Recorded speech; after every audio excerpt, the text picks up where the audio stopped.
Black Magic by Marjorie Bowen. Part 1. The Nun. Chapter 1. Sunshine. In the large room of a house in a certain quiet city in Flanders, a man was gilding a devil. The chamber looked on to the quadrangle round which the house was built, and the sun, just overhead, blazed on the vine leaves clinging to the brick and sent a reflected glow into the sombre spaces of the room. The devil, rudely cut out of wood, rested by his 3 tails and his curled back horns against the wall, and the man sat before him on a low stool. On the table in front of the open window stood a row of knights in fantastic armour, roughly modelled in clay. Beside them was a pile of vellum sheets covered with drawings in brown and green. By the door a figure of Saint Michael leant against a chair, and round his feet were painted glasses of every colour and form. On the whitewashed wall hung a winged picture representing a martyrdom. Its vivid hues were the most brilliant thing in the room. The man was dressed in brown. He had a long, dark face and straight, dull hair. From the roll of gold leaf on his knee he carefully and slowly gilded the devil. The place was utterly silent, the perfect stillness enhanced by the dazzle of the blinding sun without. Presently the man rose, and crossing to the window looked out. He could see the sparse plants bordering the neglected, grass-grown paths, the house opposite with its double row of empty windows, and the yellowing vine leaves climbing up the tiled roof that cut the polished blue of the August sky.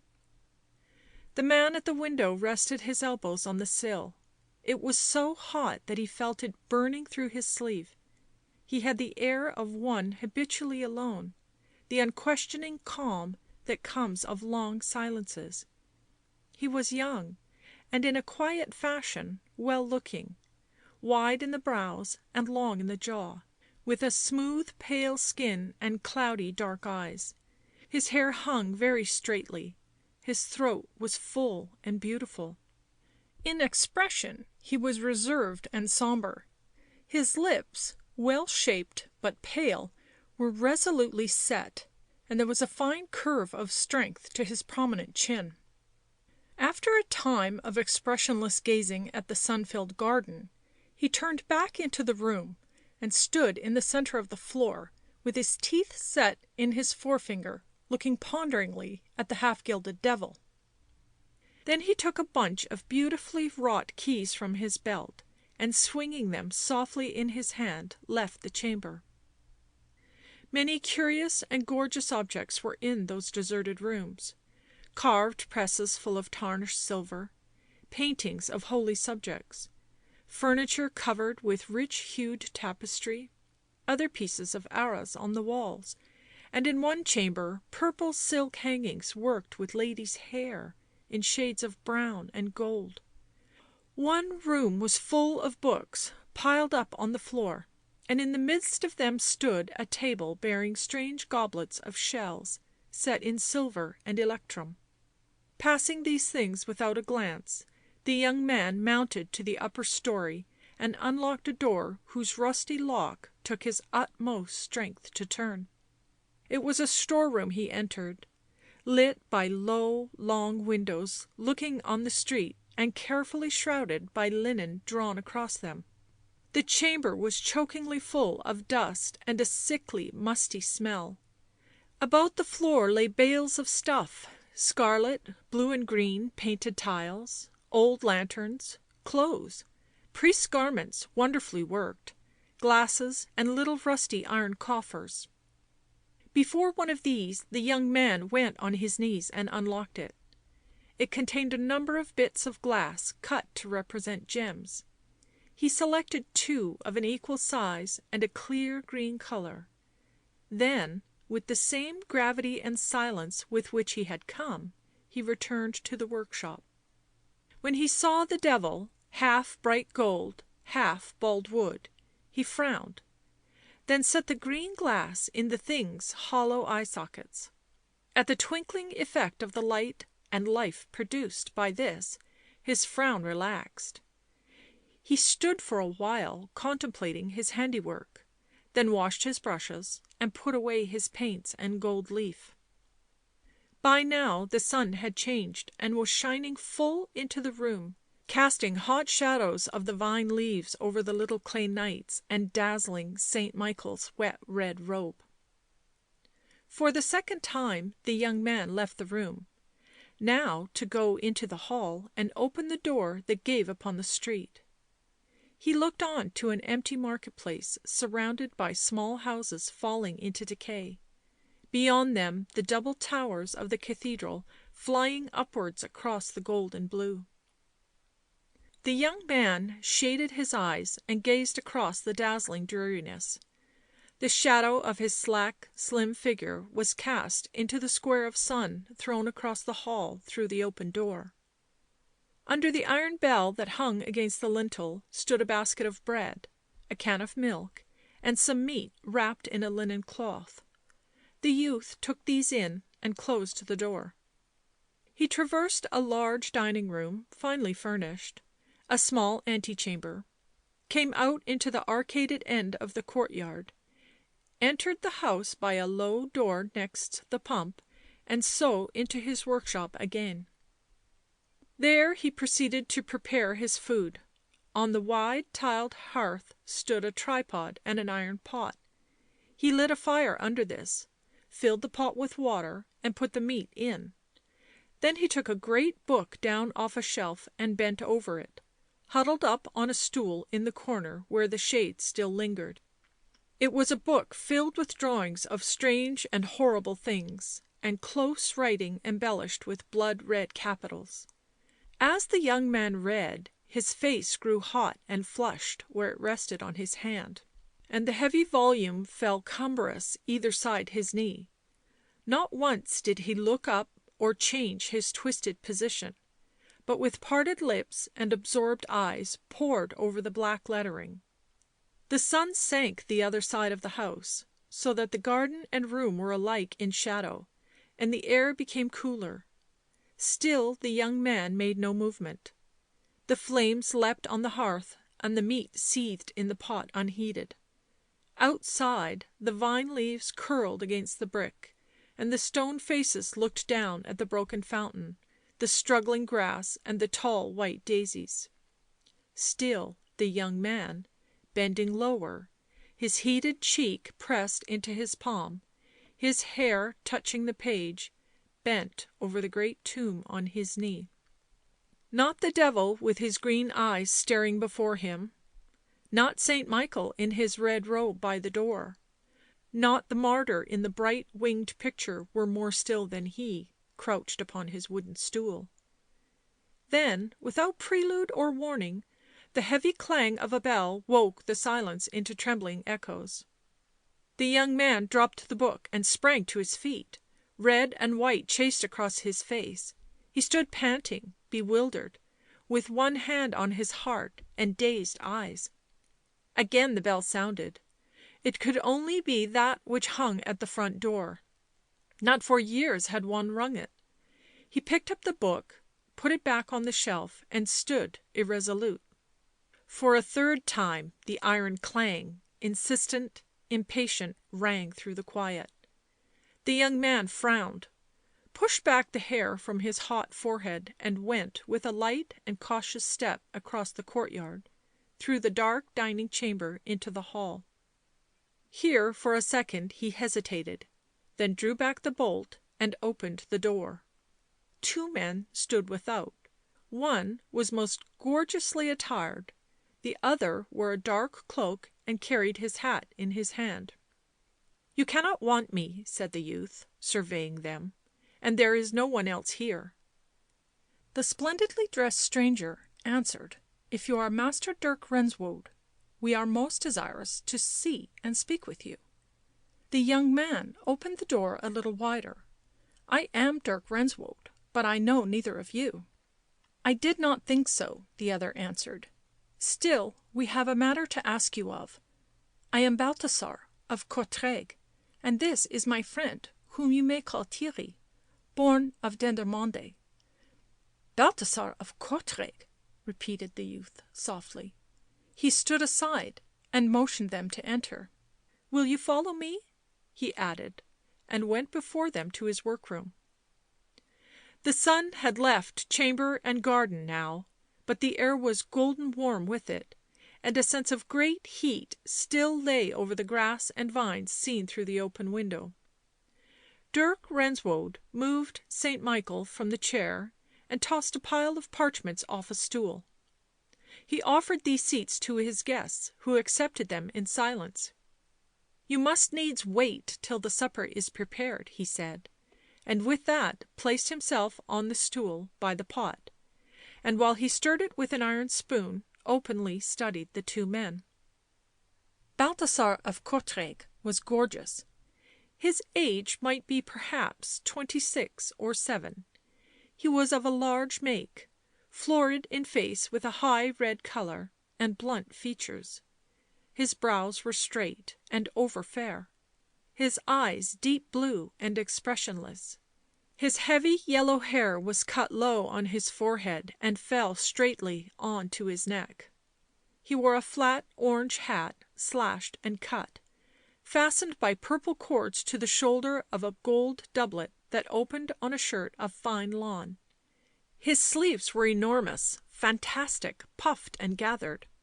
Round his waist was a linked belt into which were thrust numerous daggers and a short sword. His breeches of a most vivid blue were beruffled with knots and tassels. His riding boots that came to his knees, stained with the summer dust, showed a small foot decorated with gilt spurs. He sat with one hand on his hip and in the other held his leather gloves. Such the picture Master Dirk Renswoude, considering him coldly, formed of Balthasar of Courtrai. His companion was younger, dressed sombrely in black and violet, but as well looking as a man may be. He was neither dark nor fair, but of a clear brown hue, and his eyes were hazel, swift and brilliant. His mouth was set smilingly, yet the whole face expressed reserve and some disdain. He had laid his hat on the floor beside him, and with an interested glance was observing the room. But Balthasar of Courtrai returned Master Dirk Renswoude's steady gaze. " You have heard of me?" he said suddenly. " Yes," was the instant answer. " Then belike you know what I am here for?" " No," said Master Dirk, frowning. Balthasar glanced at his companion, who gave no heed to either of them, but stared at the half gilded devil with interest and some wonder. Seeing this, Balthasar answered for himself in a manner half defiant and wholly arrogant.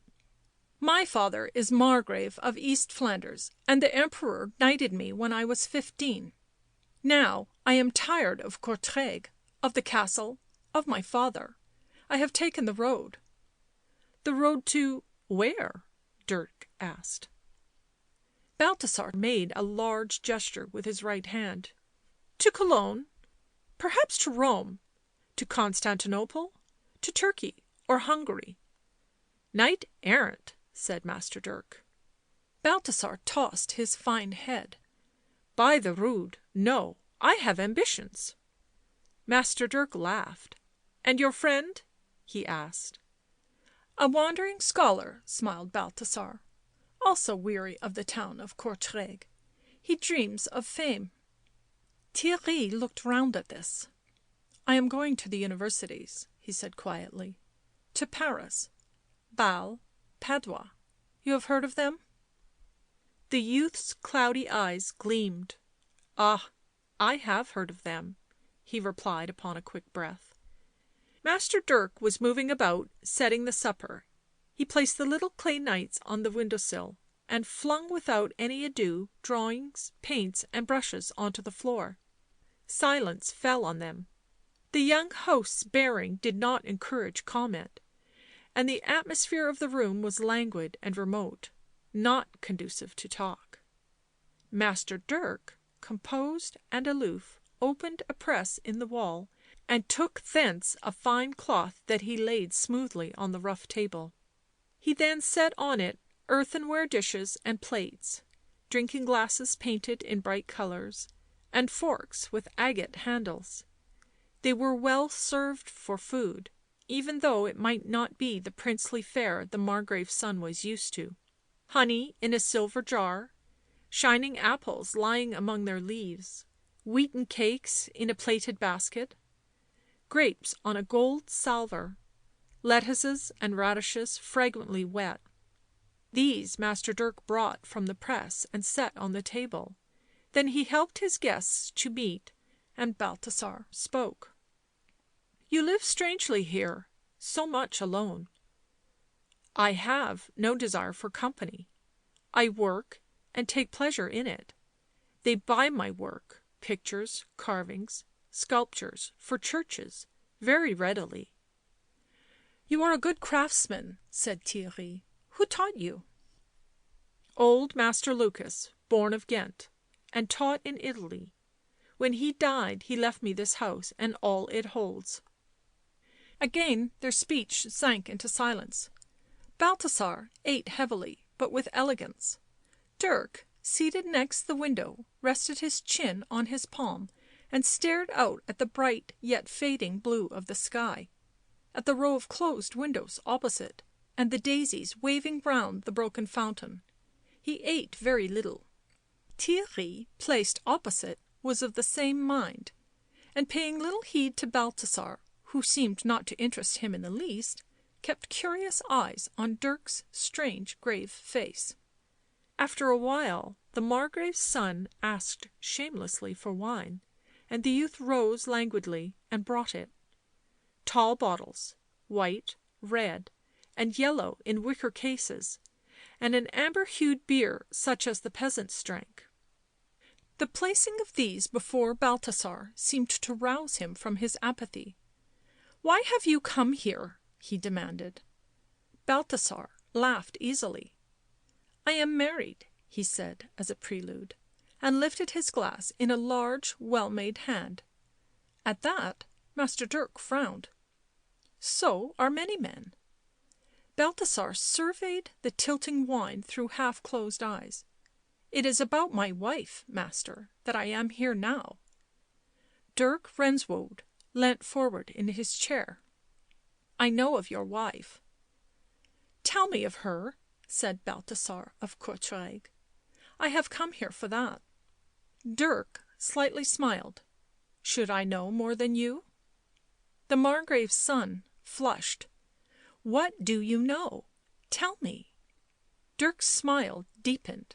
" She was one Ursula, daughter of the Lord of Rooselaare. She was sent to the convent of the White Sisters in this town." " So you know it all," said Balthasar. " Well, what else?" " What else? Must I tell you a familiar tale?" " Certes, more so to you than to me." " Then, since you wish it, here is your story, sir. She was educated for a nun, and, I think, desired to become one of the Order of the White Sisters. But when she was 15 her brother died, and she became her father's heiress. So many entered the lists for her hand, they contracted her to you." Balthasar pulled at the orange tassels on his sleeve. " Without my wish or consent," he said. The young man took no heed. " They sent a guard to bring her back to Rooselaare, but because they were fearful of the danger of journey, and that she might be captured by one of the pretenders to her fortunes, they married her fast and securely, by proxy, to you. At this the maid, who wished most heartily, I take it, to become a nun, fell ill of grief, and in her despair she confided her misery to the abbess. I tell you a tale that I believe you know, but since you have come to hear me speak on that matter, I relate what has come to me of it. This Ursula was heiress to great wealth, and in her love to the sisters and her dislike to this marriage, she promised them all her worldly goods when she should come into possession of them, if they would connive at saving her from her father and her husband. So the nuns, tempted by greed, spread the report that she had died in her illness, and being clever women, they blinded all. There was a false funeral, and Ursula was kept secret in the convent among the novices. All this matter was put into writing and attested by the nuns, that there might be no doubt of the truth of it when the maid came into her heritage, and the news went to her home that she was dead. And I was glad of it, said Balthasar, for then I loved another woman and was in no need for money. Peace, shameless, said Theirry, but Dirk Renswoude laughed softly. She took the final irrevocable vows and lived for 3 years among the nuns, and the life became bitter and utterly unendurable to her, and she dared not make herself known to her father because of the deeds the nuns held, promising them her lands. So as the life became more and more horrible to her, she wrote in her extremity and found means to send a letter to her husband. I have it here. Balthasar touched his breast. She said she had sworn herself to me before she had vowed herself to God, told me of her deceit, he laughed, and asked me to come and rescue her. Dirk crossed his hands that were long and beautiful upon the table. You did not come, and you did not answer. The Margrave's son glanced at Theirry, as he had a habit of doing, as if he reluctantly desired his assistance or encouragement. But again he obtained nothing, and answered for himself, after the slightest pause, No, I did not come. Her father had taken another wife, and had a son to inherit, and he lowered his eyes moodily, I was thinking of another woman. She had lied, my wife, to God, I think. Well, let her take her punishment, I said. She did not wait beyond some months for your answer, said Master Dirk. Master Lucas, born of Ghent, was employed in the chapel of the convent, and she, who had to wait on him, told him her story. And when he had finished the chapel, she fled with him here to this house. And again she wrote to her husband, speaking of the old man who had befriended her and telling him of her abode. And again he did not answer. That was 5 years ago. And the nuns made no search for her? Asked Theirry. They knew now that the girl was no heiress, and they were afraid that the tale might get blown abroad. Then there was war. The convent was burnt, and the sisters fled, continued Dirk. And the maid lived here, learning many crafts from Master Lucas. He had no apprentices but us. Balthasar leant back in his chair. That much I learnt, and that the old man, dying, left his place to you. And what more of this Ursula? The young man gave him a slow, full glance. Strangely late you inquire after her, Balthasar of Courtrai. The knight turned his head away, half sullenly. A man must know how he is encumbered. No one save I is aware of her existence, yet she is my wife. The young sculptor rested his smooth pale face on his palm. Cloudy eyes and cloudy hair were hardly discernible in the twilight, but the line of the resolute chin was clear cut. She died 4 years ago, he said, and her grave is in the garden where those white daisies grow. End of Section 1. Section 2 of Black Magic, Part 1, Chapter 2, The Students. Dead, repeated Balthasar. He pushed back his chair and then laughed. Why, so is my difficulty solved. I am free of that, Theirry. His companion frowned. Do you take it so? I think it is pitiful. The fool was so young. He turned to Dirk. Of what did she die? The sculptor sighed, as if weary of the subject. I know not. She was happy here, yet she died. Balthasar rose. Why did you bury her within the house? He asked, half uneasily. It was in time of war, answered Dirk. We did what we could, and she, I think, had wished it. The knight turned with a little start and crossed himself. " God grant that she sleep in peace," he cried. " Amen," said Theirry gravely. Dirk took a lantern from the wall and lit it from the coals still burning on the hearth. " Now you know all I know of this matter," he remarked. " I thought that some day you might come. I have kept for you her ring — your ring." Balthasar interrupted. " I want none of it," he said hastily. Dirk lifted the lantern; its fluttering flame flushed the twilight with gold. " Will you please to sleep here to night?" he asked. The knight, with his back to the window, assented, in defiance of a secret dislike to the place.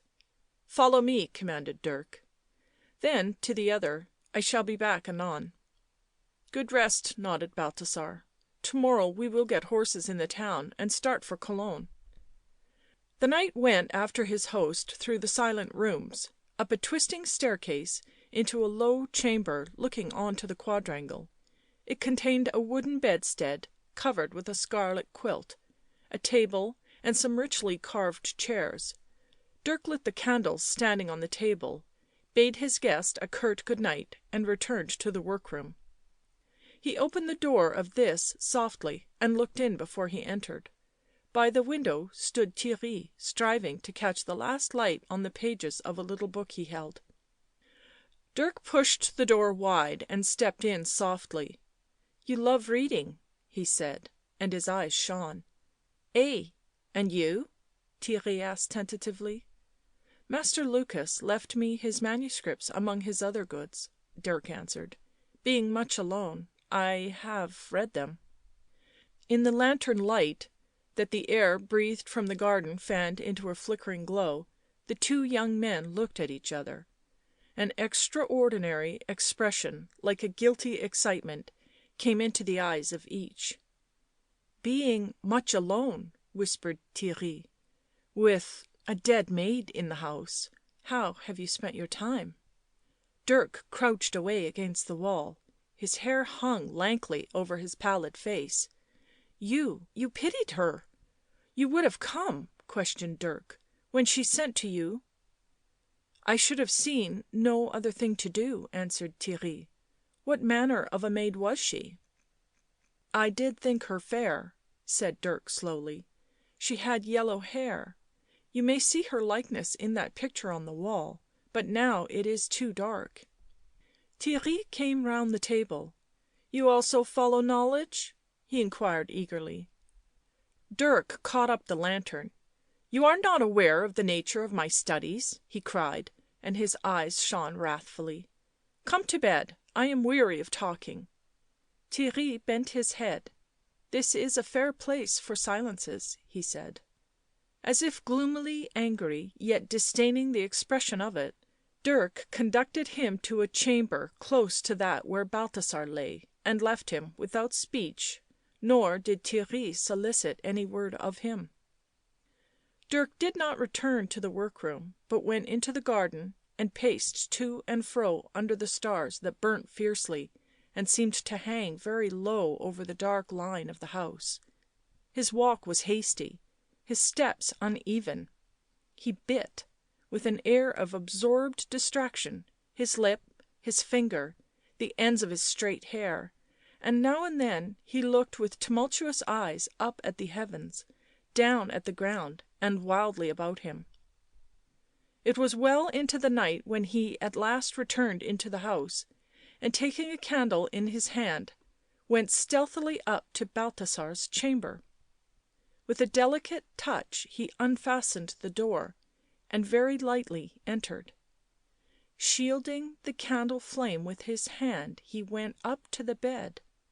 The young knight lay heavily asleep; his yellow hair was tumbled over his flushed face and about the pillow; his arms hung slackly outside the red coverlet; on the floor were his brilliant clothes, his sword, his belt, his purse. Where his shirt fell open at the throat a narrow blue cord showed a charm attached. Dirk stood still, leaning forward a little, looking at the sleeper, and expressions of contempt, of startled anger, of confusion of reflection passed across his haggard features. Balthasar did not stir in his deep sleep. Neither the light held above him nor the intense gaze of the young man's dark eyes served to wake him, and after a while Dirk left him and passed to the chamber opposite. There lay Theirry fully dressed on his low couch. Dirk set the candle on the table and came on tiptoe to his side. The scholar's fair face was resting on his hand, his chin up-tilted, his full lips a little apart. His lashes lay so lightly on his cheek it seemed he must be glancing from under them. His hair, dark yet shining, was heaped round his temples. Dirk, staring down at him, breathed furiously, and the colour flooded his face, receded, and sprang up again. Then, retreating to the table, he sank on to the rush-bottomed chair and put his hands over his eyes. The candle flame leapt in unison with his uneven breaths. Looking round after a while with a wild glance, he gave a long distraught sigh, and Theirry moved in his sleep. At this the watcher sat expectant. Theirry stirred again, turned, and rose on his elbow with a start. Seeing the light and the young man sitting by it, staring at him with brilliant eyes, he set his feet to the ground. Before he could speak, Dirk put his finger on his lips. " Hush," he whispered. " Balthasar is asleep." Theirry, startled, frowned. " What do you want with me?" For answer the young sculptor moaned and dropped his head into the curve of his arm. " You are strange," said Theirry. Dirk glanced up. " Will you take me with you to Padua, to Basle?" he said. " I have money and some learning." " You are free to go, as I," answered Theirry, but awakened interest shone in his eyes. " I would go with you," insisted Dirk intensely. " Will you take me?" Theirry rose from the bed uneasily. " I have had no companion all my life," he said. " The man whom I would take into my confidence must be of rare quality." He came to the other side of the table and across the frail gleam of the candle looked at Dirk. Their eyes met and instantly sank, as if each were afraid of what the other might reveal. " I have studied somewhat," said Dirk hoarsely. " You also, I think, in the same science." The silent awe of comprehension fell upon them. Then Theirry spoke. " So few understand. Can it be possible that you—" Dirk rose. " I have done something." Theirry paled, but his hazel eyes were bright as flame. " How much?" Then he broke off. " God help us." " Ah, do you use that name?" cried Dirk, and showed his teeth. The other, with cold fingers, clutched at the back of the rush-bottomed chair. " So it is true. You deal with — you — ah, you!" " What was that book you were reading?" asked Dirk sharply. There was a pause, then Dirk crushed the candle out with his open palm and answered on a half sob of excitement. " Black magic, black magic." Section 3 of Black Magic, Part 1, Chapter 3 The Experiment. " I guessed it," said Theirry under his breath, " when I entered the house." " And you?" came Dirk's voice. " I also." There was silence. Then Dirk groped his way to the door. " Come after me," he whispered. " There is a light downstairs." Theirry had no words to answer. His throat was hot, his lips dry with excitement. He felt his temples pulsating and his brow damp. Cautiously they crept down the stairs and into the workroom, where the lantern cast long pale rays of light across the hot dark. Dirk set the window as wide as it would go and crouched into the chair under it. His face was flushed, his hair tumbled, his brown clothes dishevelled. " Tell me about yourself," he said. " What do you want to know?" Theirry asked, half desperately. I can do very little." "I have no chance to learn," Dirk whispered.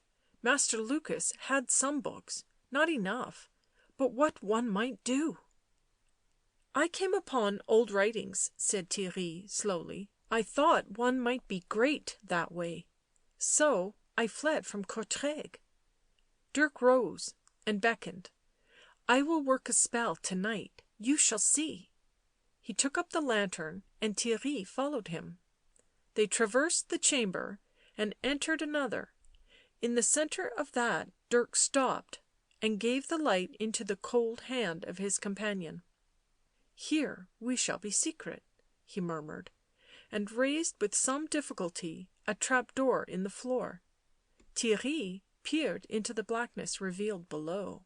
" Have you done this before?" he asked fearfully. "This spell? No." Dirk was descending the stairs into the dark. " God will never forgive," muttered Theirry, hanging back. " Are you afraid?" asked Dirk wildly. Theirry set his lips. " No, no." He stepped on to the ladder and, holding the light above his head, followed. They found themselves in a large vault entirely below the surface of the ground, so that air was attained only from the trap door that they had left open behind them. Floor and walls were paved with smooth stones; the air was thick and intolerably hot; the roof only a few inches above Theirry's head. In one corner stood a tall dark mirror resting against the wall; beside it were a pile of books and an iron brazier full of ashes. Dirk took the lantern from Theirry and hung it to a nail on the wall. " I have been studying," he whispered, " how to raise spirits and see into the future. I think I begin to feel my way." His great eyes suddenly unclosed and flashed over his companion. " Have you the courage?" " Yes," Theirry said hoarsely. " For what else have I left my home, if not for this?" " It is strange we should have met," shuddered Dirk. Their guilty eyes glanced away from each other. Dirk took a piece of white chalk from his pocket and began drawing circles, one within the other, on the centre of the floor. He marked them with strange signs and figures that he drew carefully and exactly. Theirry stayed by the lantern, his handsome face drawn and pale, his eyes intent on the other's movements. The upper part of the vault was in darkness. Shadows like a bat's wings swept either side of the lantern that cast a sickly yellow light on the floor and the slender figure of Dirk on one knee amid his chalk circles. When he had completed them he rose, took one of the books from the corner and opened it. " Do you know this?" With a delicate forefinger he beckoned Theirry, who came and read over his shoulder. " I have tried it. It has never succeeded." " To night it may," whispered Dirk. He shook the ashes out of the brazier and filled it with charcoal that he took from a pile near. This he lit and placed before the mirror. " The future, we must know the future," he said, as if to himself. " They will not come," said Theirry, wiping his damp forehead. " I heard them once, but they never came." " Did you tempt them enough?" breathed Dirk. " If you have mandrake they will do anything." " I had none." " Nor I. Still one can force them against their will, though it is — terrible."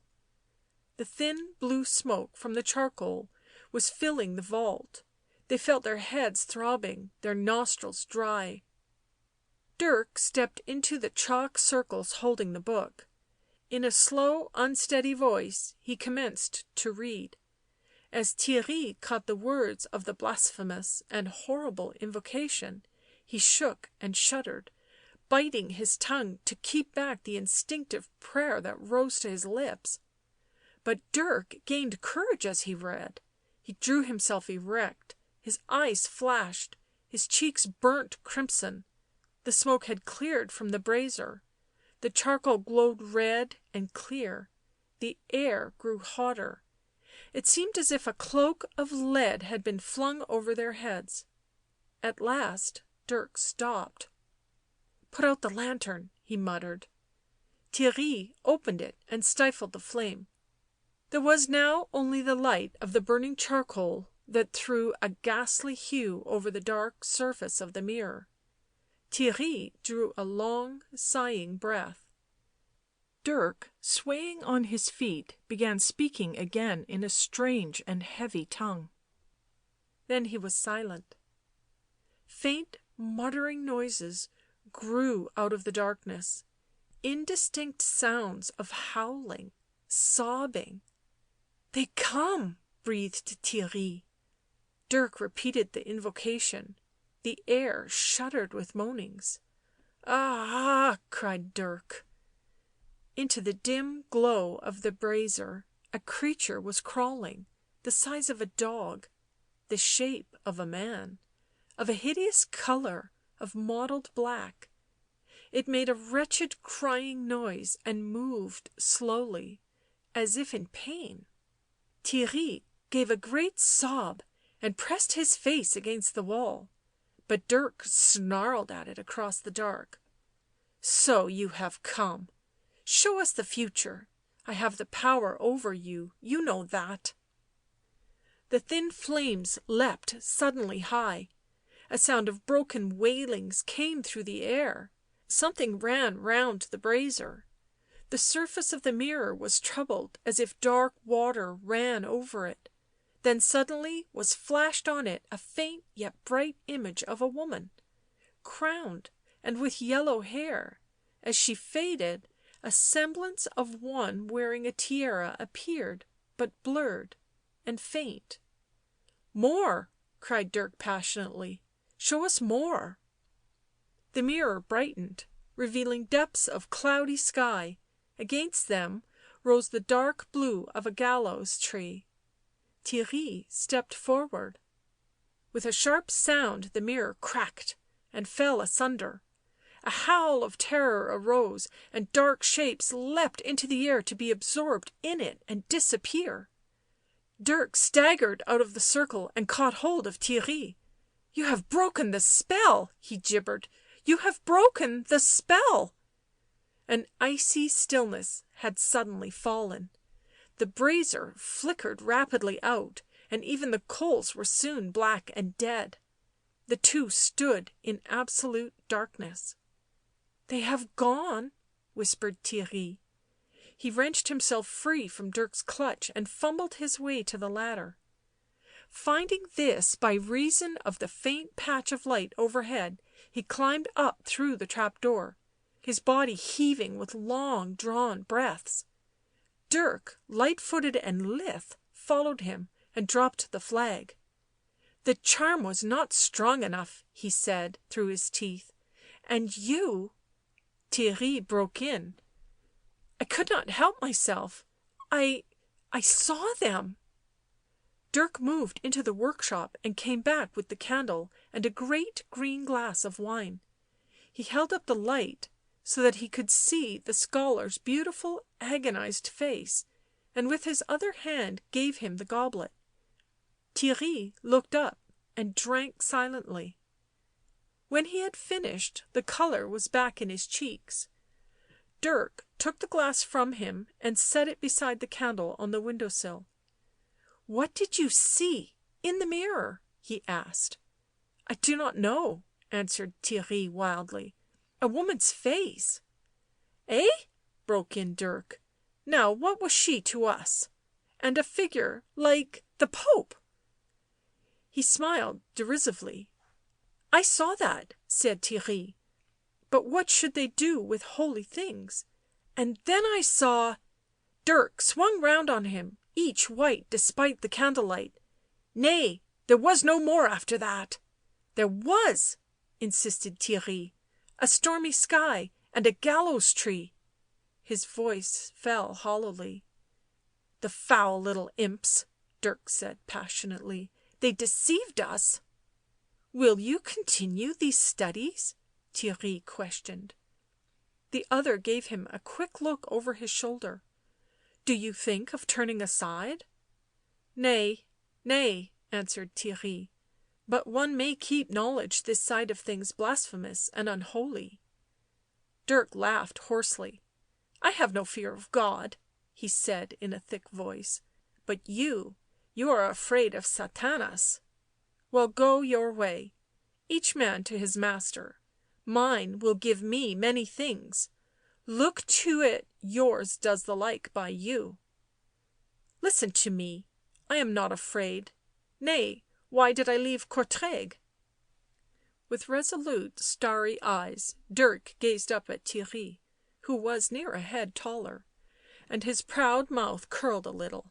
" I may not disregard the fate that sent me here," continued Theirry. " Will you come with me? I can be loyal. Together might we do much, and it is ill work studying alone." The younger man put out his hand. " If I come, will you swear a pact with me of friendship?" " We will be as brothers," said Theirry gravely, " sharing good and ill." " Keeping our secret?" whispered Dirk. " Allowing none to come between us?" " Yes." " You are attuned to me," said Dirk. " So be it. I will come with you to Basle." He raised his strange face. In the hollowed eyes, in the full colourless lips, were a resolution and a strength that held and commanded the other. " We may be great," he said. Theirry took his hand. The red candlelight was being subdued and vanquished by a glimmering grey that overspread the stars. The dawn was peering in at the window. " Can you sleep?" asked Theirry. Dirk withdrew his hand. " At least I can feign it. Balthasar must not guess. Get you to bed. Never forget to night and what you swore." With a soft, gliding step he gained the door, opened it noiselessly and departed. Theirry stood for a while listening to the slight sound of the retreating footfall, then he pressed his hands to his forehead and turned to the window. A pale, pure flush of saffron stained the sky above the roof line. There were no clouds, and the breeze had dropped again. In the vast and awful stillness Theirry, feeling marked, set apart and defiled with blasphemy, yet elated also, in a wild and wicked manner, tiptoed up to his chamber. Each creaking board he stepped on, each shadow that seemed to change as he passed it, caused his blood to tingle guiltily. When he had gained his room he bolted the door and flung himself along his tumbled couch, holding his fingers to his lips, and with strained eyes gazing at the window, so he lay through long hours of sunshine in a half swoon of sleep. Section 4 of Black Magic, Part 1, Chapter 4 The Departure. He was at length fully aroused by the sound of loud and cheerful singing. " My heart's a nun within my breast, so cold is she, so cloistered cold." Theirry sat up, conscious of a burning, aching head and a room flooded with sunshine. " To her my sins are all confessed, so wise is she, so wise and old, so I blow off my loves like the thistle down." A burst of laughter interrupted the song. Theirry knew now that it was Balthasar's voice, and he rose from the couch with a sense of haste and discomfiture. What hour was it? The day was of a drowsing heat, the glare of the sun had taken all colour out of the walls opposite the grass and vines; they all blazed together a shimmer of gold. "So I blow off my loves like the thistle down, and ride from the gates of Courtrai town." Theirry descended. He found Balthasar in the workshop. There were the remains of a meal on the table, and the knight, red and fresh as a rose, was polishing up his sword handle, singing the while, as if in pleased expression of his own thoughts. In the corner sat Dirk, drawn into himself and gilding the devil. Theirry was conscious of a great dislike to Balthasar. Ghosts nor devils nor the thought of them had troubled his repose. There was annoyance in the fact that he had slept well, eaten well, and was now singing in sheer careless gaiety of heart. Yet what other side of life should a mere animal like Balthasar know? Dirk looked up, then quickly looked down again. Theirry sank on a stool by the table. Balthasar turned to him. " Are you sick?" he asked, wide-eyed. " Something sick," Theirry answered curtly. Balthasar glanced from him to Dirk's back, bending over his work. " There is much companionship to be got from learned men, truly," he remarked. His blue eyes and white teeth flashed in a half amusement. He put one foot on a chair and balanced his glittering sword across his knee. Theirry averted a bitter gaze from his young splendour, but Balthasar laughed and broke into his song again. " My heart's a nun within my breast, so proud is she, so hard and proud, absolving me she gives me rest." " We part ways here," said Theirry. " So soon?" asked the knight, then sang indifferently. " So I blow off my loves like the thistle down, and ride through the gates of Courtrai town." Theirry glanced now at his bright face, smooth yellow hair and gorgeous vestments. " Ay," he said, " I go to Basle." " And I to Frankfort. Still we might have kept company a little longer." " I have other plans," said Theirry shortly. Balthasar smiled good-humouredly. " You are not wont to be so evil-tempered," he remarked. Then he looked from one to the other, silent both and unresponsive. " I will even take my leave." He laid the great glittering sword across the table. Dirk turned on his stool with the roll of gilding in his hand. At this cold gaze that seemed to hold something of enmity and an unfriendly knowledge, Balthasar's dazzlingly fresh face flushed deeper in the cheeks. " Since I have been so manifestly unwelcome," he said, " I will pay for what I have had of you." Dirk rose. " You mistake," he answered. " I have been pleased to see you for many reasons, Balthasar of Courtrai." The young knight thrust his hands into his linked belt and eyed the speaker. " You condemn me," he said defiantly. " Well, Theirry is more to your mind." He opened his purse of curiously cut and coloured leather, and taking from it 4 gold coins laid them on the corner of the table. " So you may buy masses for the soul of Ursula of Rooselaare," he indicated the money with a swaggering gesture. " Think you her soul is lost?" queried Dirk. " A choired saint is glad of prayers," returned Balthasar. " But you are in an ill mood, master, so good bye to you, and God send you sweeter manners when next we meet." He moved to the door, vivid blue and gold and purple. Without looking back he flung on his orange hat. Theirry roused himself and turned with a reluctant interest.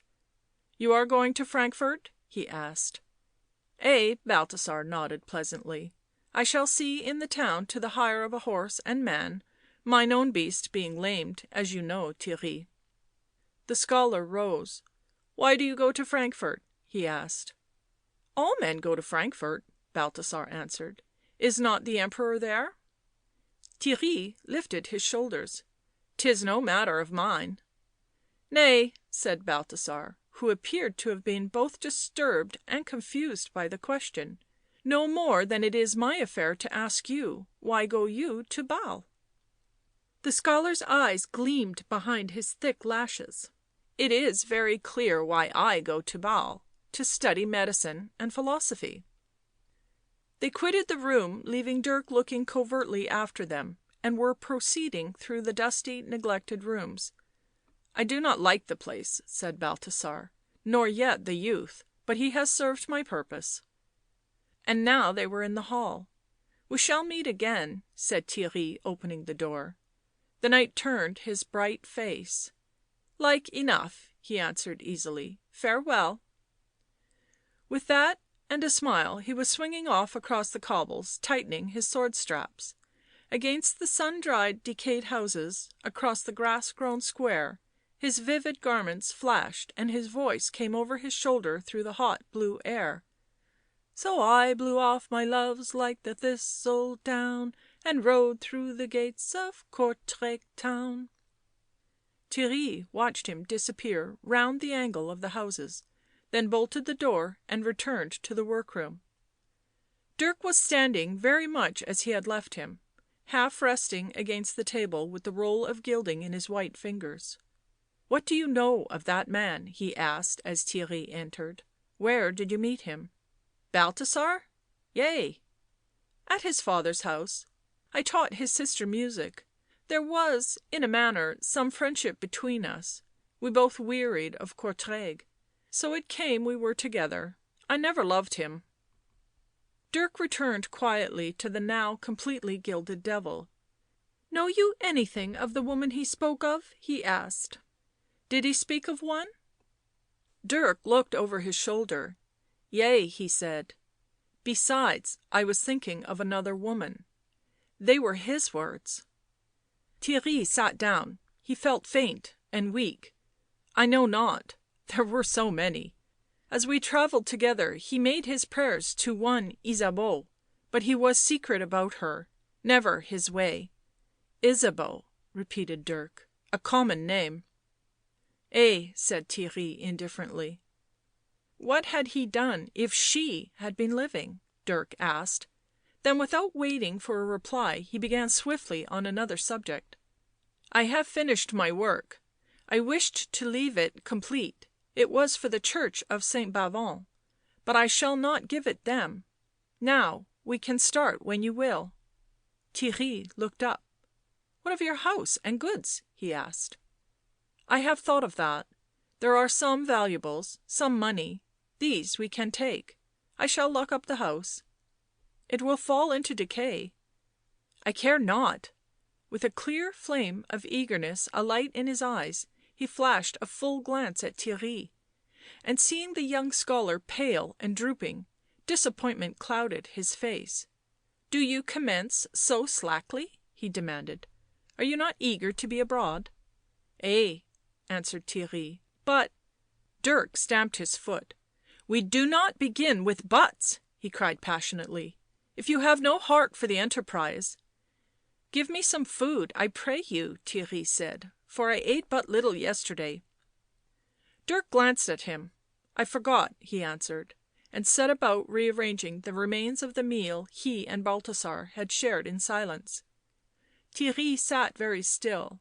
The door into the next room was open, as he had left it on his return, and he could see the line of the trap door. He felt a great desire to raise it, to descend into the vault and gaze at the cracked mirror, brazier of dead coals, and the mystic circles on the floor. Looking up, his eyes met Dirk's, and without words his thought was understood. " Leave it alone now," said the sculptor softly. " Let us not speak of it before we reach Basle." At these words Theirry felt a great relief. The idea of discussing, even with the youth who so fascinated him, the horrible, alluring thing that was an intimate of his thoughts but a stranger to his lips, had filled him with uneasiness and dread. While he ate the food put before him, Dirk picked up the 4 gold coins Balthasar had left and looked at them curiously. " Masses for her soul!" he cried. " Did he think that I would enter a church and bargain with a priest for that?" He laughed and flung the money out of the window at the nodding daisies. Theirry gave him a startled glance. " Why, till now I had thought that you felt tenderly towards the maid." Dirk laughed. " Not I. I have never cared for women." " Nor I," said Theirry simply. He leant back in his chair and his dreamy eyes were grave. " When young they are ornaments, it is true, but pleasant only if you flatter them. When they are overlooked they become dangerous, and a woman who is not young is absorbed in little concerns that are no matter to any but herself." The smile, still lingering on Dirk's face, deepened derisively, it seemed. " Oh, my fine philosopher!" he mocked. " Are you well fed now and preaching again?" He leant against the wall by the window, and the intense sunlight made his dull brown hair glitter here and there. He folded his arms and looked at Theirry narrowly. " I warrant your mother was a fair woman," he said. " I do not remember her. They say she had the loveliest face in Flanders, though she was only a clerk's wife," answered the young man. " I can believe it," said Dirk. Theirry glanced at him, a little bewildered. The youth had such abrupt changes of manner, such voice and eyes unfathomable, such a pale, fragile appearance, yet such a spirit of tempered courage. " I marvel at you," he said. " You will not always be unknown." " No," answered Dirk. " I have never meant that I should be soon forgotten." Then he was beside Theirry, with a strip of parchment in his hand. " I have made a list of what we have in the place of value, but I care not to sell them here." "Why?" questioned Theirry. Dirk frowned. " I want no one over the threshold. I have a reputation, not one for holiness." His strange face relaxed into a smile. Theirry glanced at the list. " Certes! How might one carry that even to the next town? Without a horse it were impossible." Silverware, glass, pictures, raiment were marked on the strip of parchment. Dirk bit his finger. " We will not sell these things Master Lukas left to me," he said suddenly. " Only a few, such as the silver and the red copper wrought in Italy."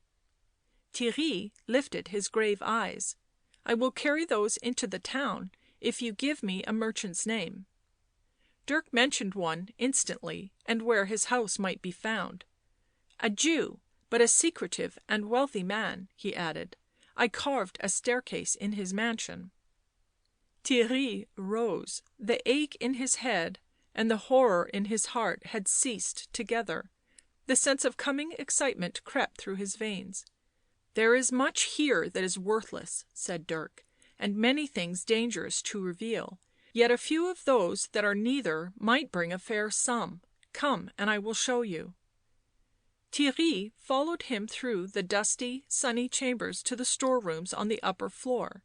Here Dirk brought treasures from a press in the wall: candlesticks, girdles with enamel links, carved cups, crystal goblets. Selecting the finest of these, he put them in a coffer, locked it and gave the key to Theirry. " There should be the worth of some gulden there," he said, red in the face from stooping, and essayed to lift the coffer, but failed. Theirry, something amazed, raised it at once. " 'Tis not heavy," he said. " Nay," answered Dirk, " but I am not strong," and his eyes were angry. Theirry was brought by this to give him some closer personal scrutiny than as yet he had. " How old are you?" he asked. " 25," Dirk answered curtly. " Certes!" Theirry's hazel eyes flew wide. " I had said 18." Dirk swung on his heel. " Oh, get you gone," he said roughly. " And be not over long, for I would be away from this place at once. Do you hear? At once." They left the room together. " You have endured this for years," said Theirry curiously. " And suddenly you count the hours to your departure?"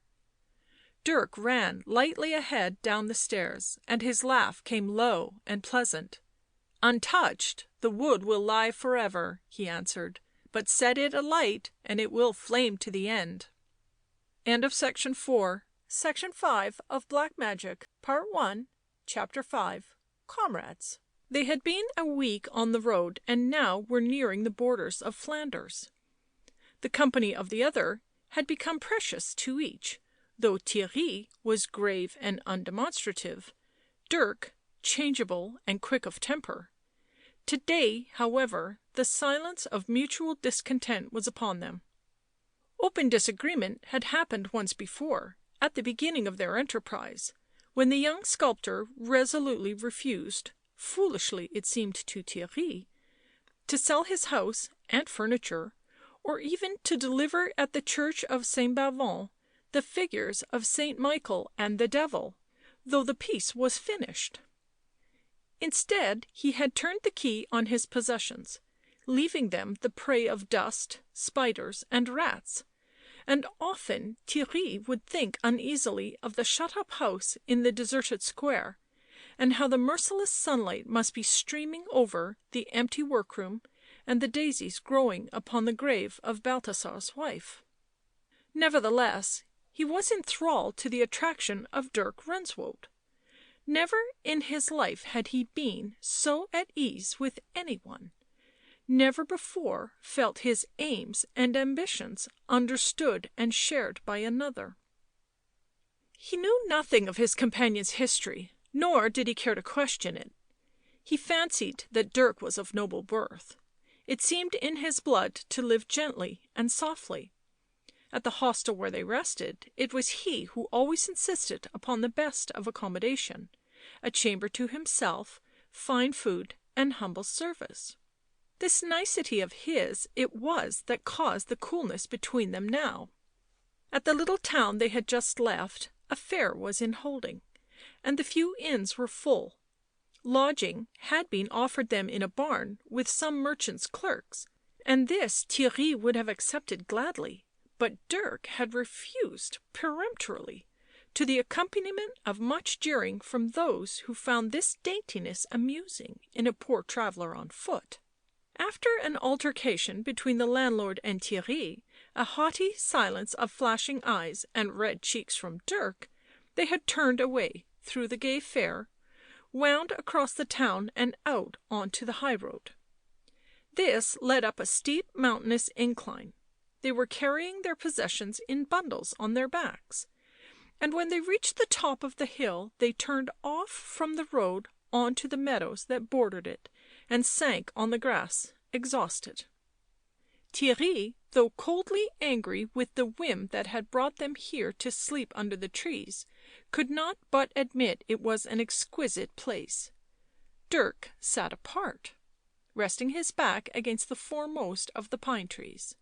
The cause of the quarrel had ceased to be any matter to Theirry. Indeed, he could not but admit it preferable to lie here than to herd with noisy beer-drinking clerks in a close barn, but recollection of the haughty spirit Dirk had discovered held him estranged still. Yet his companion occupied his thoughts. His wonderful skill in those matters he himself was most desirous of fathoming. The strange way in which they had met, and the pleasure of having a companion so different from Balthasar, of a kindred mind, however whimsical his manner. At this point in his reflections Dirk turned his head. " You are angry with me?" he said. Theirry answered calmly, " You were foolish." Dirk frowned and flushed. " Certes, a fine comrade." His voice was vehement. " Did you not swear fellowship with me? How do you fulfil that compact by being wrathful the first time our wills clash?" " I am not wrathful," Theirry smiled. " And you have had many whims, none of them have I opposed." Dirk answered angrily. " You make me out a fantastical fellow. It is not true." " It is true you are as nice as a girl," Theirry answered. " Many a time I would have slept by the kitchen hearth — ay, and have done, but you must always lie soft as a prince." Dirk was scarlet from brow to chin. " Well, if I choose," he said defiantly. " If I choose, as long as I have money in my pocket to live gently." " Have I interfered?" interrupted Theirry. " You are of a lordly birth, belike." " Yea, I am of a great family," flashed Dirk. " Ill did they treat me — no more of them. Are you still angry with me?" He rose. The red cloak slipped from his shoulders to the ground. He stood with his hand on his hip, looking down at Theirry. " Come," he said gravely. " We must not quarrel, my comrade, my one friend. When shall we find another with such aims as ours? We are bound to each other, are we not? Certes, you swore it." Theirry lifted his beautiful face. I do like you greatly," he answered, "and in no wise blame you because you are weakly and used to luxury. Others have found me over gentle." "Then I am pardoned?" Theirry smiled. "Nay, I do regret my evil humour. The sun was fierce, and the bundles heavy to drag up the hill." Dirk sank down upon the grass beside him. "Truly, I am wearied to death." Theirry considered him, panting a little. Dirk stretched himself his full length on the blowing grass. The young scholar, used and indifferent to his own great beauty, was deadened to the effect of it in others, and to any eye Dirk could be no more than well looking. As Theirry studied him, he spoke. "My heart, it is sweet here, oh, sweet." Faint airs wafted from the pine, and the wildflowers hidden in the woods below them stole through the grass. A glowing purple haze began to obscure the valley, and where it melted into the sky the first stars shone, pale as the moon. Overhead the dome of heaven was still blue, and in the tops of the pines was a continuous whispering of the perfumed boughs one to another.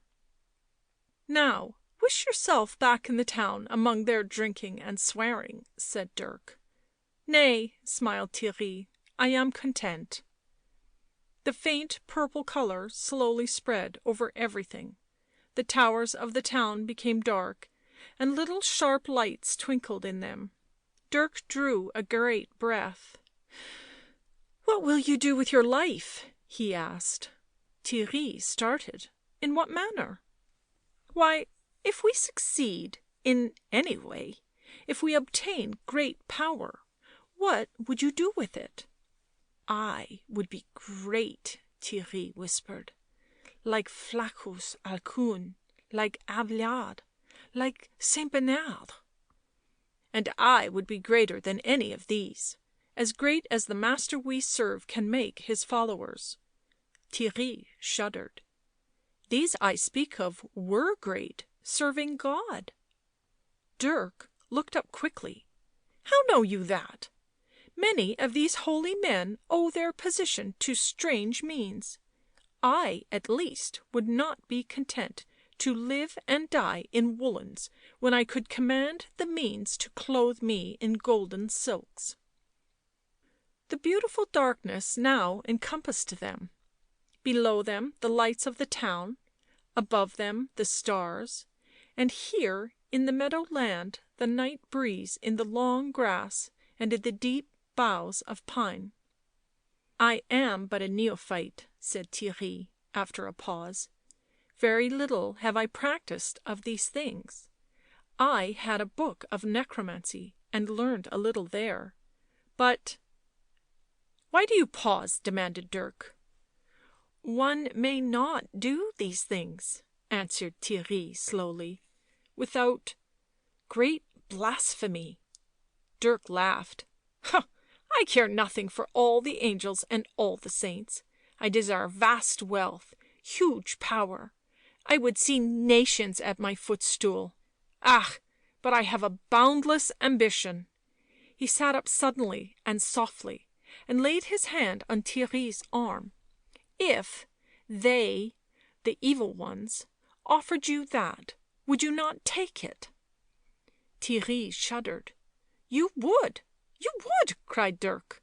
"And pay your soul for it, gladly." The scholar made no answer, but reclined motionless, gazing over the human lights in the valley to the stars beyond them. Dirk continued. "See what a liking I have for you, that I tell you this, that I give you the secret of my power to come." "'Tis my secret also," answered Theirry hastily. "I have done enough to bring the everlasting wrath of the Church upon me." Gradually, by ones and twos, the lights in the town were extinguished, and the valley was in darkness. Theirry folded up his cloak as a pillow for his head and lay down in the scented grass. As he fell into a half sleep the great sweetness of the place was present to his mind, torturing him. He knew by the pictures he had seen that paradise was like this, remote and infinitely peaceful, meadows and valleys spreading beneath a tranquil sky. He knew it was desirable and that he longed for it, yet he must meddle with matters that repelled him, even as they drew him with their horror. He fell into heavy dreams, moaning in his sleep. Dirk rose from beside him and walked up and down in the dark. The dew was falling. His head uncovered, he stooped, felt for his mantle, found it and wrapped it about him, pacing to and fro, with calm eyes defying the dark. Then finally he lay down under the pines and slept, to awake suddenly and find himself in a sitting posture. Like wine poured into a cup, light began to fill the valley and the hollows in the hills. Faint mystic clouds gathered and spread over the horizon. Dirk shudderingly drew his mantle closer. Theirry sighed and woke. Dirk gave him a distracted glance and turned away so rapidly and softly that Theirry, with the ugly shapes of dreams still riding his brain, cried out, "Is that you, Dirk?" and sprang to his feet. Dirk stayed his steps halfway to the pines. "What is the matter?" he asked in an awed voice. Theirry pushed the hair away from his forehead. "I know nothing." The air seemed suddenly to become colder. The hills that on all sides bounded their vision rose up stark from grey mists. An indescribable tension made itself felt, like a pause in the stillness. Dirk stepped back to Theirry and caught his arm. They stood motionless, in an attitude of expectancy. A roll of thunder pealed from the brightening sky and faded slowly into silence. They were looking along the hills with straining eyes. On the farthest peak appeared a gigantic black horseman outlined against the ghostly light. He carried a banner in his hand. It was the colour of blood and the colour of night. For a moment he sat his horse motionless, facing towards the east. Then the low thunder pealed again. He raised the banner, shook it above his head, and galloped down the hillside. Before he reached the valley he had disappeared, and at that instant the sun rose above the horizon and sparkled across the country. Theirry hid his face in his sleeve and trembled terribly, but Dirk gazed over his bent head with undaunted eyes. End of section 5. Section 6 of Black Magic, Part 1, Chapter 6. The Lady. Through the blue-pointed arches that gave on to the sunny gardens, a thin stream of students issued from the lecture room. Behind the castellated roof of the university, the mountains appeared, snow cold against the sunlit sky. At the bottom of the gently sloping garden lay the town of Basle, with the broad blue Rhine flowing between the glittering houses. The students came in twos and threes and little groups, laughing together over the doctor who had been lecturing them, over some point in their studies that had roused their amusement, or merely because it was a relief after being confined for hours in the dark hall. The long straight robes, dark shades of purple, blue and violet, fluttered behind them in the summer wind as they gradually dispersed to right and left among the trees. Theirry, walking with two others, looked about him for Dirk, who had not attended the lecture. "We are going up the river," said one of his companions. "We have a fair sailing boat. It will be pleasant by Ovid." "Will you come?" asked the other. Theirry shook his head. "Nay, I cannot." They came to a pathway bordered with laurels and dark glossy plants, and from a seat amid them Dirk rose at their approach. He was distinguished from the others by the greater richness of his dress. His robe, very voluminous and heavy, was of brown silk. He wore a gold chain twisted round his flat black cap, and his shirt was a fine lawn, laced and embroidered.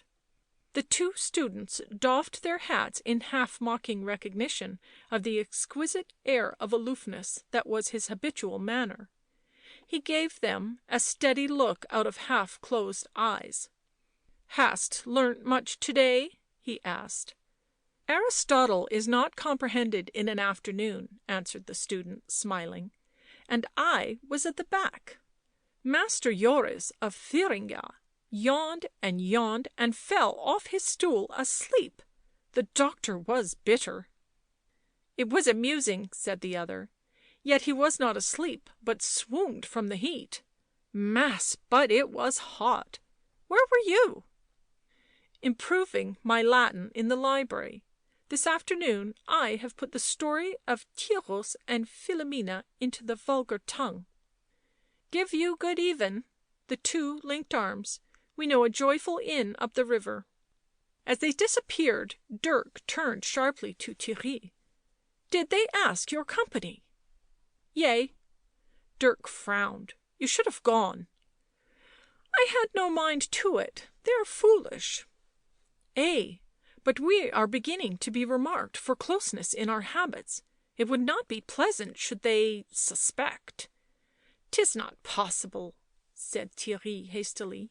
" It must not be," was the firm answer. " But be not churlish or over reserved."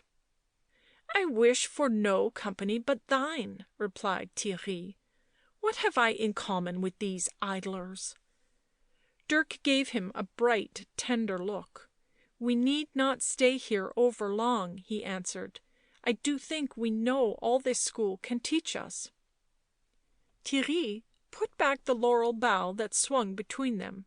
" Where would you go?" he asked. It was noticeable how in all things he had begun to defer to the younger man. " Paris, Padua," flashed Dirk. " Would you consider that? One might attain a reputation, and then — or one might lecture in any large town — Cologne, Strasbourg." " Meanwhile?"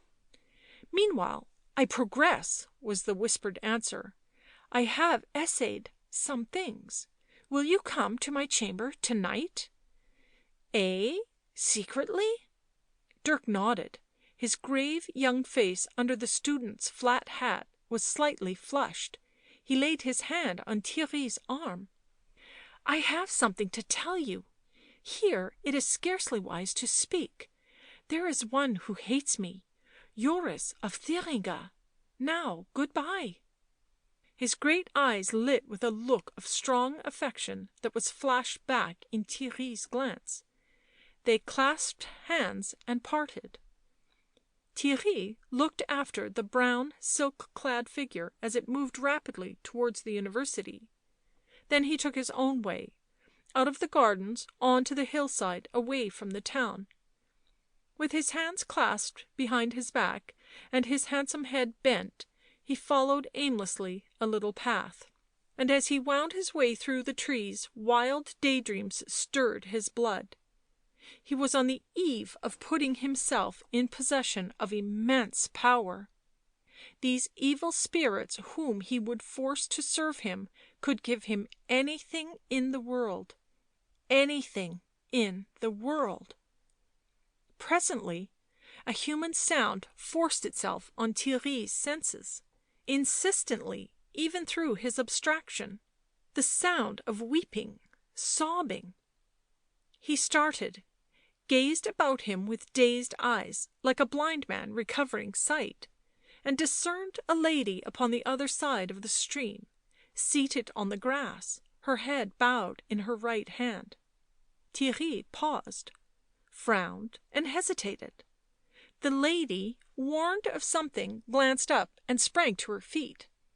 He saw now that she held a dead bird in her left hand. Her face was flushed with weeping, her long yellow hair disordered about her brow.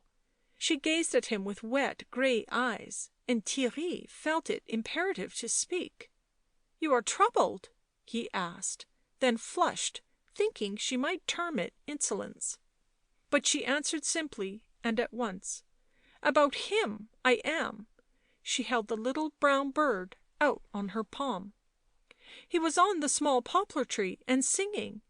He held his head up so," she lifted her long throat, "and I could see his heart beating behind the feathers. I listened to him, oh, with pleasure." Fresh tears started to the eyes that she turned on Theirry. "Then my miserable cat that had followed me leapt on him and slew him. Oh, I chased them, but when I got him back he was dead." Theirry was extraordinarily moved by this homely tragedy. It could not have occurred to him that there was matter for tears in such a common thing. But as the lady told the story, holding out, as if secure of his sympathy, the poor little ruffled body, he felt that it was both pitiful and monstrous. "You may chastise the cat," he said, for he saw the elegant, soft animal rubbing itself against the stem of the poplar. "I have beaten her," she confessed.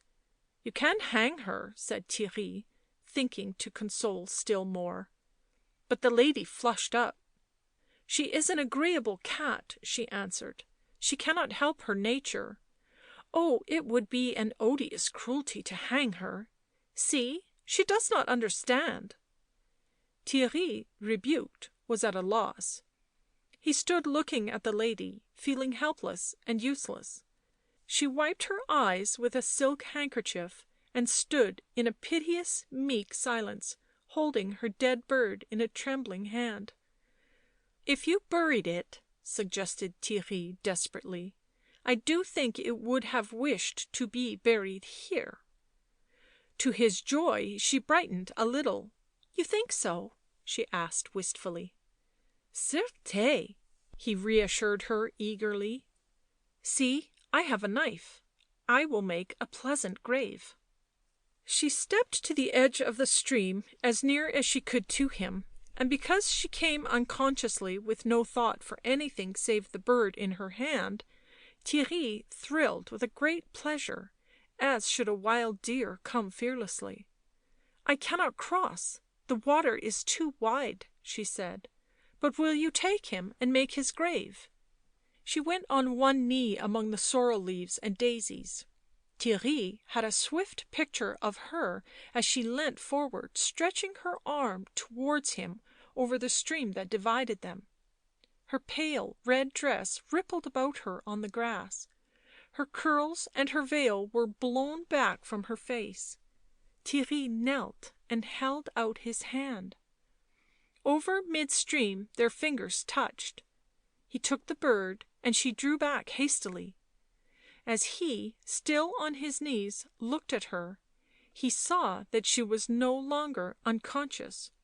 She stood erect, as if commanding herself not to fly, and, as she was very slender, he likened her to the pale crimson pistil of a lily which has yellow on the head. Her hair, he told himself. "I am vexed to trouble you," she spoke haltingly. There were so many things he wished to say in answer to this that he said nothing, but took his knife from his belt and cut a little square of turf. "You are a clerk from the college?" she asked. "Ay," he answered, and wished fiercely he could have given himself a finer name. "There are many learned men there," she said courteously. He would not have believed it possible to find in himself such care over a trivial thing as he now took over this little bird's grave, for he knew she watched him with judgment in her eyes. The unholy daydreams that had vexed and enthralled him were completely forgotten in this new feeling.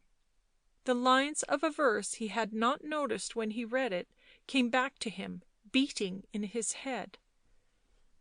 "Pleasant is she of a fair white favour, sweetly her caress as the ripe grape's flavour, and her lips are like the rose in their savour. Seeing her my pulses quicken, I turn from common things and sicken for the quiet woods where the May buds thicken."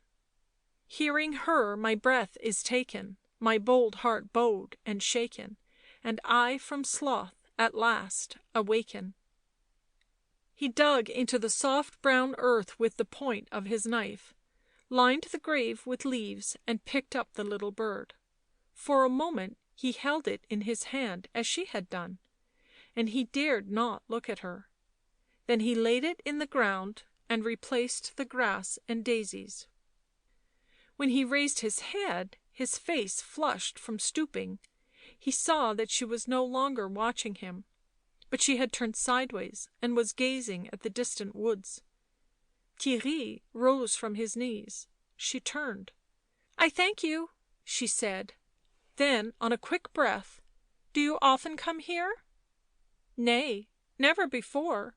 I did not know the place." " That is my home yonder," said the lady. "Yours?" and he pointed to the castle walls. " Yea, I am an orphan and the Emperor's ward." She looked at the point of her shoe showing beneath her pale crimson robe. " What town do you come from?" she asked. " Courtrai." " I know no town save Frankfort." A silence fell between them. The wicked grey cat walked in a stately manner along the edge of the stream. " I shall lose her," said the lady. " Good even, gentle clerk. My name is Jacobea of Martzburg. Perhaps I shall see you again?" He had never felt more desirous of speaking, never less capable. He murmured, I do hope it," and coloured burningly at his awkwardness. She gave him a half look, a flash from grave grey eyes, instantly veiled, and with an unsmiling mouth bade him again good even. Then she was gone after the cat. He saw her hasten down the side of the stream, her dress bending the grasses and leaves. He saw her stoop and snatch up the creature, and, holding it in her arms, take the path towards those lordly gates. He hoped she might look back and see that he gazed after her, but she did not turn her head. And when the last flutter of pale red had disappeared he moved reluctantly from the place. On the slopes that adjoined the garden of the college Theirry came upon a little group of students lying on the grass. Just beyond them the others were standing, Dirk, noticeable by his rich dress and elegant bearing, and another youth whom Theirry knew for Joris of Thuringia. A glance told him there were words between them. Even from where he stood he could see Dirk was white and taut, Joris hot and flushed. He crossed the grass swiftly. He knew that it was their policy to avoid quarrels in the college. " Sirs, what is this?" he asked. The students looked at him. Some seemed amused, some excited. His heart gave a sick throb as he saw that their glances were both unfriendly and doubtful. One gave him half scornful information. " Thy friend was caught with an unholy forbidden book, though he denies it. He cast it into the river sooner than allow us a sight of it, and now he is bitter with Joris's commentary thereon." Dirk saw Theirry and turned his pale face toward him. " This churl insulted me," he said. " Yea, laid hands upon me." A burst of half angry, half good-humoured laughter came from Joris. " I cannot get the little youth to fight, by Christus his mother. He is afraid because I could break his neck between my finger and thumb." Dirk flashed burning eyes over him. " I am not afraid, never could I fear such as thee, but neither my profession nor my degree permit me to brawl. Be silent and begone." The tone could not fail to rouse the other. " Who art thou," he shouted, " to speak as if thou wert a noble son? I did but touch thy arm to get the book." The rest joined in. " Certes, he did no more, and what was the book?" Dirk held himself very proudly. " I will no more be questioned than I will be touched." " Fine words for a paltry Flemish knave," jeered one of the students. Words I can make good," flashed Dirk, and turned towards the college. Joris was springing after him when Theirry caught his arm. " 'Tis but a peevish youth," he said. The other shook himself free and stared after the bright figure in silk.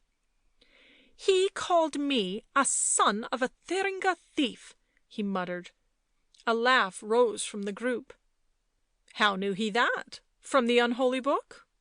Joris frowned heavily; his wrath flared in another direction. " Yech, silence, son of a British swineherd, thou red face." The group seethed into fisticuffs. Theirry followed Dirk across the gardens. Section 7 of Black Magic, Part 1, Chapter 7, Spells. Theirry found Dirk as he was passing under the arched colonnade. " Prudence," he quoted. " Where is your prudence now?" Dirk turned quickly. " I had to put on a bold front. Certes, I hate that knave. But let him go now. Come with me." Theirry followed him through the college, up the dark stairway into his chamber.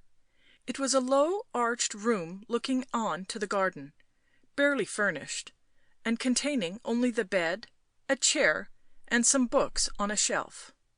Dirk opened the window on the sun flushed twilight. " The students are jealous of me because of my reputation with the doctors," he said, smiling. " One told me to day I was the most learned youth in the college, and how long have we been here? But 10 months." Theirry was silent. The triumph in his companion's voice could find no echo in his heart; neither in his legitimate studies nor in his secret experiments had he been as successful as Dirk, who in ancient and modern lore, in languages, algebra, theology, oratory, had far outshone all competitors, and who had progressed dangerously in forbidden things. Theirry shook off the feeling of jealousy that possessed him, and spoke on another subject. " Dirk, I saw a lady to day — such a lady! Ay, 'twas in the valley — a valley, I mean, which I had never seen before. Oh, Dirk!" He was leaning against the end of the bed, gazing across the dusk. " 'Twas a lady so sweet she had " Dirk interrupted him. " Certes!" he cried angrily. " She had grey eyes, belike, and yellow hair — have they not always yellow hair, and a mincing mouth, and a manner of glancing sideways, and cunning words? I'll warrant me." " Why, she had all this," answered Theirry, bewildered. " But she was pleasant — had you but seen her, Dirk." The youth sneered. " Who is she, thy lady?" " Jacobea of Martzburg." He took obvious pleasure in saying her name. " She is a great lady and gracious." " Out on ye!" exclaimed Dirk passionately. " What is she to us? Have we not other matters to think of? I did not think ye so weak as to come chanting the praises of the first thing that smiles on ye." Theirry was angered. " 'Tis not the first time. And what have I said of her?" " Oh, enough. Ye have lost your heart to her, I doubt not, and what use will ye be, a love sick knave?" " Nay," answered Theirry hotly. " You have no warrant for this speech. How should I love the lady, seeing her once? I did but say she was fair and gentle." " 'Tis the first woman you have spoken of to me in that voice. Did ye not say — such a lady?" Theirry felt the blood stinging his cheeks. " Could you have seen her?" he repeated. " Ay, had I seen her I could tell you how much paint she wore, how tight her lace was." Theirry interrupted. " I'll hear no more. Art a peevish youth, knowing nothing of women. She was one of God's roses, pink and white, and we not fit to kiss her little shoes. Ay, that's pure truth." Dirk struggled for a moment with a heaving breast and closed his teeth over a rebellious lip. Then he crossed the room and opened the door of an inner chamber. He had obtained permission to use this apartment for his studies. The key of it he carried always with him, and only he and Theirry had ever entered it. In silence, lighting a lamp and placing it on the window sill, he beckoned Theirry to follow him. It was a dismal room. Piled against the walls were the books Dirk had brought with him, and on the open hearth some dead charred sticks lay scattered.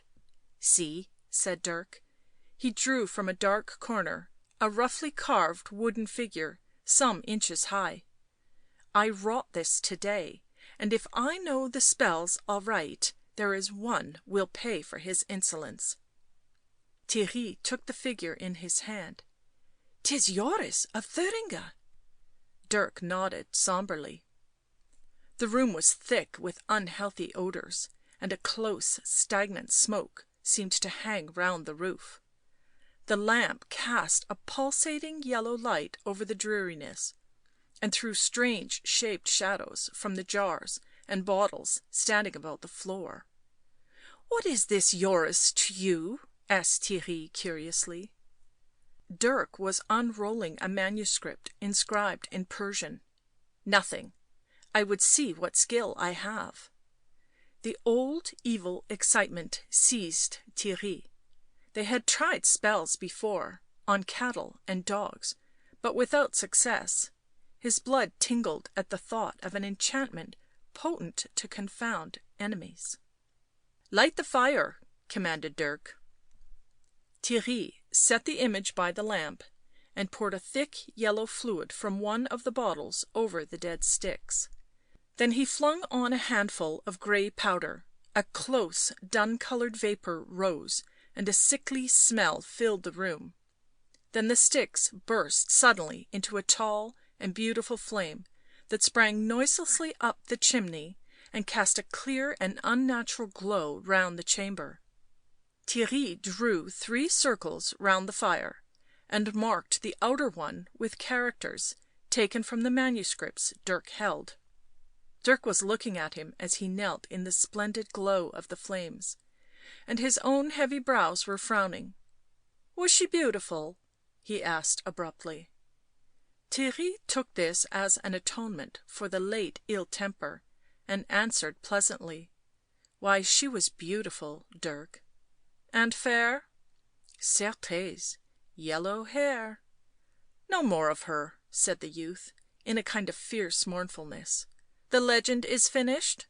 " Yea." Theirry rose from his knees. " And now?" Dirk was anointing the little image of the student on the breast, the eyes and mouth with a liquid poured from a purple vial, then he set it within the circle round the flame. " 'Tis carved of ash plucked from a churchyard," he said, " and the ingredients of the fire are correct. Now if this fails, Zerdusht lies." He stepped up to the fire and addressed an invocation in Persian to the soaring flame, then retreated to Theirry's side. The whole room was glowing in the clear red light cast by the unholy fire. The cobweb hung rafters, the gaunt walls, the books and jars on the bare floor were all distinctly visible, and the two could see each other, red from head to foot. " Look," said Dirk with a slow smile.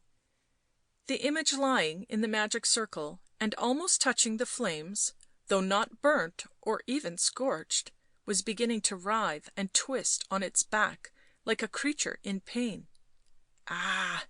Dirk showed his teeth. " The Magian spell has worked." A sensation of giddiness seized Theirry. He heard something beating loud and fast in his ear, it seemed, but he knew it was his heart that thumped so up and down. The figure, horribly like Joris with its flat hat and student's robe, was struggling to its feet and emitting little moans of agony. " It cannot get out," breathed Theirry. " Nay," whispered Dirk. " Wherefore did ye draw the circle?" The flame was a column of pure fire, and it cast a glow of gold on the thing imprisoned in the ring Theirry had made. Dirk watched in an eager way, with neither fear nor compunction, but Theirry felt a wave of sickness mount to his brain. The creature was making useless endeavours to escape from the fiery glare. It groaned and fell on its face, twisted on its back, and made frantic attempts to cross the line that imprisoned it. " Let it out," whispered Theirry faintly. But Dirk was elate with success.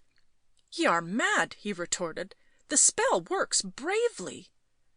On the end of his words came a sound that caused both to wince. Even in the lurid light Dirk saw his companion pale. It was the bell of the college chapel ringing the students to the vespers. " I had forgotten," muttered Dirk. " We must go. It would be noticed." " We cannot put the fire out," cried Theirry. " Nay, we must leave it. It must burn out," answered Dirk hurriedly. The creature, after rushing round the circle in an attempt to escape, had fallen, as if exhausted with its agony, and lay quivering. " We will leave him too," said Dirk unpleasantly. But Theirry had a tearing memory of a lady kneeling among green grasses and bending towards him with a dead bird in her hand, tears for it on her cheeks. A dead bird — and this. He stooped and snatched up the creature. It shrieked dismally as he touched it, and he felt the quick flame burn his fingers. Instantly the fire had sunk into ashes, and he held in his hand a mere morsel of charred wood. With a sound of disgust he flung this on the ground. " Should have let it burn," said Dirk, with the lamp held aloft to show him the way across the now dark chamber. " Perchance we cannot relight it, and I have not finished with the ugly knave." They stepped into the outer chamber, and Dirk locked the door. Theirry gasped to feel the fresher air in his nostrils, and a sense of terror clouded his brain. But Dirk was in high spirits. His eyes narrowed with excitement, his pale lips set in a hard fashion. They descended into the hall. Without a word to each other, but side by side, the two students passed into the antechamber that led into the chapel, and there they stopped. The pale rays of a candle dispersed the gathering dark and revealed a group of men standing together and conversing in whispers. " Why do they not enter the church?" breathed Theirry with a curious sensation at his heart. " Something has happened." Some of the students turned and saw them. They were forced to come forward. Dirk was silent and smiling. " Have you heard?" asked one. All were sober and subdued. " A horrible thing," said another. " Joris of Thuringia is struck with a strange illness. Certes, he fell down amongst us as if in the grip of hell fire." The speaker crossed himself. Theirry could not answer. He felt that they were all looking at him suspiciously, accusingly, and he trembled. " We carried him up to his chamber," said another. " He shrieked and tore at his flesh, imploring us to keep the flames off. The priest is with him now. God guard us from unholy things." " Why do you say that?" demanded Theirry fiercely. " Belike his disease was but natural." A look passed round the students. " I know not," one muttered. " It was strange." Dirk, still smiling and silent, turned into the chapel. Theirry and the others, hushing their surmises, followed. There were candles on the altar, 6 feet high, and a confusion of the senses overcame Theirry, in which he saw them as white angels with flaming halos coming grievingly for his destruction. A wave of fear and sorrow rushed over him. He sank on his knees on the stone floor and fixed his eyes on the priest, whose chasuble was gleaming gold through the dimness of the incense-filled chapel. The blasphemy and mortal sin of what he had done sickened and frightened him. Was not his being here the most horrible blasphemy of all? He had no right. He had made false confessions to the priest. He had received absolution on lies. Daily he had come here, worshipping God with his lips and Satan with his heart. A groan broke from him. He bowed his beautiful face in his hands, and his shoulders shook. He thought of Joris of Thuringia, writhing in the agony caused by their unhallowed spells, of the eager devils crowding to their service, and far away, in a blinding white mist, he seemed to see the ark of the saints and angels looking down on him, while he fell away, farther, farther, into unfathomable depths of darkness. With an uncontrollable movement of agony he looked up, and his starting eyes fell on the figure of Dirk kneeling in front of him. The youth's calm both horrified and soothed him. There he knelt, who had but a little while before been playing with devils, with a face as unmoved as a sculptured saint, with a placid brow, quiet eyes, and hands folded on his breviary. He seemed to feel Theirry's intense gaze, for he looked swiftly round, and a look of caution, of warning, shot under his white lids. Theirry's glance fell. His companions were singing, with uplifted faces, but he could not join them. The pillars with their foliated capitals oppressed him by their shadow. The saints glowing in mosaic on the drums of the arches frightened him with the unforgiving look in their long eyes. Laudate puri Dominum, laudate nomen Domini, sit nomen Domini benedictum, ex hoc nunc et usque in saeculum, a solicitu usque ad occasum, laudable nomen Domini. The fresh young voices rose lustily. The church was full of incense and music. Theirry rose with the hymn singing in his head, and left the chapel. The singers cast curious glances at him as he passed, and when he reached the door he heard a patter of feet behind him, and turned to see Dirk at his elbow. " I have done with it," he said hoarsely. Dirk's eyes were flaming. " Do you want to make public confession?" he demanded, breathing hard. " Remember, it is our lives to pay if they discover." Theirry shuddered. " I cannot pray. I cannot stay in the church. For days I have felt the blessing scorch me." " Come upstairs," said Dirk. As they went down the long hall they met one who was a friend of Joris of Thuringia. Dirk stopped. " Hast come from the sick man?" " Yea." " Is he mending?" Theirry stared with wild eyes, waiting the answer. " I know not," said the youth. " He lies in a swoon and pants for breath." He passed on, something abruptly. " Art afraid?" asked Dirk quietly. " Yea, I am afraid." " So am not I," answered Dirk composedly.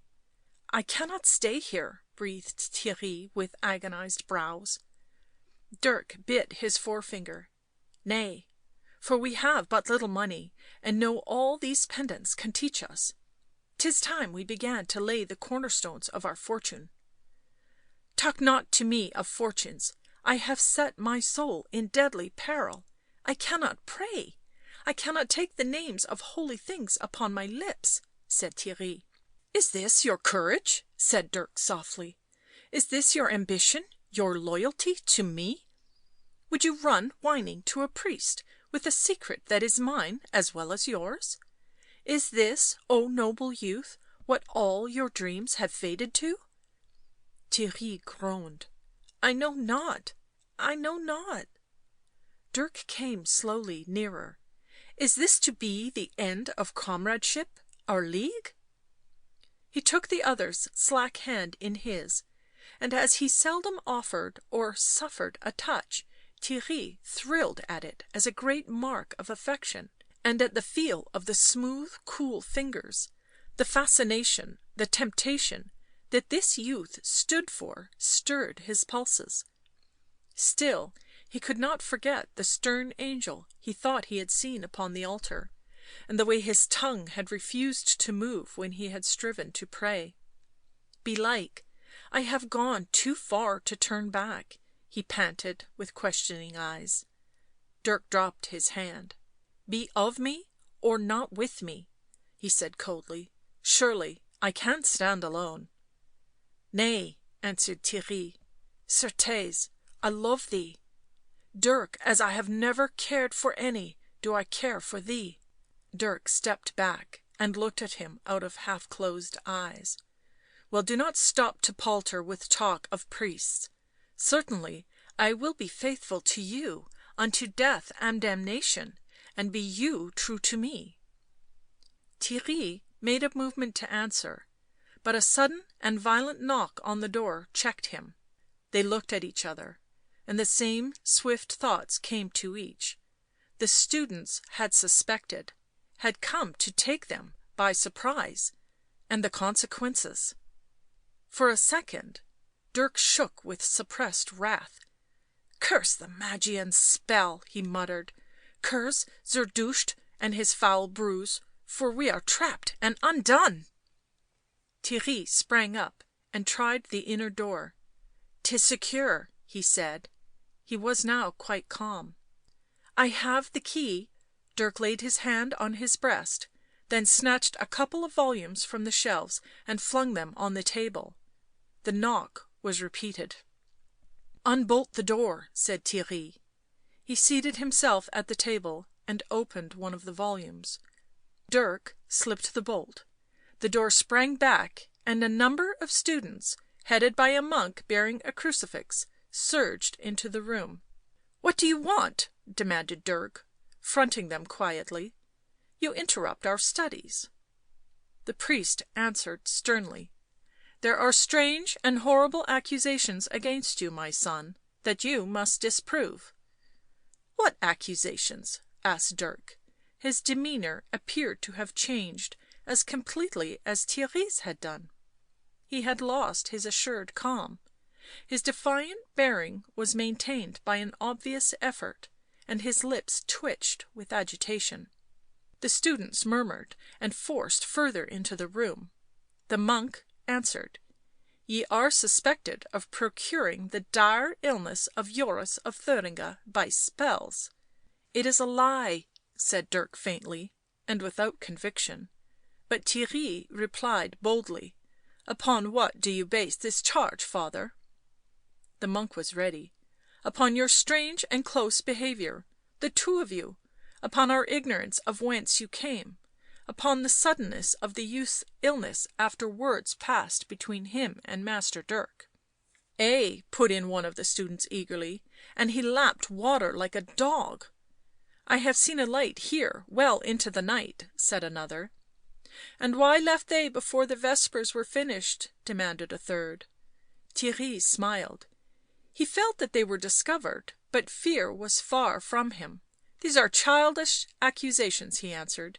"Get you gone to find a better." Dirk, who had retreated behind the table, spoke now. "Ye smirch us with wanton words," he said pantingly. "It is a lie." "Will you swear to that?" asked the monk quickly. Theirry interposed. "Search the chamber, my father. I warrant you have already been peering through mine." "Yea, and you found?" "Nothing." "Then you are not content?" cried Dirk. The murmur of the students swelled into an angry cry. "Nay, can ye not spirit away your implements if ye be wizards?" "Great skill do you credit us with," smiled Theirry, "but on nothing you can prove nothing." Although he knew that he could never allay their suspicions, it occurred to him that it might be possible to prevent the discovery of what the locked room held, and in that case, though they might have to leave the college, their lives would be safe. He snatched up the lantern and held it aloft. " See you anything here?" They stared round the bare walls with eager, straining eyes. One came to the table and turned over the volumes there. "Seneca!" He flung them down with disappointment. The priest advanced and gazed about him. Dirk stood silent and scornful. Theirry was bold to defy them all. " I see no holy thing," said the monk. " Neither virgin, nor saint, nor prie-dieu, nor holy water." Dirk's eyes flashed fiercely. " Here is my breviary." He pointed to it on the table. One of the students cried, " Where is the key to the inner chamber?" There were 3 or 4 of them about the door. Dirk, turning to see them striving with the handle, went ghastly pale and could not speak. But Theirry broke out into great wrath. " The room is disused. No affair of mine or Dirk. We know nothing of it." " Will you swear?" asked the priest. " Certes, I will swear." But the student struggling with the door cried out, " Dirk Renswoude asked for this room for his studies. I do know it, and he had the key." Dirk gave a great start. " Nay, nay," he said hurriedly. " I have no key." " Search, my sons," said the priest. Their blood was up. Some 10 or 12 had crowded into the chamber.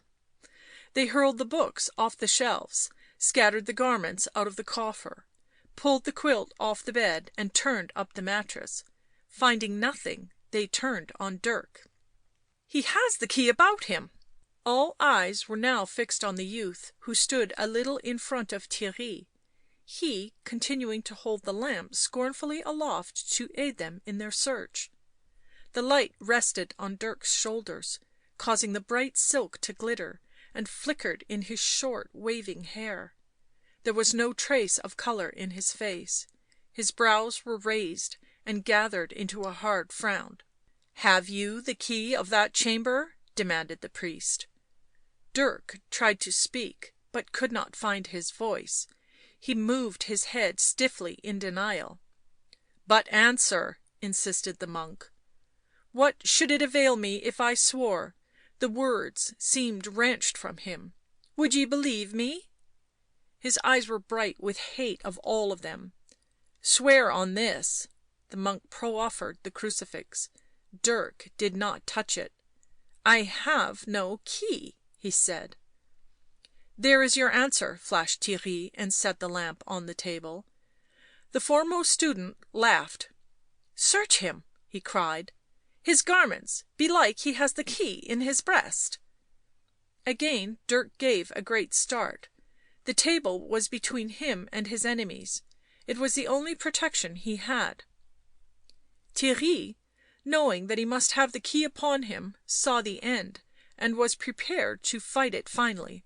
" What are ye going to do now?" he challenged. For answer one of them leant across the table and seized Dirk by the arm, swinging him easily into the centre of the room; another caught his mantle. A yell of " Search him!" arose from the others. Dirk bent his head in a curious manner, snatched the key from inside his shirt and flung it on the floor. Instantly they let go of him to pick it up, and he staggered back beside Theirry. " Do not let them touch me," he said. " Do not let them touch me." " Art a coward?" answered Theirry angrily. " Now we are utterly lost." He thrust Dirk away as if he would abandon him, but that youth caught hold of him in desperation. " Do not leave me — they will tear me to pieces." The students were rushing through the unlocked door, shouting for lights; the priest caught up the lamp and followed them. The two were left in darkness. " Ye are a fool," said Theirry. " With some cunning the key might have been saved." A horrid shout arose from those in the inner chamber, as they discovered the remains of the incantations. Theirry sprang to the window, Dirk after him. " Theirry, gentle Theirry, take me also. Can see I am helpless. Ah, I am small and pitiful. Theirry." Theirry had one leg over the window sill. " Come then, in the fiend's name," he answered. A hoarse shout told them the students had found the little image of Joris; those still on the stairway saw them at the window. Theirry helped Dirk on to the window ledge. The night air blew hot on their faces, and they felt warm rain falling on them. There was no light anywhere. The students were yelling in a thick fury as they discovered the unholy unguents and implements. They turned suddenly and dashed to the window. Theirry swung himself by his hands, then let go. With a shock that jarred every nerve in his body, he landed on the balcony of the room beneath. " Jump!" he called up to Dirk, who still crouched on the window sill. " Ah, soul of mine, ah, I cannot." Dirk stared through the darkness in a wild endeavour to discern Theirry. " I am holding out my arms. Jump!" The students had knocked over the lamp, and it had checked them for the moment. But Dirk, looking back, saw the room flaring with fresh lights and seething figures pushing up to the window. He closed his eyes and leapt in the darkness. The distance was not great. Theirry half caught him. He half staggered against the balcony. A torch was thrust out of the window above them. Frenzied faces looked down. Theirry pushed Dirk roughly through the window before them, which opened on to the library, and followed. " Now for our lives," he said. They ran down the dark length of the chamber and gained the stairs. The students, having guessed their design, were after them. They could hear the clatter of feet on the upper landing.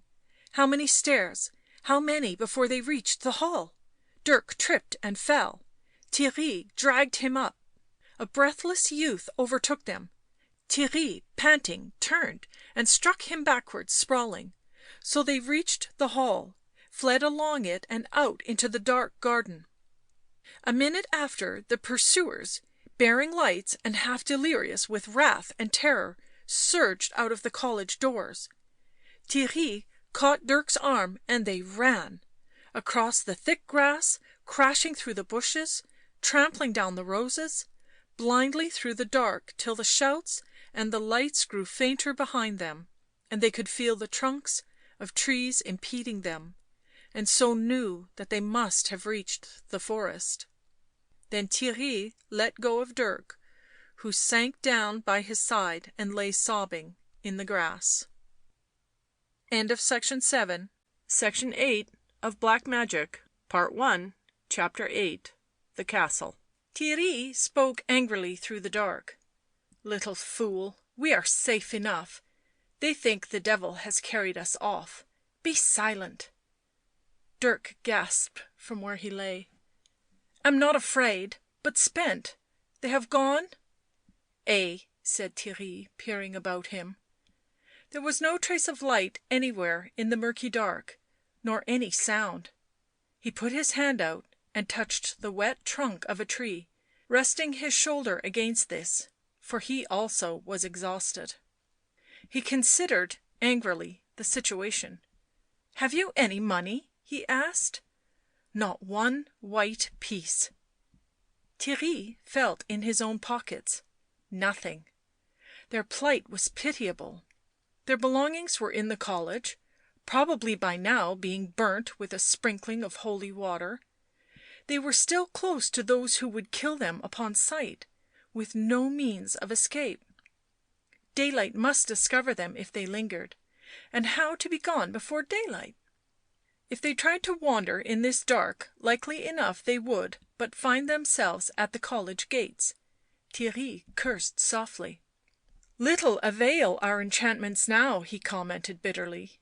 It was raining heavily, drumming on the leaves above them, splashing from the boughs and dripping on the grass. Dirk raised himself feebly.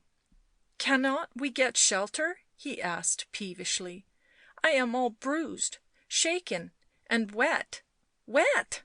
" Likely enough," responded Theirry grimly. " But unless the charms you know, Zerdusht's incantations and Magian spells, can avail to spirit us away, we must even stay where we are." "Ah, my manuscripts, my vials and bottles!" cried Dirk. "I left them all." "They will burn them," said Theirry. "Plague blast and blight the thieving, spying knaves!" answered Dirk fiercely. He got on to his feet and supported himself the other side of the tree. "Certes, curse them all," said Theirry, "if it anything helps." He felt anger and hate towards the priest and his followers, who had hounded him from the college. No remorse stung him now. Their action had swung him violently back into his old mood of defiance and hard-heartedness. His one thought was neither repentance nor shame, but a hot desire to triumph over his enemies and outwit their pursuit. "My ankle," moaned Dirk. "Oh, I cannot stand." Theirry turned to where the voice came out of the blackness. "Deafen me not with thy complaints, weakling," he said fiercely. "Hast behaved in a cowardly fashion tonight." Dirk was silent before a new phase of Theirry's character. He saw that his hold on his companion had been weakened by his display of fear, his easy surrender of the key. He put out his hand round the tree and touched the wet silk mantle. Despite the heat, Dirk was shivering. "What shall we do?" he asked, and strove to keep his teeth from chattering. "If we might journey to Frankfort." "Why Frankfort?" "Certes, I know an old witch there who was friendly to Master Lucas, and she would receive us, surely." "We cannot reach Frankfort or any place without money. How dark it is! Ugh, how it rains! I am wet to the skin. And my ankle." Theirry set his teeth. "We will get there in spite of them. Are we so easily daunted?" Theirry stared about him, and saw in one part of the universal darkness a small light with a misty halo about it, slowly coming nearer. "A traveller," said Theirry. "Now shall he see us or no?" "Belike he would show us on our way," whispered Dirk, "if he be not from the college." "Nay, he rides." They could hear now, through the monotonous noise of the rain, the sound of a horse, slowly, cautiously advancing. The light swung and flickered in a changing oval that revealed faintly a man holding it, and a horseman whose bridle he caught with the other hand. They came at a walking pace, for the path was unequal and slippery, and the illumination afforded by the lantern feeble at best. The horseman and his attendant were now quite close. The light showed the overgrown path they came upon, the wet foliage either side, and the slanting silver rain. Theirry stepped out before them. "Sir," he said, "know you of any habitation other than the town of Basle?" The rider was wrapped in a mantle to his chin and wore a pointed felt hat. He looked sharply under this at his questioner. "My own," he said, and halted his horse. "A third of a league from here." At first he had seemed fearful of robbers, for his hand had sought the knife in his belt, but now he took it away and stared curiously, attracted by the student's dress and the obvious beauty of the young man who was looking straight at him with dark, challenging eyes. "We should be indebted for your hospitality, even the shelter of your barns," said Theirry. The horseman's glance travelled to Dirk, shivering in his silk.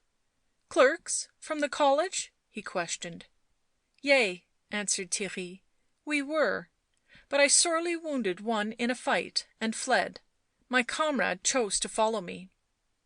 The stranger touched up his horse. "Certes, you may come with me. I wot there is room enow." The light held by the servant showed a muddy, twisting path, the shining wet trunks, the glistening leaves either side, the great brown horse, steaming and passive, with his bright scarlet trappings, and his rider muffled in a mantle to the chin. Dirk looked at man and horse quickly in silence. Theirry spoke. " It is an ill night to be abroad." " I have been in town," answered the stranger, " buying silks for my lady. And you — so you killed a man?" " He is not dead," answered Theirry, " but we shall never return to the college." The horseman had a soft and curiously pleasing voice; he spoke as if he cared nothing what he said or how he was answered. " Where will you go?" he asked. " To Frankfort," said Theirry. " The Emperor is there now, though he leaves for Rome within the year, they say," remarked the horseman. " And the Empress. Have you seen the Empress?" Theirry put back the boughs that trailed across the path. " No," he said. " Of what town are you?" " Courtrai." " The Empress was there a year ago. And did you not see her? One of the wonders of the world, they say, the Empress." " I have heard of her," said Dirk, speaking for the first time. " But, sir, we go not to Frankfort to see the Empress." " Likely ye do not," answered the horseman, and was silent. They cleared the wood and were crossing a sloping space of grass, the rain full in their faces; then they again struck a well worn path, now leading upwards among scattered rocks. As they must wait for the horse to get a foothold on the slippery stones, for the servant to go ahead and cast the lantern light across the blackness, their progress was slow; but neither of the three spoke until they halted before a gate in a high wall that appeared to rise up suddenly before them out of the night. The servant handed the lantern to his master and clanged the bell that hung beside the gate. Theirry could see by the massive size of the buttress that flanked the entrance that it was a large castle the night concealed from him, the dwelling certainly of some great noble. The gates were opened by two men carrying lights; the horseman rode through, the two students at his heels. " Tell my lady," he said to one of the men, " that I bring two who desire her hospitality." He turned and spoke over his shoulder to Theirry. " I am the steward here; my lady is very gentle hearted." They crossed a courtyard and found themselves before the square door of the donjon. Dirk looked at Theirry, but he kept his eyes lowered and was markedly silent. Their guide dismounted, gave the reins to one of the valets who hung about the door, and commanded them to follow him. The door opened straight on to a large chamber the entire size of the donjon; it was lit by torches stuck into the wall and fastened by iron clamps. A number of men stood or sat about, some in livery of bright golden coloured and blue cloth, others in armour or hunting attire; one or two were pilgrims with the cockle shells round their hats. The steward passed through this company, who saluted him with but little attention to his companions, and ascended a flight of stairs set in the wall at the far end. These were steep, damp and gloomy, ill lit by a lamp placed in the niche of the one narrow deep set window. Dirk shuddered in his soaked clothes. The steward was unfastening his mantle; it left trails of wet on the stone steps. Theirry marked it, he knew not why. At the top of the stairs they paused on a small stone landing. " Who is your lady?" asked Theirry. " Jacobea of Martzburg, the Emperor's ward," answered the steward. He had taken off his mantle and his hat, and showed himself to be young and dark, plainly dressed in a suit of deep rose colour, with high boots, spurred, and a short sword in his belt. As he opened the door Dirk whispered to Theirry: " It is the lady ye met to day?" " To day," breathed Theirry. " Yea, it is the lady." They entered by a little door and stepped into an immense chamber. The great size of the place was emphasised by the bareness of it, and the dim shifting light that fell from the circles of candles hanging from the roof. Facing them in the opposite wall was a high arched window. faintly seen in the shadows. To the left, a huge fireplace with a domed top meeting the wooden supports of the lofty beamed roof. Beside this a small door stood open on a flight of steps, and beyond were 2 windows, deep set and furnished with stone seats. The brick walls were hung with tapestries of a dull purple and gold colour, the beams of the ceiling painted. At the far end was a table, and in the centre of the hearth lay a slender white boarhound, asleep. So vast was the chamber, and so filled with shadows, that it seemed as if empty save for the dog.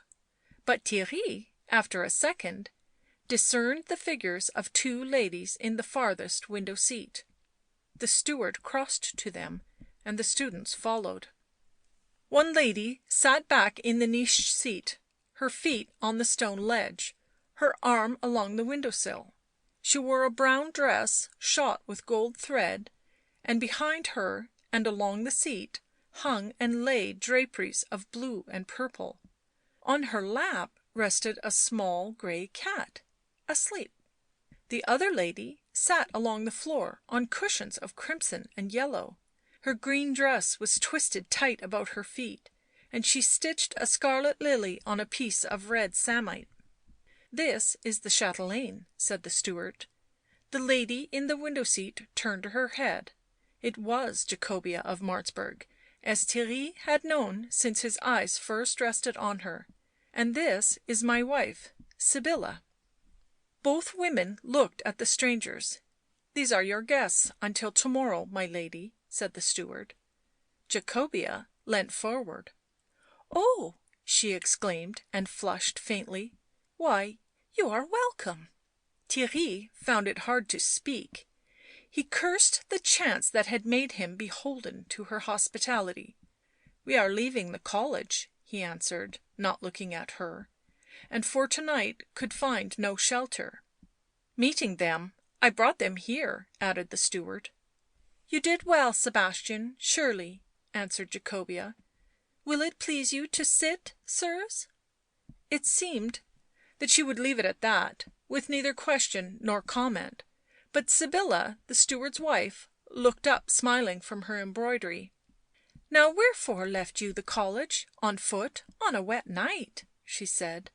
" I killed a man, or nearly," answered Theirry curtly. Jacobea looked at her steward. " Are they not wet, Sebastian?" " I am well enough," said Theirry quickly. He unclasped his mantle. " Certes, under this I am dry." " That am not I," cried Dirk. At the sound of his voice both women looked at him. He stood apart from the others, and his great eyes were fixed on Jacobea. " The rain has cut me to the skin," he said, and Theirry crimsoned for shame at his complaining tone. " It is true," answered Jacobea courteously. " Sebastian, will you not take the gentle clerk to a chamber — we have enough empty, I wot — and give him another habit?" " Mine are too large," said the steward in his indifferent voice. " The youth will fall with an ague," remarked his wife. " Give him something, Sebastian — I warrant he will not quarrel about the fit." Sebastian turned to the open door beside the fireplace. " Follow him, fair sir," said Jacobea gently. Dirk bent his head and ascended the stairs after the steward. The chatelaine pulled a red bell rope that hung close to her, and a page in gold and blue livery came after a while. She gave him instructions in a low voice. He picked up Theirry's wet mantle, set him a carved chair and left. Theirry seated himself. He was alone with the 2 women, and they were silent, not looking at him. A sense of distraction, of uneasiness was over him. He wished that he was anywhere but here, sitting a dumb suppliant in this woman's presence. Furtively he observed her, her clinging gown, her little velvet shoes beneath the hem of it, her long white hands resting on the soft grey fur of the cat on her knee, her yellow hair knotted on her neck, and her lovely, meek face. Then he noticed the steward's wife, Sybilla. She was pale, of a type not greatly admired or belauded, but gorgeous, perhaps, to the taste of some. Her russet red hair was splendid in its gleam through the gold net that confined it. Her mouth was a beautiful shape and colour, but her brows were too thick, her skin too pale, and her blue eyes over bright and hard. Theirry's glance came back to Jacobea. His pride rose that she did not speak to him, but sat there idle as if she had forgotten him.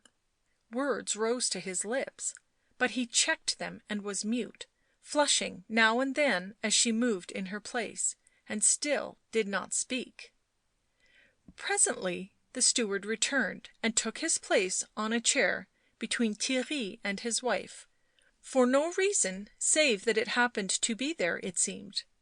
He played with the tagged laces on his sleeves and said nothing.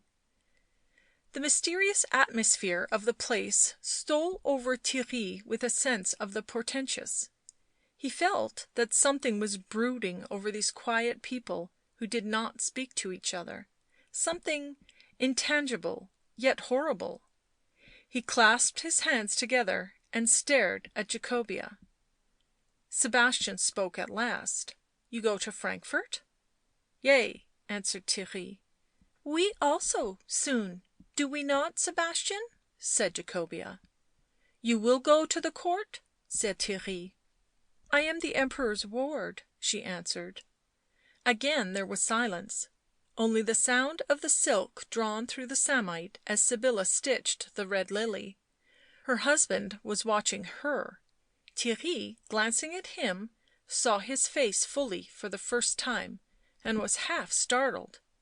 It was a passionate face, in marked contrast with his voice, a dark face with a high arched nose and long black eyes, a strange face.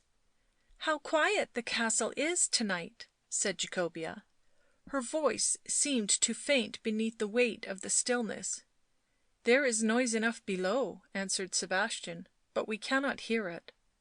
The page returned, carrying a salver bearing tall glasses of wine, which he offered to Theirry, then to the steward. Theirry felt the green glass cold to his fingers, and shuddered. Was that sense of something awful impending only matter of his own mind, stored of late with terrible images? What was the matter with these people? Jacobea had seemed so different this afternoon. He tasted the wine; it burnt and stung his lips, his tongue, and sent the blood to his face. " It still rains," said Jacobea. She put her hand out of the open window and brought it back wet. " But it is hot," said Sybilla. Once more the heavy silence. The page took back the glasses and left the room. Then the place beside the fireplace was pushed open, and Dirk entered softly into the mute company. Section 9 of Black Magic, Part 1, Chapter 9. Sebastian. He wore a flame coloured mantle that hung about him in heavy folds, and under that a tight yellow doublet. His hair drooped smoothly. There was a bright colour in his face, and his eyes sparkled. " Ye are merry," he mocked, glancing round him. " Will you that I play or sing?" He looked in his direct burning way at Jacobea, and she answered hastily. " Certes, with all my heart, the air is hot and thick to night." Dirk laughed, and Theirry stared at him bewildered, so utterly had his demeanour changed. He was gay now, radiant.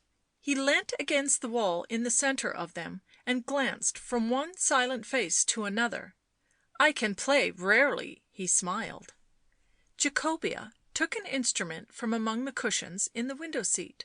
It was red, with a heart-shaped body, a long neck, and 3 strings. " You can play this?" she asked in a half frightened manner. "Ay." Dirk came forward and took it. " I will sing you a fine tune, surely. I will sing you the tune of a foolish lady," he smiled. His shadow was heavy on the wall behind him. The dark purple hues of the tapestry threw into brilliant relief the flame hues of his robe and the clear pale colour of his strange face. He held the instrument across his knees and commenced playing on it with the long bow Jacobea had given him. An irregular quick melody arose, harsh and jeering. After he had played a while he began to sing, but in a chant under his breath, so that the quality of his voice was not heard. He sang strange meaningless words at first. The four listening sat very still. Only Sybilla had picked up her sewing, and her fingers rose and fell steadily as the bodkin glittered over the red lily. Theirry hid his face in his hands. He hated the place, the woman quietly sewing, the dark-faced man beside him. He even hated the image of Jacobea, that he saw, as clearly as if he looked at her brightly before him. Dirk broke into a little doggerel rhythm, every word of which was hard and clear. The turkis in my fine spun hair was brought to me from Barbara. My pointed shield is rouge and vert, where mullets three shine royally. Now if he guessed, he need not wait in poor estate, but on his breast wear all my state and be my maid. For sick for very love am I, my heart is weak to kiss his cheek, but he is low and I am high, I cannot speak, for I am weak. Jacobea put the cat among the cushions and rose. She had a curious set smile on her lips. " Do you call that the rhyme of a foolish lady?" she asked. " Ay, for if she had offered her love, surely it had not been refused," answered Dirk, dragging the bow across the strings. " You think so?" said Jacobea in a shrinking tone. " Mark you, she was a rich lady," smiled Dirk, " and fair enough, and young and gentle, and he was poor, so I think. If she had not been so foolish she might have been his second wife." At these words Theirry looked up. He saw Jacobea standing in a bewildered fashion, as if she knew not whether to go or stay, and in her eyes an unmistakable look of amazement and horror. " The rhyme said nothing of the first wife," remarked Sybilla, without looking up from the red lily. " The rhyme says very little," answered Dirk. " It is an old story. The squire had a wife, but if the lady had told her love belike he had found himself a widower." Jacobea touched the steward's wife on the shoulder. " Dear heart," she said, " I am weary, very weary, with doing nought, and it is late, and the place strange to night, at least." She gave a trembling smile. " I feel it — strange — so good even." Sybilla rose. Jacobea's lips touched her on the forehead. The steward watched them. Jacobea, the taller of the two, stooping to kiss his wife. Theirry got to his feet. The chatelaine raised her head and looked toward him. " To morrow I will bid you God speed, sire." Her blue eyes glazed aside at Dirk, who had moved to the door by the fireplace and held it open for her. She looked back at Theirry, then round in silence and coloured swiftly. Sybilla glanced at the sand clock against the wall. " Yea, it is near midnight. I will come with you." She put her arm around Jacobea's waist and smiled backwards over her shoulder at Theirry. So they went, the sound of their garments on the stairs making a faint soft noise. The little cat rose from her cushions, stretched herself and followed them. Sebastian picked up the red silk lily that his wife had flung down on the cushions. The candles were guttering to the iron sockets, making the light in the chamber still dimmer, the corners still more deeply obscured with waving shadows. " You know your chamber," said the steward to Dirk. " You will find me here in the morning. Good night." " Good night," said Theirry heavily. Dirk smiled and threw himself into the vacated window seat. The steward crossed the room to the door by which they had entered. He did not look back, though both were watching him. The door closed after him violently, and they were alone in the vast darkening hall. " This is fine hospitality," sneered Dirk. " Is there none to light us to our chamber?" Theirry walked to and fro with an irregular, agitated step.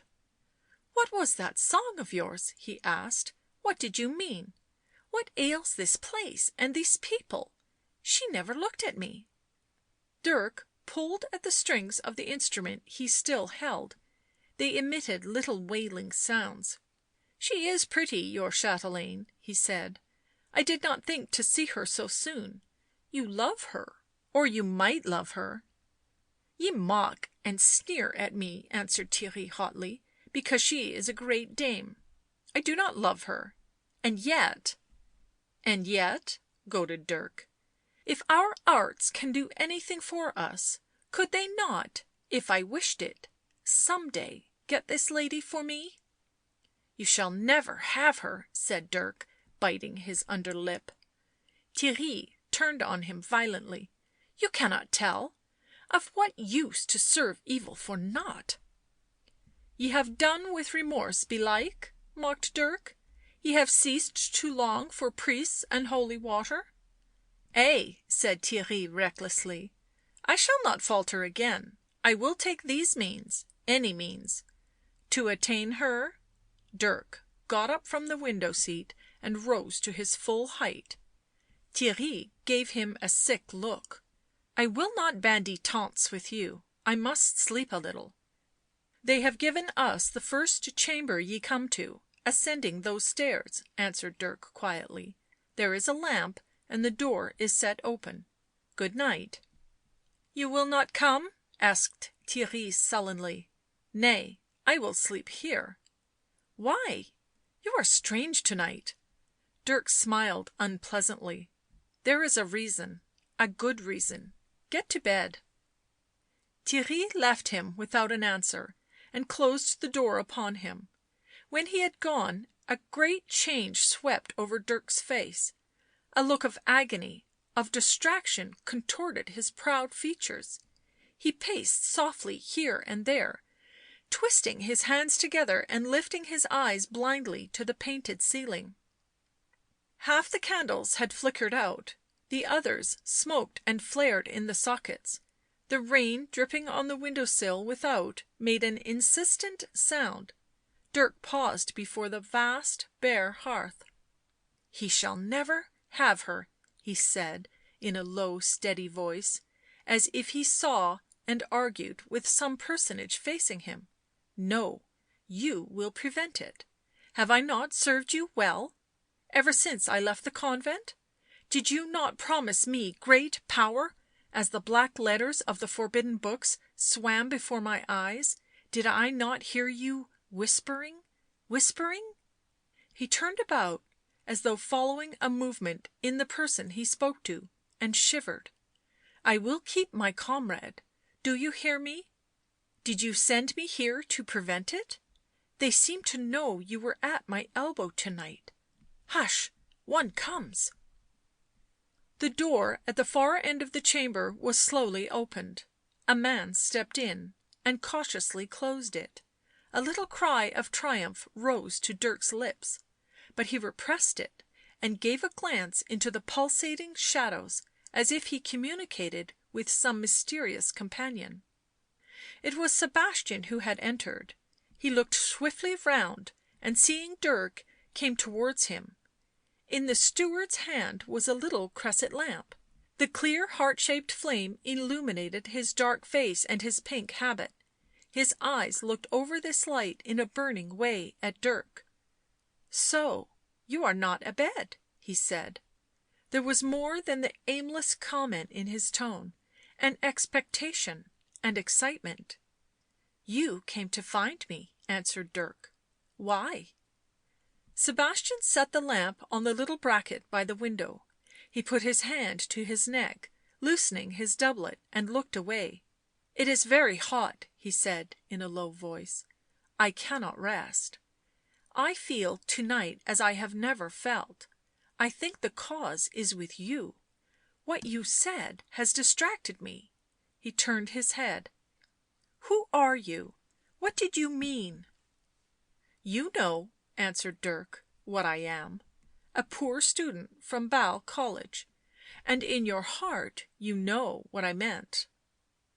Sebastian stared at him a moment. "God! But how could you discern, even if it be true, you a stranger? But now I think of it, belike there is reason in it. Certes, she has shown me favour." Dirk smiled. "'Tis a rich lady, her husband would be a noble. Think of it." "What ye put into me," cried Sebastian in a distracted voice, "that I should talk thus to a prating boy? But the thought clings and burns, and surely ye are wise." Dirk, still leaning against the wall, smoothed the arras with delicate fingers. "Surely I am wise. Well skilled in difficult sciences am I, and quick to see and understand. Take this for your hospitality, sir steward, watch your mistress." Sebastian put his hand to his head. "I have a wife." Dirk laughed. "Will she live forever?" Sebastian looked at him and stammered, as if some sudden sight of terror seared his eyes. There is witchcraft in this, your meaning." "Think of it," flashed Dirk. "Remember it. Ye get no more from me." The steward stood quite still, gazing at him. "I think that I have lost my wits to night," he said in a low voice. "I do not know what I came down to you for, nor whence come these strange thoughts." Dirk nodded his head. A small, slow smile trembled on the corners of his lips. "Perchance I shall see you in Frankfort, sir steward." Sebastian caught at the words with eagerness. "Yea, I go there with my lady."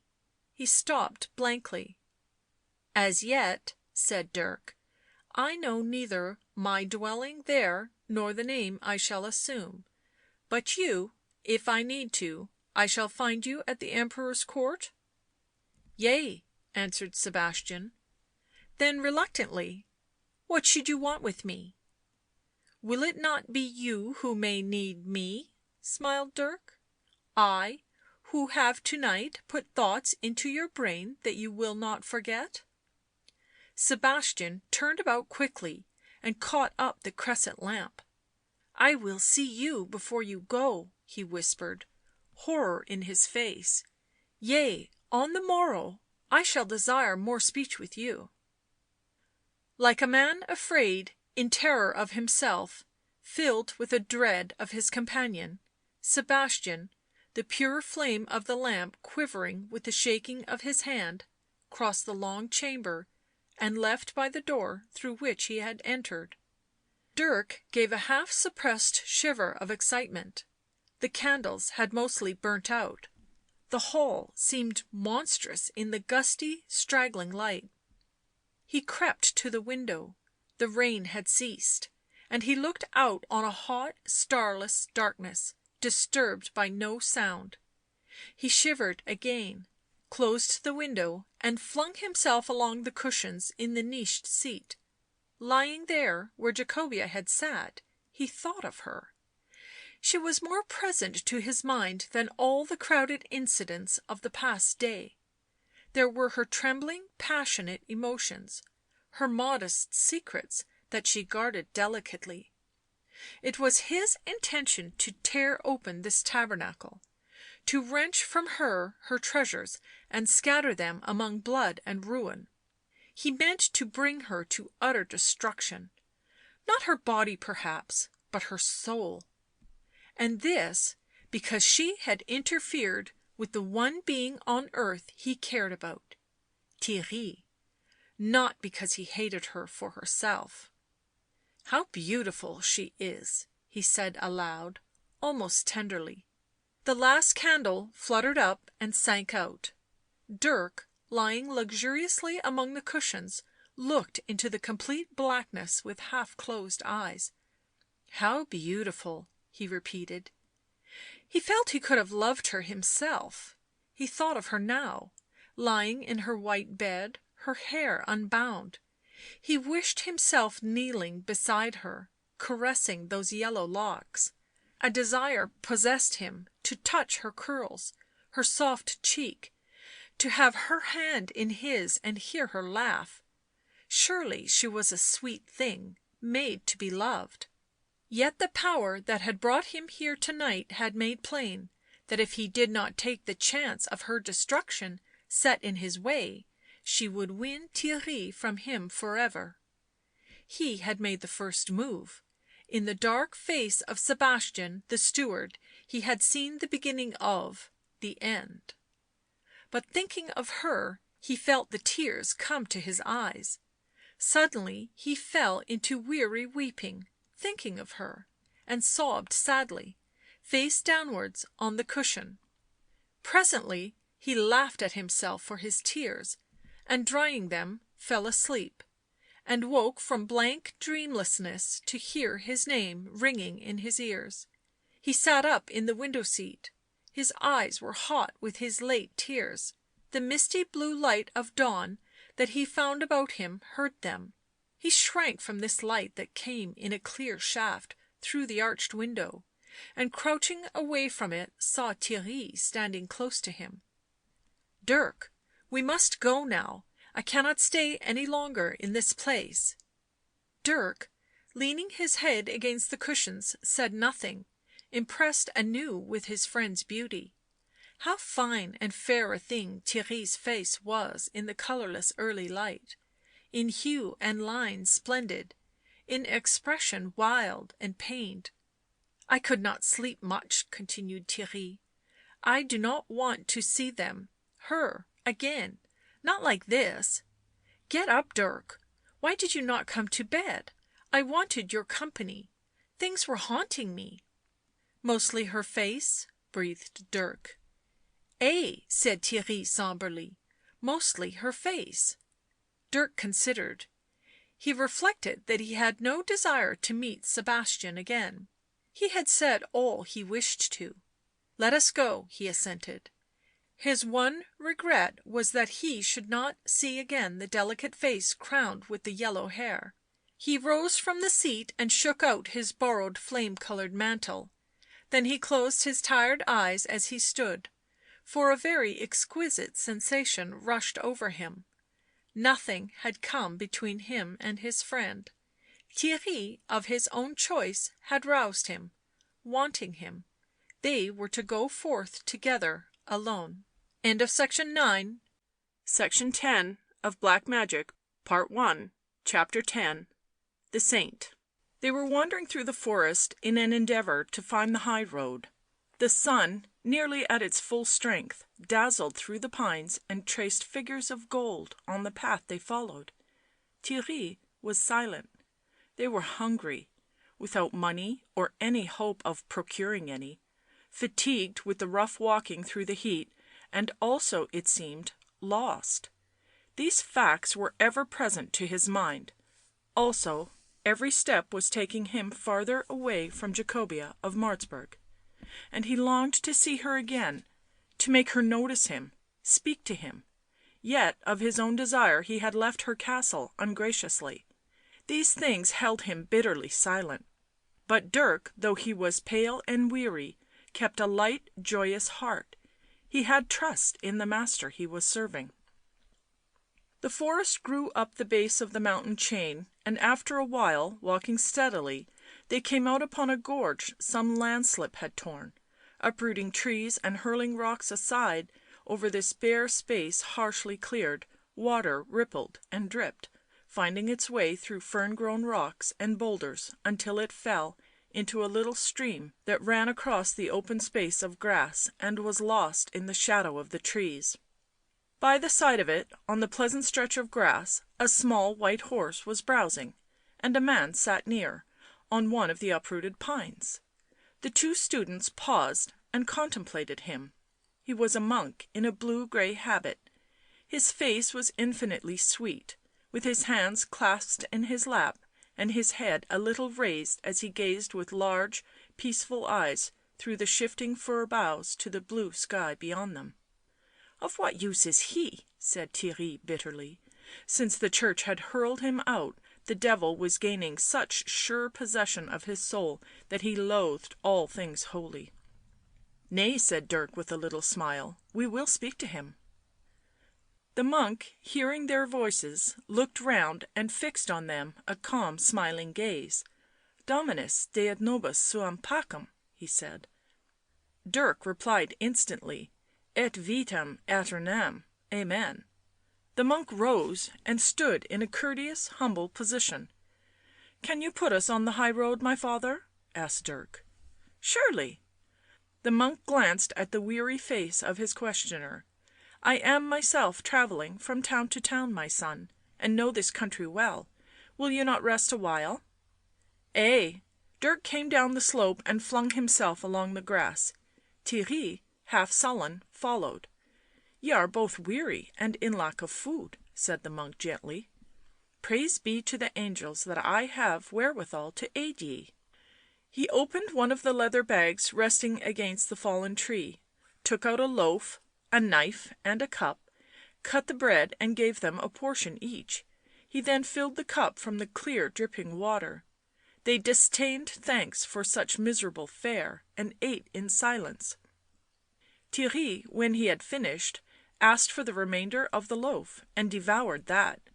Dirk was satisfied with his allowance, but he drank greedily of the beautiful water. " Ye have come from Basle?" asked the monk. Dirk nodded. " And we go to Frankfort." " A long way," said the monk cheerfully, " and on foot, but a pleasant journey, certes." " Who are you, my father?" asked Theirry abruptly. " I saw you in Courtrai, surely." " I am Ambrose of Menthon," answered the monk, " and I have preached in Courtrai to the glory of God." Both students knew the name of Saint Ambrose. Theirry flushed uneasily. " What do you here, father?" he asked. " I thought you were in Rome." " I have returned," replied the saint humbly. " It came to me that I could serve Christus "— he crossed himself — "better here. If God His angel will it, I desire to build a monastery up yonder above the snow." He pointed through the trees towards the mountains. His eyes, that were blue grey, the colour of his habit, sparkled softly. " A house to God His glory," he murmured, " in the whiteness of the snows — that is my intent." " How will you attain it, holy sir?" questioned Theirry. Saint Ambrose did not seem to notice the mocking tone. " I have," he said, " already considerable moneys. I beg in the great castles, and they are generous to God, His poor servant. We, my brethren and I, have sold some land. I return to them now with much gold — Deo gratias." As he spoke there was such a pure sweetness in his fair face that Theirry turned away abashed. But Dirk, lying on his side and pulling up the grass, answered, " Are you not afraid of robbers, my father?" The saint smiled. " Nay, God, His money, is sacred even unto the evil doer. Surely I fear nothing." " There is much wickedness in the heart of man," said Dirk, and he also smiled. " Judge with charity," answered Ambrose of Menthon. " There is also much goodness. You speak, my son, with seeming bitterness, which showeth a soul not yet at peace. The wages of the world are worthless, but God giveth immortality." He rose and began fastening the saddlebags on the pony. As his back was turned, Theirry and Dirk exchanged a quick look. The little procession started through the pine forest. Ambrose of Menthon, erect, spare, walking lightly with untroubled face, and leading the white pony burdened with the saddlebags containing the gold. Theirry, sombre, silent, striding beside him, and Dirk a little behind in his flame coloured mantle, his eyes bright in a weary face. And so they came towards evening on to the road and saw in a valley beneath them a little town. All three halted. The Angelus was ringing, the sound came sweetly up the valley. Saint Ambrose sank on his knees and bowed his head. The other two fell back among the trees. "Well?" whispered Dirk. "It is our chance," frowned Theirry in the same tone. "I have been thinking of it all day." " I also. There is much money." " We could get it without — blood?" " Surely, but if need be, even that." Their eyes met; in the pleasant green shade they saw each other's excited faces. " It is God his money," murmured Theirry. " What matter for that, if the Devil be stronger? Hush, the Angelus ends. Now we join him."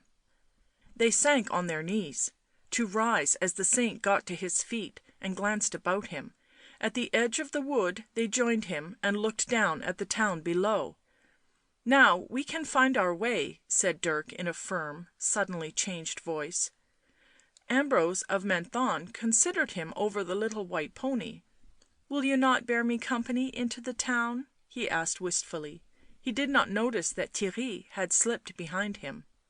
Dirk's eyes flashed in a signal to his companion.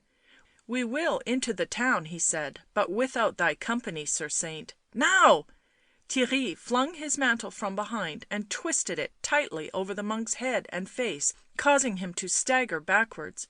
Dirk rushed, seized his thin hands and strapped them together with the leather belt he had just loosened from his waist, and between them they dragged him into the trees. " My ears are weary of thy tedious talk," said Theirry viciously, " my eyes of thy sickly face."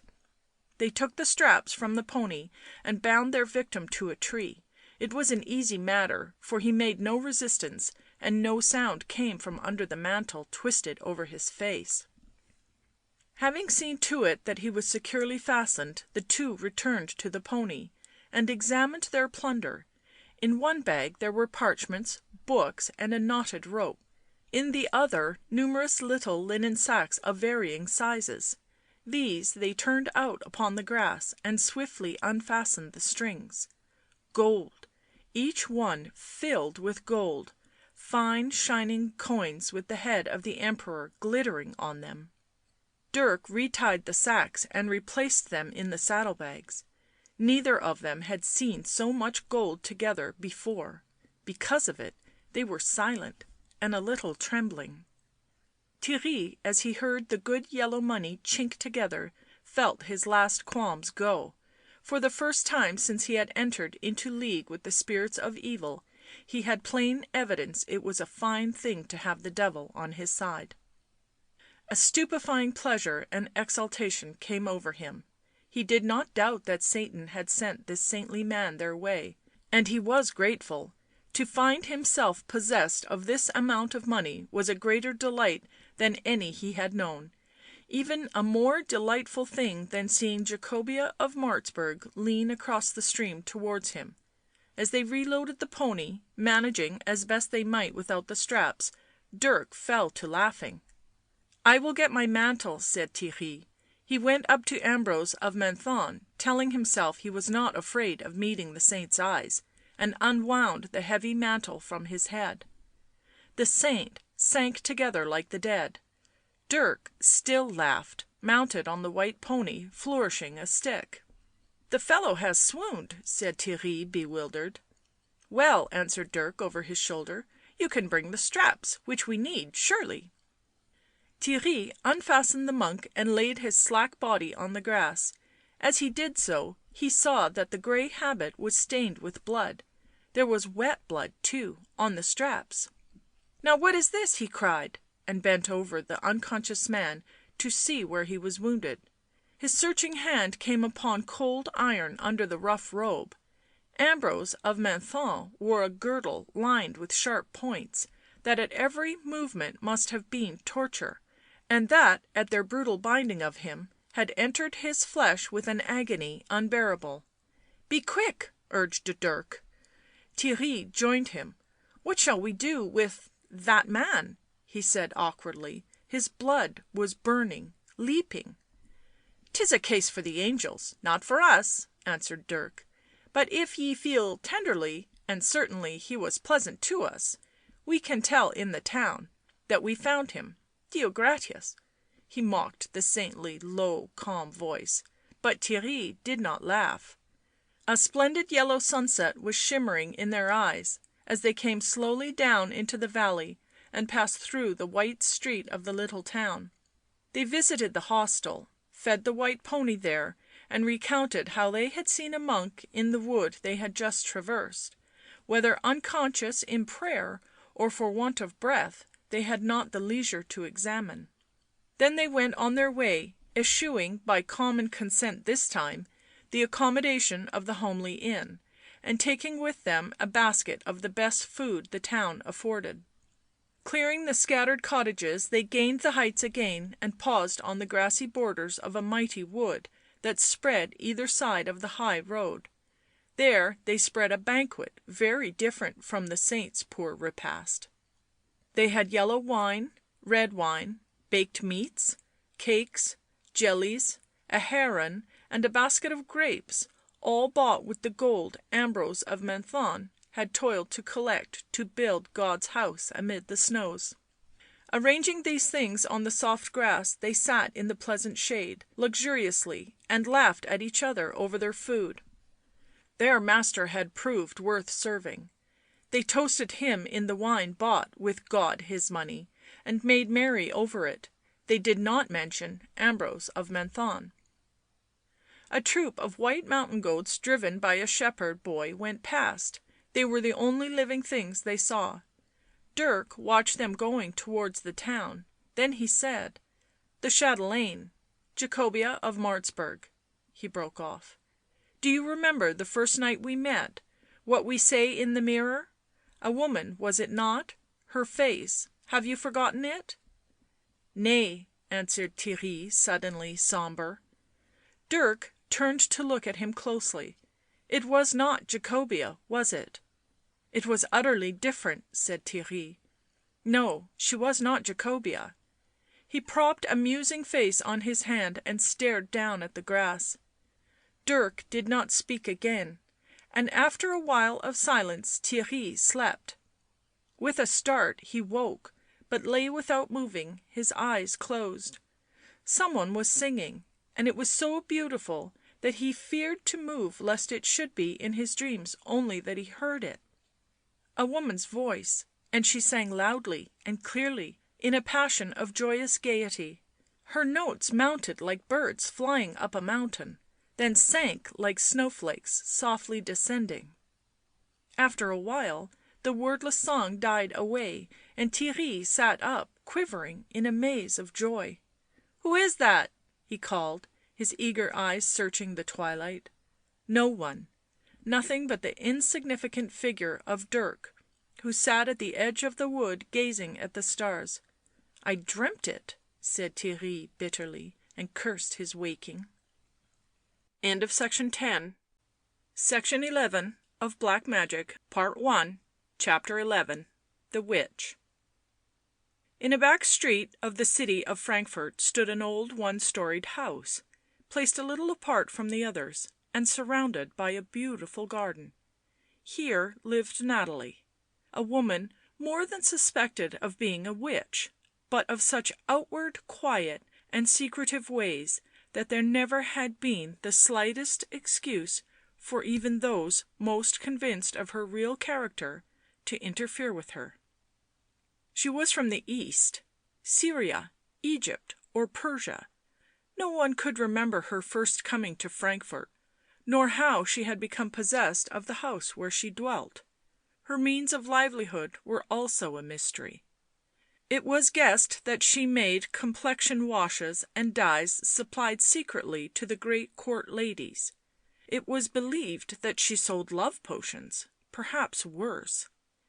It was known that in some way she made money, for though generally clothed in rags, she had been seen wearing very splendid garments and rich jewels.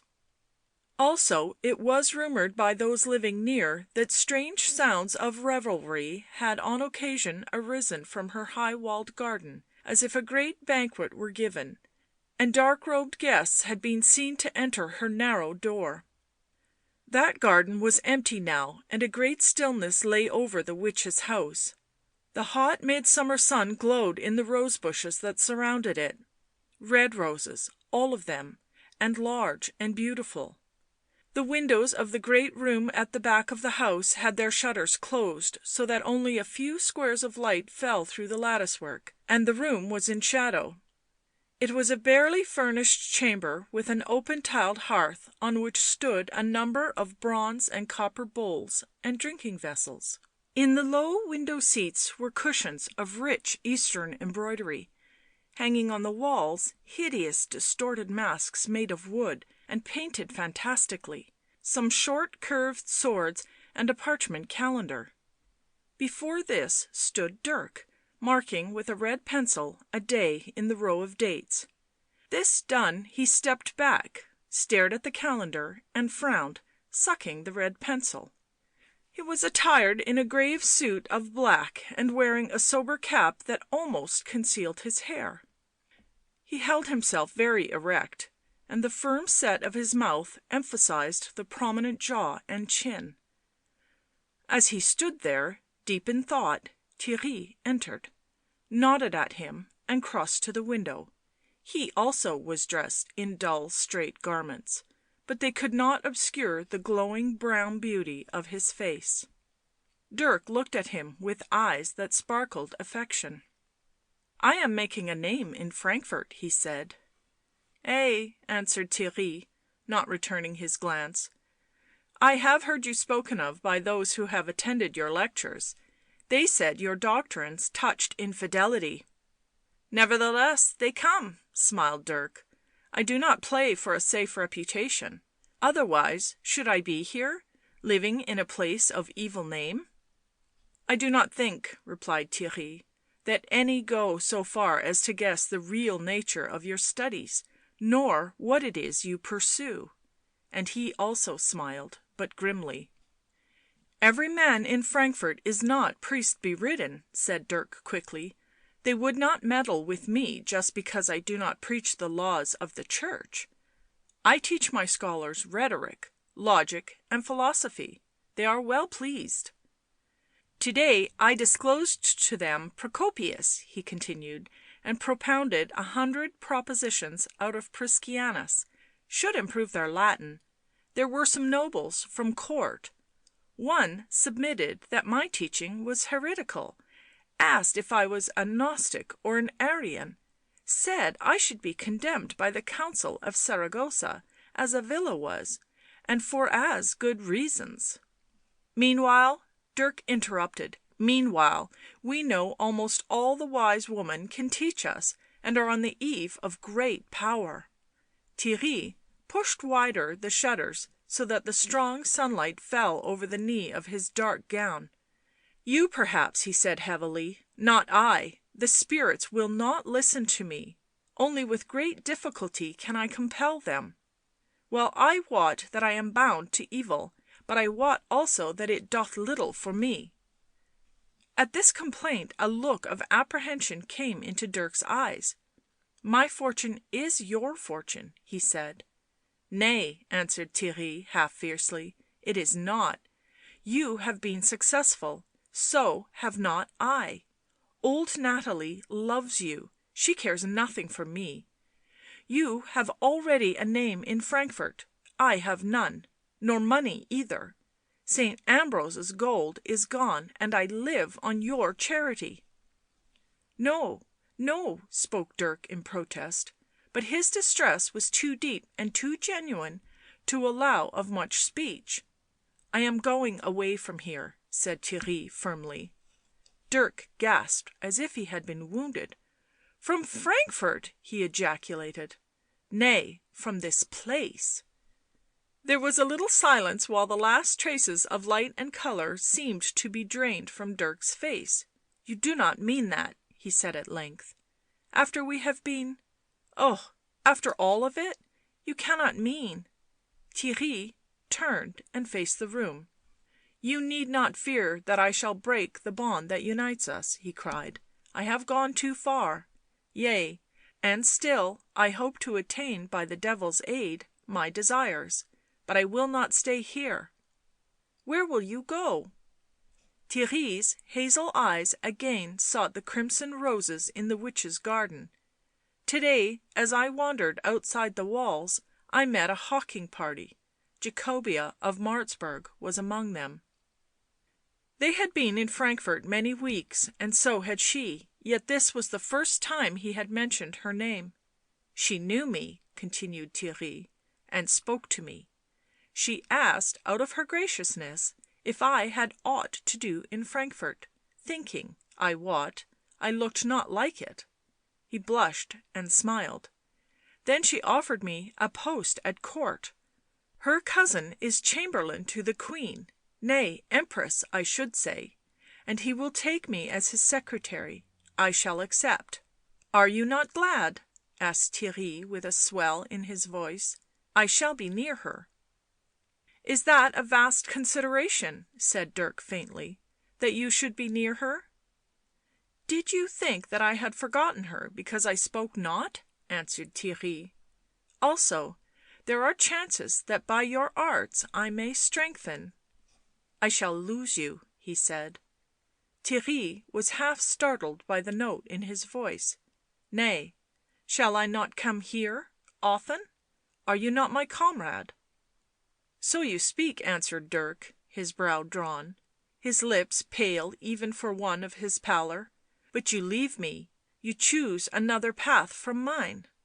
" It need not grieve you that I go," answered Theirry, half sullen, half wondering. " I wot I am pledged deeply enough to thy master."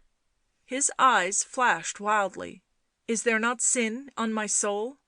Have I not awakened in the night to see Saint Ambrose smile at me? Am I not outside the Church and in league with hell?" Dirk braced himself. " Do not go," he said. " There is everything before us if we stay together. If you " his words choked him and he was silent.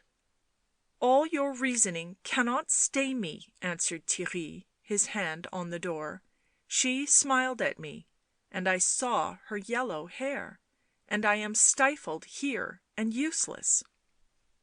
He opened the door and went out.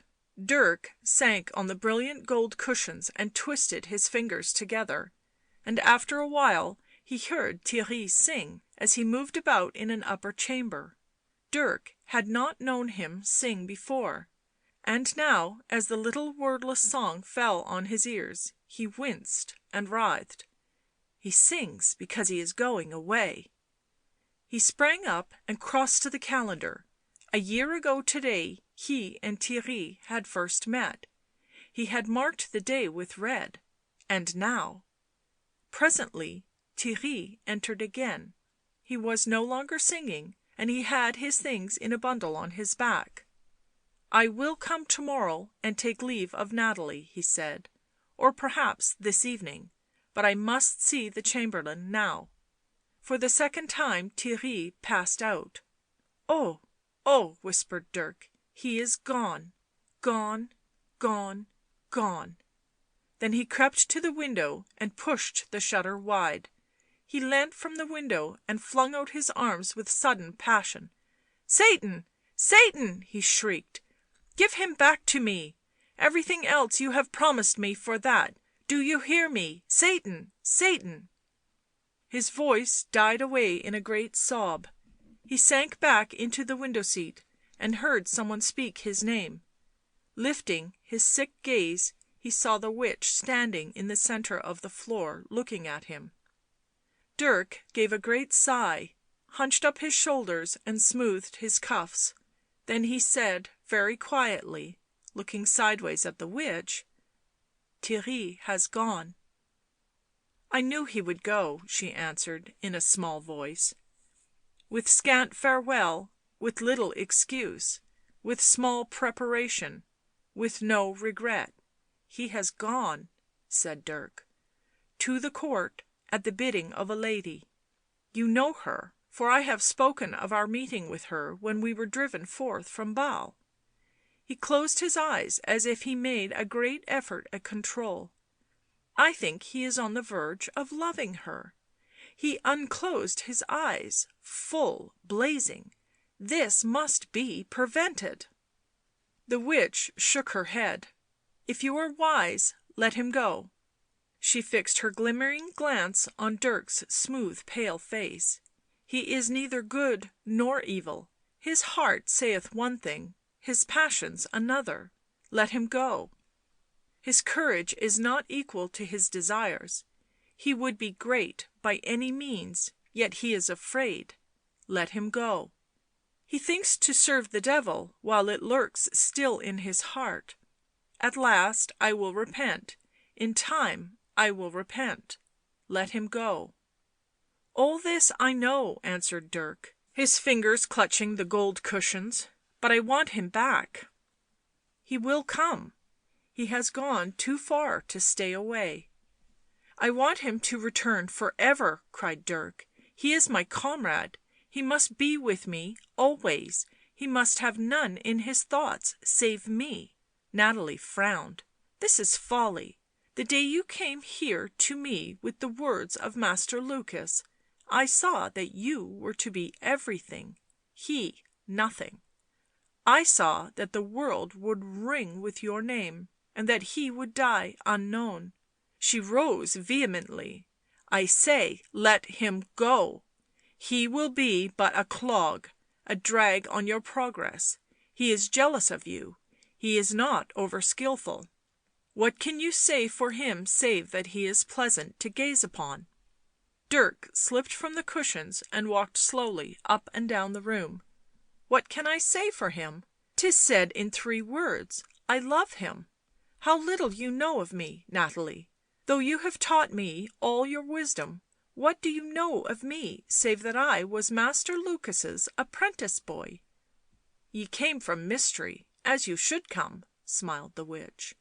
And now Dirk seemed to smile through agony. " It is a mystery. Methinks to tell it would be to be blasted as I stand. It seems so long ago, so strange, so horrible. Well, well." He put his hand to his forehead and took a turn about the room. " As I sat in Master Lukas' empty house, painting, carving, reading forbidden books, I was not afraid. It seemed to me I had no soul, so why fear for that which was lost before I was born? The devil has put me here, said I, and I will serve him. He shall make me his archetype on earth. And I waited for his signal to bid me forth. Men talk of Antichrist. What if I am he? So I thought. " And so you shall be," breathed the witch. Dirk's great eyes glowed above his smiling lips. Could any but a demon have such thoughts? Then Theirry came, and I saw in his face that he did what I did, knew what I knew, and his voice faltered. I mind me how I went and watched him as he slept, and then I thought after all I was no demon, for I was aware that I loved him. I had terrible thoughts. If I love, I have a soul, and if I have a soul it is damned. But he shall go with me. If I came from hell I shall return to hell, and he shall go with me. If I am damned he shall be damned, and go hand in hand with me into the pit." The smile faded from his face, and an intense, ardent expression took its place. He seemed almost in an ecstasy. " She may make fight with me for his soul, if he love her she might draw him to heaven with her yellow hair. Did I not long for yellow locks when I saw my bridal? I have not forgotten what I spoke of. I would say that she does not love him." " Yet she may," said the witch, " for he is gay and beautiful." Dirk slowly turned his darkening eyes on Nathalie. " She must not." The witch fondled her fingers. " We can control many things — not love nor hate." Dirk pressed a swelling bosom. " Her heart is in the hand of another man, and that man is her steward, ambitious, poor and married." He came up to the witch, and, slight as he was, beside the withered Eastern woman he appeared marvellously fresh, glowing and even splendid. " Do you understand me?" he said. The witch blinked her shining eyes. I understand that there is little need of witchcraft or of black magic here." "No," said Dirk. "Her own love shall be her poison. She herself shall give him back to me."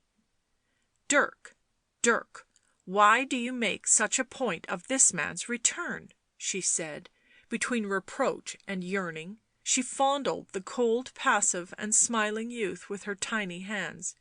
"You are going to be great." She mouthed the words greedily. "I may never have done much, but you have the key to many things. You will have the world for your footstool yet. Let him go." Dirk still smiled. "No," he answered quietly. The witch shrugged her shoulders and turned away. "After all," she said in a half whine, "I am only the servant now. You know the words that can compel me and all my kind to obey you. So let it be. Bring your Theirry back."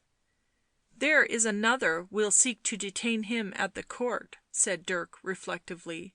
"His old time friend, the Margrave's son, Balthasar of Courtrai, who shines about the Emperor. I saw him not long ago. He also is my enemy." "Well, the devil will play them all into thy hands," smiled the witch. Dirk turned an absent look on her and she crept away. It grew to the hour of sunset. The red light of it trembled marvellously in the red roses and filled the low dark chamber with a sombre crimson glow. Dirk stood by the window biting his forefinger, revolving schemes in which Jacobea, her steward, Sybilla and Theirry were to be entangled as flies in a web. Desperate devilry and despairing human love mingled grotesquely, giving rise to thoughts dark and hideous. The clear peal of a bell roused him, and he started with remembrances of when last this sound through an empty house had broken on his thoughts, of how he had gone and found Theirry without his door. Then he left the room and sought the witch. She had disappeared. He did not doubt that the summons was for her. Not infrequently did she have hasty and secret visitors. But as she came not, he crossed the dark passage and himself opened the door on to the slip of garden that divided the house from the cobbled street, opened it on a woman in a green hood and mantle, who stood well within the shadow of the porch. "Whom would you see?" he asked cautiously. The stranger answered in a low voice. "You.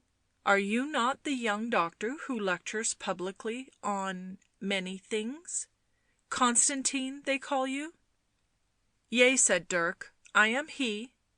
I heard you to-day. I would speak to you." She wore a mask that as completely concealed her face as her cloak concealed her figure.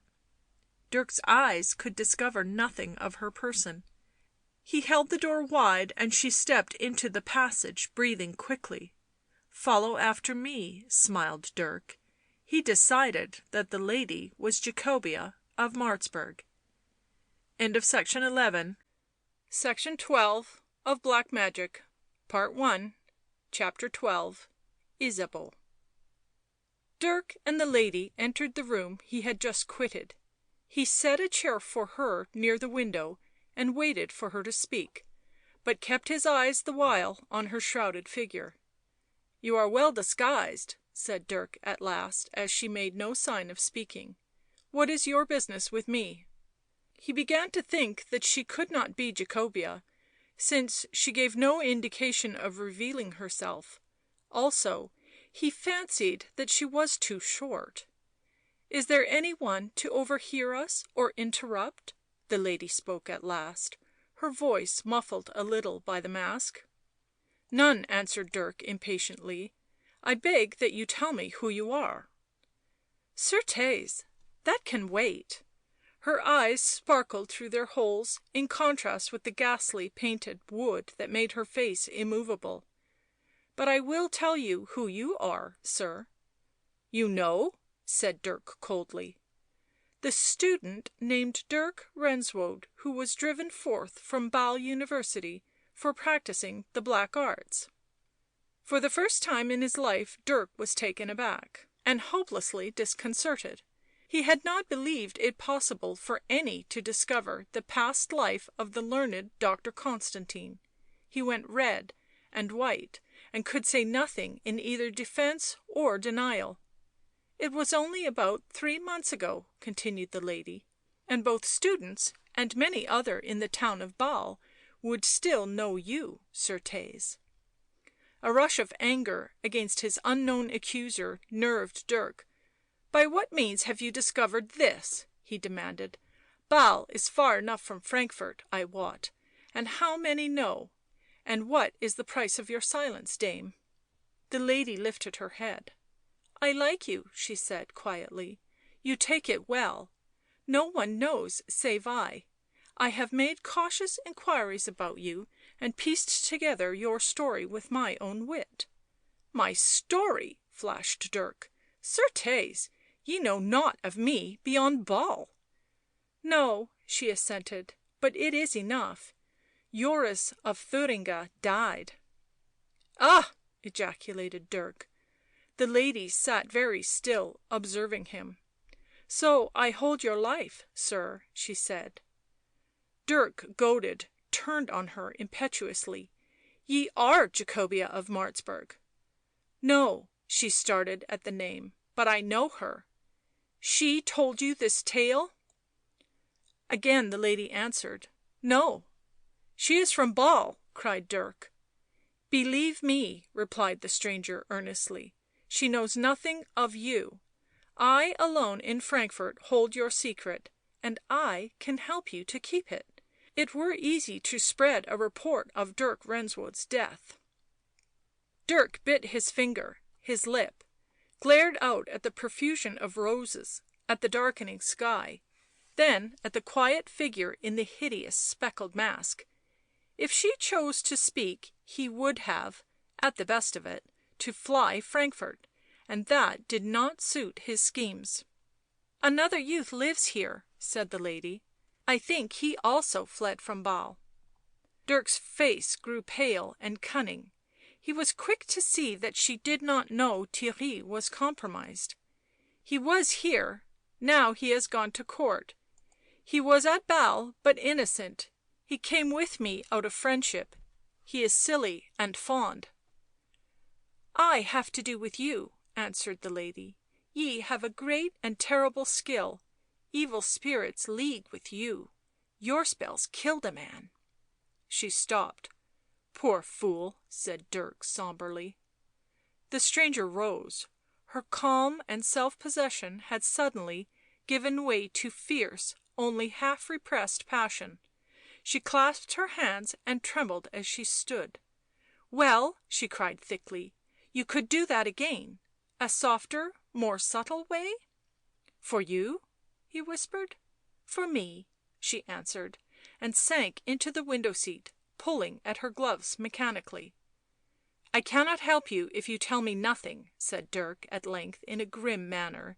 " I will tell you this," answered she passionately. " There is a man I hate, a man in my way — I do not talk wildly — that man must go, and if you will be the means "" You will be in my power as I am now in yours," thought Dirk, completing the broken sentence. The lady looked out at the roses. " I cannot convey to you what nights of horror and days of bitterness, what resolutions formed and resolutions broken, what hate and what love have gone to form the impulse that brought me here to day. Nor does it concern ye. Certes, enough, I am resolved, and if your spells can aid me " She turned her head sharply. " I will pay you very well." " You have told me nothing," repeated Dirk. " And though I can discover what you are and who is your enemy, it were better that you told me with your own lips." She seemed now in an ill concealed agitation. " Not to day will I speak — I will come again. I know this place — while, certes, your secret is safe with me — think over what I have said."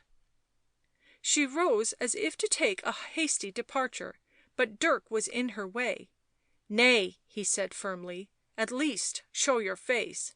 How shall I know you again? And what confidence have you in me if you will not take off your mask? I say you shall." She trembled between a sigh and a laugh. "Perhaps my face is not worth gazing at," she answered on a breath. "I wot ye are a fair woman," replied Dirk, who heard the consciousness of it in her alluring voice. Still she hesitated. "Know ye many about the court?" she asked. "Nay, I have not concerned myself with the court." "Well then, and since I must trust you and like you," her voice rose and fell, "look at me and remember me." She loosened her cloak, flung back the hood, and quickly unfastened the mask, snatched it off. The disguise flung aside, she was revealed to the shoulders, clearly in the warm twilight. Dirk's first impression was that this was beauty that swept from his mind all other beauty he had ever beheld. His second, that it was the same face he and Theirry had seen in the mirror. "You do not know me?" she asked. "No," answered Dirk. He could not tell her that he had seen her before in his devil's mirror. "But you will recognize me again." Dirk laughed quietly. "You were not made to be forgotten. Strange with such a face ye should have need of witchcraft." The lady replaced the mottled mask, and looked the more horrible after that glimpse of gleaming beauty, and drew her mantle over her shoulders. Dirk proffered no question, made no comment, but preceded her down the dark passage and opened the door. She passed out. Her footstep was light on the path. Dirk watched her walk rapidly down the street, then closed the door and bolted it. After a pause of breathless confusion and heart-heating excitement, he ran to the back of the house and out into the garden. It was just light enough for the huge dusky roses to be visible as they nodded on their trailing bushes. Dirk ran between them until he reached a gaunt stone statue half concealed by laurels. In front of this were flags irregularly placed. In the centre of one was an iron ring. Dirk, pulling at this, disclosed a trap-door that opened at his effort and revealed a flight of steps. He descended from the soft pure evening air and the red roses into the witch's kitchen, closing the stone above him. The underground chamber was large and lit by lamps hanging from the roof, revealing smooth stone walls and damp floor.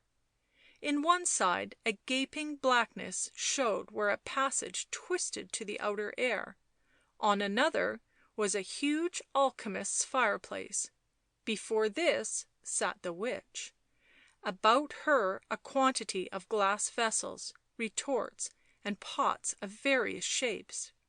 Either side of this fireplace hung a human body, black and withered, swinging from rusted ropes and crowned with wreaths of green and purple blotched leaves. On a table set against the wall was a brass head that glimmered in the feeble light. Dirk crossed the floor with his youthful step and touched Nathalie on the shoulder. " One came to see me," he said breathlessly. " A marvellous lady." " I know," murmured the witch. " And was it to play into thy hands?" " She threatened me," he said, " and for a moment I was afraid, for certes I do not wish to leave Frankfort, but she wished me to serve her, which I will do for a price." "Who is she?" blinked the witch. " That I am come to discover," frowned Dirk. " And who is it she spoke of? Also somewhat of Jacobea of Martzburg." He coughed, for the foul atmosphere had entered his nostrils. " Give me the globe."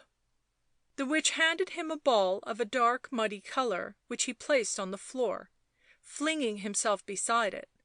Nathalie drew a pentagon round the globe and pronounced some words in a low tone.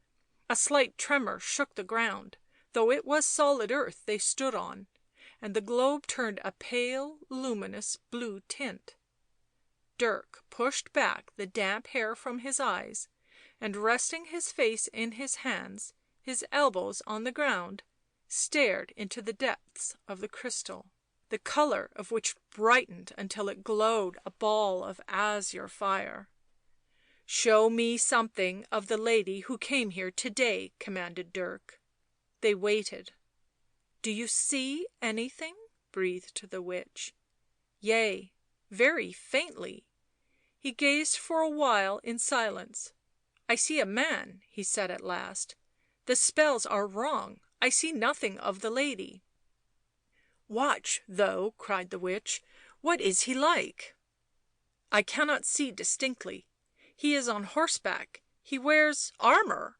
Now I can see his face. He is young, dark, he has black hair. Do ye know him?" " Nay, I have never seen him before." Dirk did not lift his eyes from the globe. " He is evidently a knight. He is magnificent, but cold — ah!" His exclamation was at the change in the ball; slowly it faded into a faint blue, then became again dark and muddy. He flung it angrily out of the pentagon. " What has that told me?" he cried. " What is this man?" " Question Zerdusht," said the witch, pointing to the brass head. " Maybe he will speak to night." She flung a handful of spices on to the slow burning fire, and a faint smoke rose, filling the chamber. Dirk crossed to the brass head and surveyed it with eager hollow eyes. " The dead men dance," smiled the witch. " Certes, he will speak to night." Dirk turned his wild gaze to where the corpses hung; their shrivelled limbs twisted and jerked at the end of their chain, and the horrid lurid colour of their poisonous wreaths gleamed through the smoke and shook with the nodding of their faceless heads. " Zerdusht, Zerdusht," murmured Dirk. " In the name of Satan, his legions, speak to thy servant. Show or tell him something of the woman who came here to day on an evil errand." A heavy stillness fell with the ending of the words; the smoke became thick and dense, then suddenly cleared. At that instant the lamps were extinguished and the fire fell into ashes. " Something comes," whispered the witch. Through the dark could be heard the dance of the dead men and the grind of their bones against the ropes. Dirk stood motionless, his straining eyes fixed before him.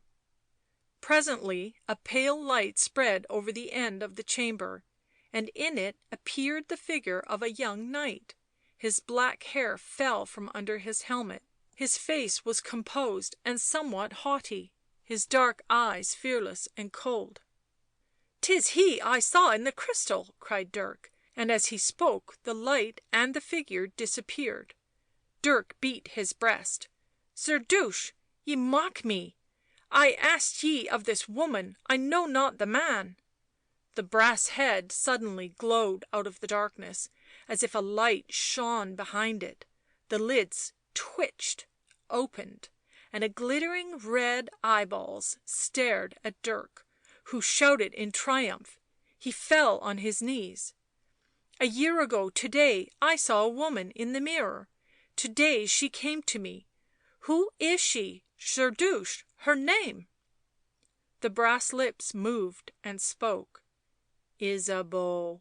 " Who was the knight ye have shown me?" he cried. " Her husband," answered the head. " Who is the man she seeks my aid to — who is it of whom she spoke to me?" The flaming eyeballs rolled. " Her husband." " Who is she?" " The Empress of the West," said the brass head. A cry broke from Dirk and the witch. Dirk shrieked another question. " She wishes to put another in the Emperor's place." " Yea." The light was growing fainter, the eyelids flickered over the red eyes. " Whom?" cried Dirk. Faint yet distinct came the answer. " The Lord of Ursula of Rooselaare. Balthasar of Courtrai. The lids fell and the jaws clicked. The light sank into nothingness, and the lamps sprang again into dismal flame that disclosed the black bodies of the dead men, hanging slackly with their wreaths touching their chests, the witch crouching by the hearth, and in the centre of the floor stood Dirk, smiling horribly. End of section 12. Section 13 of Black Magic, Part 1, Chapter 13. The Snaring of Jacobea. The great forest was so silent, so lonely. The aisles of a vast church could have been no more sanctified by holy stillness. Even the summer wind that trembled in the upper boughs of the huge trees had not penetrated their thick branches and intertwined leaves, so that the grass and flowers were standing erect, untroubled by a breath of air, and the sun that dazzled without on the town of Frankfort did not touch the glowing green gloom of the forest. Seated low on the grass by a wayside shrine that held a little figure of the Madonna, Nathalie the witch, hunched together in a brown cloak, looked keenly into the depths of cool shade between the tree trunks. She was watching the distant figure of a lady tremble into sight among the leaves of the undergrowth, a lady who walked hesitatingly and fearfully. As she drew near, the witch could see that the long yellow dress she held up was torn and soiled, and that her hair hung disarranged on her shoulders. Breathing in a quick, fatigued manner, she came towards the shrine, but seeing the witch she stopped abruptly, and her grey eyes darkened with apprehension. " What is amiss with Jacobea of Martzburg?" asked the witch in her expressionless way, " that she walks the forest disarrayed and alone?" " I am lost," answered Jacobea, shrinking. " How do you know me?" " By your face," said Nathalie. " How is it you are lost?" " Will you tell me the way to Frankfort?" asked Jacobea wearily. " I have walked since noon. I was accompanying the Empress from the tournament, and my horse broke away with me. I slipped from the saddle. Now I have lost him." Nathalie smiled faintly. " Let me tell your fortune," said the witch, slowly rising. " You have a curious fortune, and I will reveal it without gold or silver."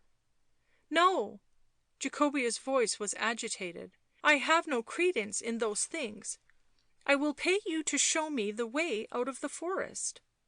But the witch had crossed softly to her side, and to her manifest shrinking terror caught hold of her hand. " What do you imagine you hold in your palm?" she smiled. Jacobea endeavoured to draw her hand away, the near presence of the woman quickened her unnamed terror. " Lands and castles," said the witch, while her fingers tightened on the striving wrist. " Gold and loneliness." " You know me," answered Jacobea in anger. " There is no magic in this. Let me go." The witch dropped the lady's hand and smoothed her own together. " I do not need the lines in your palm to tell me your fortune," she said sharply. " I know more of you than you would care to hear, Jacobea of Martzburg." The lady turned away and stepped quickly but aimlessly down the shaded glade. Nathalie, dragging her brown cloak, came lightly after. " You cannot escape," she said. " You may walk in and out of the trees until you die of weariness, yet never find your way to Frankfort." " Who are you?" cried the lady, with a touch of desperation in her faint voice. " And what do you want with me?" The witch licked her pale lips. " Come with me and I will show you." " To what end should I go with you?" exclaimed Jacobea. " I know you not, and God help me, I mistrust you." The witch shot a scornful glance over the lady's tall figure, supple with the strength of youth. " What evil could I do you?" she asked. Jacobea considered her intently. Indeed she was small, seemed frail also. Jacobea's white fingers could have crushed the life out of her lean throat. Still she was reluctant. to what end?" she repeated. Nathalie did not answer, but turned into a grass-grown path that twisted through the trees, and Jacobea, afraid of the loneliness, followed her slowly. As they went through the forest, the green, still forest, with no flower to vary the clinging creepers and great blossomless plants, with no sound of bird or insect to mingle with their light tread and the sweep of their garments on the ground, Jacobea was aware that her senses were being dulled and drugged with the silence and the strangeness. She felt no longer afraid or curious. After a while they came upon a pool lying in a hollow and grown about with thick dark ferns. The sunless waters were black and dull. On the surface of them floated some dead leaves and the vivid unwholesome green of a tangled weed. A young man in plain dark dress was seated on the opposite bank. On his knees was an open book, and his long straight hair hung either side of his face and brushed the yellow page. Behind him stood the shattered trunk of a blasted tree, grown with fan-shaped fungi of brilliant scarlet and blotched purple and orange that glowed gorgeously in the universal cold soft greenness. "Oh, me!" murmured Jacobea. The young man lifted his eyes from the book and looked at her across the black water. Jacobea would have fled, would have flung herself into the forest with no thought but that of escape from those eyes gazing at her over the pages of that ancient volume. But the witch's loathsome little hands closed on hers with a marvellous strength and drew her, shuddering, round the edge of the pond. The youth shut the book, stretched his slender limbs, and half turning on his side lay and watched. Jacobea's noble and lovely figure, clothed in a thick soft velvet of a luminous yellow hue, her blonde hair straying on her shoulders and mingling with the glowing tint of her gown, her grave and sweet face, lit and guarded by grey eyes, soft and frightened, made a fair picture against the sombre background of the dark wood. A picture marred only by the insignificant and drab-coloured figure of the little witch who held her hand and dragged her through the dank grass. "Do you remember me?" asked the youth. Jacobea turned her head away. "Let go of her, Nathalie," continued the youth impatiently. He rested his elbow on the closed book and propped his chin on his hand. His eyes rested eagerly and admiringly on the lady's shuddering fairness. "She will run," said Nathalie, but she loosened her hold. Jacobea did not stir. She shook the hand that Nathalie had held and caressed it with the other. The young man put back his heavy hair. "Do you know me?" She slowly turned her face, pearl pale above the glowing colour of her dress. "Yes, you came to my castle for shelter once." Dirk did not lower his intense, ardent gaze. "Well, how did I reward your courtesy?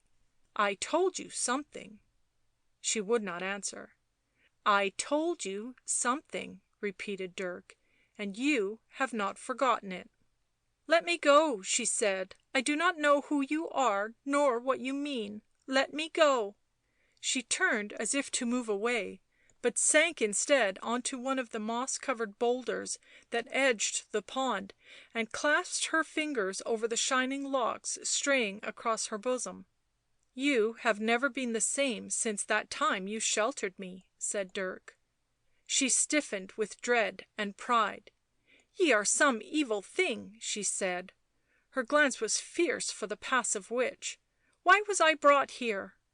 "Because it was my wish," answered Dirk gravely.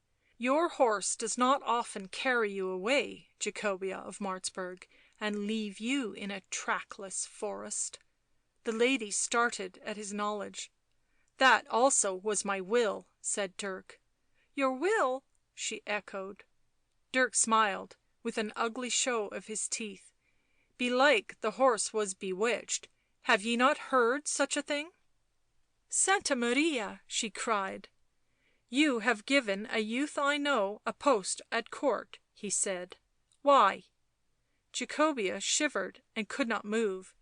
She looked drearily at the black water and the damp masses of fern, then with a slow horror at the figure of the young man seated under the blasted tree. " I do not know," she answered weakly. " I never disliked him." " As ye did me?" added Dirk. " Maybe I had no cause to love you," she returned, goaded. " Why did you ever come to my castle? Why did I ever see you?" She put her cold hand over her eyes. " No matter for that," mocked Dirk. " So ye liked my comrade Theirry?" She answered, as if forced against her will. " Well enough I liked him. Was he not pleasured to encounter me again? And since he was doing nought, I — but why do you question me? Can it be that you are jealous?" The young man pulled his heavy brows together. " Am I a silly maid to be jealous? Meddle not with things ye cannot measure. It had been better for you had you never seen my comrade's fair face — ay, and for me also," and he frowned. " Surely he is free to do as he may list," returned Jacobea. " If he choose to come to court "" If ye choose to tempt him," answered Dirk. " But enough of that." He rose and leant against the tree. Above his slender shoulder rose the jagged tongue of grey wood and the smooth colour of the clustering fungi, and beyond that the forest sank into immense depths of still gloom. Jacobea strove desperately with her dull dread and terror, but it seemed to her as if a sickly vapour was rising from the black pool that chilled her to horror. She could not escape Dirk's steady eyes that were like bright stones in his smooth face. " Come here," he said. Jacobea made no movement to obey until the witch clutched her arm, then she shook off the clinging fingers and approached the spot where Dirk waited. " I think you have bewitched me," she said drearily. " Not I — another has done that," he answered. " Certes, ye are slow in mating, Jacobea of Martzburg." A little shuddering breath stirred her parted lips; she looked to right and left, saw nothing but the enclosing forest, and turned her frightened eyes on Dirk. " I know some little magic," he continued. " Shall I show you the man you wish to make Lord of Martzburg?" " There is no one," she said feebly. " You lie," he answered, " as I could prove." " As you cannot prove," she returned, clasping her hands together. " Why did your steward come with ye to Frankfort," answered Dirk, " and his wife stay as chatelaine of Martzburg? It had been more fitting had he remained. What reward will he receive for his service as your henchman at court?" " What reward do you imagine I should offer?" she answered very slowly. " I cannot tell," said Dirk, with a hot force behind every word, " for I do not know if you are a fool or no. But this I know — the man waits a word from you."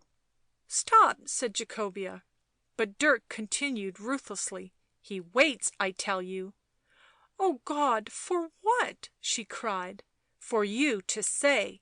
You think me fair, Sebastian, you know me rich, and all my life shall prove me loving, and only a red browed woman in Martzburg Castle prevents you coming from my footstool to my side. Said you that he would take horse to morrow for Martzburg and return a free man." The handkerchief fell from Jacobea's fingers and fluttered on the dark ferns. " You are a fiend," she said in a sick voice. " You cannot be human to so touch my heart, and you are wrong. I dare tell you in the name of God that you are wrong. Those evil thoughts have never come to me." " In the name of the Devil I am right," smiled Dirk. " The Devil! Ye are one of his agents," she cried in a trembling defiance. Or how could you guess what I scarcely knew until ye came that baleful night, what he never knew till then? Ah, I swear it, he never dreamt that I never dreamt what my favour meant, but now his eyes, I cannot mistake them." " He is a dutiful servant," said Dirk. " He waits for his mistress to speak." Jacobea sank to her knees on the grass. " I entreat you to forbear," she whispered. " Whoever you are, whatever your object, I ask your mercy. I am very unhappy — do not goad me, drive me further." Dirk stepped forward and caught her drooping shoulders in his firm hands. " Pious fool," he cried. " How long do you think you can endure this? How long do you think he will remain the servant when he knows he might be the master?" She averted her agonized face. " Then it was from you he learnt it — you?" Dirk interrupted hotly. " He knows, remember that — he knows and he waits. Already he hates the woman who keeps him dumb. It were very easily done — one look, some few words — ye would not find him slow of understanding." He loosened his grasp on her, and Jacobea fell forward and clasped his feet. " I implore you, take back this wickedness. I am weak. Since my first sight of you I have been striving against your influence that is killing me. Man or demon, I beseech you, let me be." She raised her face, the slow bitter tears forced out of her sweet worn eyes; her hair fell like golden embroidery over the yellow gown, and her fingers fluttered on her unhappy bosom. Dirk considered her curiously and coldly.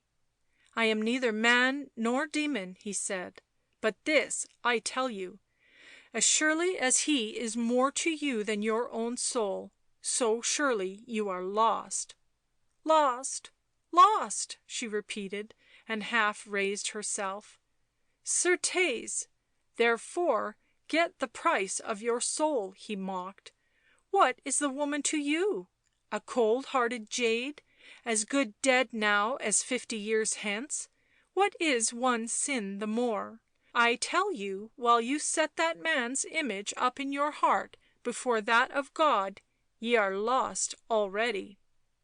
He stepped back and clapped his hands. " I promised you a sight of your lover," he said. " Now let him speak for himself."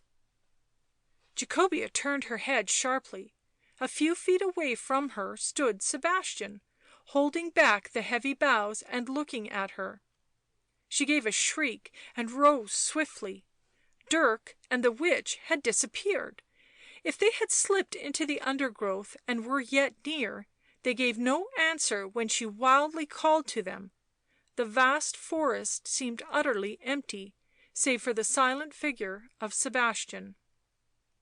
Not doubting now that Dirk was some evil being whom her own wicked thoughts had evoked, believing that the appearance of her steward was some phantom sent for her undoing, she, unfortunate, distracted with misery and terror, turned with a shuddering relief to the oblivion of the still pool.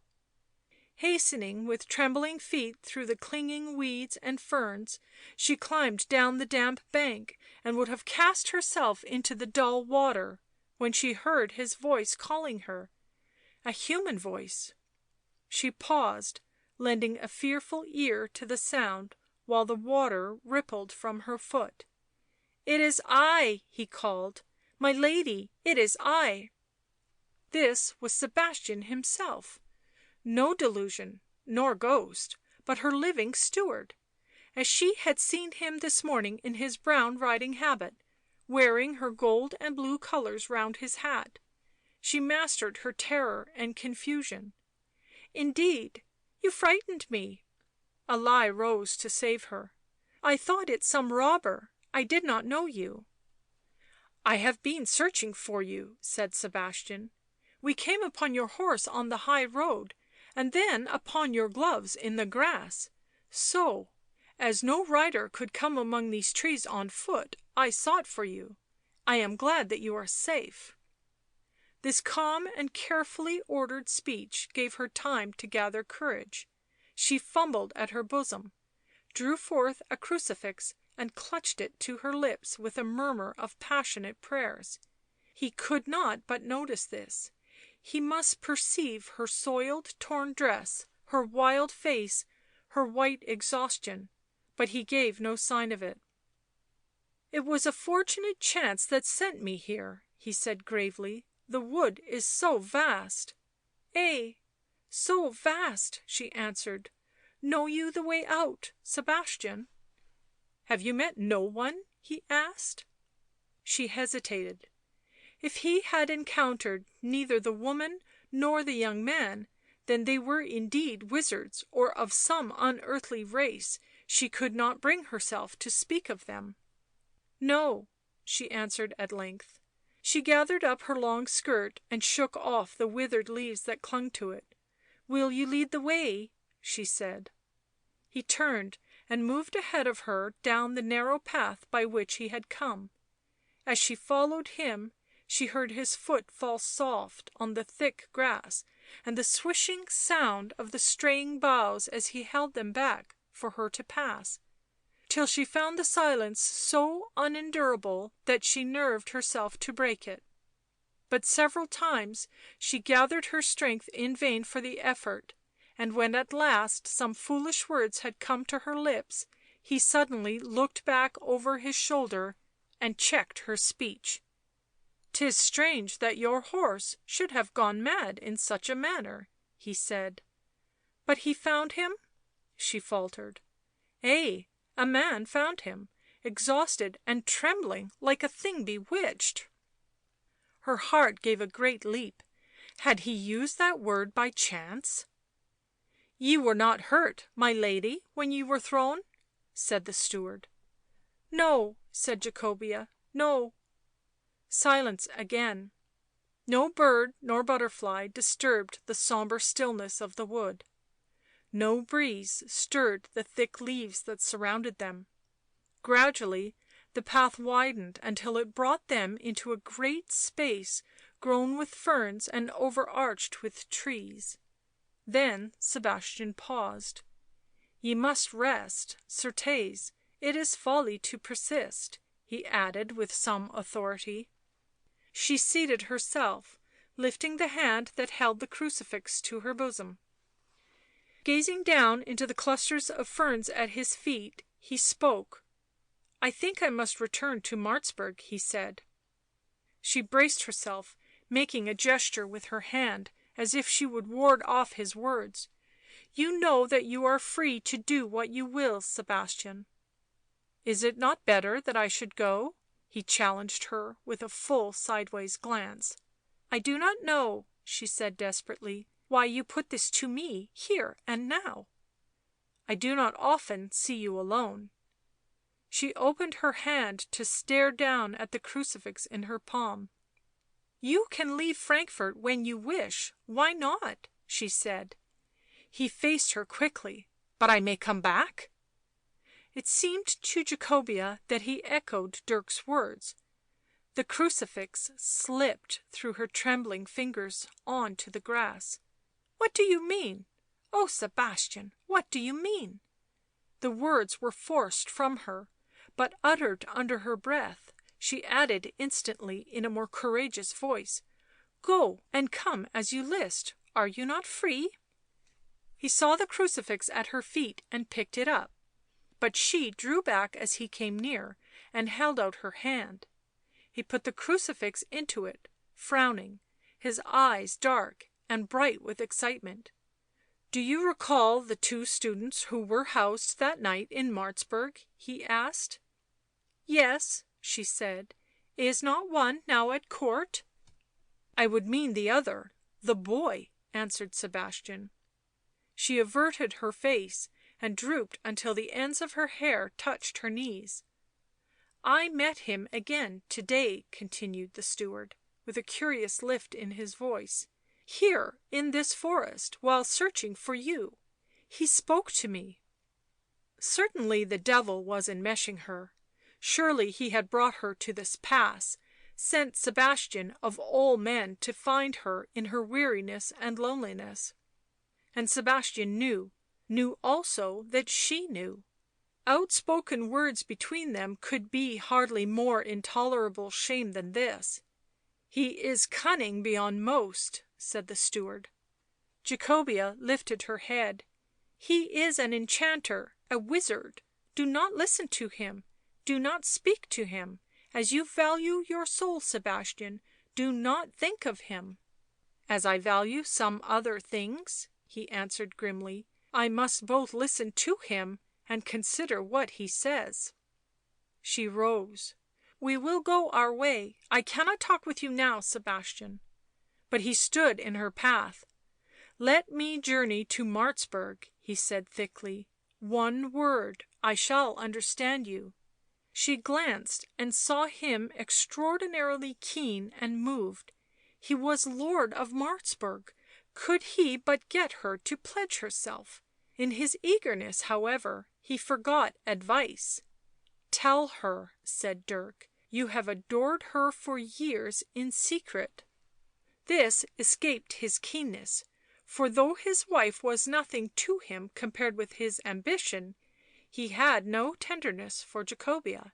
Had he remembered to feign it he might have triumphed, and now — but though her gentle heart believed he held her dear, that he did not say so made firmness possible for her. " You shall stay in Frankfort," she said with sudden strength. " Sybilla asks my return," he said, gazing at her passionately. " Do we not understand each other without words?" " The fiend has bewitched you also," she answered fearfully. " You know too much, you guess too much, and yet I tell you nothing, and I also am bewitched, for I cannot reply to you as I should." " I have been silent long," he said, " but I have dared to think. Had I been free, as I can be free " The crucifix was forgotten in her hand. " We do evil to talk like this," she said, half fainting. " You will bid me go to Martzburg," he insisted, and took her long cold fingers. She raised her eyes to the boughs above her. " No, no." Then, " God have compassion on me," she said. The thick foliage stirred. Jacobea felt as if the bars of a cage were being broken about her. She turned her head, and a little colour flushed her cheek. Through the silvery stems of the larches came some knights and a page boy, members of the party left to search for her. She moved towards them. She hailed them almost gaily. None save Sebastian saw her as they turned towards Frankfort raise the crucifix and press her lips to it. Section 14 of Black Magic, Part 1, Chapter 14 The Snaring of Theirry.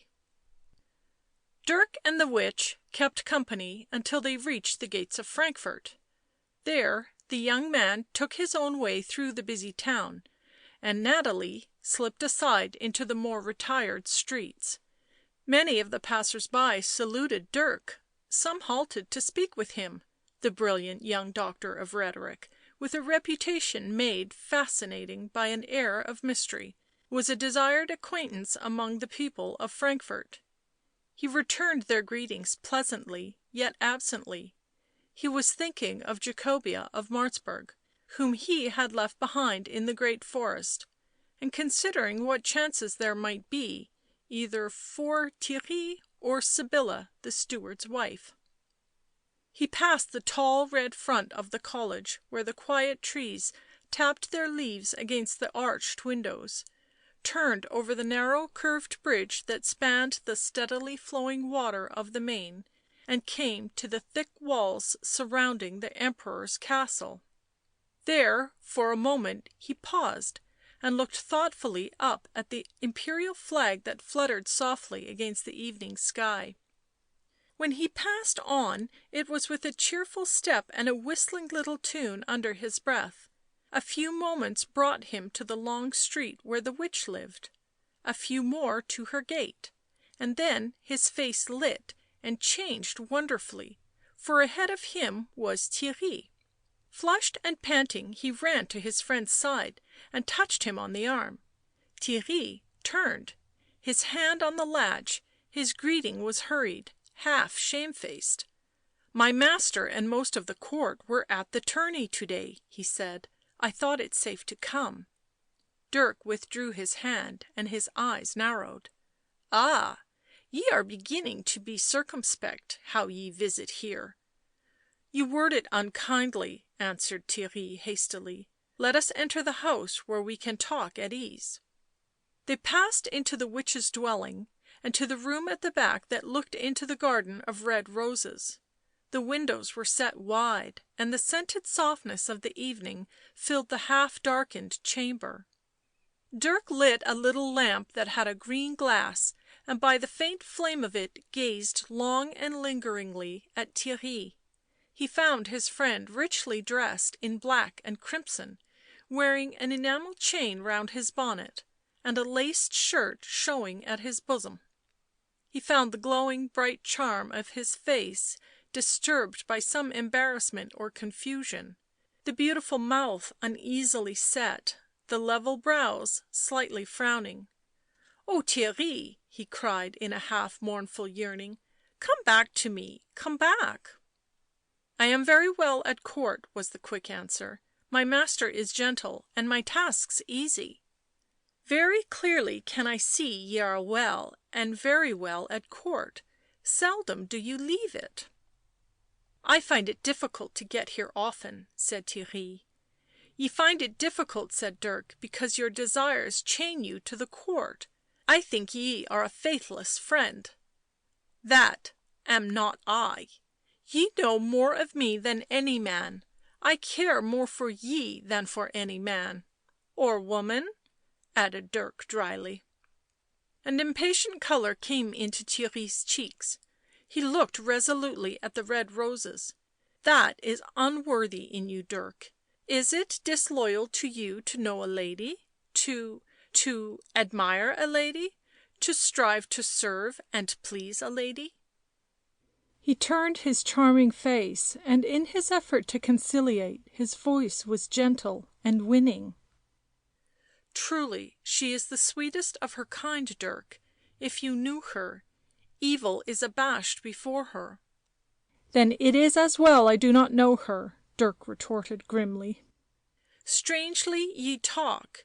You and I know we are not saints, but belike you would reform, belike a second time ye have repented." Theirry seemed in some agitation. " No, no, have I gone too far? Do I not still hope to gain something, perhaps everything?" He paused, then added in a low voice, " But I wish I had never laid hands on the monk, I wish I had not touched God His money, and when I see her I cannot prevent my heart from smarting at the thought of what I am." " How often do you see her?" asked Dirk quietly. " But seldom," answered Theirry sadly. " And it is better — what could I ever be to her?" Dirk smiled sombrely. " That is true. Yet you would waste your life dallying round the places where you may sometimes see her face." Theirry bit his lip. " Oh, you think me a fool — to falter, to regret. But what have my sins ever done for me? There are many honest men better placed than I, and without the prospect of hell to blast their souls." Dirk looked at him with lowering eyes. " You had been content had you not met this lady." " Enough of her," answered Theirry wearily. " You make too much of it. I do not think I love her, but one who is fallen must view such sweetness, such gentle purity with sorrow, yea, with yearning. Maybe she is neither so pure nor so gentle as you think." " Certes, she is as but other women as one day ye may see." Theirry turned from the window half in protest, half in excuse. " Cannot you understand how one may hold a fair thing dear?" how one might worship, even love?"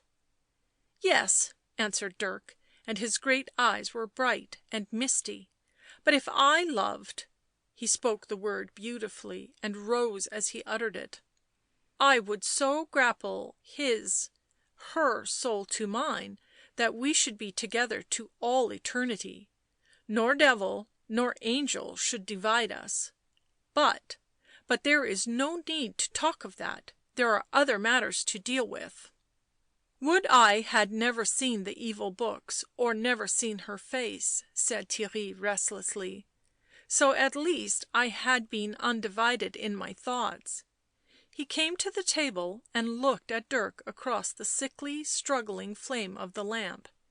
In his hazel eyes was an expression of appeal, the call of the weak to the strong, and the other held out his hands impulsively. " Ah, I am a fool to trouble with ye, my friend," he said, and his voice broke with tenderness. " For ye are headstrong and unstable, and care not for me one jot. I warrant me — yet you may do what you will with this silly heart of mine." There was a grace, a wistful affection in his face, in his words, in his gesture of outstretched hands, that instantly moved Theirry, ever quick to respond. He took the young doctor's slender fingers in a warm clasp. They were very quickly withdrawn. Dirk had a notable dislike to a touch, but his deep eyes smiled. " I have somewhat to tell you," he said, " at which your impatience will be pleased." He went lightly to a press in the wall and brought forth a mighty candlestick of red copper, branched and engraved. 3 half burnt candles remained in the sockets. He lit these, and the room was filled with a brighter and pleasanter light. Setting the candlestick on the table where it glowed over Theirry's splendid presence, he returned to the cupboard and took out a tall bottle of yellow wine and 2 glasses with milk white lines round the rims. Theirry seated himself at the table, pulled off his gloves and smoothed his hair back from his face. " Have you seen the Empress?" asked Dirk, pouring out the wine. " Yea," answered Theirry without interest. " She is very beautiful?" " Certes, but of a cloying sweetness — there is no touch of nobility in her." Dirk held the wine out across the table and seated himself. " I have heard she is ambitious," he said. " Ay, she gives the Emperor no rest, for ever urging him to Rome to be crowned by the Pope as Emperor of the West. But he better loves the North and has no spirit to rule in Italy." " The nobles chafe at his inaction?" asked Dirk. " 'Tis not idle questioning." " Mostly, I think. Do we not all have golden dreams of Rome? Balthasar — ye mind him — he is Margrave of East Flanders now, since his father was killed at the boar hunt — and powerful, he is mad to cross the Alps, he has great influence with the Emperor — indeed, I think he loves him." Dirk set down the untasted wine. " Balthasar loves the Emperor!" he cried. " Certes, yes — why not? The Margrave was always affectionate, and the Emperor is lovable." A second time Dirk raised the glass and now drained it. " Here is good matter for plots," he said, elegantly wiping his lips. " Here is occasion for you and me to make our profit. Said ye the Devil was a bad master? Listen to this." Theirry moved the candlestick; the gold light dazzled in his eyes. " What can Emperor or Empress be to us?" he asked, a half bewildered fear darkening his brows. " She has been here," said Dirk. " The Lady Ysabeau." Theirry stared intently; a quick breath stirred his parted lips; his cheeks glowed with excited colour. " She knows," continued Dirk, " that I, Doctor Constantine of Frankfort College, and you, meek secretary to her chamberlain, are the 2 students chased from Basle University." Theirry gave a little sound of pain and drew back in the huge carved chair.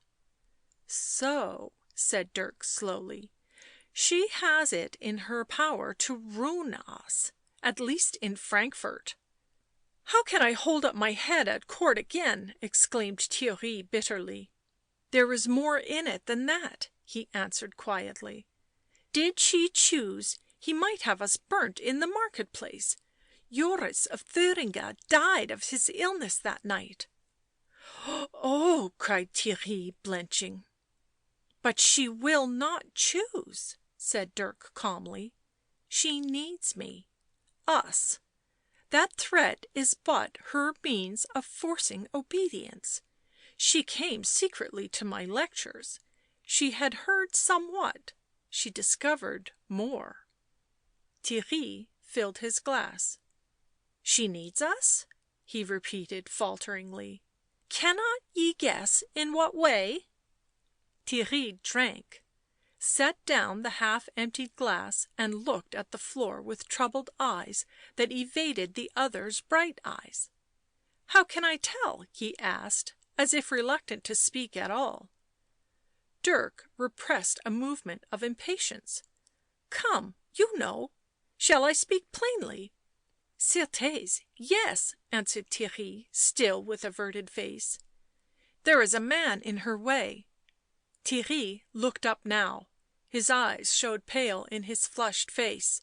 " Who must die as Joris of Thuringia died?" he asked. " Yes." Theirry moistened his lips. " Am I to help you? Are we not one — inseparable?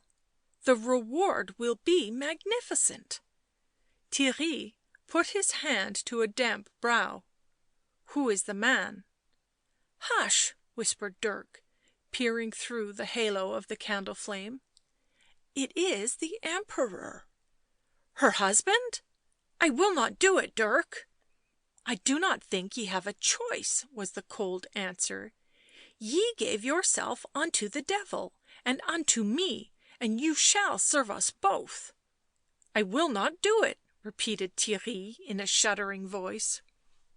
Dirk's eyes glimmered wrathfully. " Take care how you say that — there are 2 already. What of the monk? I do not think you can turn back." Theirry showed a desperate face. " Why have ye drawn me into this? Ye are deeper in devil's arts than I." " That is a strange thing to say," answered Dirk, very pale, his lips quivering. " You swore comradeship with me; together we were to pursue success, fame, power — you knew the means — ay, you knew by whose aid we were to rise; you shared with me the labours, the disgrace that fell on both of us; together we worked the spells that slew Joris of Thuringia, together we stole God his gold from the monk. Now, and now when I tell you our chance has come, this is your manner of thanking me. A chance to help a woman in a secret murder." Theirry spoke sullenly. " Ye never thought our way would be the way of saintship; ye were not so nice that time ye bound Ambrose of Menthon to the tree." " How often must you remind me of that?" cried Theirry fiercely. " I had not done it but for you." " Well, say the same of this — if you be weak, I am strong enough for 2." Theirry pulled at the crimson tassels on his slashed sleeves. " It is not that I am afraid," he said, flushing. " Certes, you are afraid," mocked Dirk. " Afraid of God, of justice, maybe of man — but I tell you that these things are nought to us." He paused, lifted his eyes and lowered them again. " Our destiny is not of our shaping; we take the weapons laid to our hands and use them as we are bid; life and death shall both serve us to our appointed end." Theirry came to the other side of the table and gazed fearfully across at him. Who are you?"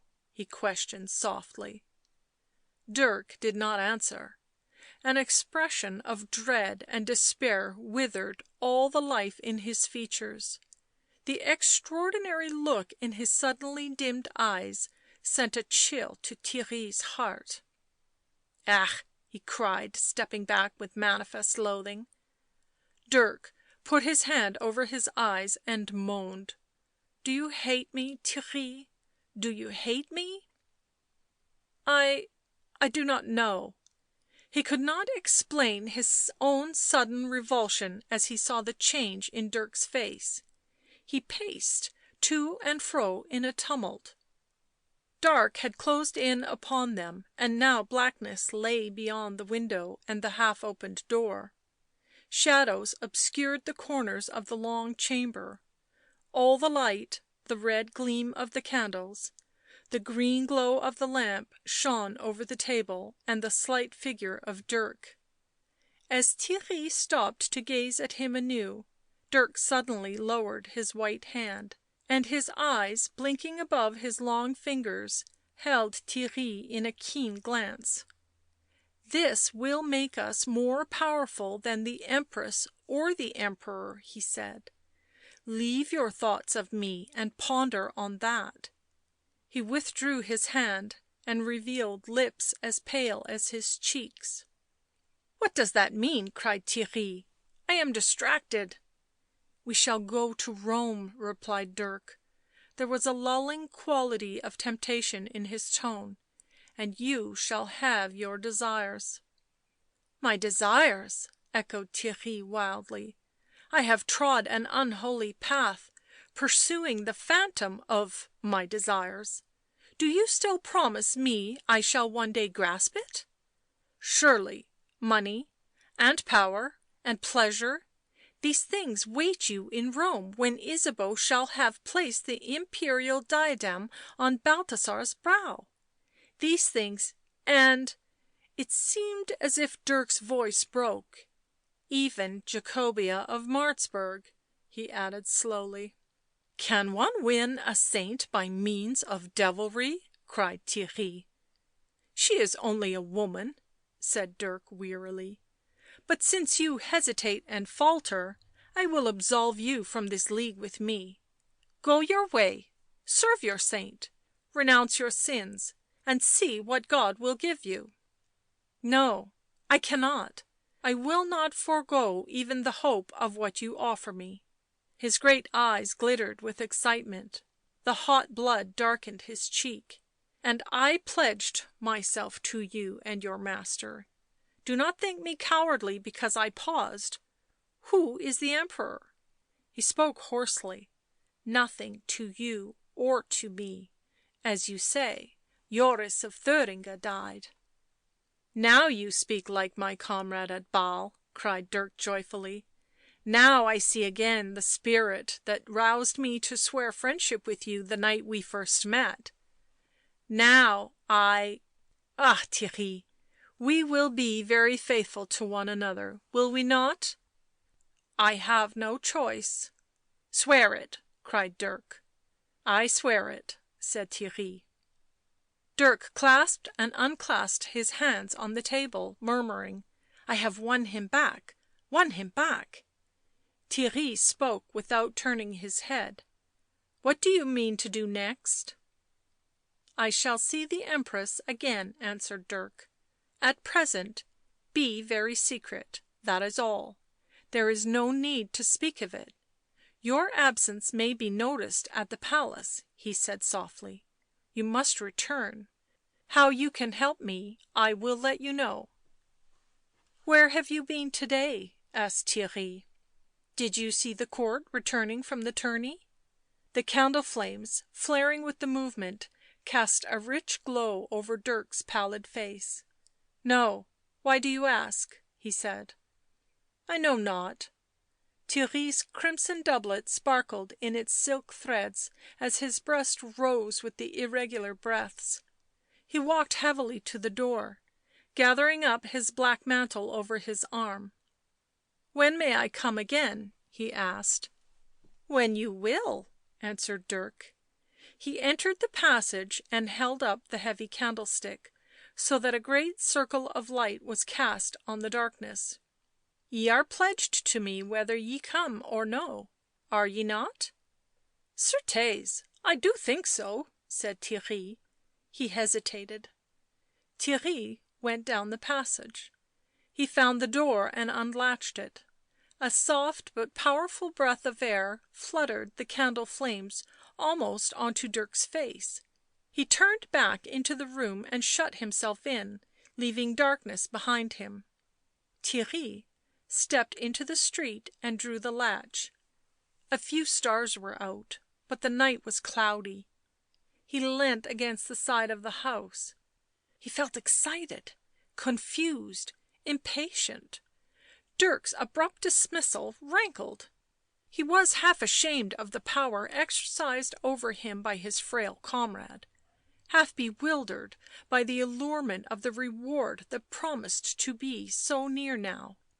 Rome, splendour, power, Jacobea of Martzburg, and only one stranger between him and this consummation. He wondered why he had ever hesitated, ever been horrified. His anticipations became so brilliant that they mounted like winged spirits to the clouds, catching him up with them. He could scarcely breathe in the close atmosphere of excitement. 1,000 questions to which he might have demanded answer of Dirk occurred to him, and stung with impatience his elated heart. On a quick impulse he turned to the door and tried the handle. To his surprise he found it bolted from within. He wondered both at Dirk's caution and his softness of tread, for he had heard no sound. It was not yet late, but he did not desire to attract attention by knocking. Full of his resolution to speak further with Dirk, he passed round the house and entered the garden with the object of gaining admittance by the low windows of the room where they had been conversing. But the light had gone from the chamber and the windows were closed. With an exclamation of impatience Theirry stepped back among the rose bushes and looked up. Dirk's bedchamber was also in darkness.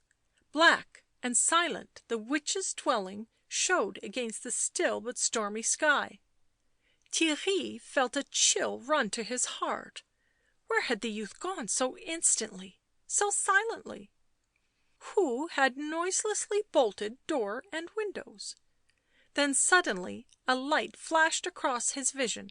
It appeared in the window of a room built out from the house at the side, a room that Theirry had always imagined was used as a store place for Nathalie's drugs and herbs. He did not remember that he had ever entered it or ever seen a light there before. His curiosity was stirred. Dirk had spoken of weariness, perhaps this was the witch herself. He waited for the light to disappear, but it continued to glow, like a steady star across the darkness of the rose garden. The heavy scent of the half-seen blooms filled the gusty wind that began to arise. Great fragments of cloud sped above the dark roofline of the house. Theirry crept nearer the light. It had crossed his mind many times that Dirk and Nathalie held secrets they kept from him, and the doubt had often set him raging inwardly. As well he knew the witch despised him as a useless novice in the black arts. Old suspicions returned to him as, advancing warily, he drew near the light and crouched against the wall of the house. A light curtain was pulled across the window, but carelessly, and drawn slightly awry to avoid the light set in the window seat. Theirry, holding his breath, looked in. He saw an oval room hung with Syrian tapestries of scarlet and yellow, and paved with black and white marble. The air was thick with the blue vapour of some perfume burning in a copper brazier, and lit by lamps suspended from the wall, their light glowing from behind screens of a pure pink silk. The end of the apartment was hidden by a violet velvet curtain embroidered with grapes and swans.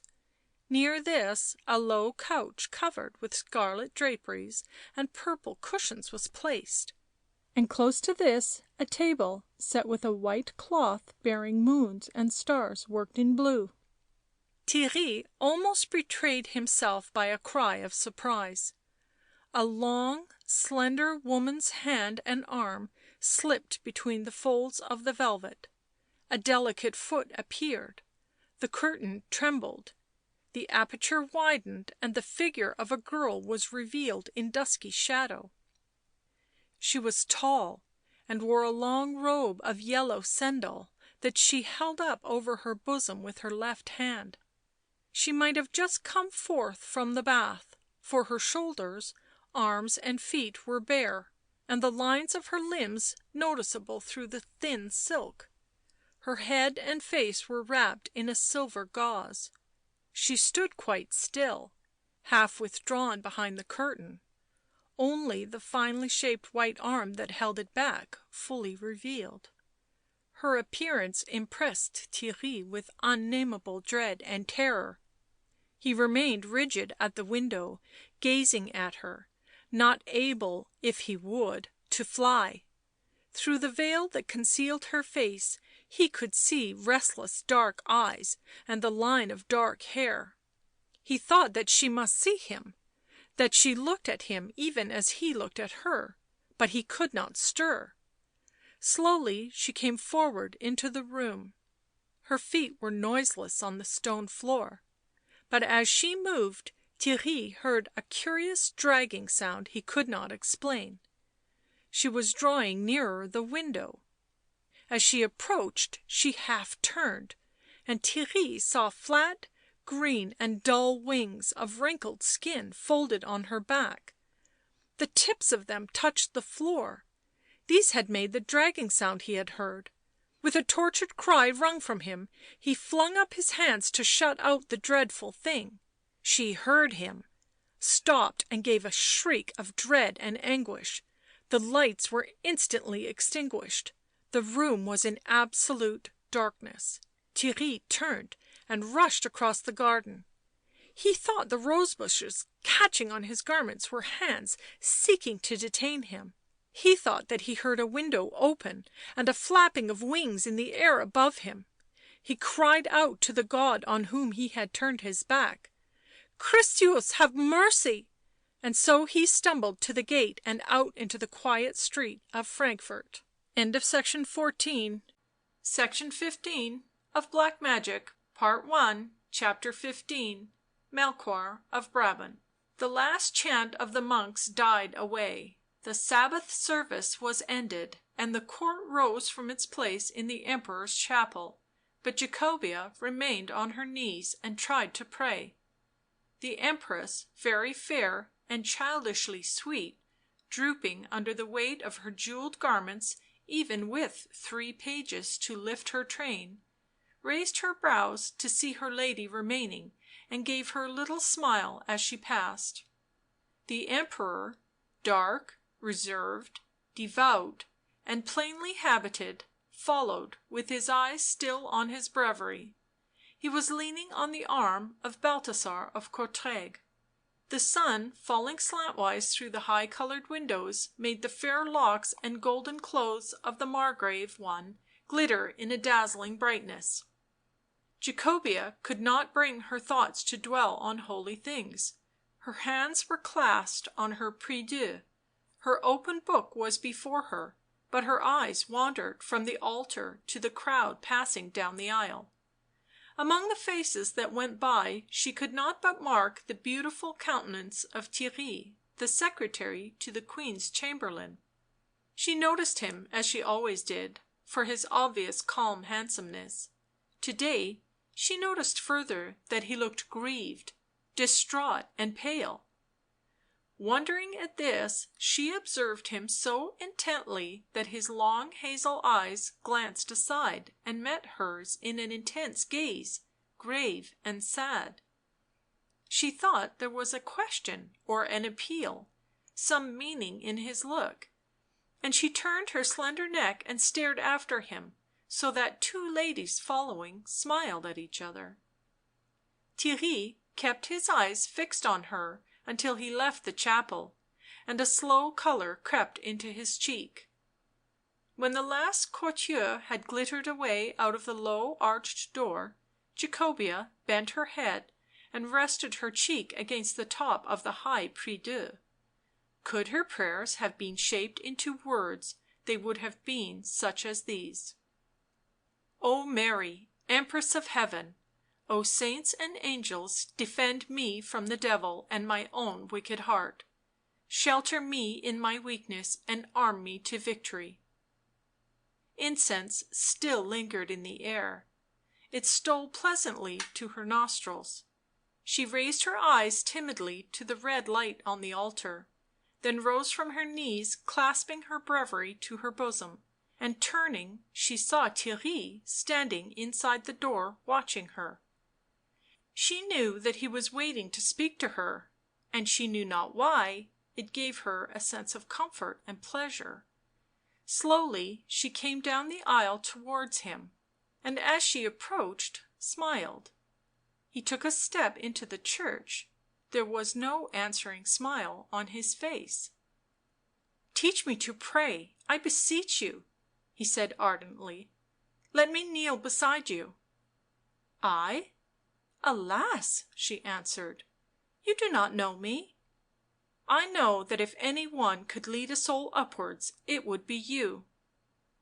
"Scarcely can I pray for myself," she answered. "I am weak, unhappy, and alone. Sir, whatever your trouble, you must not come to me for aid." His dark eyes flashed softly. "You unhappy? I have ever thought of you as gay and careless as the roses." She gazed on him wistfully. "Once I was. That day I saw you first, do you remember, sir? I often recall it, because it seemed that after that I changed." She shuddered, and her grey eyes grew wet and mournful. "It was your friend." Theirry's face hardened.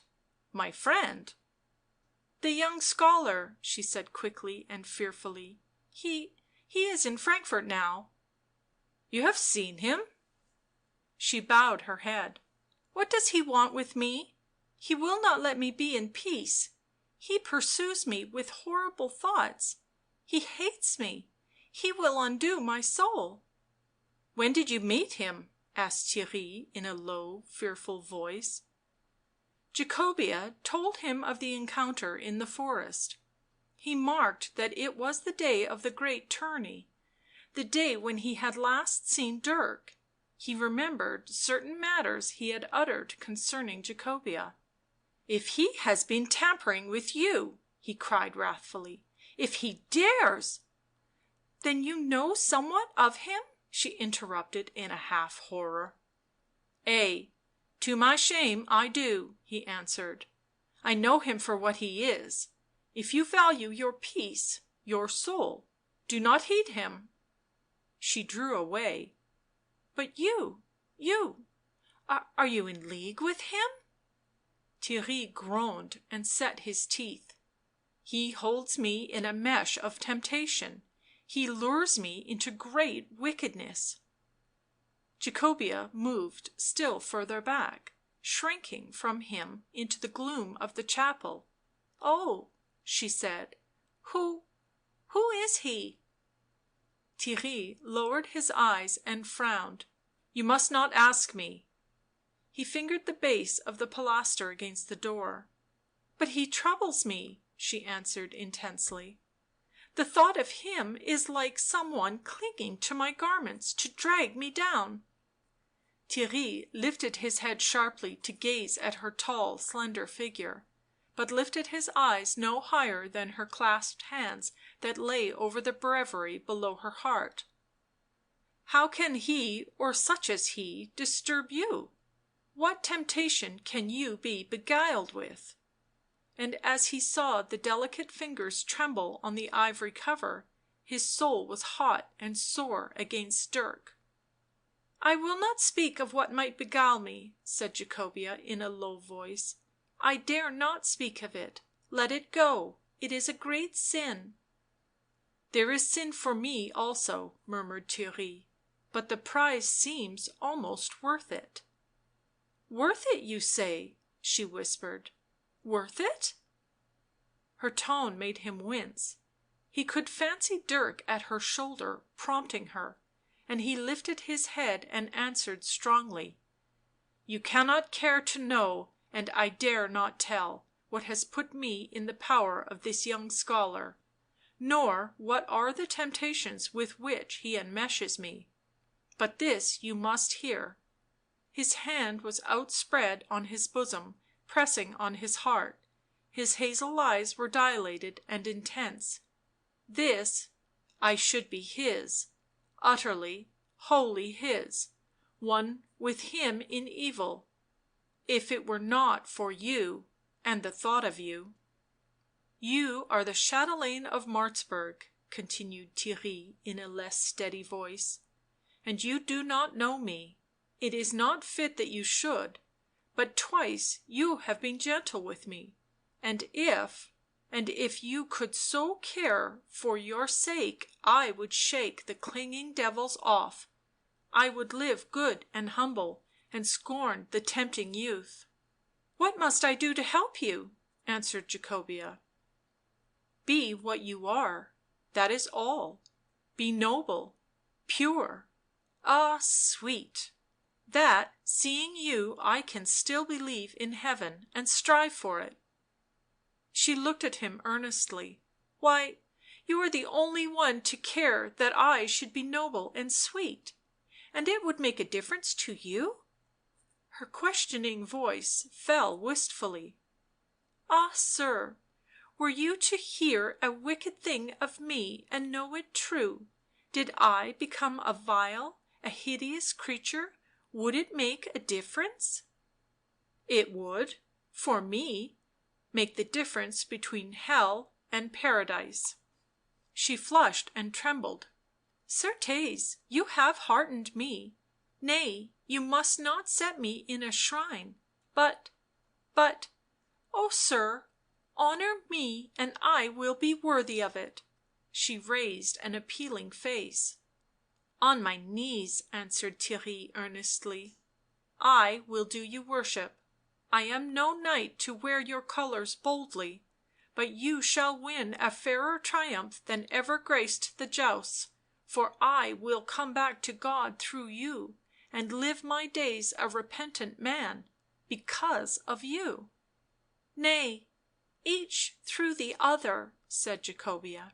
I think I too had, ah, Jesu, fallen, if someone had not cared. He paled with pain.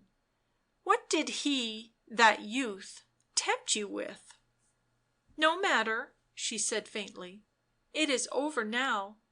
I will be equal to your thoughts of me, sir. I have no knight, nor have wished for one, but I will often think of you who have encouraged me in this my loneliness. Please God, he said, we both are free of devilry. Will you make that a pact with me, that I may think of you as far above it all as is the moon above the mire? Will you give me leave to think you always as innocent as I would have my saint? Your worship, sir, shall make me so, she answered gravely.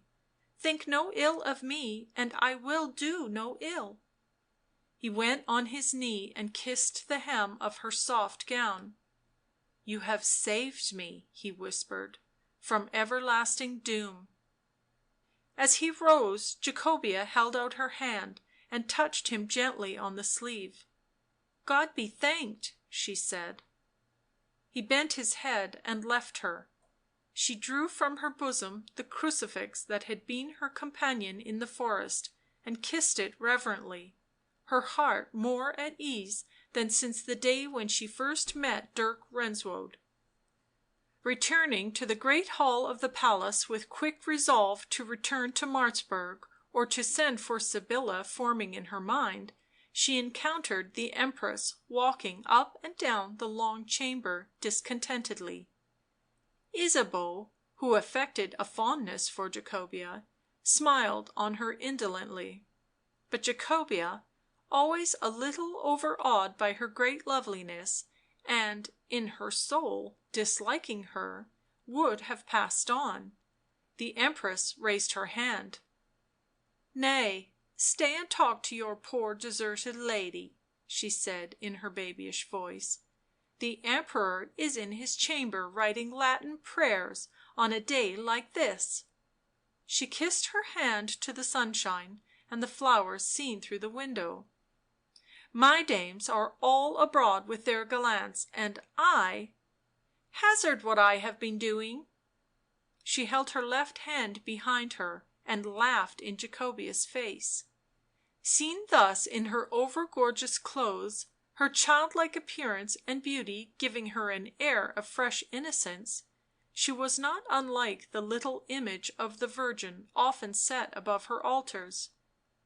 "Guess," she cried again; then, without waiting for an answer, "catching butterflies in the garden." She showed her hand now, and held delicately before Jacobea's eyes a white net drawn tightly together full of vari-coloured butterflies. "What is the use of them, poor souls?" asked Jacobea.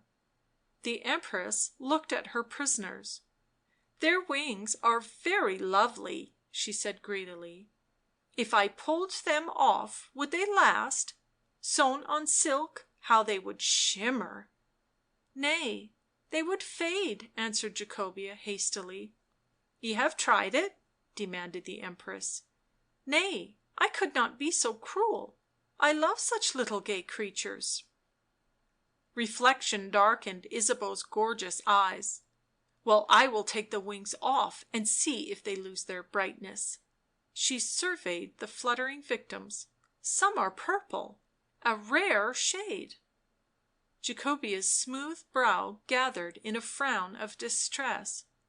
"They are alive," she said, "and it is agreeable to them to live. Will you not let them free?"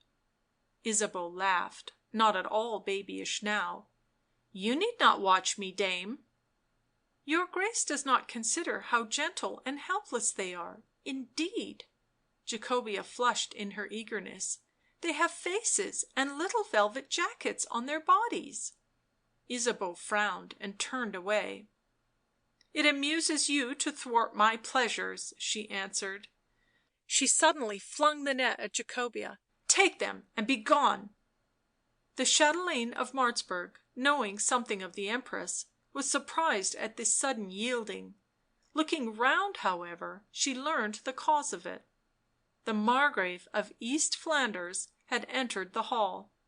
She caught up the rescued butterflies and left the chamber, while the Empress sank into the window seat among the crimson cushions patterned with sprawling lions, pulled a white rose out of her belt and set her teeth in the stem of it.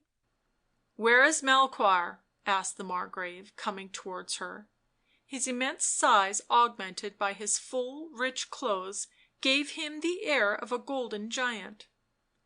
"Writing Latin prayers," she mocked. "Were you Emperor of the West, Lord Balthasar, would you do that?" He frowned. "I am not such a holy man as Melchoir." Ysabeau laughed. "Were you my husband, would you do that?"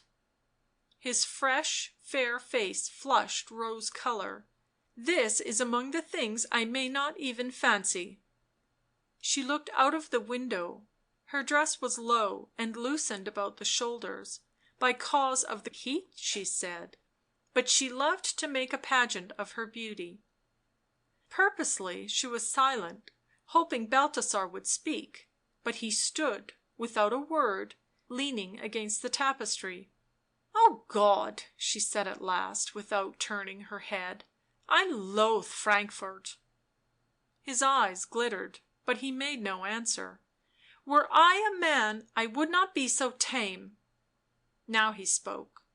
"Princess, you know that I am sick for Rome, but what may we do when the Emperor makes delays?" Melchoir should be a monk," his wife returned bitterly, " since a German township serves him when he might rule half the world." Now she gave Balthasar her lovely face and fixed on him her violet eyes. " We of the East do not understand this diffidence. My father was an Aegean groom who took the throne by strangling the life out of his master; he ruled strongly in Ravenna. I was born in the purple, nursed in the gold. I do not fathom your northern tardiness." " The Emperor will go to Rome," said the Margrave in a troubled voice. " He will cross the Alps this year, I think." Her white lids drooped. " You love Melchoir, therefore you bear with him." He lifted his head. " You too must bear with him, since he is your lord, Princess," he answered. " How stern you are, Margrave! If I but turn a breath against Melchoir, and sometimes you wrong me, forgetting that I also am your friend." Her eyes were quick to flash over him, to mark how stiffly and awkwardly he stood and could not look at her. " My duty to the Emperor," she said softly, " and my love cannot blind me to his weakness now. Come, Lord Balthasar, to you also it is weakness, even your loyalty must admit we lose the time. The Pope says, come; the King of the Lombards will acknowledge my lord his suzerain, and here we stay in Frankfort waiting for the winter to cut off the Alps." " Certes, he is wrong," frowned the Margrave. " Wrong; if I were he I would be Emperor in good sooth, and all the world should know that I ruled in Rome." She drew a long breath. " Strange that we, his friend and his wife, cannot persuade him; the nobles are on our side also." " Save Hugh of Rooselaare, who is ever at his ear," answered Balthasar. " He brings him to stay in Germany." " The Lord of Rooselaare," echoed the Empress. " His daughter was your wife?" " I never saw her," he interrupted quickly. " And she died. Her father seems therefore to hate me." " And me also, I think, though why I do not know," she smiled. " His daughter's dead." " Dead? Oh, we are very sure that she is dead." " Certes, she was as good as another," the Margrave spoke gloomily. " Now I must wed again." The Empress stared at him. " I did not think you considered that." " I must — I am the Margrave now." Ysabeau turned her head and fixed her eyes on the palace garden. " There is no lady worthy of your rank and at the same time free," she said. " You have an heiress in your train, Princess — Jacobea of Martzburg — I have thought of her." " Can you think of her?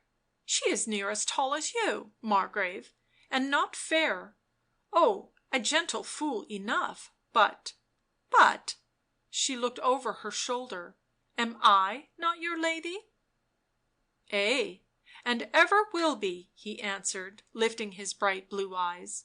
" I wear your favour, I do battle for you; in the jousts you are my Queen of Love — I make my prayers in your name and am your servant, Princess." " Well, you need not a wife." She bit her lips to keep them still.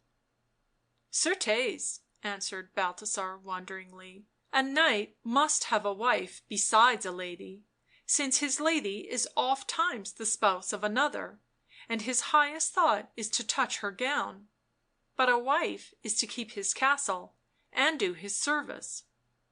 The Empress twisted her fingers in and out her girdle. " I had rather," she cried passionately, " be wife than lady."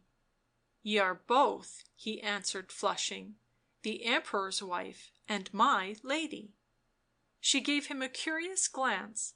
" Sometimes I think you are a fool, yet maybe it is only that I am not used to the North. how you would show in Byzantium, my cold Margrave." And she leant across the gold and red cushions towards him. "Certes, you shall have your long straight maiden. I think her heart is as chill as yours." He moved away from her.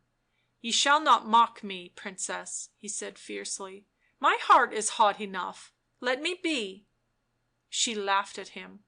"Are you afraid of me? Why do you move away? Come back and I will recount you the praises of Jacobea of Martzburg." He gave her a sullen look. "No more of her." "And yet your heart is hot enough." "Not with the thought of her, God knows." But the Empress pressed her hands together and slowly rose, looking past Balthasar at the door. "Melchoir, we speak of you," she said. The Margrave turned. The Emperor, velvet shod, was softly entering. He glanced gravely at his wife and smilingly at Balthasar. "We speak of you," repeated Ysabeau, dark-eyed and flushed. "Of you and Rome."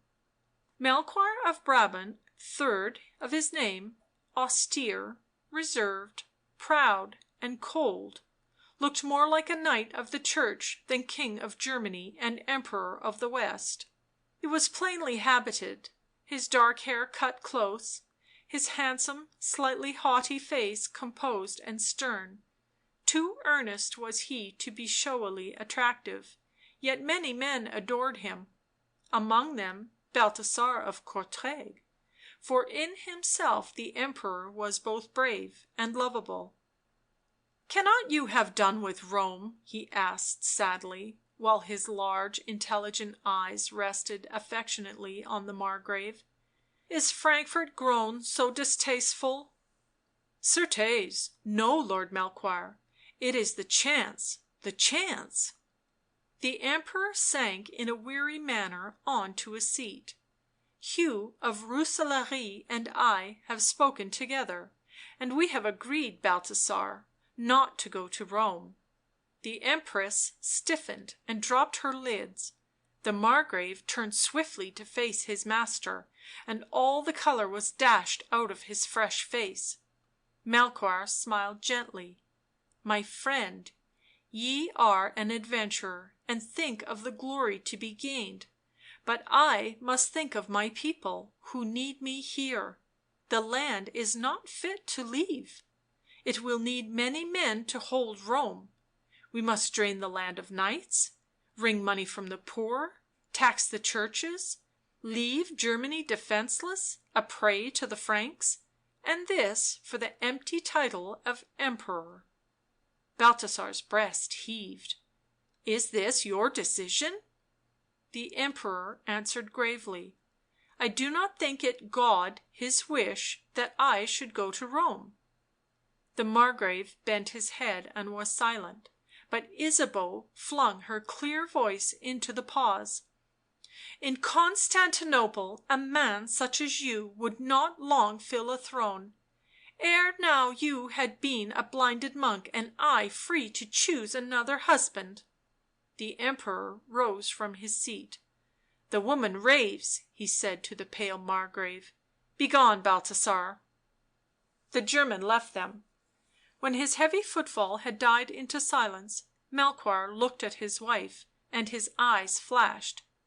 "God forgive my father," he said bitterly, "for tying me to this Eastern she cat." "I was meant for a man's mate," she cried fiercely, "for a Caesar's wife. I would they had flung me to a footboy sooner than given me to thee, thou trembling woman's soul." "Thou hast repaid the injury," answered the Emperor sternly, "by the great unhappiness I have in thee. My life is not sweet with thee, nor easy. I would thou hadst less beauty and more gentleness." "I am gentle enough when I choose," she mocked. "Balthasar and the court think me a loving wife." "It is most true, none save I know you for the thing you are — heartless, cruel, fierce and hard." She came swiftly across the floor to him. "Have you any courage, any blood in you? Will you go to Rome? To please your wanton ambition I will do nothing, nor will I for any reason go to Rome." Ysabeau quivered like an infuriated animal.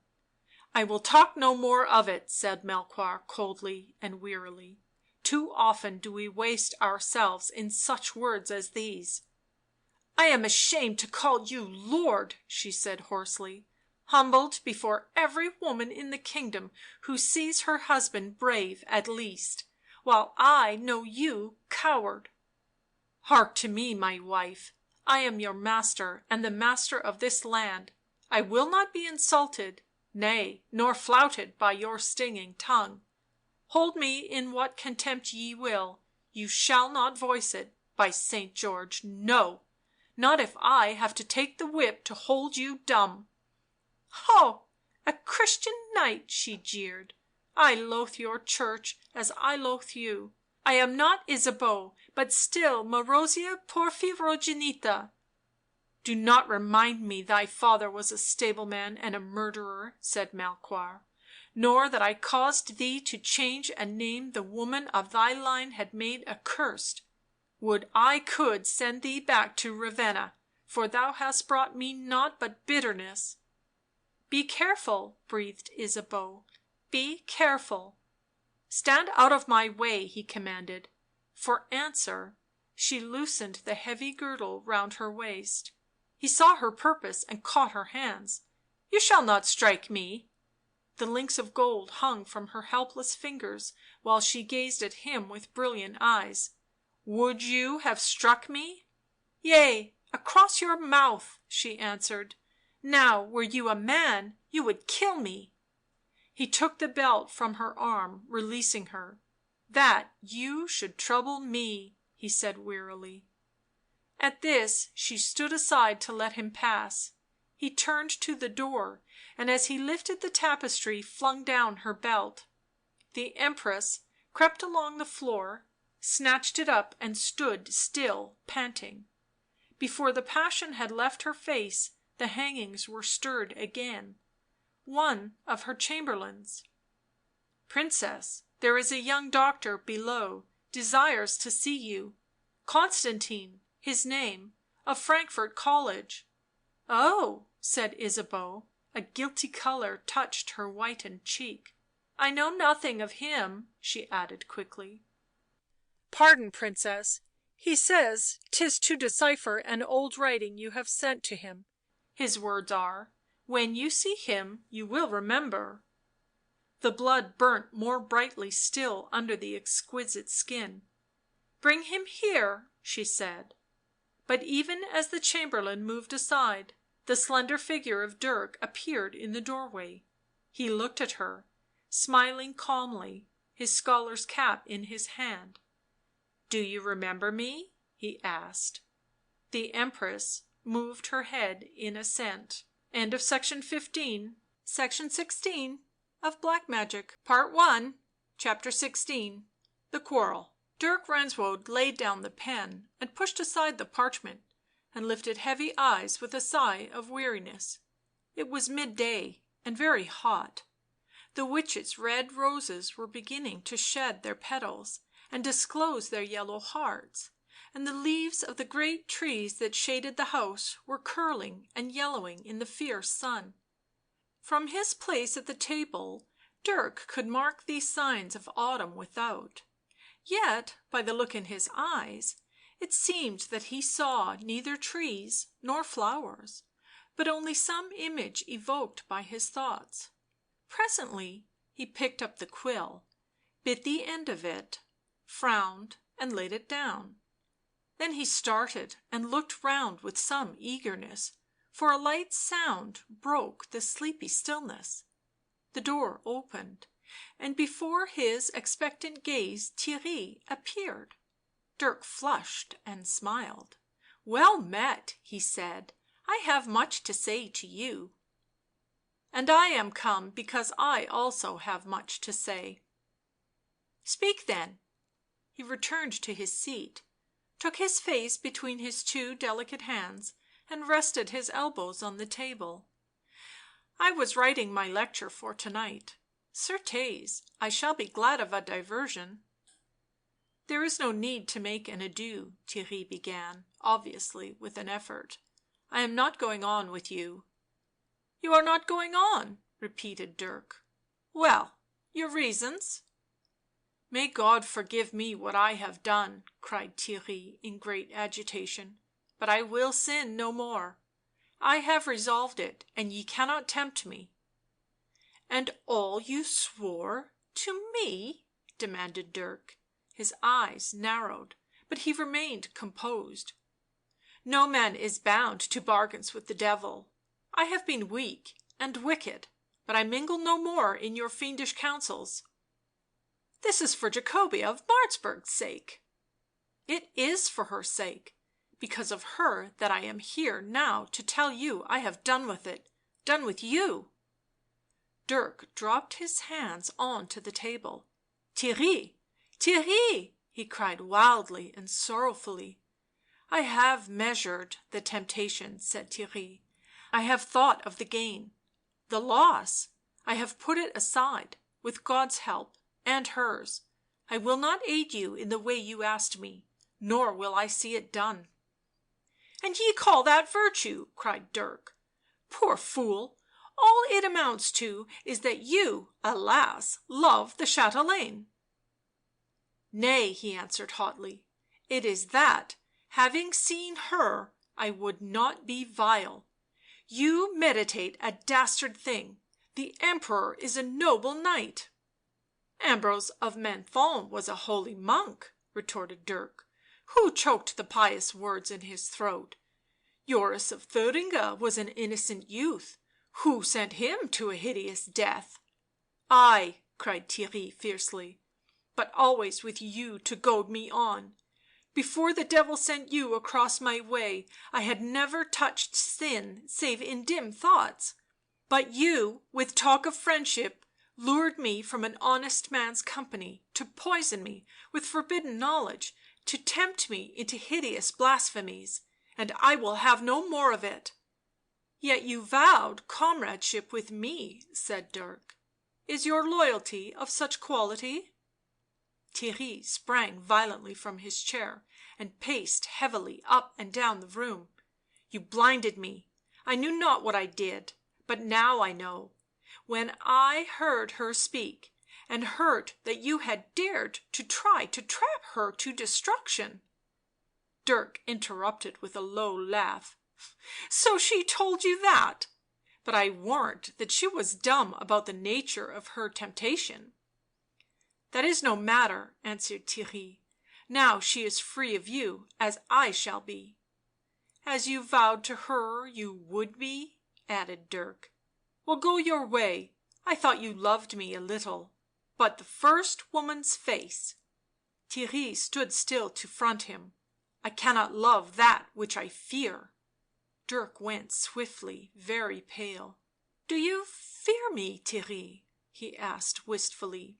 " Ay, ye know too much of Satan's lore — more than you ever taught me." He shuddered uncontrollably. " There are things in this very house "" What do you mean? What do you mean?" Dirk rose in his place. " Who is the woman?" whispered Theirry fearfully. " There is a woman here." " In this house there are none save Nathalie and me," answered Dirk on the defensive, his eyes dark and glowing. " There you lie to me. The last time I was here I turned back swiftly on leaving, but found the door bolted, the lights out — all save one, in the little chamber next to this. I watched at the window and saw a gorgeous room and a woman — a winged woman "" You dream," answered Dirk in a low voice. " Do you think I have enough power to raise such shapes? I think 'twas some love of yours from hell, whence you came." " My love is not in hell, but on the earth," answered Dirk quietly. " Yet shall we go together into the pit. As for the woman, it was a dream — there is no gorgeous chamber there." He crossed the room and flung open a little door in the wall. " See, Old Nathalie's closet full of herbs and charms." Theirry peered into an ill-lit apartment filled with shelves containing jars and bottles. "The enchantment that could bring the woman could change the room," he muttered, unconvinced. Dirk gave a slow, strange look. "Was she beautiful?" "Ay, but—" "More beautiful than Jacobea of Martzburg?" Theirry laughed. "I cannot compare Satan's handmaiden with a lily from paradise." Dirk closed the closet door. "Theirry," he said falteringly, "do not leave me. You are the only thing in all the universe can move me to joy or pain. I love you utterly." "Out on such affection that would steal my soul." "You do not know how dear I hold you," insisted Dirk in a trembling voice. "Come back to me, and I will let your lady be." "She can scorn ye, defy ye, as I do now." "Will she? Certes, I wonder. Will she?" he cried. "You will have none of me, you say, you reject me — but for how long?" "For ever," answered Theirry hoarsely. "Or until Jacobea of Martzburg falls?" Theirry swung round. "That leaves it still forever." "Maybe. However, only for a few poor weeks. Your lily is very fragile, Theirry, so look to see it broken in the mud." "If you harm her," cried Theirry fiercely, "if you blast her with your hellish spells "" Nay, I will not. Of herself she shall come to ruin." " When that is, I will return to you. So farewell for ever." "Wait," Dirk called to him. "What of this that you know of me?" Theirry paused. "So much I owe you that I should be silent." "Since if you speak you bring to light your own history," smiled Dirk. "But about the Emperor?" "God helping me, I will prevent that." "How will you prevent it?" Dirk asked quietly. "Would you betray me as a first offering to your outraged God?"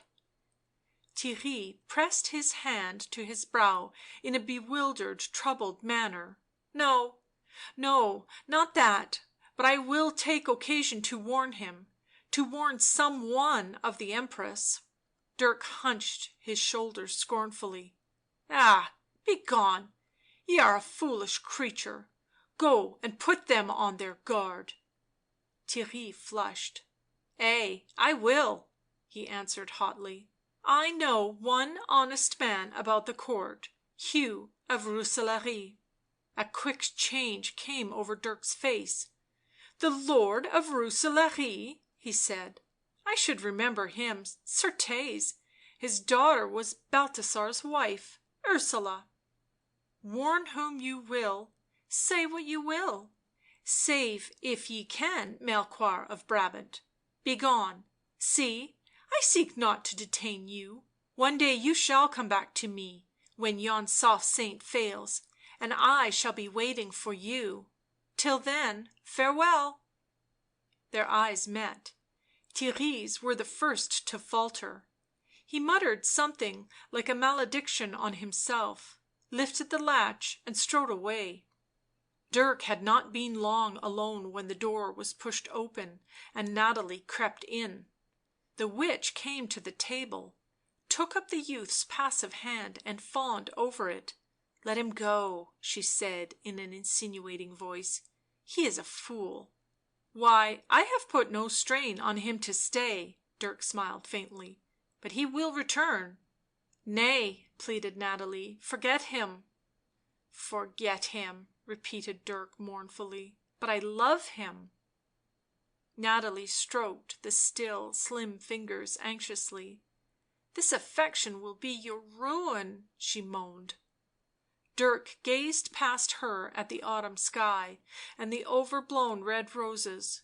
" Well, if it be so," he said pantingly, " it will be his ruin also.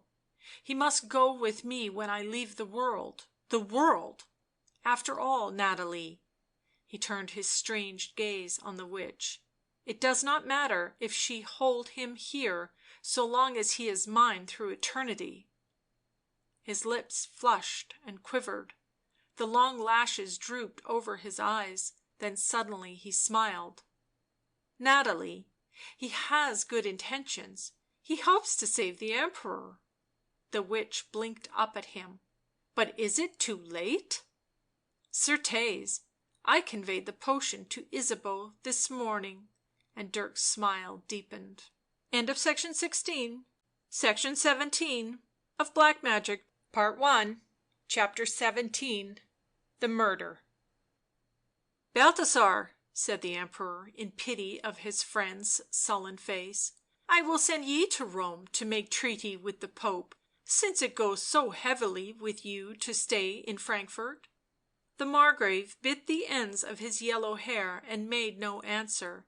The Empress half lay along the seat against the wall; on low stools near her sat her maidens sewing, 3 of them, embroidering between them a strip of scarlet silk.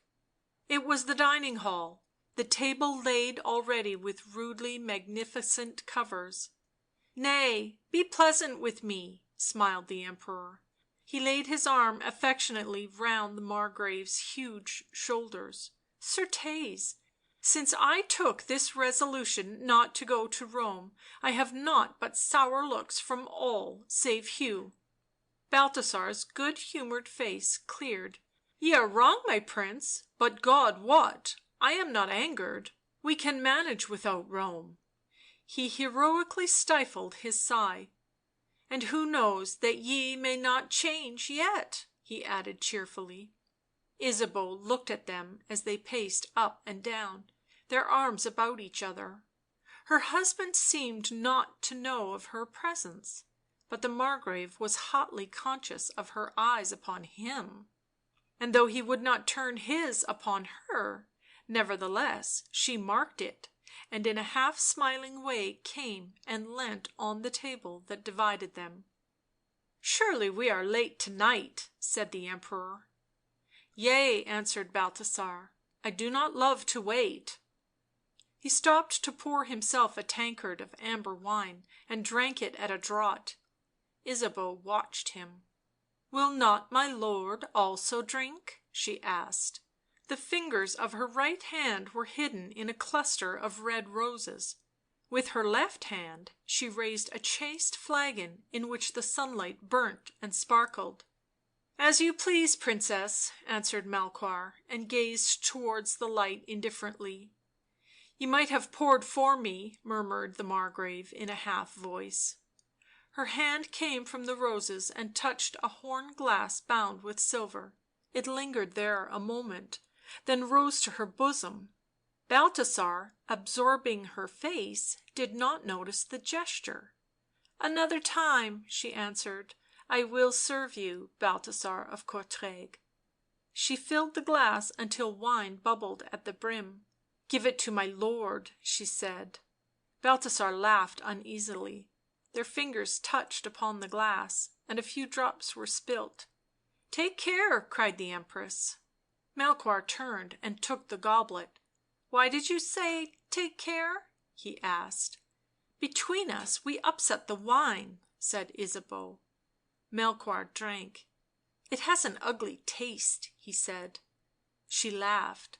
" Is it the cupbearer, perchance?" The Emperor drank again, then set it down. " I say it is strange — taste it, Balthasar." In an instant the Empress intervened. " Nay," she caught up the glass with a movement swifter than the Margrave's, " since I poured, the fault, if fault there be, is mine." " Give it to me," cried Balthasar, but she made a quick motion aside, the glass slipped from her fingers and the wine was lost on the floor. As Balthasar stooped to pick up the goblet the Emperor smiled. " I warn you of that flagon, Margrave." The pages and varlets entered with the meats and set them on the table; they who sat at the Emperor's board came to take their places. Theirry, followed his master and fixed quick eyes on the Emperor. He knew that Melchoir had been abroad all day at the hunt, and could not have long returned. Hardly could their designs upon him be put in practice tonight. After the supper he meant to speak to Hugh of Rooselaare, this as an earnest of his final severance with Dirk. As the beautiful shining crowd settled to their seats, the young secretary, whose place was behind his master's chair, took occasion to note carefully the lord who was to receive his warning. Theirry marked the Empress, sitting languorously and stripping a red rose of its petals; Melchoir, austere, composed, as always; Balthasar, gay and noisy. Then he turned his gaze on Hugh of Rooselaare. That noble sat close to the Emperor. Theirry had not, so far, studied his personal appearance, though acquainted with his reputation. There was something in the turn of his features, the prominent chin, dark, clear eyes, pale complexion, and resolute set of the mouth that gradually teased Theirry as he gazed. The whole expression reminded him of another face, seen under different circumstances, whose he could not determine. Suddenly the lord of Rooselaare, becoming aware of this scrutiny, turned his singularly intent eyes in the direction of the young scholar. At once Theirry had it. He placed the likeness. In this manner had Dirk Renswoude often looked at him; the resemblance was unmistakable, if elusive. This man's face was, of necessity, sterner, darker, older, and more set; he was of larger make, moreover, than Dirk could ever be; his nose was heavier, his jaw more square, yet the likeness, once noticed, could not be again overlooked. It strangely discomposed Theirry; he felt he could not take his warning to one who had Dirk's trick of the intense gaze and inscrutable set of the lips. He considered if there were not some one else. Let him go straight away, he thought, to the Emperor himself. His reflections were interrupted by a little movement near the table, a pause in the converse. All eyes were turned to Melchoir of Brabant. He leant back in his seat and stared before him as if he saw a sight of horror at the other end of the table. He was quite pale, his mouth open, his lips strained and purplish. The Empress sprang up from beside him and caught his arm. " Melchoir!" she shrieked. " Jesu, he does not hear me." The Emperor moved faintly, like one struggling hopelessly under water. " Melchoir!" The Margrave pushed back his chair and seized his friend's cold hand. " Do you not hear us? Will you not speak?" " Balthasar!" The Emperor's voice came as if from depths of distance. " I am bewitched." Ysabeau shrieked and beat her hands together. Melchoir sank forward, while his face glistened with drops of agony; he gave a low crying sound and fell across the table. With an instantaneous movement of fright and horror the company rose from their seats and pressed towards the Emperor, but the Margrave shouted at them. " Stand back! Would you stifle him? He is not dead, nor, God be thanked, dying." He lifted up the unconscious man and gazed eagerly into his face; as he did so his own blanched, despite his brave words. Melchoir's eyes and cheeks had fallen hollow, a ghastly hue overspread his features, his jaw dropped and his lips were cracked as if his breath burnt the blood. " We must take him hence," said Hugh of Rooselaare with authority. " Help me, Margrave." He forced his way to Balthasar's side. The Empress had fallen to her husband's feet, a gleam of white and silver against the dark trappings of the throne. " What shall I do?" she moaned. " What shall I do?" The Lord of Rooselaare glanced at her fiercely. " Cease to whine and bring hither a physician and a priest," he commanded. Ysabeau crouched away from him, and her purple eyes blazed. The Margrave and Hugh lifted the Emperor between them; there was a swaying confusion as chair and seats were pulled out, lights swung higher, and a passage forced through the bewildering crowd for the two nobles and their burden. Some flung open the door of the winding stairway that ascended to the Emperor's bedchamber, and slowly, with difficulty, Melchoir of Brabant was borne up the narrow steps. Ysabeau rose to her feet and watched it. She considered a moment, then ran across the room and followed swiftly after the cumbrous procession. It was now a quarter of an hour since the Emperor had fainted, and the hall was left empty. Only Theirry remained, staring about him with sick eyes. He crossed to the Emperor's seat, where the gorgeous cushions were thrown to right and left.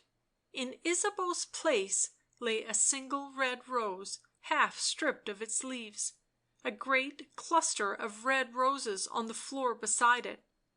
This was confirmation; he did not think there was any other place in Frankfort where grew such blooms.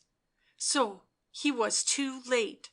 Dirk might well defy him, knowing that he would be too late. His resolution was very quickly taken; he would be utterly silent; not by a word or a look would he betray what he knew, since it would be useless. What could save the Emperor now? It was one thing to give warning of evil projected, another to reveal evil performed. Besides, he told himself, the Empress and her faction would be at once in power, Dirk a high favourite. He backed fearfully from the red roses, glowing sombrely by the empty throne, and reflected eagerly on how this affected him and Jacobea of Martzburg. To the man dying miserably above he gave no thought at all; the woman who waited impatiently for her husband's death to put his friend in his place he did not consider. Nor did the fate of the kingship trouble him; he pictured Dirk as triumphant, potent, the close ally of the wicked Empress, and he shivered for his own treasured soul that he had just snatched from perdition. He knew he could not fight nor face Dirk triumphant, armed with success, and his outlook narrowed to the one idea. Let me get away. But where? Martzburg? Would the chatelaine let him follow her? It was too near Basle. He clasped his hands over his hot brow, calling on Jacobea. As he dallied and trembled with his fears and terrors, one entered the hall from the little door leading to the Emperor's chamber. Hugh of Rooselaare, holding a lamp. A feverish feeling of guilt made Theirry draw back. The Lord of Rooselaare held up the lamp, glanced down and along the empty seats, then noticed the crimson flowers by Ysabeau's chair, and picked them up.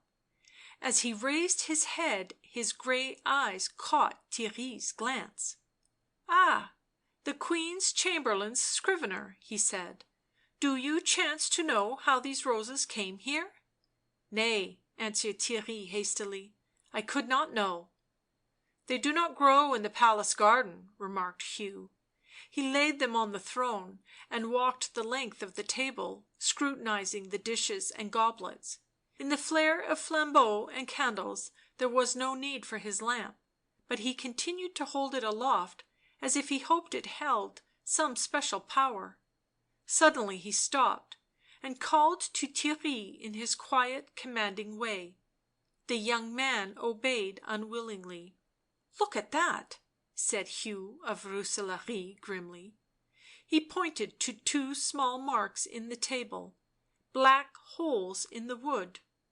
"Burns," said Theirry with pale lips. "From the candles, lord." "Candles do not burn in such a fashion." As he spoke Hugh came round the table and cast the lamplight over the shadowed floor. What is that?" He bent down before the window.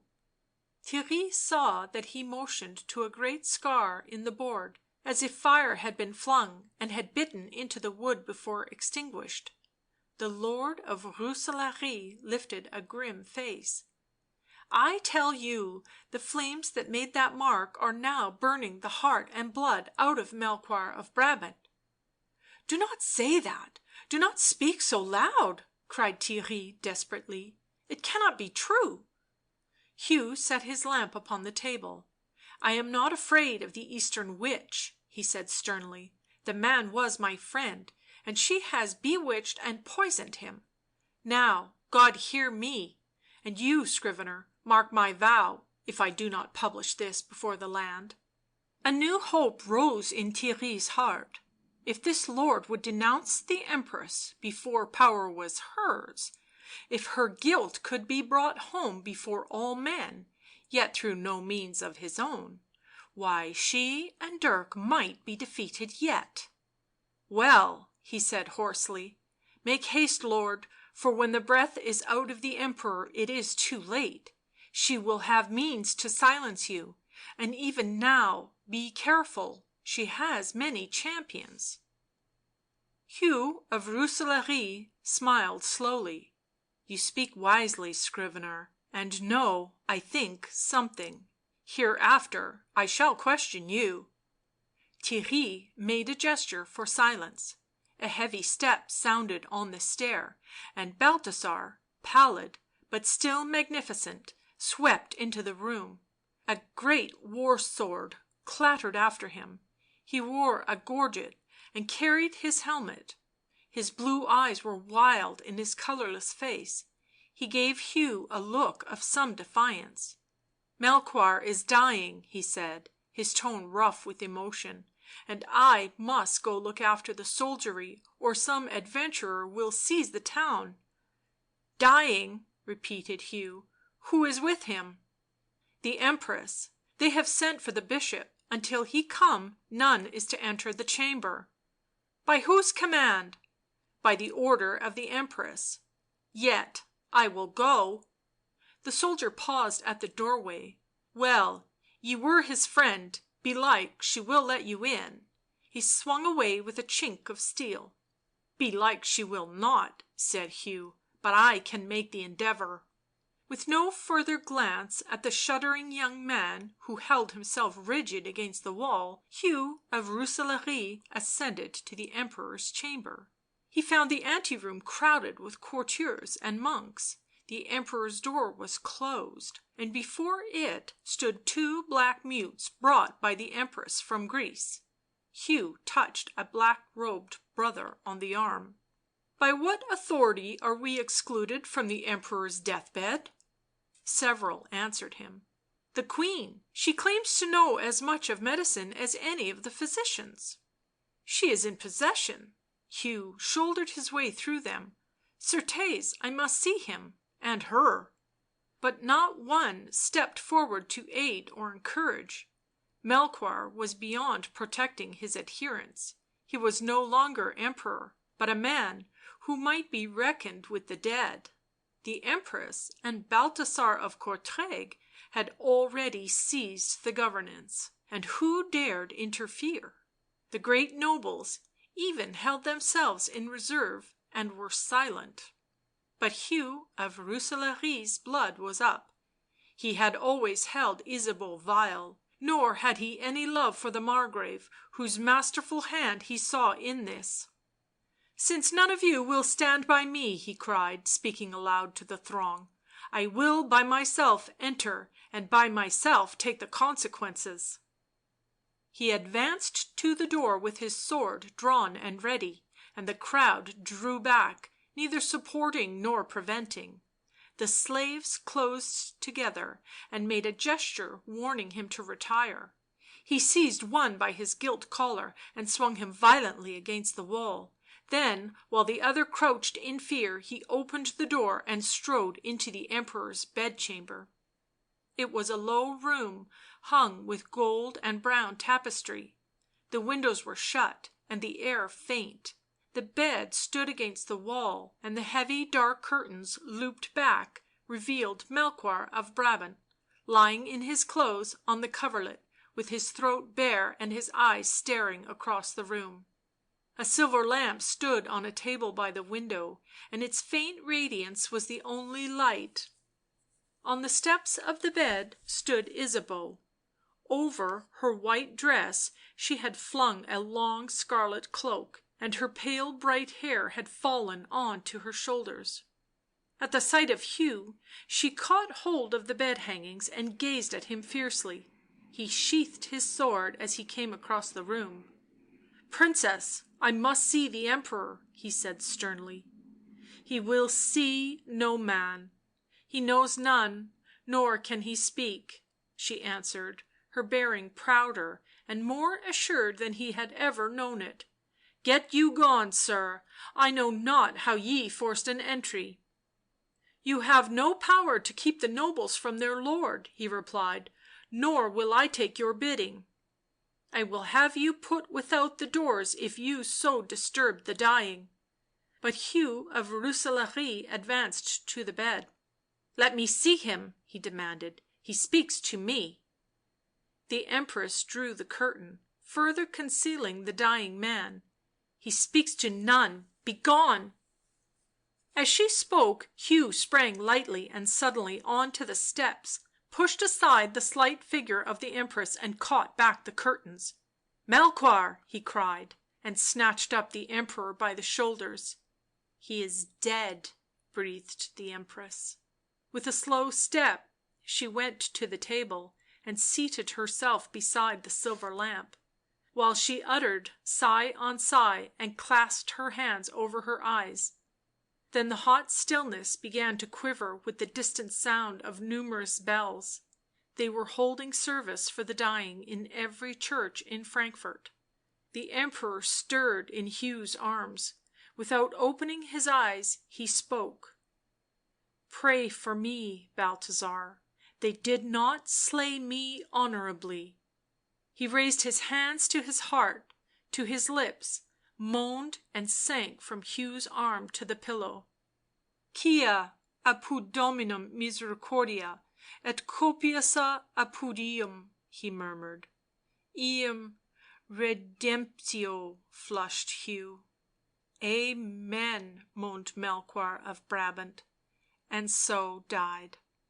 For a moment the chamber was silent, save for the insistent bells, then Hugh turned his white face from the dead, and Ysabeau shivered to her feet. " Call in the others," murmured the Empress, " since he is dead." " Ay, I will call in the others, thou Eastern witch, and show them the man thou hast murdered."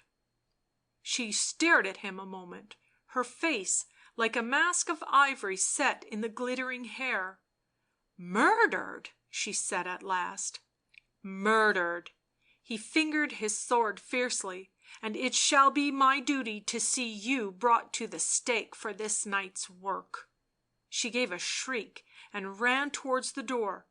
Before she reached it, it was flung open, and Balthasar of Courtrai sprang into the room. " You called?" he panted, his eyes blazing on Hugh of Rooselaare. " Yes, he is dead, Melchoir is dead, and this lord says I slew him. Balthasar, answer for me." " Certes," cried Hugh, " a fitting one to speak for you — your accomplice." With a short sound of rage the Margrave dragged out his sword and struck the speaker a blow across the breast with the flat of it. " So ho!" he shouted. " It pleases you to lie?" He yelled to his men without, and the death chamber was filled with a clatter of arms that drowned the mournful peals of the bells. " Take away this lord on my authority." Hugh drew his sword, only to have it wrenched away. The soldiers closed round him and swept their prisoner from the chamber, while Balthasar, flushed and furious, watched him dragged off. " I always hated him," he said. Ysabeau fell on her knees and kissed his mailed feet. " Melchoir is dead, and I have no champion save you." The Margrave stooped and raised her, his face burning with blushes till it was like a great rose. " Ysabeau, Ysabeau," he stammered. She struggled out of his arms. " Nay, not now," she whispered in a stifled voice. " Not now can I speak to you, but afterwards, my lord, my lord." She went to the bed and flung herself across the steps, her face hidden in her hands. Balthasar took off his helmet, crossed himself and humbly bent his great head. Melchoir IV lay stiffly on the lily sown coverlet, and without the great bells tolled and the monk's chant rose. De profundis. End of section 17. Section 18 of Black Magic, Part 1, Chapter 18. The Pursuit of Jacobea. The chatelaine of Martzburg sat in the best guest chamber of a wayside hostel that lay a few hours' journeying from her home. So swiftly had she fled from Frankfort that its last scenes were still before her eyes, like a gorgeous and disjointed pageant. The Emperor stricken down at the feast, the brief flashing turmoil, Ysabeau's peerless face that her own horrid thoughts coloured with a sinister expression, Balthasar of Courtrai bringing the city to his feet, Hugh of Rooselaare snatched away to a dungeon, and over it all the leaping red light of 100 flambeaux. Presently she passed into the little bedchamber and took up a mirror into which she gazed long and earnestly. "Is it a wicked face?" she answered herself. "No, no." "Is it a weak face?" Alas! The wind rose higher, fluttered the lamp flame and stirred the arras on the wall, and laying the mirror down she returned to the outer chamber. Up and down walked Jacobea of Martzburg, clasping and unclasping her soft young hands, her grey eyes turning from right to left.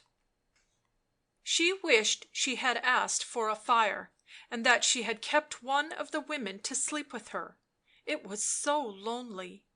She wanted to go to the door and call some one, but a curious heaviness in her limbs began to make movement irksome. She could no longer drag her steps, and with a sigh she sank into the frayed velvet chair by the fireplace. She tried to tell herself that she was free, that she was on her way to escape, but could not form the words on her lips, hardly the thought. Her head throbbed, and a cold sensation gripped her heart. She moved in the chair, only to feel as if held down in it. She struggled in vain to rise. "Barbara," she whispered, and thought she was calling aloud. Her brain whirled with memories, with anticipations and vague expectations, tinged with fear like the sensations of a dream. She felt that she was sinking into soft enfolding darkness. The lamp flame changed into a 5-pointed star that rested on a knight's helm. The sound of wind and rain became faint human cries. She whispered, as the dying Emperor had done, "I am bewitched." Then the knight, with the star glittering above his brow, came towards her and offered her a goblet. "Sebastian!" she cried, and sat up with a face of horror. The chamber was spinning about her; she saw the knight's long painted shield and his bare hand holding out the wine; his visor was down. She shrieked and laughed together and put the goblet aside. Some one spoke out of the mystery. "The Empress found happiness; why not you? May not a woman die as easily as a man?" She tried to remember her prayers, to find her crucifix, but the cold edge of the gold touched her lips, and she drank. The hot wine scorched her throat and filled her with strength. As she sprang up the knight's star quivered back into the lamp flame. The vapours cleared from the room. She found herself staring at Dirk Renswoude, who stood in the centre of the room and smiled at her. "Oh!" she cried in a bewildered way, and put her hands to her forehead. "Well?" said Dirk. He held a rich gold goblet, empty, and his was the voice she had already heard. "Why did you leave Frankfort?" Jacobea shuddered. I do not know." Her eyes were blank and dull. "I think I was afraid." "Lest you might do as Ysabeau did?" asked Dirk. "What has happened to me?" was all her answer. "What of your steward?" whispered Dirk. "I have no steward. I am going alone to Martzburg." Dirk set the goblet beside the lamp. The while he watched her intently with frowning eyes. "What of Sebastian?" he repeated. "Ye fled from him, but have ye ceased to think of him?" "No," said the chatelaine of Martzburg. "No, day and night. What is God that He lets a man's face to come between me and him?" "The Emperor is dead," said Dirk. "Is dead," she repeated. "Ysabeau knows how." "Ah," she whispered, I think I knew it." "Shall the Empress be happy and you starve your heart to death?" Jacobea sighed. "Sebastian, Sebastian." She had the look of one walking in sleep. "What is Sybilla to you?" "His wife," answered Jacobea in the same tone. "His wife." "The dead do not bind the living." Jacobea laughed. "No, no. How cold it is here. Do you not feel the wind across the floor?" Her fingers wandered aimlessly over her bosom. "Sybilla is dead, you say?" "Nay, Sybilla might die — so easily." Jacobea laughed again. "Ysabeau did it. She is young and fair," she said, "and she could do it — why not I? But I cannot bear to look on death." Her expressionless eyes turned on Dirk still in sightless fashion. "A word," said Dirk. "That is all your part. Send him ahead to Martzburg." Jacobea nodded aimlessly. "Why not? Why not? Sybilla would be in bed, lying awake, listening to the wind as I have done — so often, and he would come up the steep dark stairs — oh, and she would raise her head." Dirk put in. "Has the chatelaine spoken? She would say, and he would make an end of it." "Perhaps she would be glad to die," said Jacobea dreamily. "I have thought that I should be glad to die." "And Sebastian?" said Dirk. Her strangely altered face lit and changed. "Does he care for me?" she asked piteously. "Enough to make life and death of little moment," answered Dirk. "Has he not followed you from Frankfort?" "Followed me?" murmured Jacobea. "I thought he had forsaken me."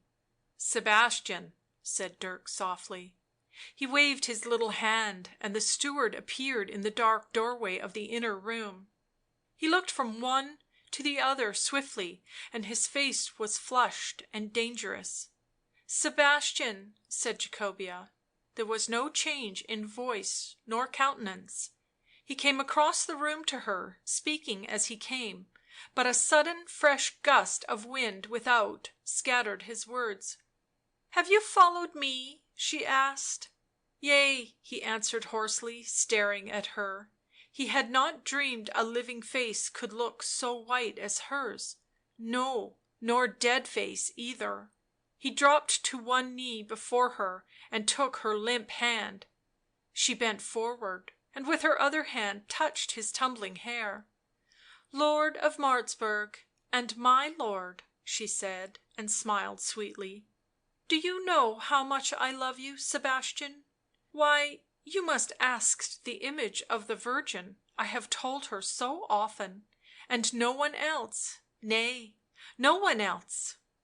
Sebastian sprang to his feet. "Oh God!" he cried. "I am ashamed — ye have bewitched her — she knows not what she says." Dirk turned on him fiercely. "Did ye not curse me when ye thought she had escaped? Did I not swear to recover her for you? Is she not yours? Saint Gabriel cannot save her now." " If she had not said that," muttered Sebastian. He turned distracted eyes upon her standing with no change in her expression, the tips of her fingers resting on the table, her wide grey eyes gazing before her. " Fool," answered Dirk. " And she did not love you? What chance had you? I left my fortunes to help you to this prize, and I will not see you palter now. Lady, speak to him." " Ay, speak to me," cried Sebastian earnestly. " Tell me if it be your wish that I, at all costs, should become your husband. Tell me if it is your will that the woman in our way should go." A slow passion stirred the calm of her face, her eyes glittered. " Yes," she said. " Yes." " Jacobea!"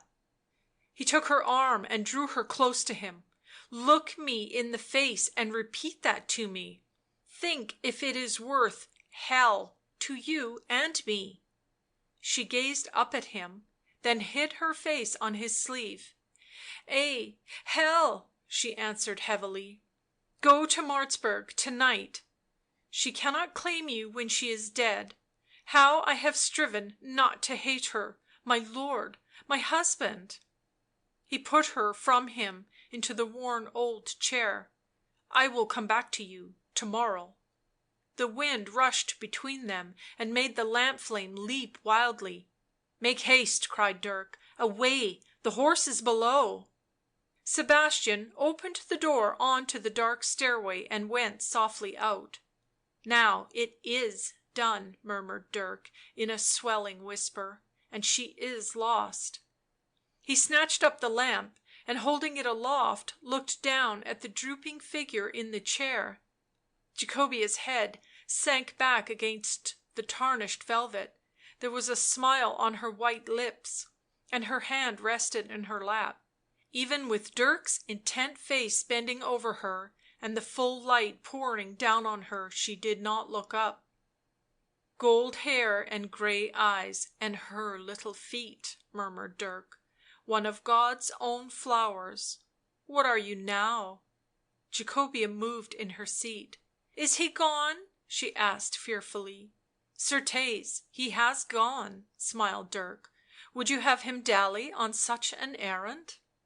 Jacobea rose swiftly and stood a moment listening to the unhappy wind. " I thought he was here," she said under her breath. " I thought that he had come at last." " He came," said Dirk. The chatelaine looked swiftly round at him, there was a dawning knowledge in her eyes. " Who are you?" she demanded, and her voice had lost its calm. " What has happened?" " Do you not remember me?" smiled Dirk. Jacobea staggered back. " Why," she stammered, " he was here, down at my feet, and we spoke — about Sybilla." " And now?" said Dirk. " He is gone to free you of Sybilla, as you bid him." " As I bid him?" " At this moment he rides to Martzburg on this service of yours, and I must be gone to Frankfort where my fortunes wait. For you these words — should you meet again one Theirry, a pretty scholar, do not prate to him of God and judgment, nor try to act the saint.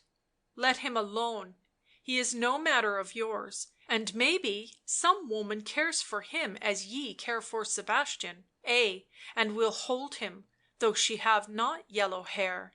" You are the devil!" she shrieked. " I have delivered myself unto the devil."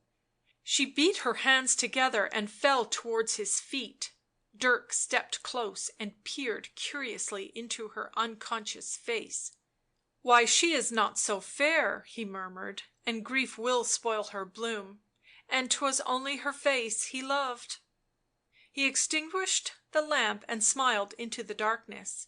He drew the curtain away from the deep set window, and the moon, riding the storm clouds like a silver armoured Amazon, cast a ghastly light over the huddled figure of Jacobea of Martzburg, and threw her shadow dark and trailing across the cold floor.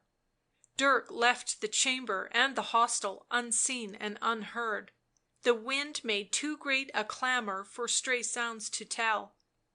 Out in the wild wet night he paused a moment to get his bearings, then turned towards the shed where he and Sebastian had left their horses. There were the chatelain's horses asleep in their stalls, here was his own, but the place beside it where Sebastian's steed had waited was empty. Dirk, shivering a little in the tempest, unfastened his horse and was prepared to depart, when a near sound arrested him. Some one was moving in the straw at the back of the shed. Dirk listened, his hand on the bridle, till a moonbeam striking across his shoulder revealed a cloaked figure rising from the ground. The stranger got to his feet. " I have but taken shelter here, sir," he said, deeming it too late to rouse the hostel.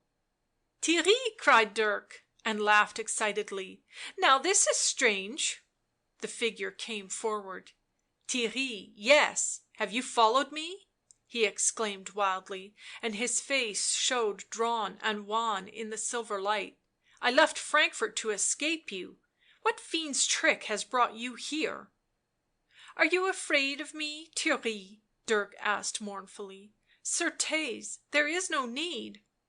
But Theirry cried out at him with the fierceness of one at bay. " Begone, I want none of you nor of your kind. I know how the Emperor died, and I fled from a city where such as you came to power, ay, even as Jacobea of Martzburg did. I am come after her." " And where think you to find her?" asked Dirk. " By now she is at Basle." " Are ye not afraid to go to Basle?" Theirry trembled and stepped back into the shadows of the shed. " I want to save my soul. No, I am not afraid, if need be I will confess." Dirk laughed. " At the shrine of Jacobea of Martzburg? Look to it she be not trampled in the mire by then." " You lie, you malign her," cried the other in strong agitation. But Dirk turned on him with imperious sternness. " I did not leave Frankfort on a fool's errand. I was triumphant, at the high tide of my fortunes, my foot on Ysabeau's neck. I had good reason to have left this alone. Come with me to Martzburg and see my work, and know the saint you worship." " Is the chatelaine there?" " If not yet, she will be soon. Take one of these horses," he added. " I know not your meaning," answered Theirry fearfully, " but my road was to Martzburg. I mean to pray Jacobea, who left without a word to me, to give me some small place in her service." " Belike she will," mocked Dirk. Impatiently and feverishly Theirry unfastened and prepared himself a mount. " If ye have evil designs on her," he cried, " be very sure ye will be defeated, for her strength is as the strength of angels." Dirk delicately guided his steed out of the shed. The moon had at last conquered the cloud battalions, and a clear cold light revealed the square dark shape of the hostel, the flapping sign, the bare pine trees and the long glimmer of the road. Dirk's eyes turned to the blank window of the room where Jacobea lay, and he smiled wickedly. " The night has cleared," he said, as Theirry, leading one of the chatelaine's horses, came out of the stable, " and we should reach Martzburg before the dawn." Section 19 of Black Magic, Part 1, Chapter 19. Sybilla. Sebastian paused on the steep dark stairs and listened. Castle Martzburg was utterly silent. He knew that there were one or two servants only within the walls, and that they slept at a distance; he knew that his cautious entry by the donjon door had made no sound, yet on every other step or so he stood still and listened. He had procured a light; it fluttered in danger of extinction in the draughty stairway, and he had to shield it with his hand. Once, when he stopped, he took from his belt the keys that had gained him admission and slipped them into the bosom of his doublet. Hanging at his waist, they made a little jingling sound as he moved. When he gained the great hall he opened the door as softly and slowly as if he did not know emptiness alone awaited him the other side.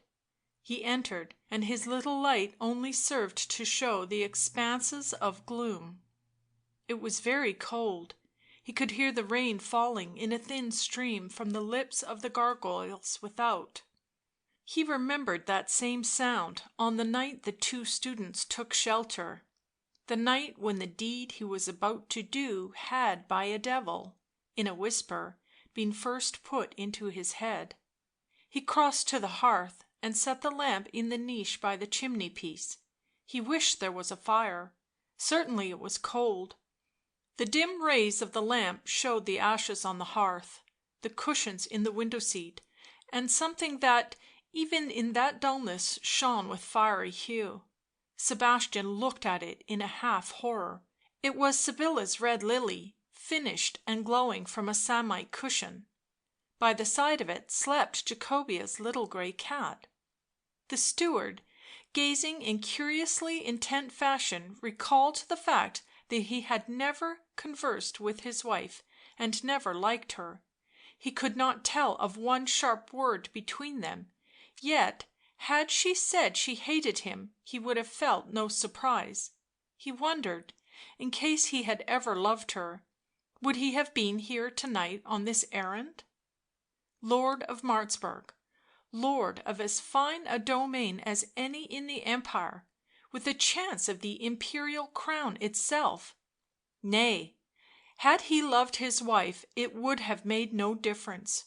What sorry fool even would let a woman interfere with a great destiny? Lord of Martzburg. With little reflection on the inevitable for his wife, he fell to considering Jacobea.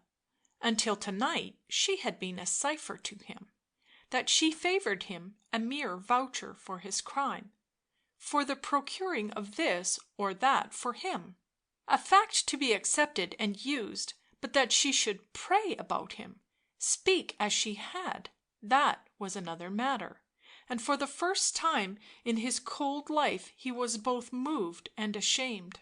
His thin dark face flushed; he looked askance at the red lily and took the light from its niche. The shadows seemed to gather and throng out of the silence, bearing down on him and urging him forward. He found the little door by the fireplace open and ascended the steep stone stairs to his wife's room. Here there was not even the drip of the rain or the wail of the wind to disturb the stillness. He had taken off his boots and his silk-clad feet made no sound, but he could not hush the catch of his breath and the steady thump of his heart. When he reached her room he paused again and again listened. Nothing. How could there be?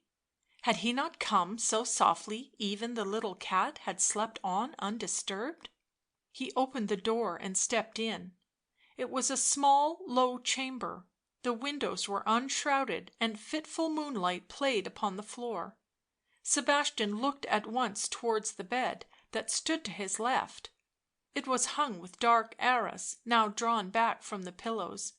Sybilla was asleep; her thick heavy hair lay outspread under her cheek; her flesh and the bedclothes were turned to one dazzling whiteness by the moon. Worked into the coverlet that had slipped half to the polished floor were great wreaths of purple roses, showing dim yet gorgeous. Her shoes stood on the bed steps; her clothes were flung over a chair; near by a crucifix hung against the wall, with her breviary on a shelf beneath. The passing storm clouds cast luminous shadows across the chamber, but they were becoming fainter; the tempest was dying away. Sebastian put the lamp on a low coffer inside the door and advanced to the bed. A large dusky mirror hung beside the window, and in it he could see his wife again, reflected dimly in her ivory whiteness with the dark lines of her hair and brows. He came to the bedside so that his shadow was flung across her sleeping face. "Sybilla," he said. Her regular breathing did not change. "Sybilla." Now she stirred. He heard her fetch a sigh, as one who wakens reluctantly from soft dreams. " Do you not hear me speak, Sybilla?" From the bewildering glooms of the bed he heard her silk bedclothes rustle and slip. The moon came forth again and revealed her sitting up, wide awake now and staring at him. " So you have come home, Sebastian," she said. " Why did you rouse me?" He looked at her in silence; she shook back her hair from her eyes. " What is it?" she asked softly. " The Emperor died," said Sebastian. " I know. What is that to me? Bring the light, Sebastian, I cannot see your face." " There is no need.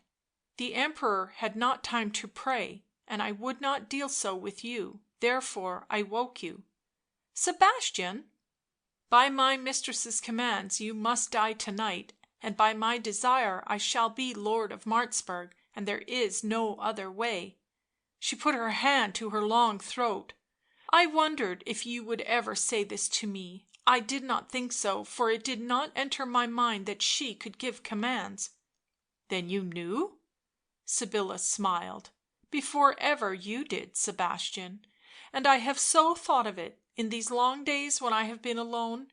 It seemed that I must sew it even into my embroidering — Jacobea loves Sebastian." He gripped the bed post. " I am not here to talk of that," answered Sebastian. " Nor have we long, the dawn is not far off." Sybilla rose, letting her long feet on the bed step. " So I must die," she said, " must die. Certes, I have not lived so ill that I should fear to die, nor so pleasantly that I should yearn to live. It will be a poor thing in you to kill me, but no shame to me to be slain, my lord." As she stood now against the shadowed curtains her hair caught the lamplight and flashed into red gold about her colourless face. Sebastian looked at her with hatred and some terror, but she smiled strangely at him. " You never knew me, Sebastian, but I am very well acquainted with you, and I do scorn you so utterly that I am sorry for the chatelaine." " She and I will manage that," answered Sebastian fiercely. " And if you seek to divert or delay me by this talk it is useless, for I am resolved, nor will I be moved." She moved from the bed in the long linen garment that she wore, slim and childish to see.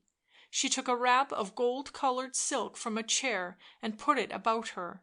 The man gazed at her the while with sullen eyes. She glanced at the crucifix. " I have nothing to say — God knows it all. I am ready." " I do not want your soul," he cried. Sybilla smiled. " I made confession yesterday. How cold it is for this time of year. I do not shiver for fear, my lord." " Make haste," breathed Sebastian. His wife raised her face. " How long have we been wed?" she asked. " Let that be." He paled and bit his lip. " 3 years — nay, not 3 years. When I am dead give my embroideries to Jacobea — they are in these coffers. I have finished the red lily. I was sewing it when the 2 scholars came. That night she first knew, and you first knew, but I had known a long while." Sebastian caught up the lamp. " Be silent, or speak to God," he said. She came gently across the floor, holding the yellow silk at her breast. " What are you going to do with me?" she whispered. " Strangle me? Nay, they would see that afterwards." Sebastian went to a little door that opened beside the bed and pulled aside the arras. " That leads to the battlements," she said. He pointed to the dark steps. " Go up, Sybilla." He held the lamp above his haggard face, and the light of it fell over the narrow winding stone steps. She looked at them and ascended. Sebastian followed, closing the door after him. In a few moments they were out on the donjon roof. The vast stretch of sky was clear now and paling for the dawn; faint pale clouds clustered round the dying moon, and the scattered stars pulsed wearily. Below them lay the dark masses of the other portions of the castle, and beside them rose the straining pole and wind tattered banner of Jacobea of Martzburg. Sybilla leant against the battlements. her hair fluttering over her face. " How cold it is," she said in a trembling voice. " Make haste, my lord." He was shuddering too, in the keen insistent wind. " Will you not pray?" he asked again. " No," she answered, and looked at him vacantly. " If I shriek would any one hear me? Will it be more horrible than I thought? Make haste, or I shall be afraid." She crouched against the stone, shivering violently. Sebastian put the lamp upon the ground. " Take care it does not go out," she said, and laughed. " You would not like to find your way back in the dark. The little cat will be sorry for me." She broke off to watch what he was doing. A portion of the tower projected; here the wall was of a man's height and pierced with arblast holes. Through there Sybilla had often looked and seen the country below framed in the stone like a picture in a letter of an aura, so small it seemed and yet clear and brightly coloured. Beneath the wall was a paving stone, raised at will by an iron ring; when lifted it revealed a sheer open drop the entire height of the donjon, through which stones and fire could be hurled in time of siege upon the assailants in the courtyard below. But Jacobea had always shuddered at it, nor had there been occasion to open it for many years. Sybilla saw her husband strain at the ring, and bend over the hole and step forward. " Must it be that way? Oh, Jesu, Jesu, shall I not be afraid?" She clasped her hands and fixed her eyes on the figure of Sebastian as he raised the slab and revealed the black aperture. Quickly he stepped back as stone rang on stone. " So," he said, " I shall not touch you and it will be swiftly over. Walk across, Sybilla." She closed her eyes and drew a long breath. " Have you not the courage?" he cried violently. " Then I must hurl you from the battlements — it shall not look like murder." She turned her face to the beautiful brightening sky. " My soul is not afraid, but — how my body shrinks — I do not think I can do it." He made a movement towards her; at that she gathered herself. " No, you shall not touch me."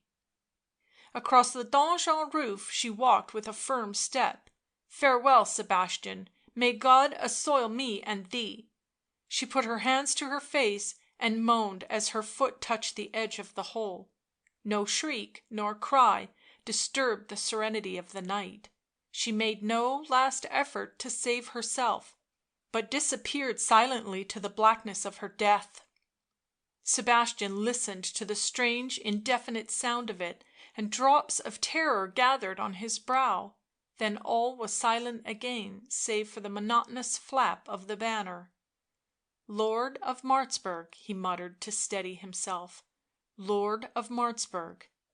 He dropped the stone into place, picked up the lantern and returned down the close cold stairs.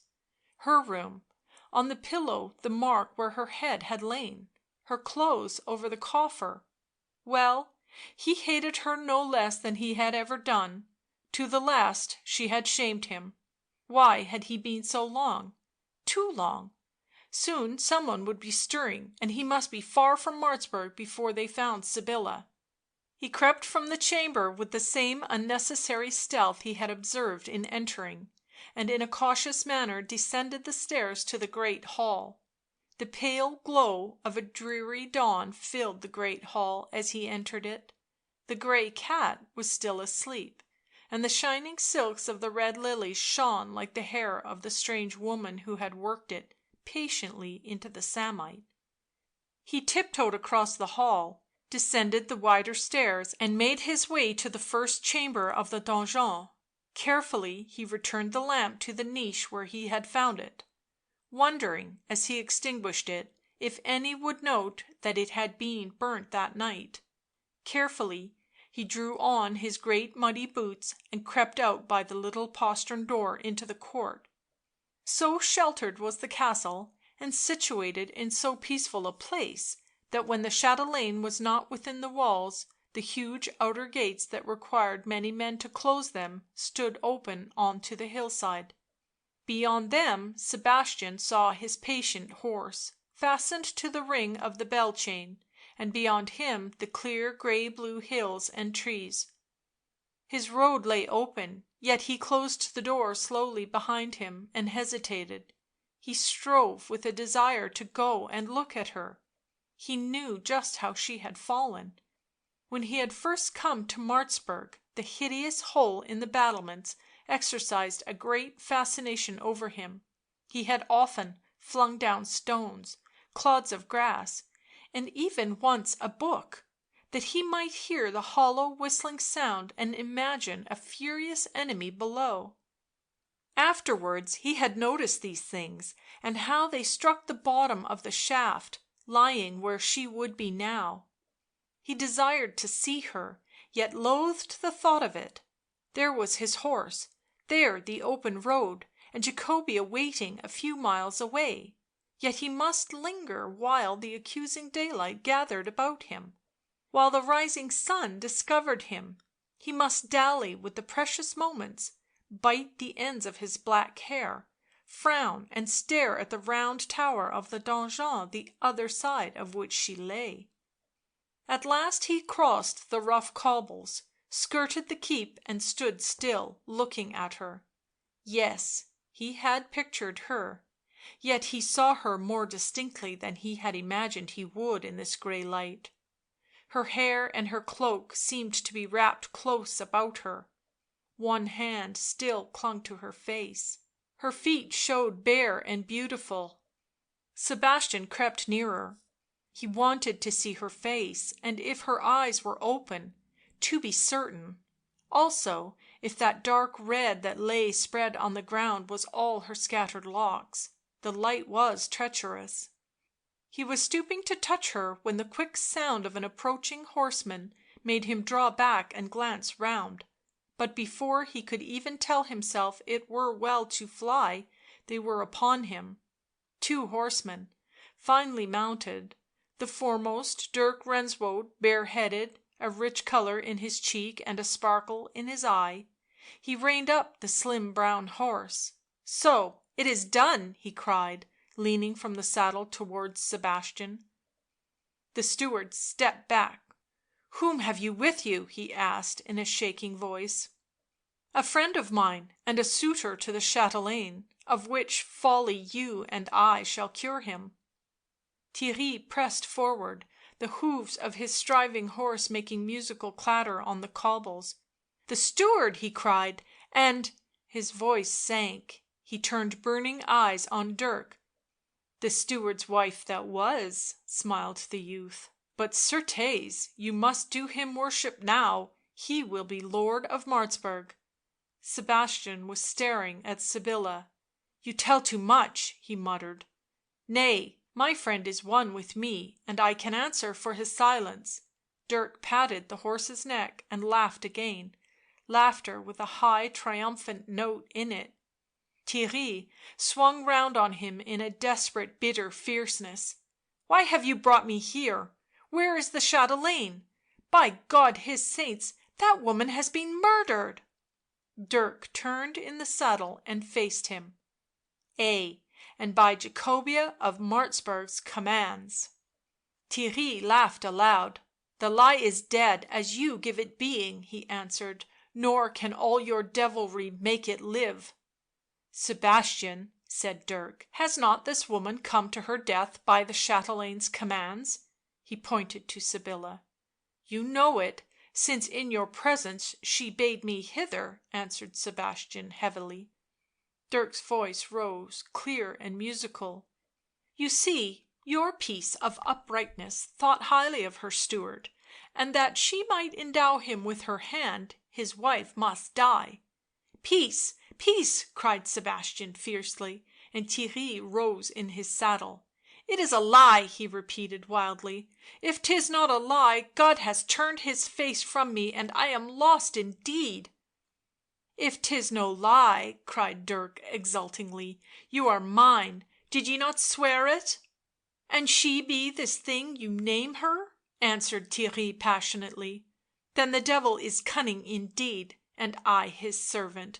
But if you speak false, I will kill you at her feet."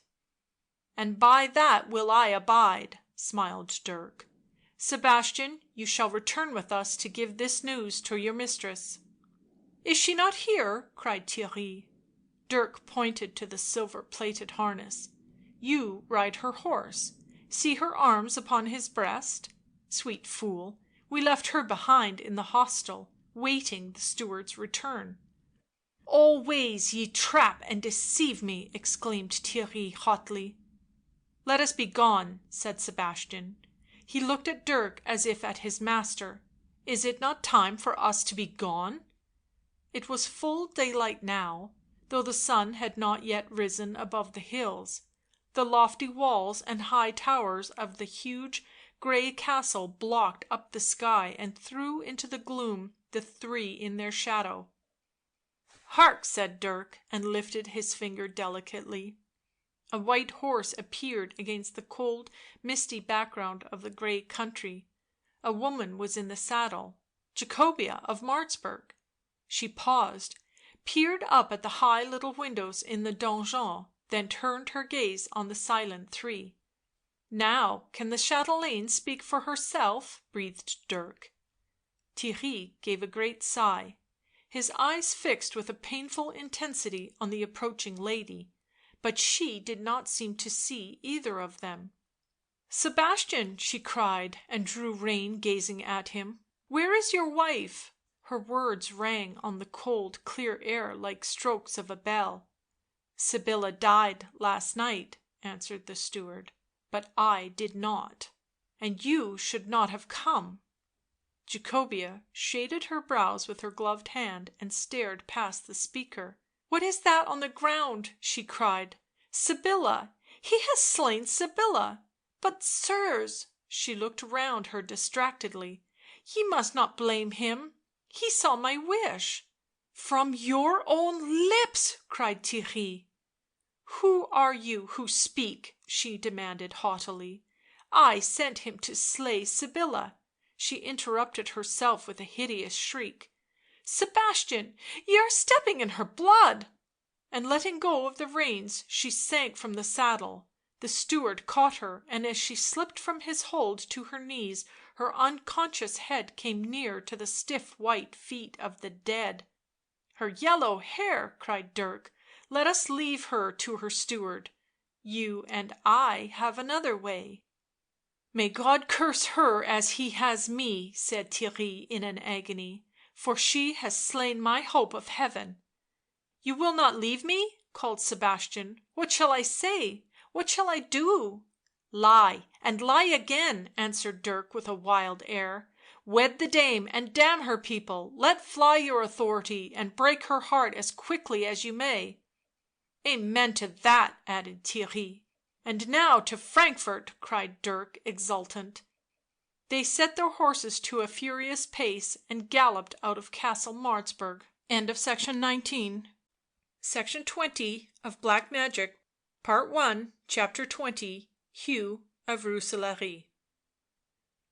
Dirk took off his riding coat and listened with a smile to the quick step of Theirry overhead. He was again in the long low chamber looking out on the witches' garden, and nothing was changed save that the roses bloomed no longer on the bare thorny bushes. "So you have brought him back," said Nathalie, caressing the youth's soft sleeve. "Pulled his saint out of her shrine and given her over to the demons?" Dirk turned his head. A beautiful look was in his eyes. "Yea, I have brought him back," he said musingly. "You have done a foolish thing," grumbled the witch. "He will ruin you yet. Beware, for even now you hold him against his will. I marked his face as he went into the chamber." Dirk seated himself with a sigh. "In this matter I am not to be moved. And now some food, for I am so weary that I can scarcely think. Nathalie, the toll it has been, the rough roads, the delays, the long hours in the saddle, but it was worth it." The witch set the table with a rich service of ivory and silver. worth leaving your fortunes at the crisis. Ye left Frankfort the day after the Emperor died, and have been away 2 months. Ysabeau thinks you dead." Dirk frowned. " No matter, to morrow she shall know me living. Martzburg is far away, and the weather delayed us, but it had to be. Now I am free to work my own advancement." He drank eagerly of the wine put before him, and began to eat.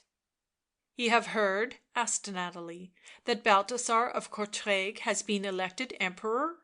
" Yea," smiled Dirk, " and is to marry Ysabeau within the year. We knew it, did we not? Next spring they will go to Rome to receive the Imperial crown." " I shall be with them," said Dirk. " Well, it is good to rest. What a thick fool Balthasar is." He smiled, and his eyes sparkled. " The Empress is a clever woman," answered the witch. " She came here once to know whither you had gone. I told her, for the jest, that you were dead.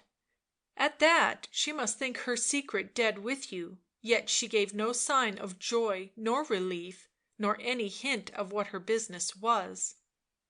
She is never betrayed by her puppet's face. An iron hearted fiend, the Empress. They say, though, that she is a fool for Balthasar, a dog at his heels. Until she change "" Belike you will be her next fancy," said Nathalie. " The crystals always foretell a throne for you." Dirk laughed. " I do not mean to share my honours with any woman," he answered. " Pile up the fire, Nathalie, certes, it is cold." He pushed back his chair with a half sigh on his lips, and turned contented eyes on the glowing hearth Nathalie replenished. " And none has thought evil of Melchoir's death?" he asked curiously. " Ay, there was Hugh of Rooselaare." Dirk sat up. " The Lord of Rooselaare?" " Certes, the night Melchoir died he flung murderous in the Empress's face." Dirk showed a grave, alert face.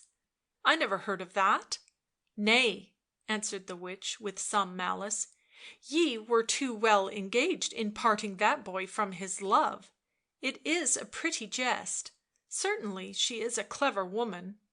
She enlists Balthasar as her champion, he becomes enraged, furious, and Hugh is cast into the dungeons for his pains." The witch laughed softly. " He would not retract, his case swayed to and fro, but Balthasar and the Empress always hated him, he had never a chance." Dirk rose and pressed his clasped hands to his temple. " What do you say? Never a chance?" " He is to die to night at sunset." " He must not die — he on the scaffold.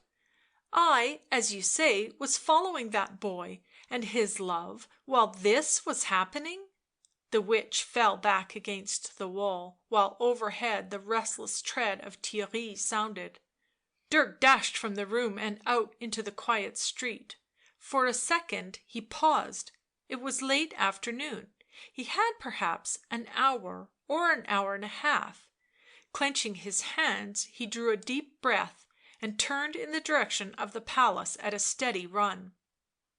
By reason of the snow clouds and bitter cold there were few abroad to notice the slim figure running swiftly and lightly; those who were about made their way in the direction of the market place, where the Lord of Rooselaare was presently to meet his death. Dirk arrived at the palace, one hand over his heart, stinging him with the pain of his great speed. He demanded the Empress. None among the guards knew either him or his name, but at his imperious insistence they sent word by a page to Ysabeau that the young Doctor Constantine had a desire to see her. The boy returned, and Dirk was admitted instantly, smiling gloomily to think with what feelings Ysabeau would look on him. So far all had been swiftly accomplished; he was conducted to her private chamber and brought face to face with her while he still panted from his running. Until the page had gone neither spoke, then Dirk said quickly, " I returned to Frankfort to day." Ysabeau was agitated to fear by his sudden appearance. "Where have you been?" she asked. "I thought you dead." " I have no time for speech with you now. You owe me something, do you not? Well, I am here to ask part payment." The Empress winced. " Well, what? I had no wish to be ungrateful, 'twas you avoided me." She crossed to the hearth and fixed her superb eyes intently on the youth. " Hugh of Rooselaare is to die this evening," he said. "Yea," answered Ysabeau, and her childish loveliness darkened. For a while Dirk was silent; he showed suddenly frail and ill; on his face was an expression of emotion, mastered and held back. " He must not die," he said at last, and lifted his eyes shadowed with fatigue. " That is what I demand of you — his pardon, now and at once; we have but little time." Ysabeau surveyed him curiously and fearfully. " You ask too much," she replied in a low tone. " Do you know why this man is to die?" " For speaking the truth," he said with a sudden sneer. The Empress flushed and clutched the embroidery on her bodice. " You of all men should know why he must be silenced," she retorted bitterly. " What is your reason for asking his life?" Dirk's mouth took on an ugly curl. " My reason is no matter, it is my will." " Have I made you so much my master?" she muttered. The young man answered impatiently. " You will give me his pardon and make haste, for I must ride with it to the market place." " I think I will not. I am not so afraid of you, and I hate this man — my secret is your secret after all." Dirk gave a wan smile. " I can blast you as I blasted Melchoir of Brabant, Ysabeau, and do you think I have any fear of what you can say?" But he leaned towards her. " Suppose I go with what I know to Balthasar?" The name humbled the Empress like a whip held over her. " So I am helpless," she muttered, loathing him. " The pardon," insisted Dirk. " Sound the bell and write me a pardon." Still she hesitated. It was a hard thing to lose her vengeance against a dangerous enemy. " Choose another reward," she pleaded. " Of what value can this man's life be to you?" " You seek to put me off until it be too late," cried Dirk hoarsely.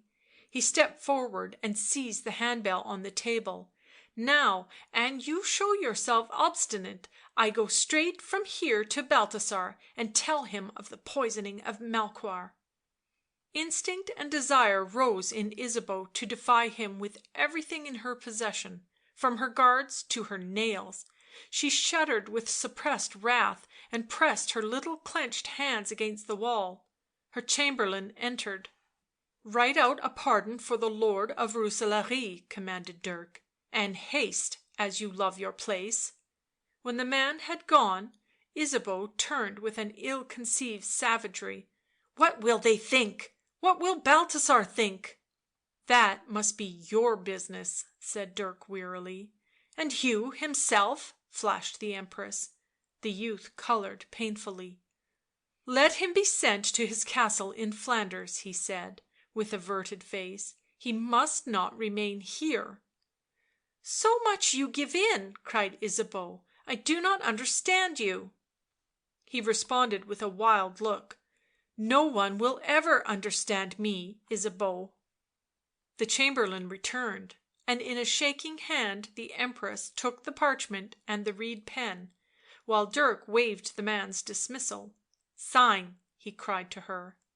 Ysabeau set the parchment on the table and looked out at the gathering clouds. The Lord of Rooselaare must have already left the prison. She dallied with the pen, then took a little dagger from her hair and sharpened it. Dirk read her purpose in her lovely evil eyes, and snatched the lingering right hand into his own long fingers. The Empress drew together and looked up at him bitterly and darkly, but Dirk's breath stirred the ringlets that touched her cheek; his cool grip guided her reluctant pen. She shivered with fear and defiance. She wrote her name. Dirk flung her hand aside with a great sigh of relief. " Do not try to foil me again, Marozia Porphyrogenitus," he cried, and caught up the parchment, his hat and cloak. She watched him leave the room, heard the heavy door close behind him, and she writhed with rage, thrusting with an uncontrollable gesture of passion the dagger into the table. It quivered in the wood and then broke under her hand.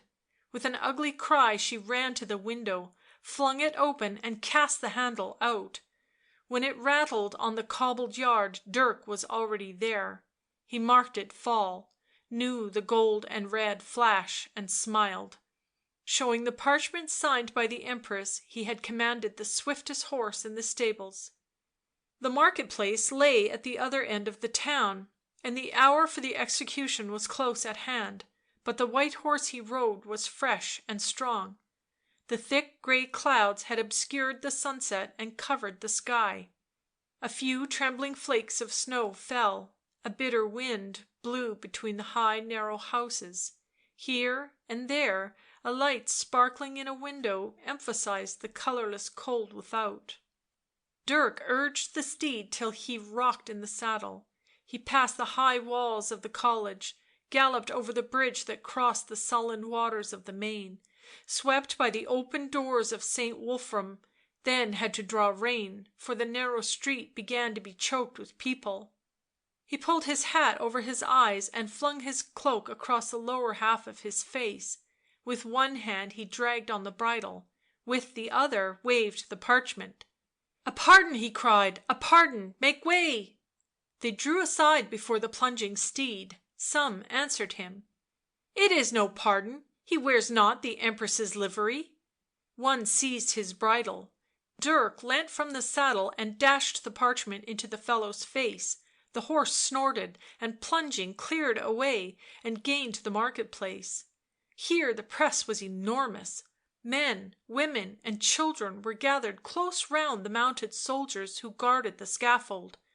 The armour, yellow and blue uniforms and bright feathers of the horsemen showed vividly against the grey houses and greyer sky. On the scaffold were two dark, graceful figures; a man kneeling with his long throat bare, and a man standing with a double edged sword in his hands. " A pardon!" shrieked Dirk. " In the name of the Emperor." He was wedged in the crowd, who made bewildered movements but could not give place to him; the soldiers did not or would not hear. Dirk rose desperately in his stirrups; as he did so the hat and cloak fell back, and his head and shoulders were revealed clearly above the swaying mass.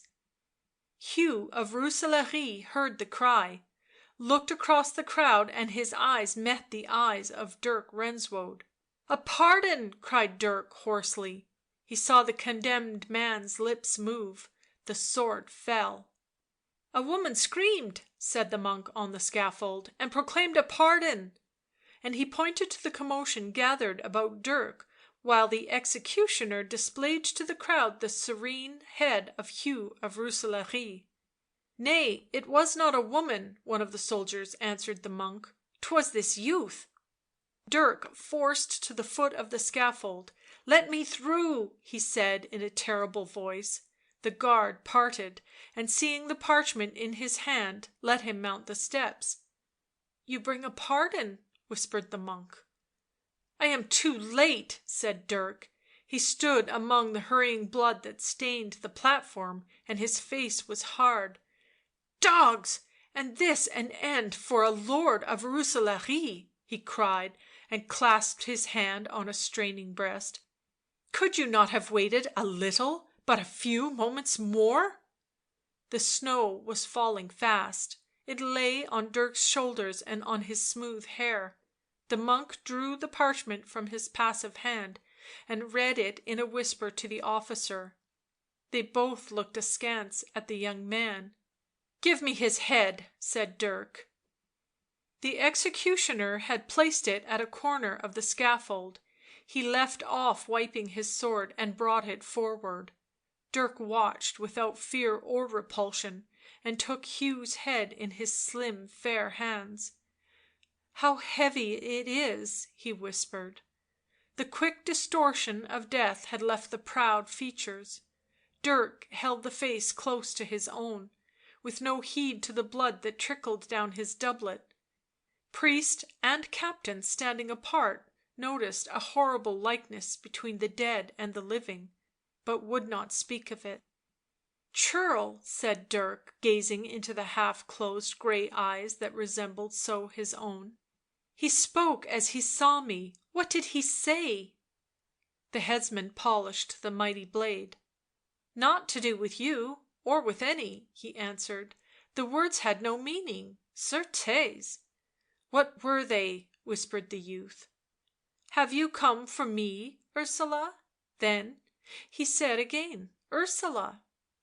A quiver ran through Dirk's frame. " She shall repent this, the Eastern witch," he said wildly. " May the devil snatch you all to bitter judgment." He turned to the captain with the head held against his breast. " What are you going to do with this?" " His wife has asked for his head and his body, that he may be buried befitting his estate."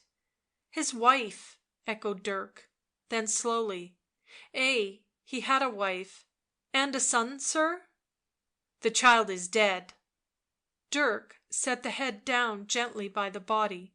" And his lands?" he asked.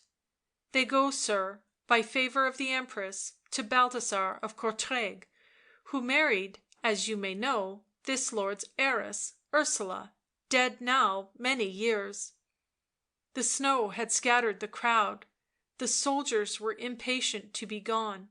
" Sir," said the officer, " will you return with me to the palace, and we will tell the Empress how this mischance arose, and how you came too late?" " Nay," replied Dirk fiercely. " Take that good news alone."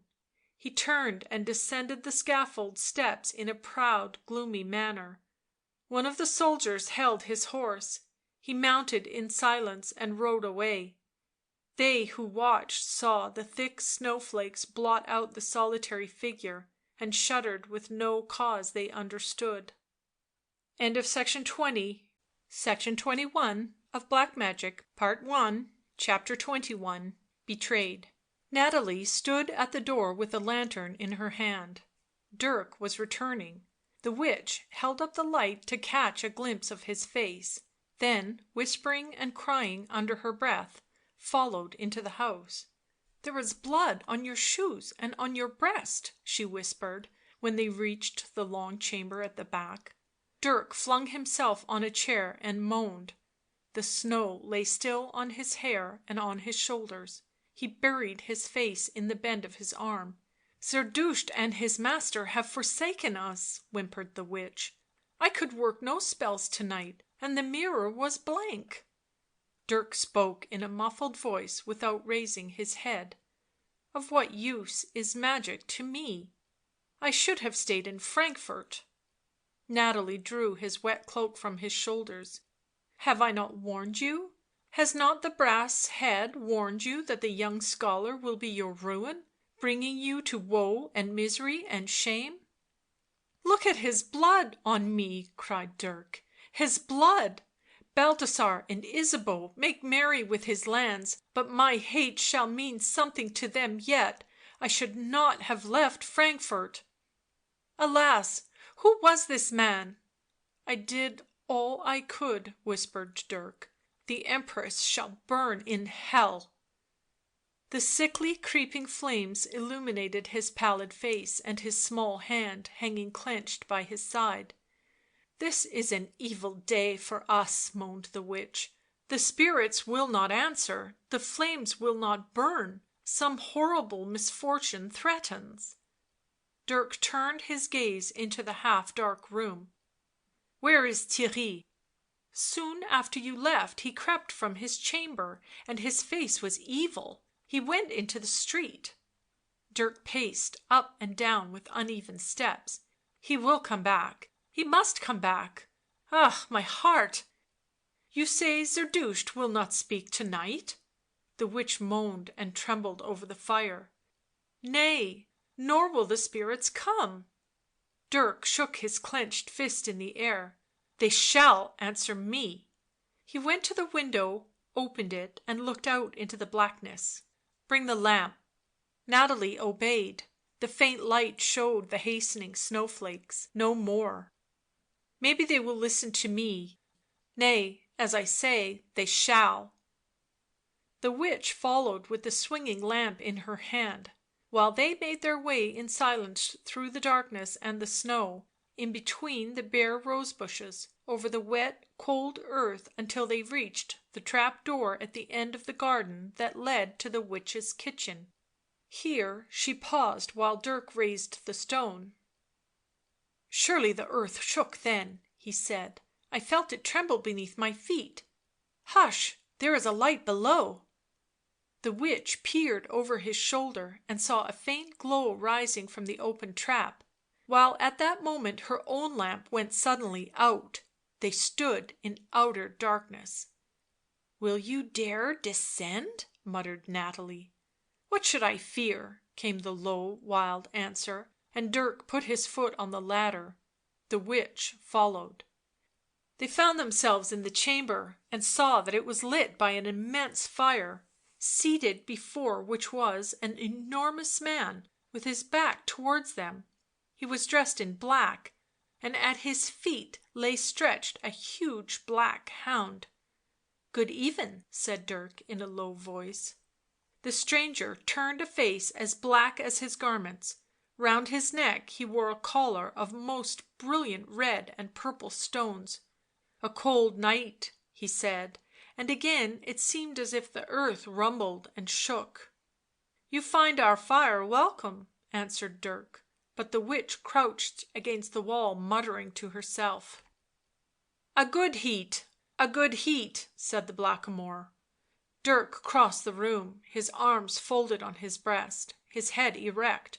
" What are you doing here?" he asked. " Warming myself, warming myself." " What have you to say to me?" The Blackamoor drew closer to the fire.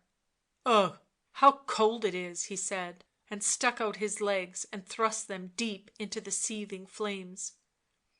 Dirk drew still nearer. " If you be what I think you, you have some reason in coming here.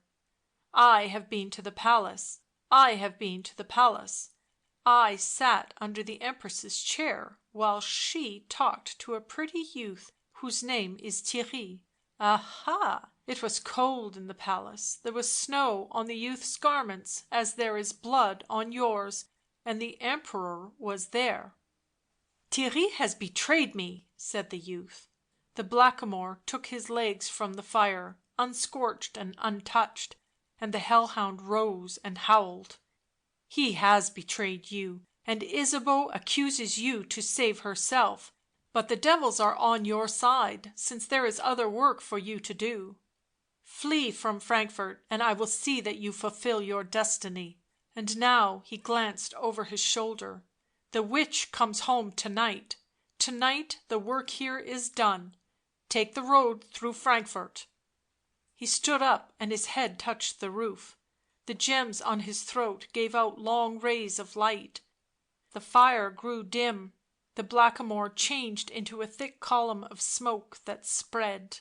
" Hell will not forsake you, Ursula of Rooselaare." Dirk fell back against the wall, thick vapours encompassing him; he put his hands over his face. When he looked up again the room was clear and lit by the beams of the dying fire. He gazed round for the witch, but Nathalie had gone. With a thick sob in his throat he sprang up the ladder into the outer air and rushed towards the desolate house. Desolate indeed, empty, dark and cold it stood, the snow drifting in through the open windows, the fires extinguished on the hearths, a dead place never more to be inhabited. Dirk leant against the door breathing hard. Here was a crisis of his fate, betrayed by one whom he loved, deserted too, it seemed, since Nathalie had disappeared. The Blackamoor, he remembered him as a vision, a delusion perhaps. Oh, how cold it was! Would his accusers come for him to night? He crept to the gate that gave on to the street and listened. out of the further darkness came a distant hurry and confusion of sound, horses, shouting, eager feet, a populace roused, on the heels of the dealer in black magic, armed with fire and sword for the witches. Dirk opened the gate, for the last time stepped from the witches' garden. He wondered if Theirry was with the oncoming crowd, yet he did not think so. Probably he was in the palace, probably he had repented already of what he had done. But the Empress had found her chance, her accusation falling first, who would take his word against her? He listened to the noises of the approaching people, till through these another sound, nearer and stranger, made him turn his head. It came from the witch's house. "Nathalie!" called Dirk in a half hope. But the blackness rippled into fire, swift flames sprang up, a column of gold and scarlet enveloped house and garden in a curling embrace. Dirk ran out into the road where the glare of the fire lit the swirling snow for a trembling circle, and shading his eyes he stared at the flames that consumed all his books, his magic herbs and potions, the strange things, rich and beautiful, that Nathalie had gathered in her long evil life. Then he turned and ran down the street as the crowd surged in at the other end, to fall back upon one another aghast before the mighty flames that gave them mocking welcome. Their dismayed and angry shouts came to Dirk's ears as he ran through the snow. He fled the faster, towards the eastern gate. It was not yet shut. Light of foot and swift he darted through before they could challenge him, perhaps even before the careless guards saw him. He was a fine runner, not easily fatigued, but he had already strained his endurance to the utmost, and, after he had well cleared the city gates, his limbs failed him and he fell to a walk. After a while he saw glimmering ahead of him a light. It was neither in a house nor carried in the hand, for it shone low on the ground, lower, it seemed to Dirk, than his own feet. He paused, listened, and proceeded cautiously for fear of the river. That must lie, he thought, very close to his left. As he neared the light he saw it to be a lantern that cast long rays across the clearing snowstorm. A glittering, trembling reflection beneath it told him it belonged to a boat roped to the bank. Dirk crept towards it, went on his knees in the snow and mud, and beheld a small empty craft, the lantern hanging at the prow. He paused. The waters, rushing by steadily and angrily, must be flowing towards the Rhine and the town of Cologne. He stepped into the boat that rocked while the water splashed beneath him, but with cold hands he undid the knotted rope. The boat trembled a moment, then sped on with the current as if glad to be freed. An oar lay in the bottom, with which for a while Dirk helped himself along, fearful lest the owners of the boat should pursue. Then he let himself float downstream as he might. The water lapped about him and the snow fell on his unprotected and already soaked figure. He stretched himself along the bottom of the boat and hid his face in the cushioned seats. His anguished tears, the cruel cold, the steady sound of the unseen water, exhausted and numbed him till he fell into a sleep that was half a swoon, while the boat drifted towards the town. When he awoke he was still in the open country. The snow had ceased, but lay on the ground thick and untouched to the horizon. Dirk found it ill to move, for his limbs were frozen, his clothes wet and clinging to his wincing flesh, while his eyes smarted with his late weeping, and his head was racked with giddy pains. For a while he sat, remembering yesterday, till his face hardened and darkened, and he set his pale lips and crawled painfully out of the boat, which had been caught in a clump of stiff withered reeds by the flat river bank. Before him was a sweep of snow leading to the forest, and as he gazed at this with dimmed, hopeless eyes, a figure in a white monk's habit emerged from the trees. He carried a rude wooden spade in his hand and walked with a slow step. He was coming towards the river, and Dirk waited. As the stranger neared he lifted his eyes that had hitherto been cast on the ground, and Dirk recognised Saint Ambrose of Menthon. Nevertheless Dirk did not despair. Before the saint had recognised him his part was resolved upon. Ambrose of Menthon gazed with pity and horror at the forlorn little figure shivering by the reeds. It was not strange that he did not at once know him. Dirk's face was of a ghastly hue, his eyes shadowed underneath, red and swollen, his lank hair clinging close to his small head, his clothes muddy, wet and soiled, his figure bent. " Sir," he said, and his voice was weak and sweet, " have pity on an evil thing." He fell on his knees and clasped his hands on his breast. " Rise up," answered the saint. " What God has given me is yours, poor soul. Ye are very miserable." " More miserable than ye wot of," said Dirk through chattering teeth, still on his knees. " Do you not know me?" Ambrose of Menthon looked at him closely. " Alas," he murmured slowly, " I know you." Dirk beat his breast. " Mea culpa," he moaned. " Mea culpa." " Rise, come with me," said the saint. " I will attend your wants." The youth did not move. " Will you solace my soul, sir?" he cried. " God must have sent you here to save my soul. For long days I have sought you." Saint Ambrose's face glowed. " Have ye, then, repented?" " Remorse and sorrow fill my heart," murmured Dirk. " I have cast off my evil comrades, renounced my vile gains, and journeyed into the loneliness to find God His pardon, and it seemed He would not hear me." " He hears all who come in grief and penitence," said the saint joyously. " And He has heard you, for has He not sent me to find you, even in this most desolate place?"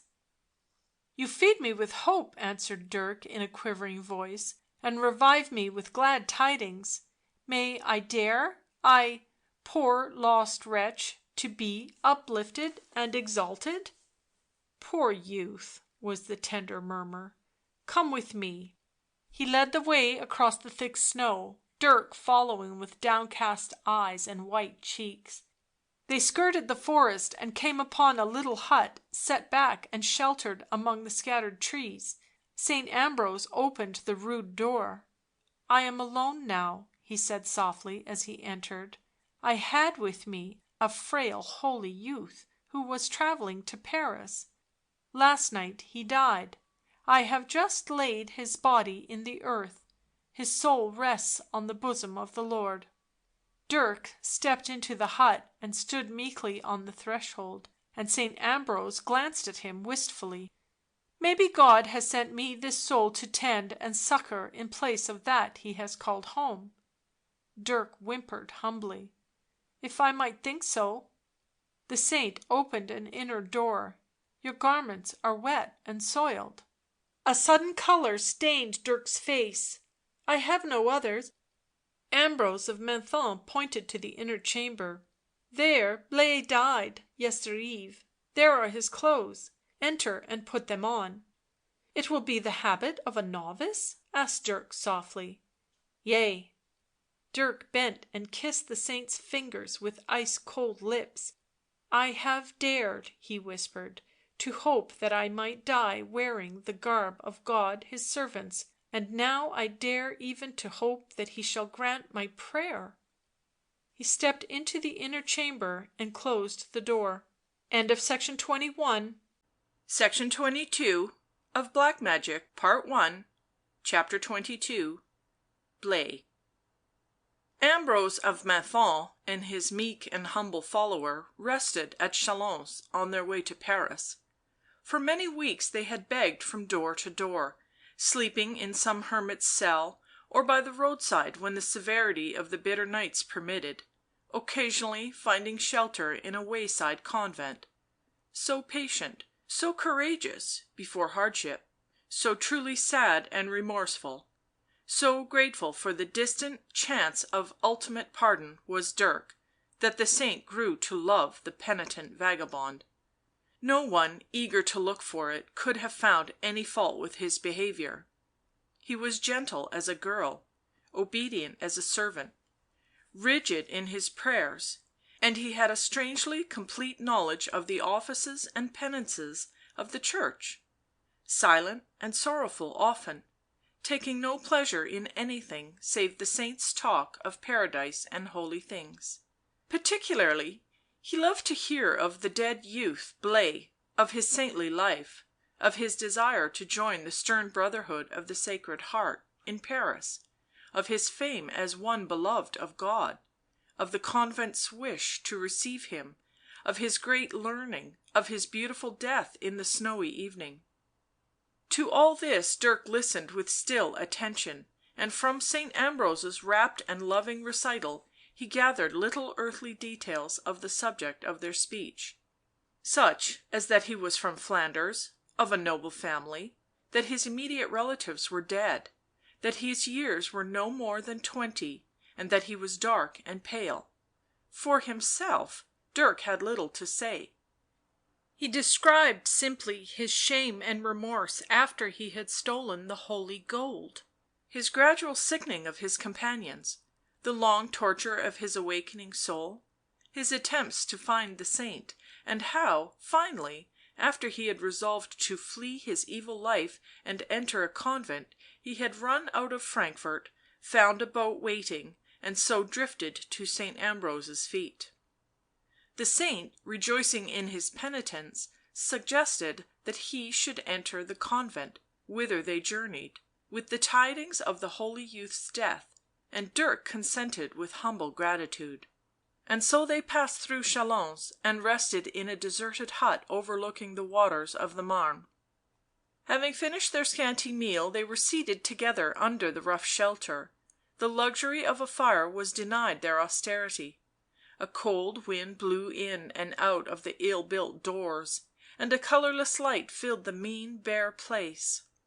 Dirk sat on a wooden stool reading aloud the writings of Saint Jerome. He wore a coarse brown robe, very different from his usual attire, fastened round the waist with a rope into which was twisted a wooden rosary. His feet were encased in rude leather boots, his hands reddened with the cold, his face hollow and of a bluish pallor in which his eyes shone feverishly large and dark. His smooth hair hung on to his shoulders, he stooped in contrast with his usual erect carriage. Pausing on his low and gentle reading, he looked across at the saint. Ambrose of Menthon sat on a rough-hewn bench against the rougher wall. Weariness, exposure, and sheer weakness of body had done their work at last. Dirk knew that for 3 nights he had not slept. He was asleep now, or had swooned. His fair head fell forward on his breast, his hands hung by his side. As Dirk became assured that his companion was unconscious, he slowly rose and set down the holy volume. He was himself half starved, cold to the heart and shuddering. He looked round the plaster walls, and the meek expression of his face changed to one of scorn, derision and wicked disdain. He darted a bitter glance at the wan man and crept towards the door. Opening it softly, he gazed out. The scene was fair and lonely. The distant tourelle of Chalons rose clear and pointed against the winter clouds.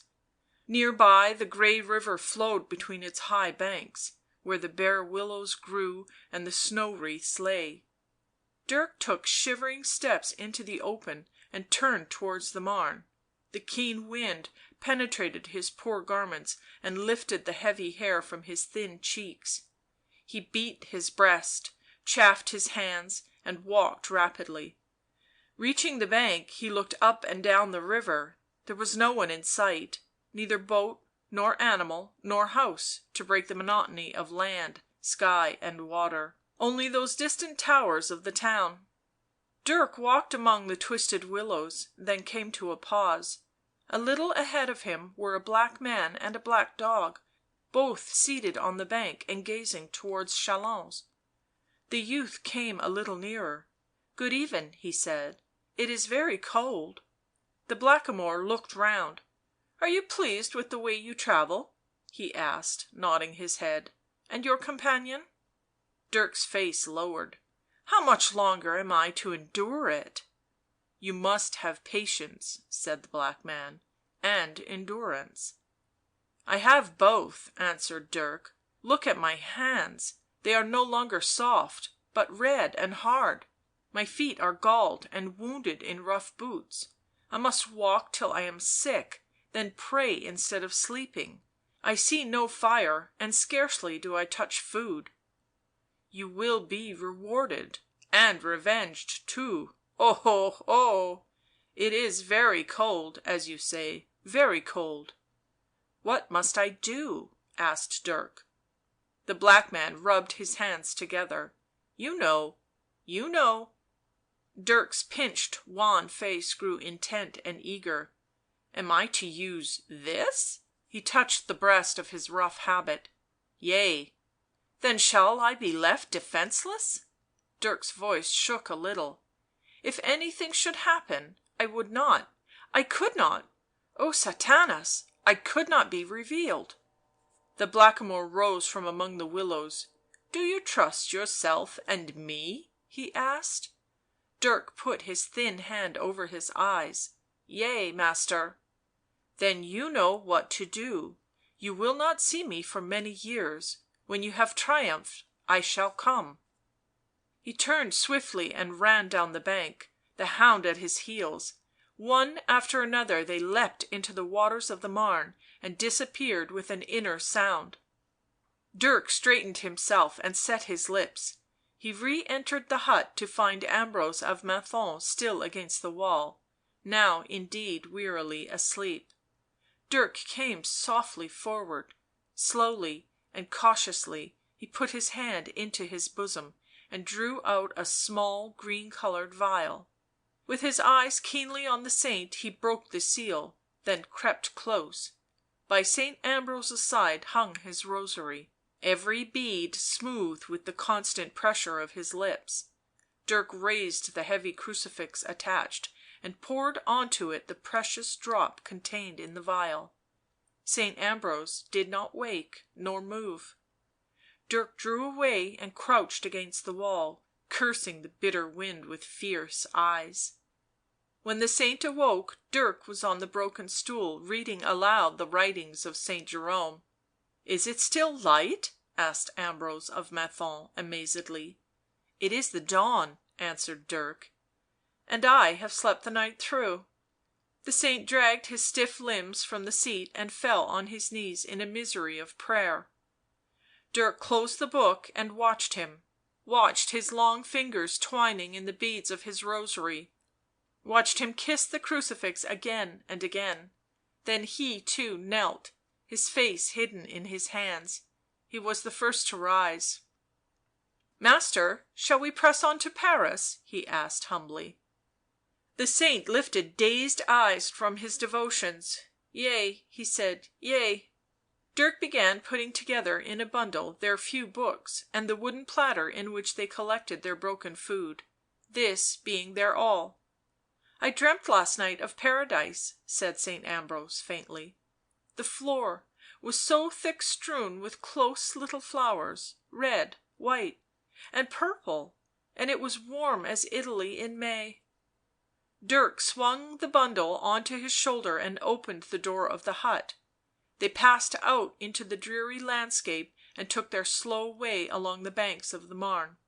Until midday they did not pause, scarcely spoke; then they passed through a little village and the charitable gave them food. That night they slept in the open, under shelter of a hedge, and Ambrose of Menthon complained of weakness. Dirk, waking in the dark, heard him praying, heard too the rattle of the wooden rosary. When the light came and they once more recommenced their journey, The saint was so feeble he was fain to lean on Dirk's shoulder. " I think I am dying," he said. His face was flushed, his eyes burning; he smiled continuously. " Let me reach Paris," he added, " that I may tell the brethren of Blaise." The youth supporting him wept bitterly. Towards noon they met a woodsman's cart that helped them on their way. That night they spent in the stable of an inn. The next day they descended into the valley of the Seine, and by the evening reached the gates of Paris. As the bells all over the beautiful city were ringing to vespers they arrived at their destination, an old and magnificent convent, surrounded with great gardens set near the river bank. The monks were singing the Magnificat; their thin voices came clearly on the frosty air. Fecit potentiam in brachio suo, dispersit subos mente cordis su. Ambrose of Menthon took his feeble hand from Dirk's arm and sank on his knees.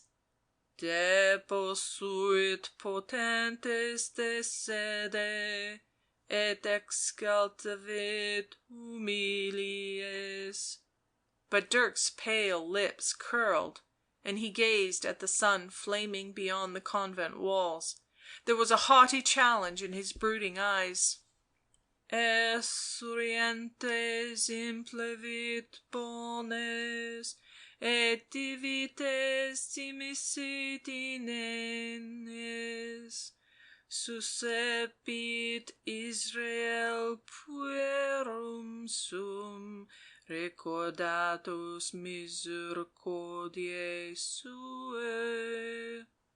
The saint murmured the chanted words and clasped his hands on his breast, while the sun brightened vividly above the wild waters of the Seine.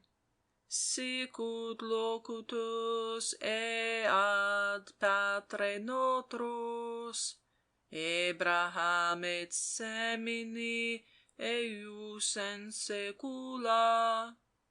The chant faded away on the still evening, but the saint remained kneeling. " Master," whispered Dirk, " shall we not go in to them?" Ambrose of Menthon raised his fair face. " I am dying," he smiled. " A keen flame licks up my blood and burns my heart to ashes. Sustinuit animae me in verbo ejus." His voice failed; he sank forward and his head fell against the grey beds of rue and fennel. " Alas! alas!" cried Dirk.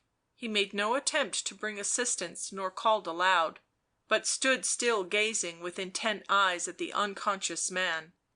But when the monks came out of the chapel and turned two by two towards the convent, Dirk pulled off his worn cap. " Divinum auxilium mancat semper nobiscum." "Amen," said Dirk; then he ran lightly forward and flung himself before the procession. " My father!" he cried with a sob in his voice. The priests stopped, the amens still trembling on their lips. " Ambrose of Menthon lies within your gates, a dying man," said Dirk meekly and sadly. With little exclamations of awe and grief the grey clad figures followed him to where the saint lay. " He has done with his body," said an old monk, holding up the dying man. The flushed sky faded behind them. The saint stirred and half opened his eyes. " Blaise," he whispered. " Blaise." He tried to point to Dirk who knelt at his feet. " He will tell you." His eyes closed again; he strove to pray. The De Profundis trembled on his lips. He made a sudden upward gesture with his hands, smiled and died. For a while there was silence among them, broken only by a short sob from Dirk. Then the monks turned to the ragged, emaciated youth who crouched at the dead feet. Dirk roused himself as if from a silent prayer, made the sign of the cross and rose. " Who art thou?" they asked reverently. " The youth, Blaise, my fathers," he answered humbly. Section 23 of Black Magic, Part II. The Pope, Chapter 1. Cardinal Luigi Caprarola. The evening service in the Basilica of St. Peter was over. Pilgrims, peasants and monks had departed. The last chant of the officiating cardinal's train still trembled on the incense-filled air when a man, richly and fantastically dressed, entered the bronze door and advanced a little way down the centre aisle. He bent his head to the altar, then paused and looked about him with the air of a stranger. He was well used to magnificence, but this first sight of the chapel of the Vatican caused him to catch his breath. To one side of the high altar stood a purple chair and a purple footstool, the seat of the cardinal, sometimes of the pontiff. This splendid and holy beauty abashed, yet inspired the stranger. He leant against one of the smooth columns and gazed at the altar. The novices were putting out the candles and preparing to close the church. Their swift feet made no sound. Silently the little stars about the high altar disappeared, and deeper shadows fell over the aisles. The stranger watched the white figures moving to and fro until no light remained, save the purple and scarlet lamps that cast rich rays over the gold and stained the pure lilies into colour. Then he left his place and went slowly towards the door. Already the bronze gates had been closed. Only the entrance to the Vatican and one leading into a side street remained open. Several monks issued from the chapels and left by this last. The stranger still lingered. Down from the altar came the two novices, prostrated themselves, then proceeded along the body of the church. They extinguished the candles in the candelabra set down the aisles, and a bejewelled darkness fell on the basilica. The stranger stood under a malachite and platinum shrine that blinded with the glimmer and sparkle of golden mosaic. Before it burnt graduated tapers. One of the novices came towards it, and the man waiting there moved towards him. " Sir," he said in a low voice, " may I speak to you?" He spoke in Latin, with the accent of a scholar, and his tone was deep and pleasant. The novice paused and looked at him, gazed intently and beheld a very splendid person, a man in the prime of life, tall above the ordinary, and above the ordinary gorgeous to the eyes. His face was sunburnt to a hue nearly as dark as his light bronze hair, and his western eyes showed clearly bright and pale in contrast. In his ears hung long pearl and gold ornaments that touched his shoulders. His dress was half Eastern, of fine violet silk and embroidered leather. He carried in his belt a curved scimitar inset with turquoise. By his side a short gold sword, and against his hip he held a purple cap ornamented with a plume of peacock's feathers, and wore long gloves fretted in the palm with the use of rein and sword. But more than these details did the stranger's face strike the novice, a face almost as perfect as the marks of the gods found in the temples. The rounded and curved features were over full for a man, and the expression was too indifferent, troubled, almost weak to be attractive, but taken in itself the face was notably beautiful. Noting the novice's intent gaze, a flush crept into the man's dark cheek. " I am a stranger," he said. " I want to ask you of Cardinal Caprarola. He officiated here to day?" " Yea," answered the novice. " What can I tell you of him? He is the greatest man in Rome. Now his Holiness is dying," he added. " Why, I have heard of him, even in Constantinople. I think I saw him many years ago, before I went to the East." " It may be, sir," he said. " His Eminence was a poor youth, as I might be. He came from Flanders." " It was in Courtrai I thought I saw him." " I know not if he was ever there. He became a disciple of Saint Ambrose of Menthon when very young, and after the saint's death he joined the convent of the Sacred Heart in Paris. You have heard of that, sir?" " I have heard nothing. I have been away — many years. This man, Cardinal Caprarola, He is a saint also, is he not? Tell me more of him."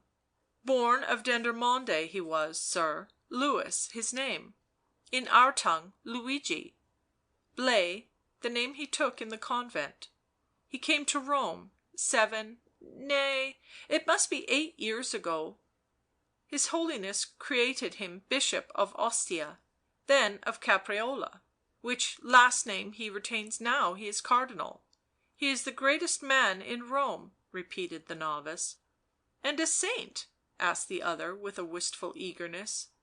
"Certes, when he was a youth he was famous for his holy, austere life; now he lives in magnificence as befits a prince of the Church. He is very holy." "There was a great service here to day?" the stranger asked. "Yea, very many pilgrims were here." "I grieve that I was too late. Think you Cardinal Caprarola would see one unknown to him?" "If the errand warranted it, sir." "I seek peace; if it be anywhere it is in the hands of this servant of God. My soul is sick; will he help me heal it?" "Yea, I do think so." The youth turned as he spoke towards the little side door. "I must close the basilica, sir," he added. The stranger seemed to rouse himself from depths of unhappy thoughts, and followed through the quivering gloom. "Where should I find the Cardinal?" he asked. "His palace lies in the Via de San Giovanni in Laterano. Any will tell you the way, sir." The novice opened the door. "God be with you." "And with you." The stranger stepped into the open, and the church door was locked behind him. The purple afterglow still lingered over Rome; it was May and sweetly warm. As the stranger crossed the Piazza of St. Peter the breeze was like the touch of silk on his face. He walked slowly, and presently hesitated, looked round the ruined temples, broken palace and walls. There were people about, not many, mostly monks. He turned toward the Arch of Titus; the ladies laughed and stared as he passed. One took a flower from her hair and threw it after him, at which he frowned, blushed, and hastened on. He had never been equal to the admiration he roused in women, though he disliked neither them nor their admiration. He carried still on his wrist the mark of a knife left there by a Byzantine princess who had found his face fair and his wooing cold. Passing the fountain of Meta Sudans and the remains of the Flavian amphitheatre, he gained the Via de San Giovanni in Laterano, leading to the Kellamontana gate. Here he drew a little apart from the crowd and looked about him. In the distance the Vatican and the Castel San Angelo showed faintly against the remote Apennines; he could distinguish the banner of the Emperor hanging slackly in the warm air, the little lights in St. Peter's. A few moments brought him to the magnificent gates of the Villa Caprarola; they stood open upon a garden of flowers, just gleamingly visible in the dusk. The stranger hesitated in the entrance, fixing his gaze on the luminous white walls of the palace that showed between the boughs of citron and cypress.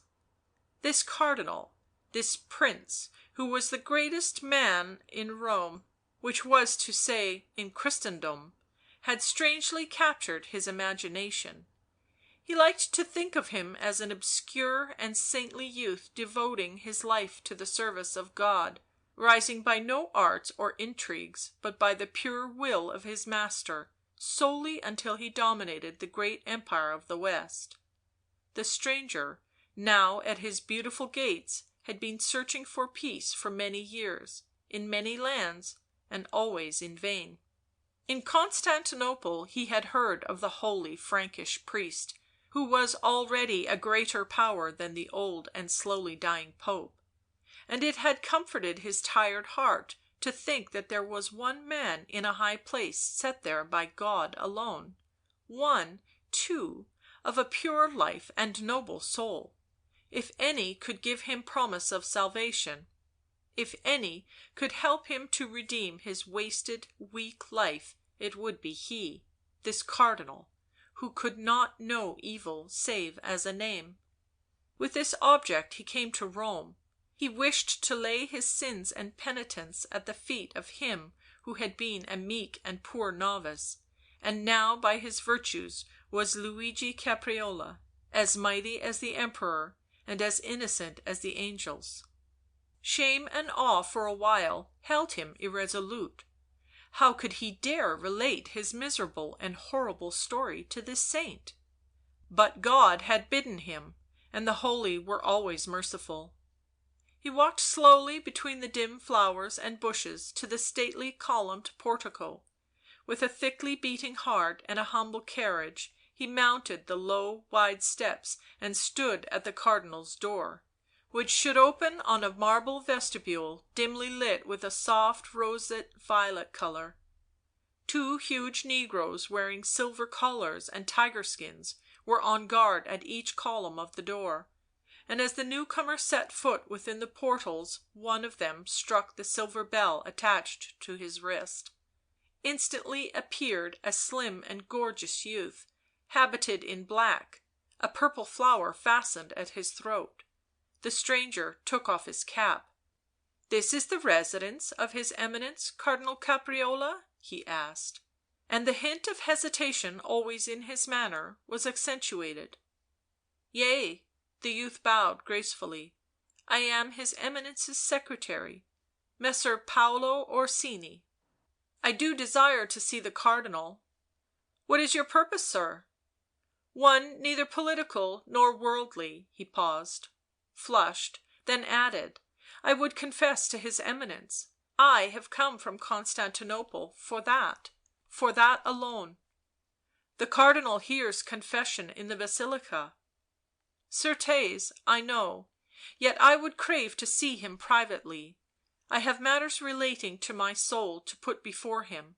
Surely he will not refuse me." The stranger's voice was unequal, his bearing troubled, as the secretary curiously observed. Penitents, anxious for their souls, did not often trouble the Cardinal, but Orsini's aristocratic manner showed no surprise. " His Eminence," he said, " is ever loath to refuse himself to the faithful. I will ask him if he will give you audience. What, sir, is your quality and your name?"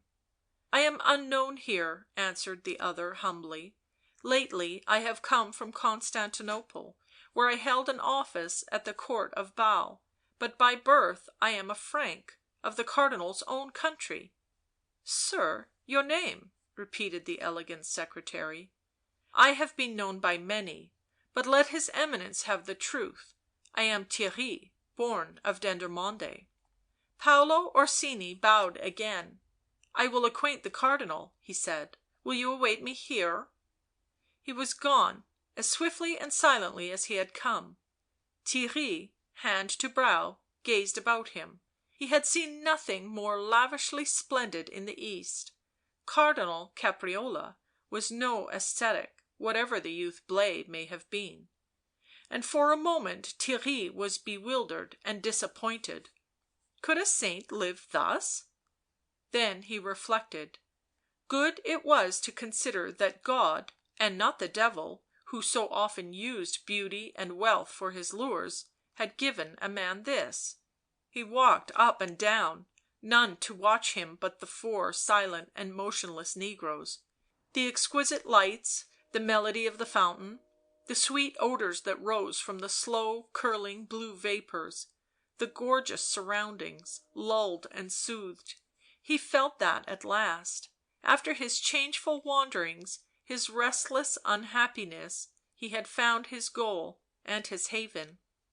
In this man's hands was redemption, this man was housed as befitted an ambassador of the Lord of Heaven. Paolo Orsini, in person as rare and splendid as the palace, returned. " The Cardinal will receive you, sir," he said. If the message astonished him he did not show it. He bowed before Theirry and preceded him up the magnificent stairs. Paolo Orsini opened a gilt door and held it wide while Theirry entered, then he bowed himself away, saying, " His Eminence will be with you presently." Theirry found himself in a fair-sized chamber, walls, floor and ceiling composed of ebony and mother of pearl. Incense burnt in a gold brazier, the rich scent of it glowing almost insupportable in the close confined space. The dim blue light, the strong perfumes were confusing to the senses. His pulses throbbed, his heart leapt. It did not seem as if he could speak to the Cardinal, then it seemed as if he could tell him everything and leave absolved.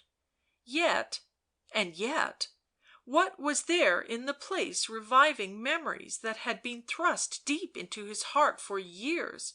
A certain room in an old house in Antwerp, with the August sunlight over the figure of a young man gilding a devil, a chamber in the college at Basle and 2 youths bending over a witch's fire, a dark wet night and the sound of a weak voice coming to him, Frankfort and a garden blazing with crimson roses. Other scenes, crowded, horrible. Why did he think of them here, in this remote land among strangers, here where he had come to purge his soul? There was a shiver of silks, and the Cardinal stepped into the chamber. Theirry sank on his knees and bowed his throbbing head. The Cardinal slowly closed the door, a low rumble of thunder sounded. A great storm was gathering over the Tyrrhenian sea. End of section 23. Section 24 of Black Magic, Part 2, Chapter 2, The Confession. In nomine Patris et Filii et Spiritus Sancti. I give you greeting, said the Cardinal, in a low, grave voice. He crossed to the ivory chair and seated himself. Theirry lifted his head and looked eagerly at the man who he hoped would be his saviour. The Cardinal was young, of the middle height, of a full but elegant person, and conveying an impression of slightness and delicacy, though he was in reality neither small nor fragile. His face was pale, by this light only dimly to be seen. He wore a robe of vivid pink and violet silk that spread about the step on which his chair was placed. His hands were very beautiful and ornamented with a variety of costly rings. On his head was a black skull cap, and outside it his hair showed thick, curling, and of a chestnut red colour. His foot, very small and well shaped, encased in a gold slipper, showed beneath his gown. He caught hold of the ivory arms of his seat and looked straight at Theirry with intense dark eyes. "On what matters did you wish to speak with me?" he asked. Theirry could not find words. A choking sense of horror, of something dreadful and blasphemous beyond all words, clutched at his heart. He stared at the young Cardinal. He must be going mad. "The air, the incense makes me giddy, Holy Father," he murmured. The Cardinal touched a bell and motioned to Theirry to rise. A beautiful boy in a white tunic answered the summons. "Extinguish the incense," said the Cardinal, "and open the windows, Gian. It is very hot. A storm gathers, does it not?" The youth drew apart the painted curtains and unlatched the window. As the cooler air was wafted into the close chamber, Theirry breathed more freely. "The stars are all hidden, your Eminence," said Gian, looking at the night. "Certainly it is a storm." He raised the brazier, shook out the incense, leaving it smouldering greyly, went on one knee to the Cardinal, then withdrew backwards. As the door closed behind him, Luigi Caprarola turned to the man standing humbly before him. "Now you can speak?" he said gravely. Theirry flushed. "Scarcely have I the heart. Your Eminence abashes me. I have a sickening tale to relate. Hearing of you, I thought, this holy man can give me peace, and I came half across the world to lay my troubles at your feet. But now, sir, now, I fear to speak, indeed am scarce able. Unreal and hideous it seems in this place." "In brief, sir," said the Cardinal, "ye have changed your mind?" I think ye were ever of a changeful disposition, Thierry of Dendermonde." "How does your Eminence know that of me? It is, alas, true." "I see it in your face," answered the Cardinal. "And something else I see. You are, and long have been, unhappy." "It is my great unhappiness that has brought me before your Eminence." "Weary of sin and afraid of heaven, ye have come to seek absolution of me," said the Cardinal. "Yea, if it might be granted me, if by any penitence I might obtain pardon." Then Theirry, whose gaze was fixed on the ground as he spoke, had an extraordinary vivid impression that the Cardinal was laughing. He looked up quickly, only to behold Luigi Caprarola calm and grave. A peal of thunder sounded, and the echoes hovered in the chamber. "The confession must come before the absolution," said the Cardinal. "Tell me, my son, what troubles you?" Theirry shuddered. "It involves others than myself." "The seal of the confession is sacred, and I will ask for no names. Theirry of Dendermonde, kneel here and confess." He pointed to the ivory footstool close to his raised seat. Theirry came and humbly knelt. The curtains fluttered in the hot wind, a flash of lightning darted in between them and mingled with the luminous colour cast by the faint lamps. The Cardinal took up the gold book and laid it on his knee. His pink silk sleeve almost touched Theirry's lips. His garments gave out a strange and beautiful perfume. "Tell me of these sins of thine," he said, half under his breath. "I must go far back," answered the penitent in a trembling voice, "for your Eminence to understand my sins. They had small beginnings." He paused and fixed his gaze on the Cardinal's long fair fingers resting across the gold cover of the breviary. "I was born in Dendermonde," he said at last. "My father was a clerk who taught me his learning. When he died I came to Courtrai. I was 18, ambitious, and clever beyond other scholars of my age. I wished above everything to go to one of the colleges. To gain a living I taught the arts I was acquainted with. Among others I gave lessons in music to a daughter of a great lord in Courtrai. In this manner I came to know her brother, who was a young knight of lusty desires. He was, as I, restless and impatient with Courtrai, but, unlike me, he was innocent, for he moistened his lips. I, about this time, began to practice black magic." "Black magic?" repeated the Cardinal. "Go on." "I read forbidden books that I found in an old library in the house of a Jew whose son I taught. I tried to work spells, to raise spirits. I was very desperate to better myself. I wished to become as Alcuin, as Saint Jerome, nay, as Zerdusht himself. But I was not skilful enough. I could do little or nothing. The young knight I have spoken of was in love with a mighty lady who came through Courtrai. He wished to follow her to Frankfort. She had given him hopes that she would find him service there. He asked me to bear him company, and I was glad to go. On the journey he told me of his marriage to the daughter of a neighbouring lord, and, although it is no matter here, he knew not if she were alive or dead, but he knew of the place where she had last been known of, and we went thither. It was in the old half deserted town of Antwerp. We found the house, and there we met a youth, who told us of the maid's death and showed us her grave." "What of this youth?" asked the Cardinal softly. "Tell me of him." "He ruined me. By night he came to me and told me of his studies. Black magic, black magic. He cast spells and raised a devil. In a mirror he showed me visions. I swore with him faithful friendship. He ruined my soul. He sold some of the goods in the house, and we went together to Basle College. He was high-born, I think, dainty in his ways and pleasant to look upon. My faltering soul was caught by his wiles, for he spoke of great rewards. I know not who he was, man or demon. I think he loved me."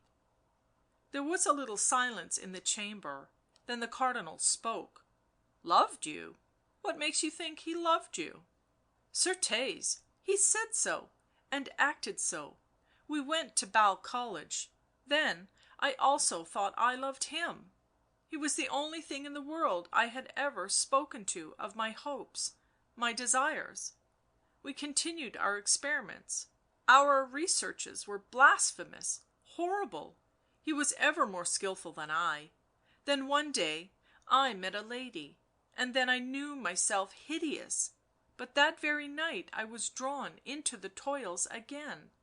We cast a spell over another student. We were discovered and fled the college." A flash of lightning pierced the blue gloom like a sword rending silk. Theirry winced and shuddered as the thunder crashed overhead. " Does your tale end here?" demanded the Cardinal. " Alas, alas, no. I fell from worse sin to worse sin.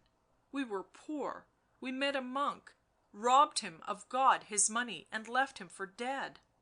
We came to Frankfort and lived in the house of an Egyptian hag, and I began to loathe the youth because the lady was ever in my thoughts, and he hated the lady bitterly because of this. He tempted me to do murder for gain, and I refused for her sake."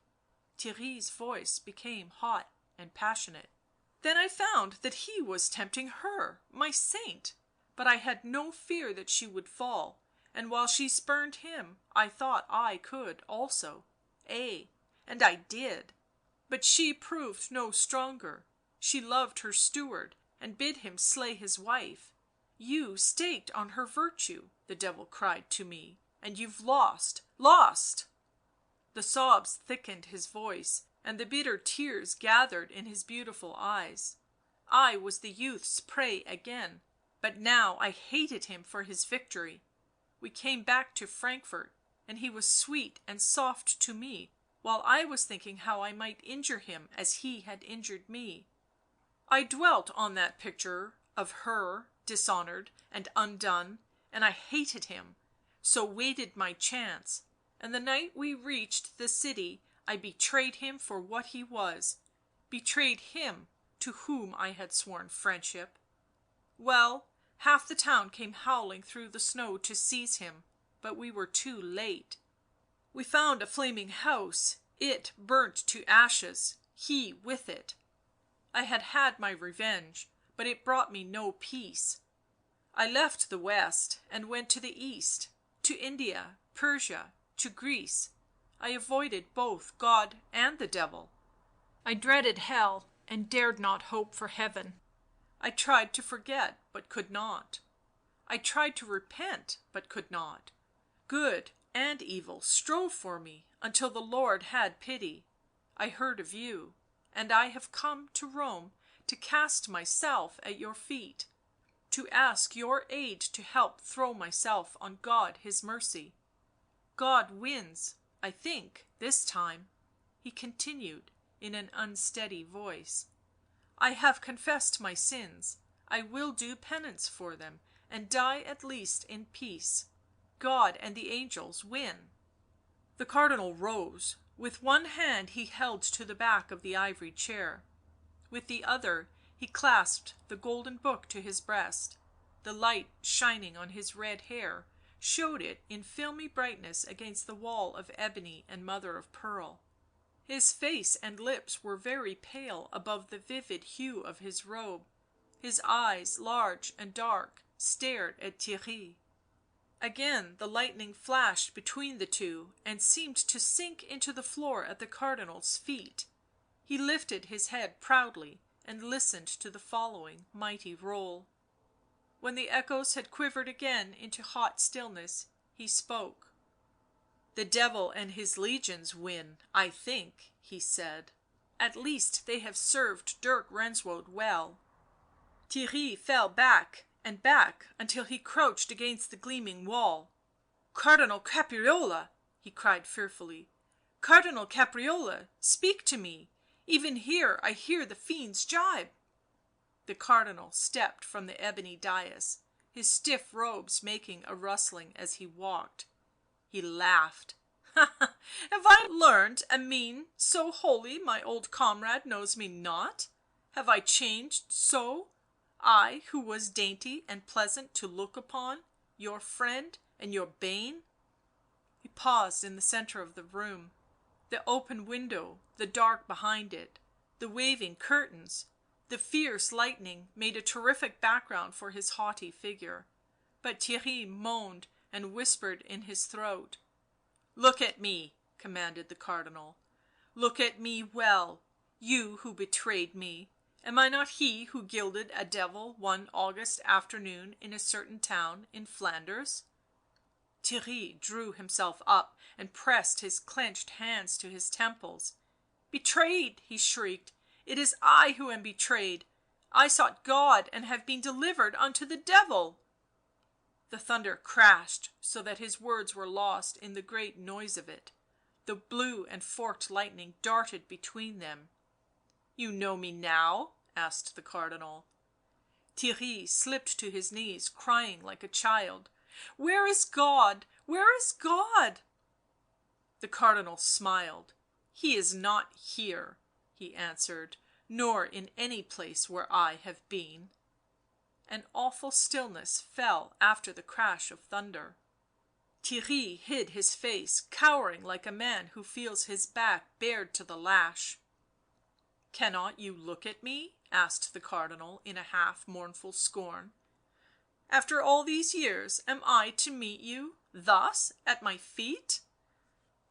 Theirry sprang up, his features mask like in their unnatural distortion and lifeless hue.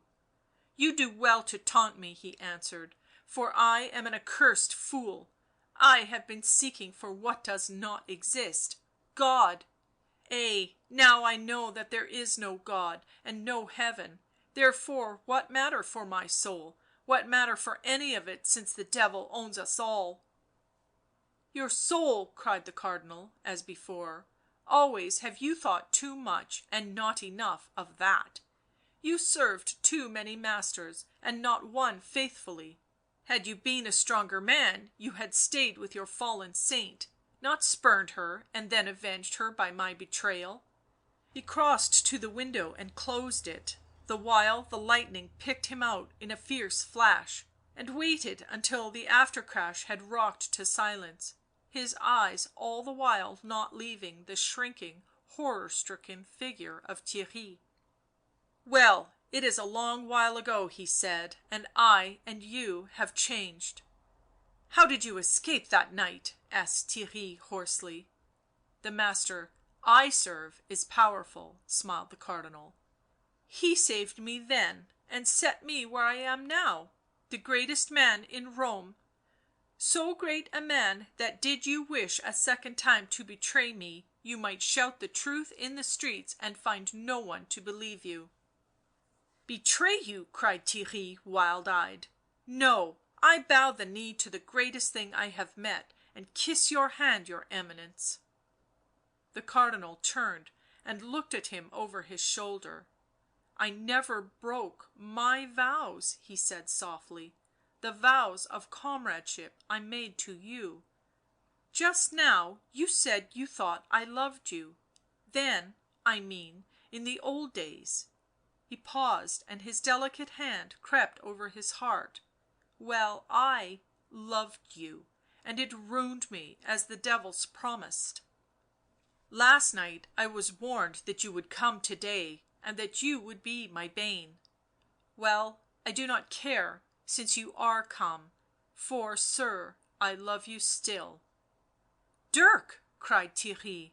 " Do you suppose it matters to me that you are weak, foolish, or that you betrayed me? You are the one thing in all the world I care for. Love — what was your love when you left her at Sebastian's feet? Had she been my lady I had stayed and laughed at all of it." " It is not the Devil who has taught you to be so faithful," said Theirry.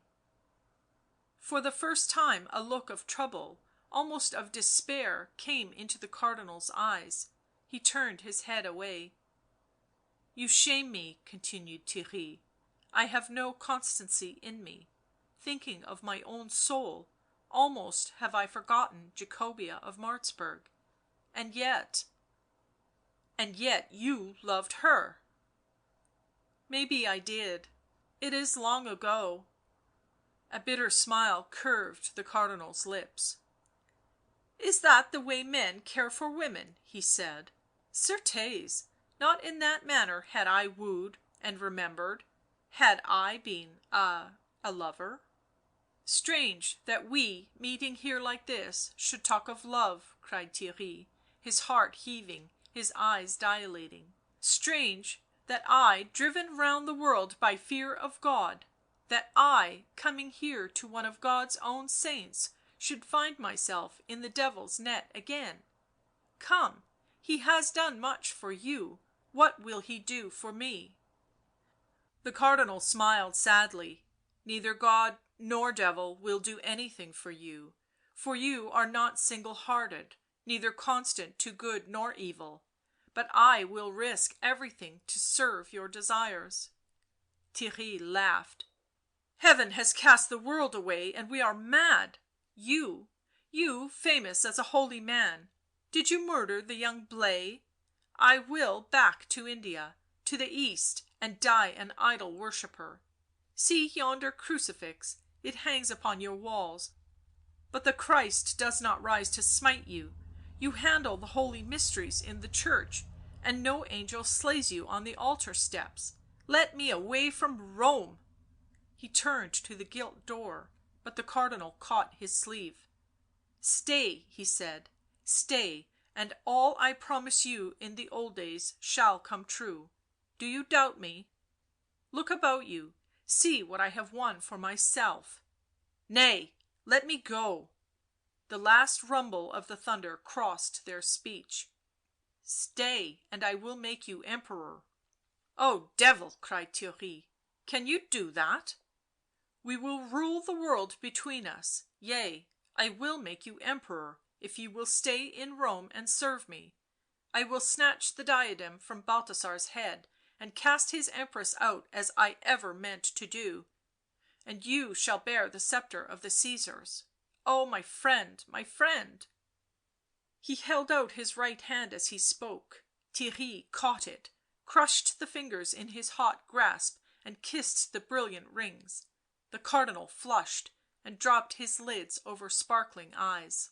" You will stay?" he breathed. " Yea, my sweet fiend, I am yours, and wholly yours. Lo, were not rewards such as these better worth crossing the world for than a pardon from God?" He laughed and staggered back against the wall, his look dazed and reckless. The Cardinal withdrew his hand and crossed to the ivory seat. " Now, farewell," he said. " The audience has been overlong. I know where to find you, and in a while I shall send for you. Farewell, O Theirry of Dendermonde." " Farewell, O disciple of Sathanas. I, your humble follower, shall look for fulfilment of your promises." When Luigi Caprarola was alone, he put his hand over his eyes and swayed backwards as if about to fall, while his breath came in tearing pants. With an effort he steadied himself, and clenching his hands now over his heart, paced up and down the room, his Cardinal's robes trailing after him, his golden rosary glittering against his knee. As he struggled for control the gilt door was opened and Paolo Orsini bowed himself into his presence. " A messenger has just come from the Vatican, my lord." " Ah, his Holiness?" " Was found dead in his sleep an hour ago, your Eminence." The Cardinal paled and fixed his burning eyes on the secretary. " Thank you, Orsini. I thought he would not last the spring. Well, we must watch the Conclave." He moved his handkerchief from his mouth and twisted it in his fingers. The secretary was taking his dismissal when the Cardinal recalled him. " Orsini, it is desirable we should have an audience with the Empress. She has many creatures in the Church who must be brought to heel. Write to her, Orsini." " I will, my lord." The young man withdrew, and Luigi Caprarola stood very still, staring at the gleaming walls of his gorgeous cabinet. End of section 24. Section 25 of Black Magic, Part 2, Chapter 3, The Empress. Isabeau, wife of Balthasar of Courtrai and Empress of the West, waited in the porphyry cabinet of Cardinal Caprarola. She sat on a low chair by the window and rested her chin on her hand. Her superb eyes were grave and thoughtful. She did not move from her reflective attitude during the time the haughty priest kept her waiting. When at last he entered with a shimmer and ripple of purple silks, she rose and bent her head. " It pleases you to make me attendant on your pleasure, my lord," she said. Cardinal Caprarola gave her calm greeting. " My time is not my own," he added. " God, his service comes first, lady." The Empress returned to her seat. " Have I come here to discuss God with your Eminence?" she asked, and her fair mouth was scornful. The Cardinal crossed to the far end of the cabinet and slowly took his place on his carved gold chair. " It is of ourselves we will speak," he said, smiling. " Certes, your Grace will have expected that." " Nay," she answered. " What is there we have in common, Cardinal Caprarola?" " Ambition," said his Eminence, " which is known alike to saint and sinner." Ysabeau looked at him swiftly. He was smiling with lips and eyes, sitting back with an air of ease and power that discomposed her; she had never liked him. " If your talk be of policy, my lord, it is to the Emperor you should go. I think you have as much influence in Rome as your husband, my daughter." " It is our influence you wish, my lord? Certes, a matter for the Emperor." " Yea, you understand me. Your Eminence desires our support in the conclave now sitting," she continued haughtily. " But have you ever shown so much duty to us that we should wish to see you in St. Peter's seat?" She thought herself justified in speaking thus to a man whose greatness had always galled her, for she saw in this appeal for her help an amazing confession of weakness on his part. But Luigi Caprarola remained entirely composed. " You have your creatures in the Church," he said, " and you intend one of them to wear the tiara. There are 16 cardinals in the Conclave, and I, perhaps, have half of them. Your Grace, you must see that your faction does not interfere with what these priests desire — my election, namely." " Must?" she repeated, her violet eyes dilating. " Your Eminence has some reputation as a holy man, and you suggest the corruption of the Conclave." The Cardinal leant forward in his chair. " I do not play for a saintly fame," he said. " And as for a corrupted Conclave, your Grace should know corruption, seeing that your art, and your art alone, achieved the election of Balthasar to the German throne." Ysabeau stared at him mutely. He gave a soft laugh. " You are a clever woman," he continued. " Your husband is the first king of the Germans to hold the Empery of the West for 10 years and keep his heel on the homelands as well, but even your wits will scarcely suffice now. Bohemia revolts, and Basil stretches greedy fingers from Ravenna, and to keep the throne secure you desire a man in the Vatican who is Balthasar's creature." The Empress rose and placed her hand on the gilded ribbing of the window frame. " Your Eminence shows some understanding," she flashed, pale beneath her paint. " We gained the West, and we will keep the West, so you see, my lord, why my influence will be against you, not with you, in the Conclave." " Your Grace speaks boldly — you think me your enemy?" " You declare yourself hostile, my lord." " Nay, I may be a good friend to you — in St. Peter's." She smiled. " The Conclave have not declared their decision yet, your Eminence.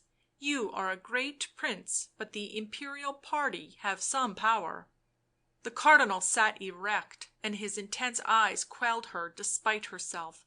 " Some power — which I ask you to exert in my behalf." She looked away. though angry with herself that his gaze overawed her. " You have declared your ambition, my lord. Your talents and your wealth we know. You are too powerful already for us to tolerate you as master in Rome." " Again you speak boldly," smiled the Cardinal. " Perhaps too boldly.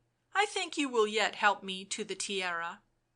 Ysabeau gave a quick glance at his pale, handsome face framed in the red hair. " Do you seek to bribe me, my lord?" She remembered the vast riches of this man and their own empty treasury. " Nay," said Luigi Caprarola, still smiling. " I threaten." " Threaten?" " I threaten that I will make you an outcast in the streets unless you serve me well." She was the tiger cat now, ready to turn at bay Marozia Porphyrogenitus of Byzantium. " I know that of you," said the Cardinal, " that once revealed would make the Emperor hurl you from his side." She sucked in her breath and waited. " Melchoir of Brabant died by poison and by witchcraft." " All the world knows that."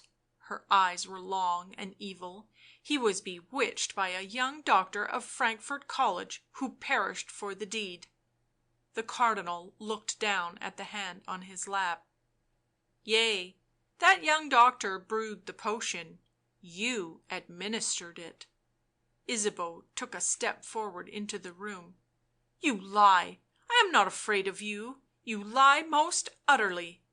Luigi Caprarola sprang to his feet. " Silence, woman, speak not so to me — it is the truth, and I can prove it." The Cardinal still stood and dominated her. " Do you recall a youth who was scrivener to your Chamberlain and friend of the young doctor of rhetoric — Theirry his name, born of Dendermonde?" " Yea, he is now dead or in the East." " He is alive and in Rome. He served you well once, Empress, when he came to betray his friend, and you were quick to seize the chance; it suited him then to truckle to you. I think he was afraid of you. He is not now — he knows, and if I bid him he will speak." Ysabeau answered swiftly. " I am not of a nation easily cowed, my lord, nor are the people of my blood readily trapped. I can tear your reputed saintship to rags by spreading abroad this tale of how you tried to bargain with me for the popedom." The Cardinal smiled in a way she did not care to see. " But first I say to the Emperor, your wife slew your friend that she might be your wife, your friend Melchoir of Brabant. You loved him better than you loved the woman — will you not avenge him now?" The Empress pressed her clenched hands against her heart, and with an effort raised her eyes to her accuser's masterful face. " My lord's love against it all," she said hoarsely. " He knows Melchoir's murderer perished in Frankfort in the flames — he knows that I am innocent, and he will laugh at you. Weave what tissues of falsehood you will, sir, I do defy you, and will do no bargaining to set you in the Vatican." The Cardinal rested his finger tips on the arm of the chair and looked down at them with a deepening smile. " You speak," he answered, " as one whom I can admire. It requires great courage to put the front you do on guilt, but I have certain knowledge of what I say. Come, I will prove to you that you cannot deceive me. You came first to the house of a certain witch in Frankfort on a day in August. A youth opened the door and took you into a room at the back that looked on to a garden growing dark red roses. You knew that he had been driven from Basle College for witchcraft, even as I know you compassed the death of your first husband, and you asked him to help you, even as I ask you to help me now." The Cardinal reseated himself in his gold chair and marked with brilliant merciless eyes the woman struggling to make a stand against him. " Hugh of Rooselaare died," he said with sudden venom, " died basely for justly accusing you, and so shall you die — basely, unless you aid me in the Conclave." " Cardinal Caprarola," she said, You ask me to use my influence to bring about your election to the popedom. Knowing you as I know you now, I cannot fail to see you are a man who would stop at naught. If I help you, I shall help my husband's enemy. Once you are in the Vatican, how long will you tolerate him in Rome? You will be no man's creature, and I think no man's ally. What chance shall we have in Rome once you are master? Sylvester was old and meek, he let Balthasar hold the reins. Will you do that?" "That I will not," said Luigi Caprarola. "If it please me I will hurl him down and set one of my own followers up. I have no love for Balthasar of Courtrai." Ysabeau's face hardened with hate. "But you think he can help you to the Tiara?" "Through you, lady. You can tell him I am his friend, his ally, what you will, or you may directly influence the cardinals, I care not, so the thing be done. What I shall do if it be not done, I have said." "Then you are wrong. Neither threats nor bribery can make me do this thing. Say what you will to the Emperor, I am secure in his good affections. Blight my fame and turn him against me if you can. I am not so mean a woman that fear can make me betray the fortunes of my husband and my son." The Cardinal lowered his eyes. He was very pale. "You dare death," he said, "a shameful death. If my accusation be proved, as proved it shall be."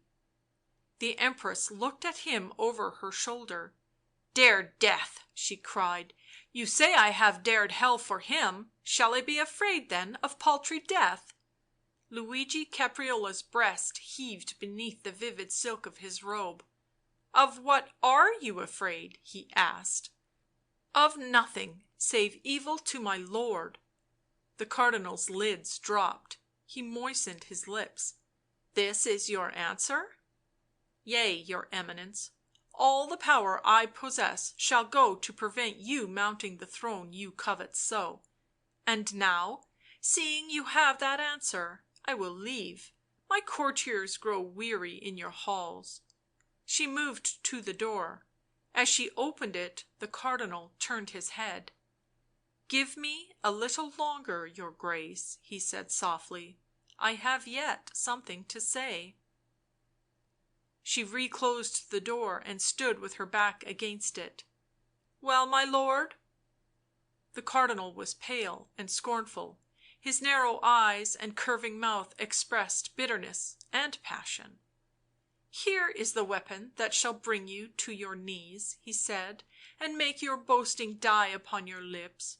You are not the wife of Balthasar, and the only heritage your son will ever have is the shame and weariness of the outcast." "Not his wife? Why, you rave; we were married before all Frankfort. Not Balthasar's wife." "Your lord was wed before." "Yea, I know; what of it?" "This: Ursula of Rooselaare lives." "Ursula of Rooselaare died in Antwerp," she cried wildly, "in the convent of the White Sisters." "She did not, and Balthasar knows she did not.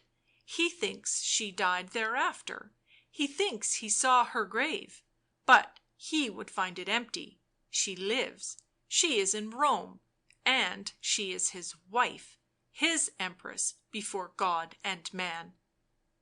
"How do you know this?" She made a last pitiful attempt to brave him, but the terrible Cardinal had broken her strength.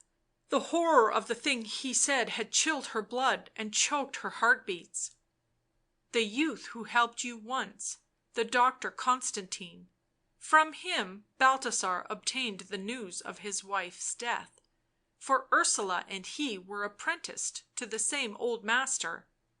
Ask Balthasar if this be not so. Well, the youth lied, for purposes of his own; the maid lived then and is living now, and if I choose it she will speak." "It is not possible," shuddered the Empress. "No, you wish to drive me mad, and so you torture me. Why did not this woman speak before?" The Cardinal smiled. " She did not love her husband as you do, lady, and so preferred her liberty. You should be grateful. She has his ring, and her wedding deeds, signed by him and by the priest. There are those at Rooselaare who know her, albeit it is near 20 years since she was there. Also she hath the deposition of old Master Lukas that she was a supposed nun when she came to him, and in reality the wife of Balthasar of Courtrai. She can prove no one lies buried in the garden of Master Lucas's house, and she can bring forward sisters of the order to which she belonged to show that she did not die on her wedding day. This and further proof can she show." " She must be silenced. By Christus his mother, she must be silenced." " Secure me the casting vote in the Conclave and she will never speak." " I have said I cannot — for his sake, for my son's sake." " Then I will bring forth Ursula of Rooselaare, and she shall prove herself the Emperor's wife. Then instantly you must leave him, or both of you will be excommunicated. Your alternative will be to stay and be his ruin, or go to obscurity, never seeing his face again. Your son will no longer be King of the Romans, but a nameless wanderer, spurned and pitied by those who should be his subjects, and another woman will sit by Balthasar's side on the throne of the West." For a little while she was silent, and the Cardinal also, as he looked at her. Then she raised her eyes to meet his. Steadily now she kept them at the level of his gaze, and her base, bold blood served her well in the manner of her speech. " Lord Cardinal," she said, " you have won. Before you, as before the world, I stand Balthasar's wife, nor can you fright me from that proud station by telling of this impostor. Yet I am afraid of you. I dare not come to an issue with you, Luigi Caprarola, and to buy your silence on these matters I will secure your election. And afterwards you and my lord shall see who is the stronger." " We part as enemies," he answered. " But I kiss the hem of your gown, Empress, for you are brave as you are beautiful." He gracefully lifted the purple robe to his lips. " And above all things do I admire a constant woman." His voice was strangely soft. She moved away, steadying her steps with difficulty. The 2 chamberlains in the antechamber rose as she stepped out of the cabinet. " Benedictus, my daughter," smiled the Cardinal, and closed the door. " How she loves him still," he said aloud. " Yet why do I wonder? Is he not as fair a man as " he broke off, then added reflectively, " also she is beautiful." His long fingers felt among his silk robes. He drew forth a little mirror and gazed at his handsome face, with the darkened upper lip and tonsured head. As he looked he smiled, then presently laughed. Section 26 of Black Magic, Part II, Chapter 4 The Dancer in Orange. Theirry walked slowly through the gorgeous ruins of Imperial Rome. It was something after noon and glowingly hot. The Tiber curled in and about the stone houses and broken palaces like a bronze and golden serpent, so smooth and glittering it was. He followed the river until it wound round the base of Mount Aventine, and there he paused and looked up at the Emperor's palace, set splendidly on the hill. A little Byzantine chariot, gilt with azure curtains and drawn by a white horse, came towards him. The occupant was a lady in a green dress. The grooms ran either side of the horse's head to assist it up the hill. The chariot passed Theirry at a walking pace. The lady was unveiled, and the sun was full on her face. It was Jacobea of Martzburg. She did not see him. Her car continued its slow way towards the palace, and Theirry stood staring after it. He had last seen her 10 years and more ago in her steward's arms in the courtyard of Castle Martzburg, beyond them Sebastian's wife. The sound of cymbals and laughter roused him from his agitated thoughts. He looked along the road that wound by the Tiber, and saw a little crowd approaching, evidently following a troupe of jugglers or mountebanks. As they came nearer to where he loitered, Theirry, ever easily attracted by any passing excitement or attraction, could not choose but give them a half sullen attention. The centre of the group was a girl in an orange gown, they who followed her the mere usual citizens of Rome, some courtiers of the Emperors, soldiers, merchants' clerks, and the rabble of children, lazy mongrel foreigners and Franks. The dancer stopped and spread a scarlet carpet on the roadway. The crowd gathered about in a circle, and Theirry drew up with the rest, interested by what interested them. The two facts, namely, that marked the girl as different from her kind. Firstly, she affected the unusual modesty or coquetry of a black mask that completely covered her face, and secondly, she was attended only by a hideous ape. Although the mask concealed the charms of her face, it was obvious that she was young, and probably Greek. Her figure was tall, full, and splendidly graceful. She held a pair of brass cymbals and struck them with a stormy joyousness above her proud head. The ape, wearing a collar of bright red stones and a long blue jacket trimmed with spangles, curled himself on the corner of the carpet and went to sleep. The girl began dancing; she had no music save her cymbals, and needed none. Suddenly she lowered the cymbals, struck them together before her breast, and looked from right to left. Theirry caught the gleam of her dark eyes through the holes in her mask. For a while she crouched together, panting, then drew herself erect and let her hands fall apart. The burning sun shone in her hair, in the metal hems of her robe, in her sandals, and changed the cymbals into discs of fire. She began to sing. Her voice was deep and glorious, though muffled by the mask. Slowly she moved round the red carpet, and the words of her song fell clearly on the hot air. "If love were all, his perfect servant I would be, kissing where his foot might fall, doing him homage on a lowly knee. If love were all, if love were all, and no such thing as pride nor empery, nor God, nor sins or great or small, if love were all." She passed Theirry so close her fluttering robe touched his slack hand. He looked at her curiously, for he thought he knew her voice. He had heard many women sing, and somewhere this one: "If love were all, but love is weak, and hate oft giveth him a fall, and wisdom smites him on the cheek. If love were all, if love were all, and I had lived glad and meek, nor heard ambition call and valor speak. If love were all." The song ended as it had begun, on a clash of cymbals. The dancer swung round, stamped her foot, and called fiercely to the ape, who leapt up and began running round the crowd, offering a shell and making an ugly jabbering noise. Theirry flung the hideous thing a silver bezant and moved away. He was thinking, not of the dancer with the unknown memory in her voice, but of the lady in the gilt chariot behind the azure curtains.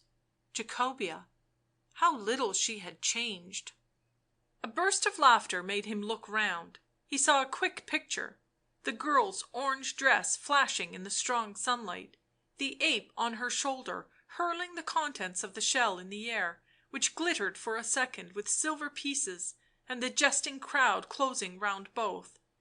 He passed on moodily into the centre of the town.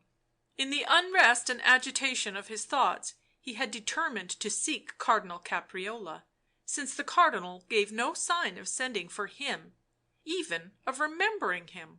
But to day it was useless to journey to the palace on the Palatine, for the Conclave sat in the Vatican, and the Cardinal would be of their number. The streets, the wine shops, the public squares were full of a mixed and excited mob, the adherents of the Emperor, who wished to see a German pontiff, and they who were ardent Romans or churchmen came, here and there, to open brawls. The endless processions that crossed and recrossed from the various monasteries and churches were interrupted by the lawless jeers of the Frankish inhabitants, who, under a strong emperor and a weak pope, had begun to assume the bearing of conquerors. Theirry left them all, too concerned as always in his own small affairs to have any interest in larger issues. He turned into the Via Sacra, and there, under the splendid but broken arch of Constantine, he saw again the dancing girl and her ape. She looked at him intently, of that he could have no doubt, despite her mask, and as he turned his hesitating steps toward the Palatine, she rose and followed him. As he ascended the narrow grey road that wound above the city, he kept looking over his shoulder, and she was always there, following, with the ape on her shoulder. They passed scattered huts, monasteries, decaying temples and villas, and came out on to the deserted stretches of the upper Palatine, where the fragmentary glories of another world lay under the cypress and olive trees. Here Theirry paused and again looked, half fearfully, for the bright figure of the dancer. She stood not far from him, leaning against a slender shaft of marble, the sole remaining column of a temple to some heathen god. Theirry flung himself on a low marble seat that stood in the shade of a cypress, and his blood-red robe was vivid even in the shadow. He looked at the veiled city at his feet, and at the dancing girl resting against the time-stained moss-grown column. She loosened the cymbals from her hands and flung them on the ground. The ape jumped from her shoulder and caught them up. Again she sang her passionate little song. As she sang, another and very different scene was suddenly brought to Theirry's mind. He remembered a night when he had slept on the edge of a pine forest, in Germany, many years ago, and had suddenly awoke, nay, he had dreamt he heard singing, and a woman singing. If it were not so mad a thought he would have said, this woman singing. He turned bitter dark eyes towards her. Why had she followed him? Swiftly and lightly she came across the grass, glittering from head to foot in the sunlight, and paused before him. Certes, you should be in Rome today, she said. The Conclave come to their decision this afternoon. Do you wish to hear it announced from the Vatican? Nay, smiled Theirry, I would rather see you dance. Her answer was mocking. You care nothing for my dancing. I would wager to stir any man in Rome sooner than you. Theirry flushed. Why did you follow me? He asked in a half indifferent dislike. She seated herself on the other end of his marble bench.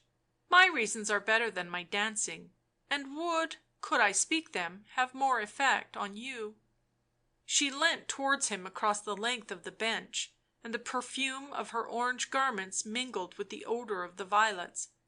Take me for something other than what I appear, she continued in a mournful and passionate voice. In being here I risk an unthinkable fate. I stake the proudest hopes, the fairest fortune. Who are you? Cried Theirry. Why are you masked? She drew back instantly, and her tone changed to scorn again. When there are many pilgrims in Rome, the monks bid us poor fools wear masks, lest with our silly faces we lure souls away from God. Theirry was silent. The dancing girl laughed softly. Are you thinking of her? She asked. He turned with a start. Thinking of whom? He demanded. The lady in the Byzantine chariot, Jacobea of Martzburg. He sprang up. "Who are you, and what do you know of me? This, at least, that you have not forgotten her, yet you would be Emperor too, would you not?"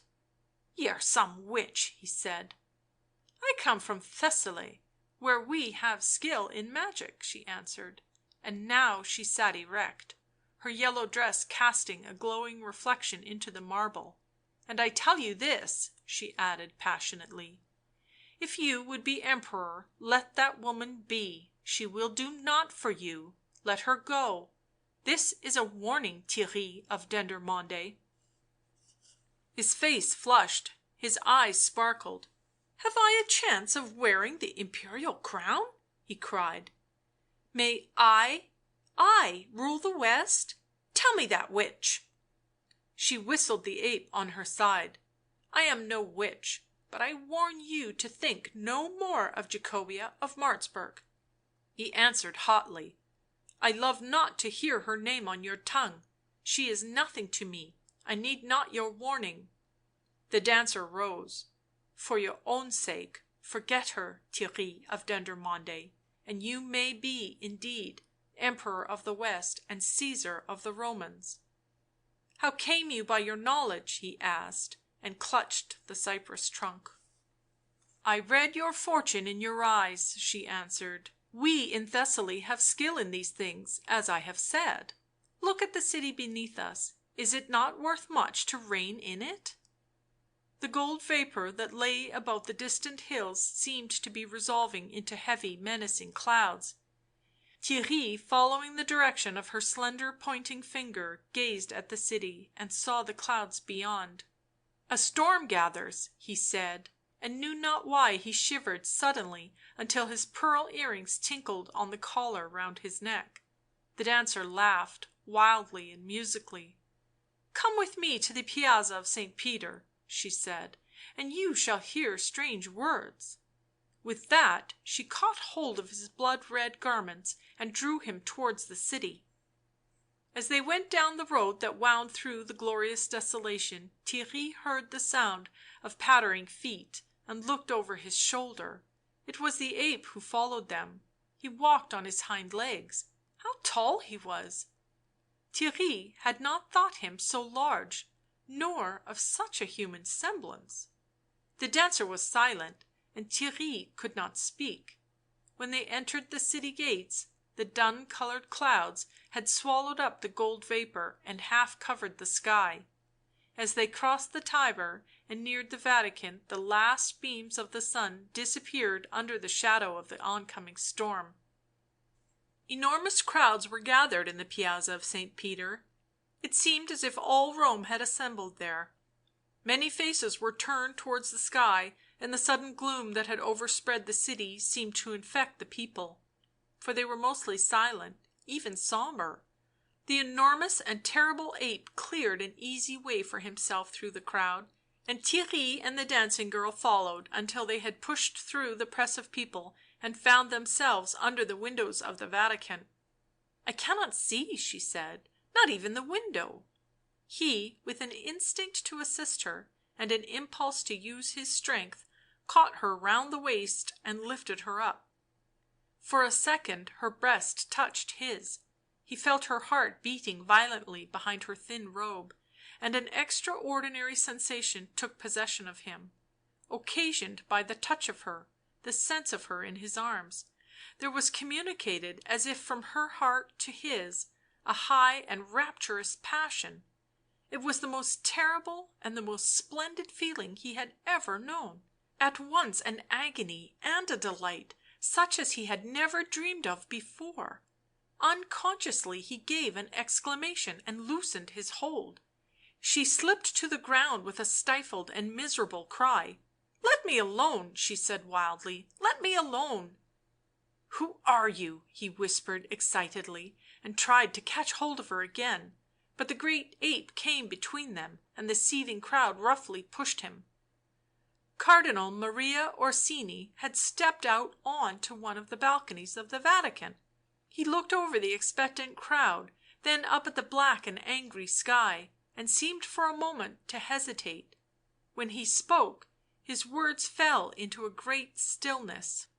The Sacred College has elected a successor to Saint Peter in the person of Louis of Dendermonde, Abbot of the Brethren of the Sacred Heart in Paris, Bishop of Ostia and Cardinal Capriola, who will ascend the papal throne under the name of Michael II.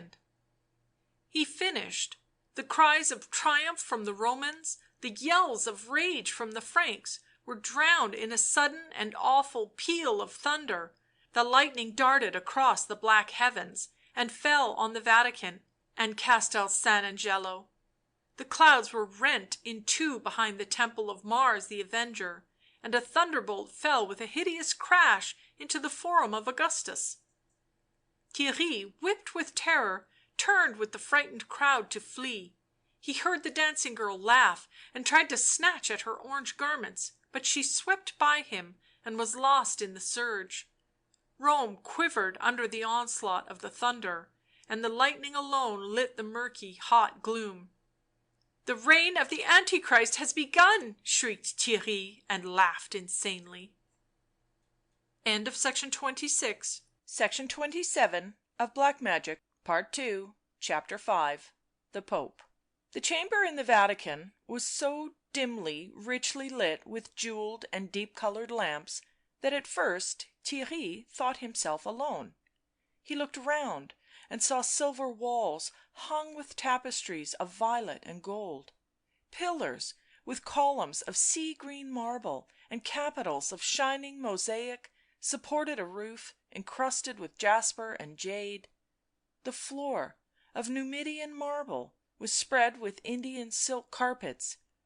Here and there stood crystal bowls of roses, white and crimson fainting in the close sweet air. At the far end of the room was a dais, and Theirry, as his eyes became used to the wine-coloured gloom, saw that someone sat there, someone so splendidly robed and so still that it seemed more like one of the images Theirry had seen worshipped in Constantinople than a human being. He shivered. Presently he could discern intense eyes looking at him out of a dazzle of dark gold and shimmering shadowed colours. Michael II moved in his seat. " You sent for me," said Theirry. To himself his voice sounded hoarse and unnatural. " At last." "At last?" " I have been waiting. You have been Pope 30 days and never have you given me a sign. Is 30 days so long? You have done nothing for me. You spoke of favours." " Favours?" echoed Michael. " You are the only man in Christendom who would stand in my presence. The Emperor kneels to kiss my foot." " The Emperor does not know," shuddered Theirry. " But I do, and knowing, I cannot kneel to you. Ah God, how can you dare it?" The Pope's soft voice came from the shadows. " Your moods change, first this, then that. What humour are you in now, Theirry of Dendermonde? Would you still be Emperor?" Theirry put his hand to his brow. " Yea, you know it. Why do you torture me with suspense, with waiting? If evil is to be my master, let me serve him and be rewarded." The Pope held back the blossom-strewn brocade so that he could see the other's face. " I ask of you to let Jacobea of Martzburg be." Theirry flushed. " How ye have always hated her. Since I came to Rome I have seen her the once." The Pope's smooth pale face showed a stain of red from the dim beams of one of the splendid lamps. Theirry observed it as he leant forward. " She did not marry her steward," he said. The Pope's eyes narrowed. " Ye have been at the pains to discover that?" Theirry laughed mournfully. " You have won. You, sitting where you sit now, can afford to mock at me, at my love, at my hope, both of which I placed once at stake on her and lost. 10 years ago, but having again seen her, sometimes I must think of her, and that she was not vile after all, but only trapped by you, as I have been. Sebastian went to Palestine, and she has gone unwed." The Pope gave a quick sigh and bit his lip. " I will make you Emperor," he said, " but that woman shall not be your Empress. Did I love her even, which I do not, I would put her gladly aside to sit on the Imperial throne. Come, I have dallied long enough on the brink of devilry, let me sin grandly now and be grandly paid." Michael II gave so quick a breath the jewels on his breast scattered coloured light. " Come nearer to me," he commanded, " and take my hand, as you used to in Frankfort. I am always Dirk to you — you who never cared for me, hated me, I think. Oh, the traitors our hearts are, neither God nor devil is so fierce to fight." Theirry approached the gold steps; the Pope leant down and gave him his cool white hand, heavy with gemmed rings, and looked intently into his eyes. " When they announced your election, how the storm smote the city," whispered Theirry fearfully. " Were you not daunted?" The Pope withdrew his hand. " I was not in the Conclave," he said in a strange tone. " I lay sick in my villa. As for the storm "" It has not lifted since," breathed Theirry. " Day and night have the clouds hung over Rome. Is not there, after all, a God?" " Silence!" cried the Pope in a troubled voice. " You would be Emperor of the West, would you not? Let us speak of that." Theirry leant against the arm of the throne and stared with an awful fascination into the other's face. " Ay, let us speak of that," he answered wildly. " Can all your devilries accomplish it? It is common talk in Rome that you secured your election by Frankish influence because you vowed to league with Balthasar — they say you are his ally. Nevertheless, I will cast him down and set you in his place. He comes to day to ask my aid against Lombardy and Bohemia, and therefore I have sent for you, that you may overhear this audience and see how I mate and checkmate an Emperor for your sake." As he spoke he pointed to the other end of the room, where hung a sombre and rich curtain. " Conceal yourself behind that tapestry and listen carefully to what I say, and you will understand how I may humble Balthasar and shake him from his throne." Theirry, not joyous nor triumphant, but agitated and trembling with a horrible excitement, crept across the room and passed silently behind the arras. As the long folds shook into place again the Pope touched a bell. Paolo Orsini entered. " Admit the Emperor." The secretary withdrew. There was a soft sound in the antechamber, the voices of priests. A heavy tread sounded without, and the Emperor advanced into the splendid glooms of the audience chamber. He was bareheaded, and at sight of the awe inspiring figure went on his knees at the foot of the dais. Michael II looked at him in silence. The silver door was closed and they were alone, save for the unseen listener behind the arras. At last the Pope said slowly: "Arise, my son." The Emperor stood erect, showing his magnificent height and bearing. " Your Holiness knows that it is my humble desire to form a firm alliance between Rome and Germany. I have ruled both long enough to prove myself neither weak nor false. I have ever been a faithful servant of Holy Church." Michael II smiled. " On what right does your Grace presume when you ask us to aid you in steadying a trembling throne?" " I was assured, Holy Father, of your friendliness before the election. The Empress " Again the Pope cut him short. " Cardinal Caprarola was not the vicegerent of Christ, the high priest of Christendom, as we are now, and those whom Louis of Dendermonde knew became as nothing before the Pope of Rome, in whose estimate all men are the same." " Your Holiness can have no object in refusing my alliance," he answered. " Sylvester crowned me with his own hands, and I always lived in friendship with him. He aided me with troops when the Lombards rebelled against their suzerain, and Suabia he placed under an interdict." " We are not Sylvester," said the Pope haughtily. nor accountable for his doings, as you may show yourself the obedient son of the Church, so may we support you. Otherwise we can denounce as we can uphold, pull down as we can raise up, and it wants but little, Balthasar of Courtrai, to shake your throne from under you." The Emperor bit his lip, and the scales of his mail gleamed as they rose with his heavy breathing.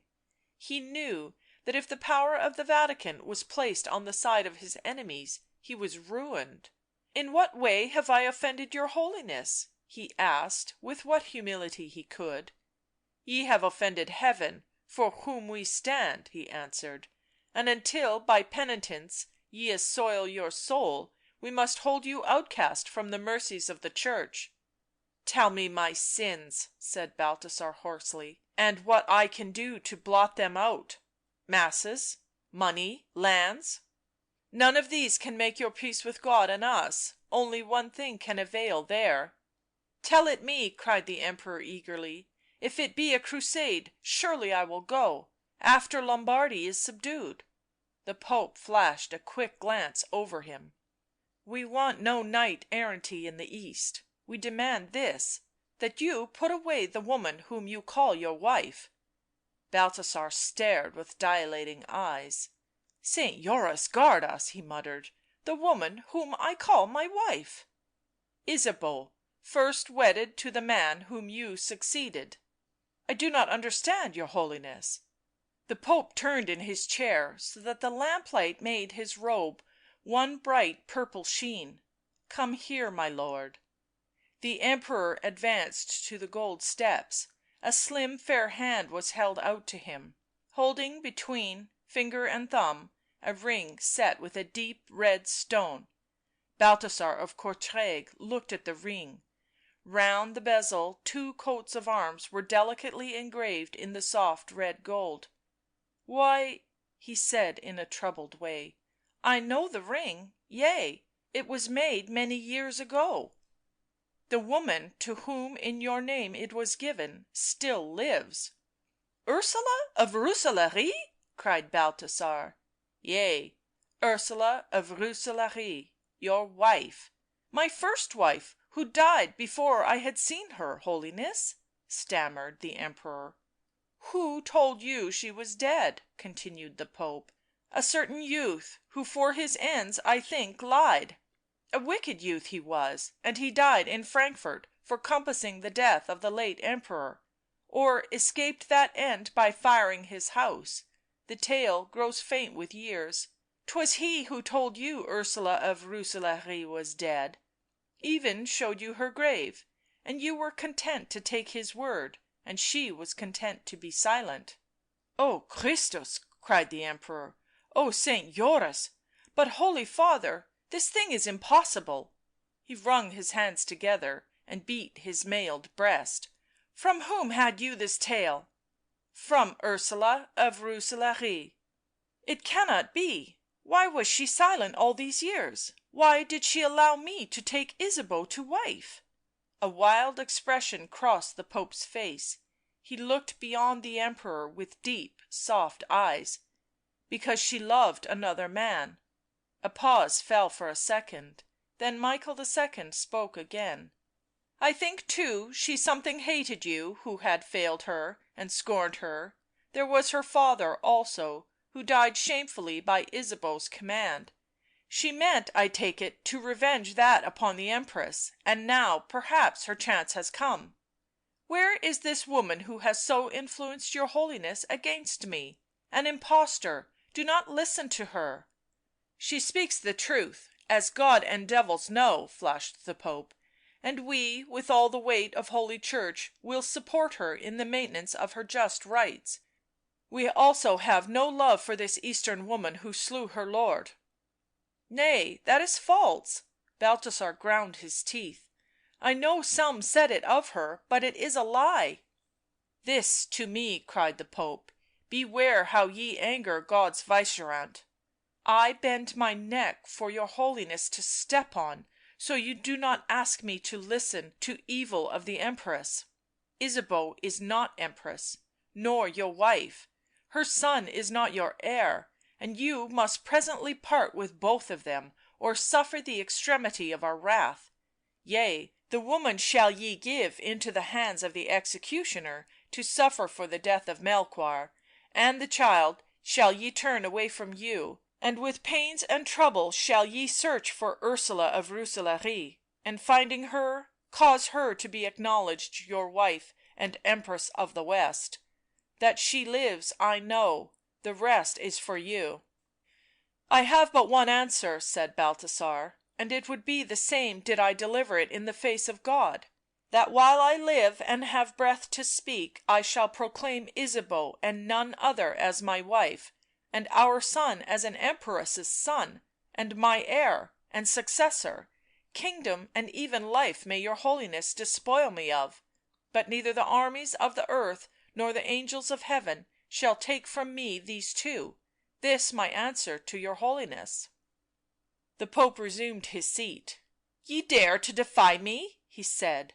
" Well, ye are a foolish man to set yourself against Heaven. Go back and live in sin and wait the judgment." Balthasar's flesh crept and quivered, but he held his head high, even though the Pope's words opened the prospect of a sure hell. Michael II gazed at him in silence as he bent his head and backed towards the silver door.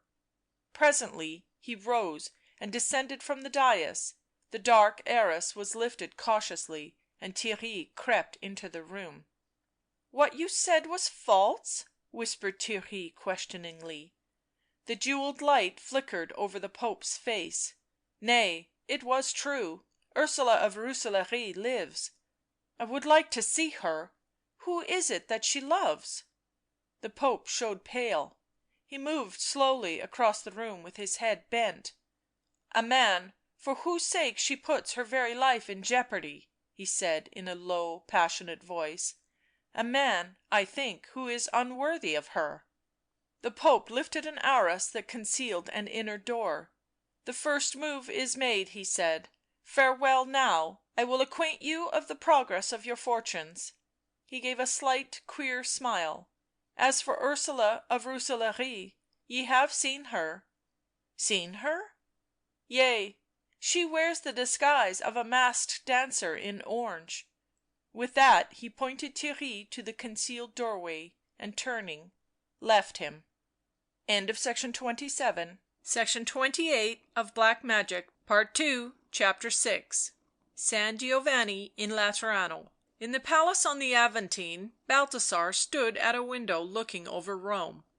The clouds that had hung for weeks over the city cast a dull yellow glow over marble and stone; the air was hot and sultry. Now and then thunder rolled over the Vatican, and a flash of lightning revealed the angel on Castel San Angelo, poised above the muddy waters of the Tiber. A furious, utter dread and terror gripped Balthasar's heart. Days had passed since his defiance of the Pope, and he had heard no more of his daring, but he was afraid — afraid of Michael II., of the Church, of Heaven behind it, afraid of this woman who had risen from the dead. He knew the number of his enemies and with what difficulty he held Rome; he guessed that the Pope intended his downfall and to put another in his place, but not this almost certain ruin disturbed him day and night. No, the thought that the Church might throw him out and consign his soul to the smoky hell. Bravely enough he had dared the Pope at the time when his heart was hot within him, but in the days that followed his very soul had fainted to think what he had done. He could not sleep, nor rest while waiting for outraged Heaven to strike. He darkly believed the continual storm brooding over Rome to be omen of God's wrath with him. His trouble was the greater because it was secret, the first that since they had been wedded he had concealed from Ysabeau. As this touched her in an infamous and horrible manner he could neither breathe it to her nor any other, and the loneliness of his miserable apprehension was an added torture. This morning he had interviewed the envoys from Germany and his Chamberlain. Tales of anarchy and turmoil in Rome, of rebellion in Germany, had further distracted him.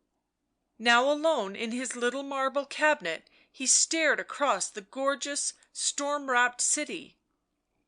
Not long ago he heard some one quietly enter, and because he knew who it was he would not turn his head. She came up to him and laid her hand on his plain brown doublet.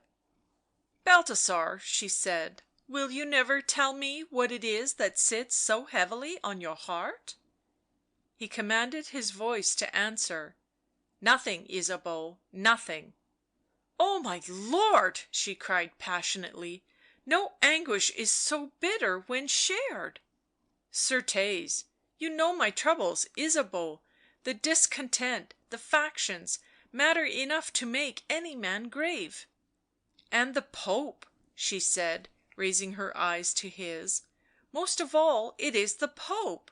" His Holiness is no friend to me," said the Emperor in a low voice. " Oh, Ysabeau, we were deceived to aid him to the Tiara."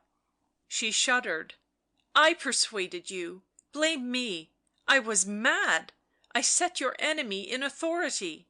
" Nay," he answered in a great tenderness. " You are to blame for nothing — you, sweet Ysabeau." She saw it and terror shook her. " He said more to you that day than you will tell me," she cried. " You fear something that you will not reveal to me." " He is a poor knight who tells his lady of his difficulties," he said. " I cannot come crying to you like a child." " I am very jealous of you, Balthasar," she said thickly. " Jealous that you should shut me out — from anything." " You will know soon enough," he answered in a hoarse voice. " But never from me." " Are we not as strong as this man, Balthasar?" " Nay," he shivered, " for he has the Church behind him. To morrow we shall see him again — I dread to morrow." "Why?" she asked thickly. " To morrow is the feast of the Assumption and we go to the Basilica." " Yea, and the Pope will be there in his power, and I must kneel humbly before him — yet not that alone." " Balthasar, what do you fear?" He breathed heavily. " Nothing — a folly, an ugly presentiment — of late I have slept so little. Why is he quiet? He meditates something." His blue eyes widened with fear. He put the Empress gently from him. " Take no heed, sweet, I am only weary, and your dear solicitude unnerves me. I must go pray Saint Joris to remember me." Angry scorn filled her heart when she considered the reputation this man had won in his youth.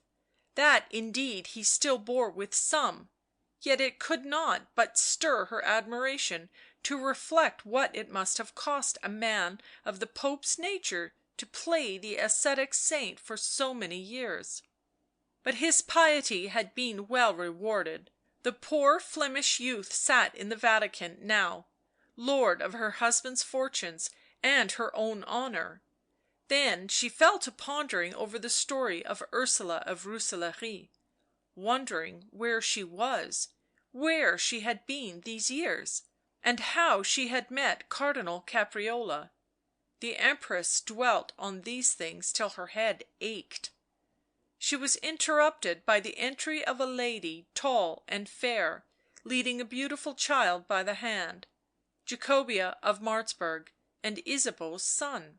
" We seek for his Grace," smiled the lady. " Wencelaus wishes to say his Latin lesson and to tell the tale of the 3 dukes and the sack of gold that he has lately learnt." The Empress gave her son a quick glance. " You shall tell it to me, Wencelaus — my lord is not here." The boy, golden, large and glorious to look upon, scowled at her. The Prince tossed his yellow curls. " I want my father." Jacobea, in pity of the Empress's distracted bearing, tried to pacify him. The Empress crushed back the wild misery of her thoughts and caught the child's embroidered yellow sleeve. " Certes, ye shall see him," she said quietly. If he promised you, I think he is in the oratory. We will wait at the door until he come forth." The boy kissed her hand, and the shadow passed from his lovely face. Jacobea saw the Empress look down on him with a desperate and heartbroken expression. She wondered at the anguish revealed to her in that second, but she was neither disturbed nor touched. Her own heart had been broken so long ago that all emotions were but names to her. The Empress dismissed her with a glance. Jacobea left the palace, mounted the little Byzantine chariot with the blue curtains, and drove to the church of San Giovanni in Laterano. She went there every day to hear a mass sung for the soul of one who had died long ago. A large portion of her immense fortune had gone in paying for masses and candles for the repose of Sybilla, one time wife of Sebastian, her steward. If gold could send the murdered woman there, Jacobea had opened to her the doors of paradise. In her quiet monotonous life in a strange land, caring for none and by none cared for, with a dead heart in her bosom and leaden feet walking heavily the road to the grave, this Sybilla had come to be with Jacobea the most potent thing she knew. Neither Balthasar nor the Empress nor any of their court were so real to her as the steward's dead wife.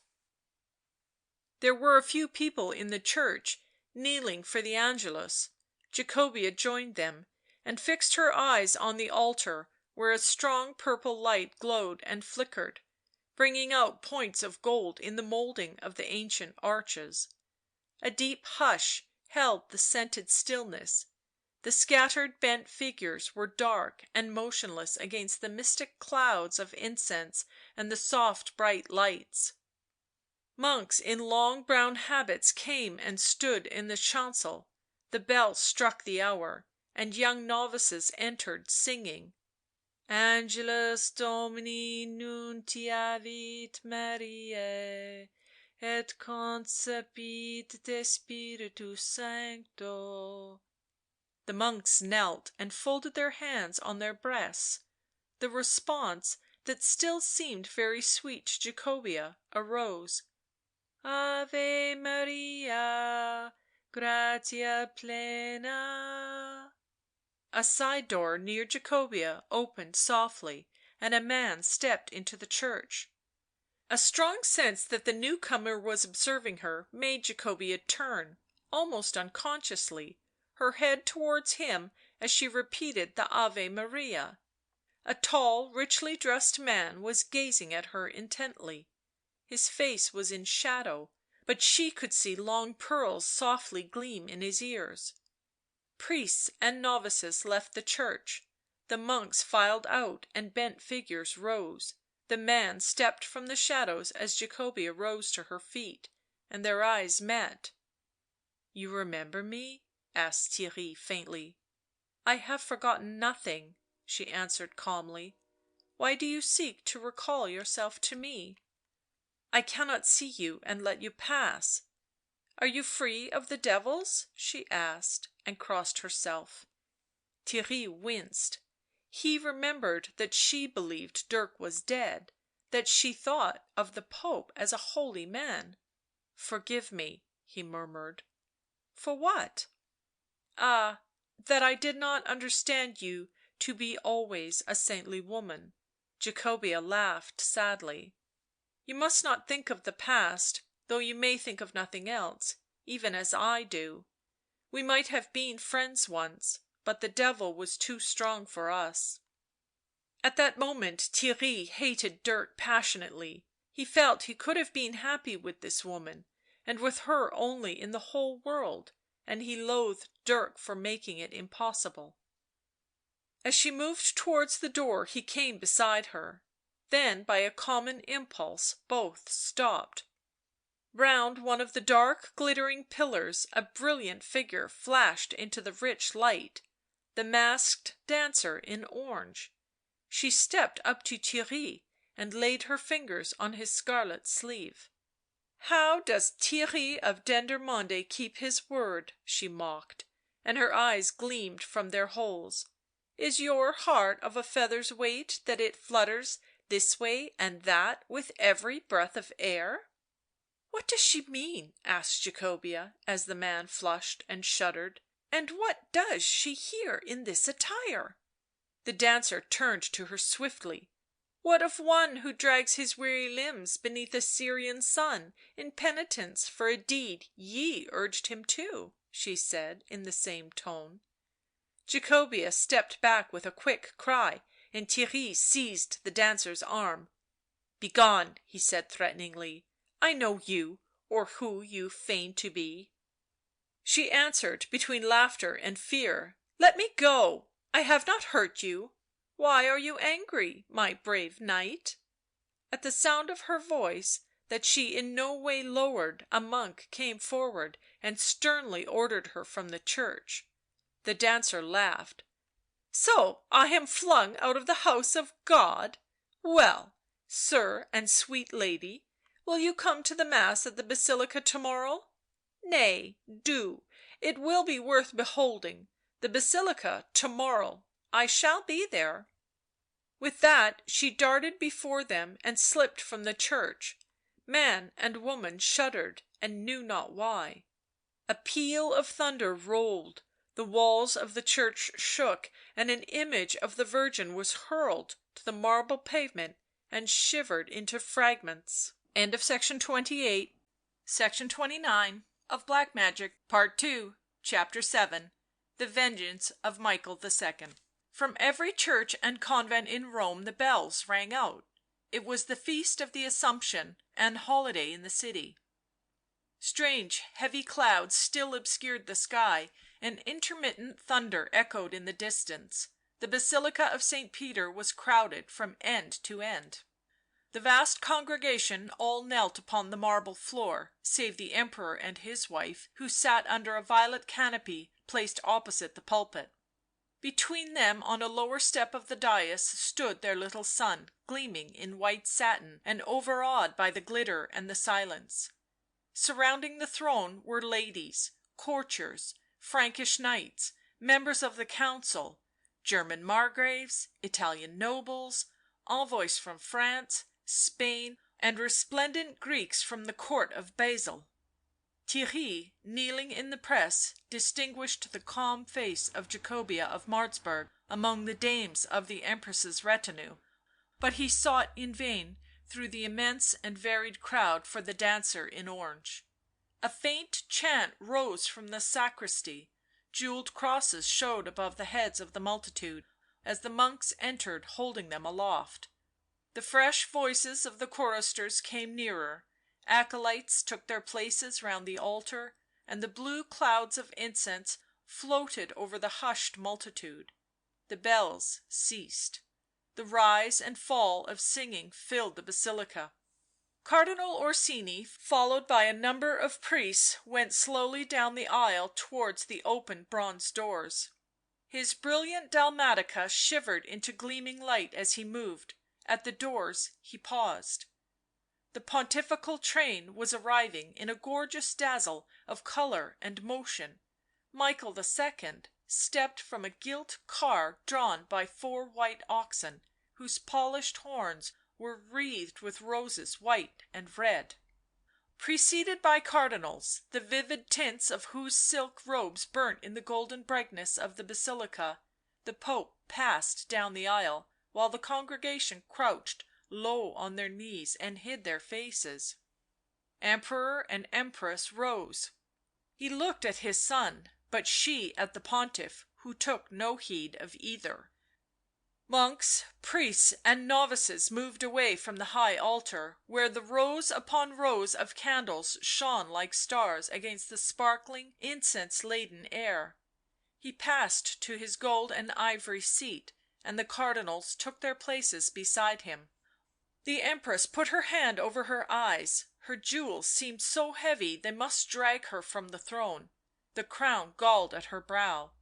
The little Wencelaus stood motionless, a bright colour in his cheeks, his eyes brilliant with excitement. Now and then the Emperor looked at him in a secretive, piteous manner. There was an involuntary stir among the people as the rich voices of the men took up the singing at the end of the epistle, a movement of joy, of pleasure in the triumphant music. Then the Pope moved, descended slowly from the dais and mounted the steps of the high altar, his train upheld by 2 archbishops. Emperor and Empress knelt with the rest as he performed the office of the mass, and intense stillness held the rapt assembly, but as he turned and displayed the host before the vast multitude who hid their eyes as he held it like a captured star above the hushed splendour of the altar, a crash of thunder shook the very foundations of the church, and the walls shivered as if mighty forces beat on them without. Michael II, the only man erect in the crouching multitude, smiled slowly as he replaced the Eucharist. Lightning darted through the high coloured windows and quivered a moment before it was absorbed in the rich lights. Down the chancel came a tall monk in the robe of the Order of the Black Penitents. His arms were folded, his hands hidden in his sleeves, his deep cowl cast his face into utter shadow. " I thought Cardinal Colonna preached," whispered Balthasar fearfully, as the monk ascended the pulpit. " I know not this man." The monk drew from his sleeve a parchment from which swung a mighty seal. Slowly he unfurled it. The Empress crouched closer to Balthasar. The monk began to speak, and both to Ysabeau and her husband the voice was familiar, a voice that had been long silent in death. In the name of Michael II, servant of servants of God and vicegerent of Christ, I herewith pronounce the anathema over Balthasar of Courtrai, Emperor of the West, over Ysabeau, born Marozia Porphyrogenitus, over their son Wenceslas, over their followers, servants and hosts. I herewith expel them from the pale of Holy Church and curse them as heretics. I forbid any to offer them shelter, food or help. I hurl on their heads the wrath of God and the hatred of man. I forbid any to attend their sickbed, to receive their confession or to bury their bodies. I cut asunder the ties that bind the Latin people in obedience to them.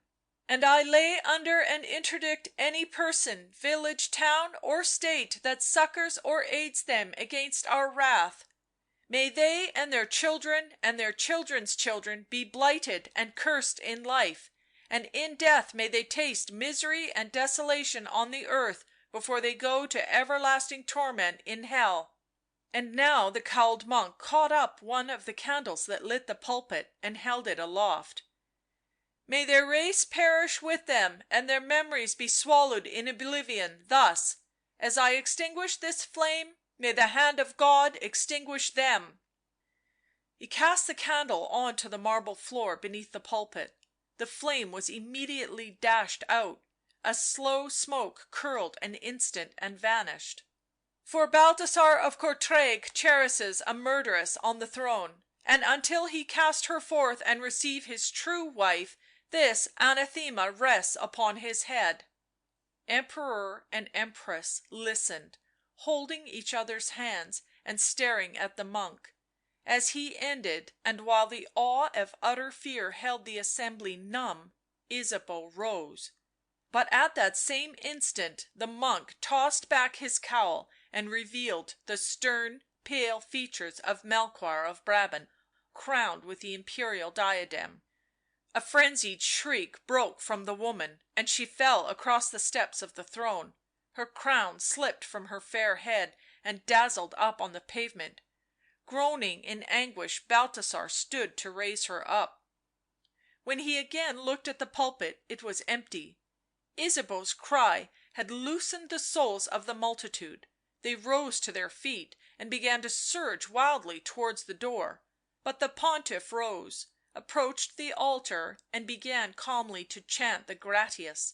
Balthasar gave him a wild and desperate look, staggered and fiercely recovered himself, then took his child by the hand, and supporting with the other the Empress, who struggled back to life, He swept down the aisle, followed by a few of his German knights. The people shuddered away to right and left to give him passage; the bronze doors were opened and the excommunicated man stepped into the thunder wrapped streets of the city where he no longer reigned. Section 30 of Black Magic, Part 2, Chapter 8, Ursula of Rooselaare. Say I have done well for you. It seems that I must ask your thanks.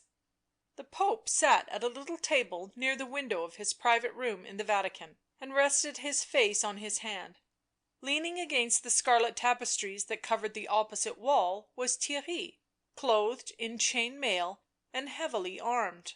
" Yea," answered Theirry, " and is it for my sake ye have done this?" " Must you question it?" returned Michael, with a quick breath. " Yea, for your sake, to make you, as I promised, Emperor of the West. My vengeance had else been more quietly satisfied." He laughed. " I have not forgotten all my magic." Theirry winced. " The vision in the Basilica was proof of that. What are you who can bring back the hallowed dead to aid your schemes?" " Do you think I am not human, Theirry?" He gave a sigh. " If you would believe in me, trust me, be faithful to me, why, our friendship would be the lever to move the universe, and you and I would rule the world between us. But this is truth, if again you forsake me you bring about your own downfall. Stand by me and I will share with you the dominion of this earth — this I say is truth." Theirry laughed unhappily. " Sweet devil, there is no God, and I have no soul. There, do not fear, I shall be very faithful to you, since what is there for man save to glut his desires of pomp and wealth and power?" He moved from the wall and took a quick turn about the room. " And yet I know not," he cried. " Can all your magic, all your learning, all your riches keep you where you are? The clouds hang angrily over Rome, nor have they lifted since Orsini announced you Pope. The people riot in the streets, all beautiful things are dead, many see ghosts and devils walking at twilight across the Maremma. The powers that put me here can keep me here, be you but true to me. Ay, I will be Emperor." Theirry grasped his sword hilt fiercely. " Though the world I rule rot about me, though ghouls and fiends make my imperial train, I will join hands with Antichrist and see if there be a God or no." The Pope rose. " You must go against Balthasar, you must defeat his hosts and bring to me his Empress, then will I crown you in St. Peter's." Theirry pressed his hand to his forehead. " We start to morrow with the dawn, beneath the banner of God His Church, I in this mail ye gave me, tempered and forged in Hell." " Until then stay in the Vatican," said Michael II. suddenly. " My prelates and my nobles know you for their leader now." " Nay," Theirry flushed as he answered. " I must go to my own abode in the city." " Jacobea of Martzburg is still in Rome," said the other. " Do you leave me to go to her?" " What is Jacobea to me?" demanded Theirry desperately. " Why did you approach her after her devotions in San Giovanni in Laterano? Speak to her and recall yourself to her mind? You know that.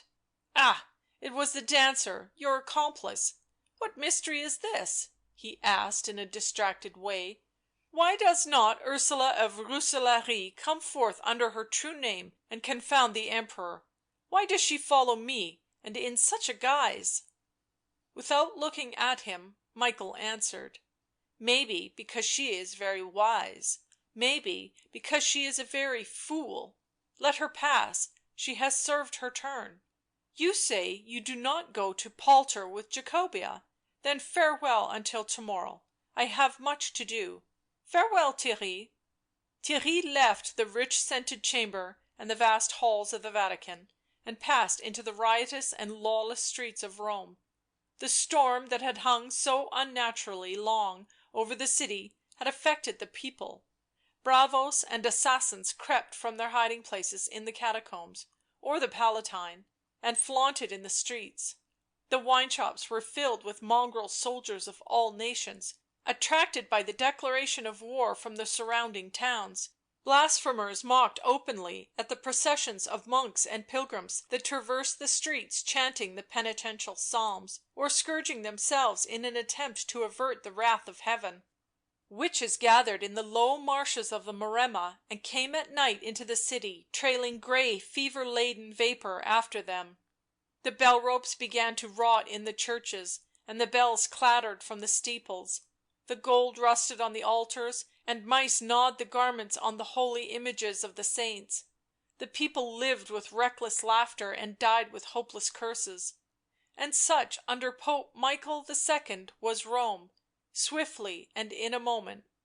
Theirry, like all others, went heavily armed. His hand was constantly on his sword hilt as he made his way through the city that was forsaken by God.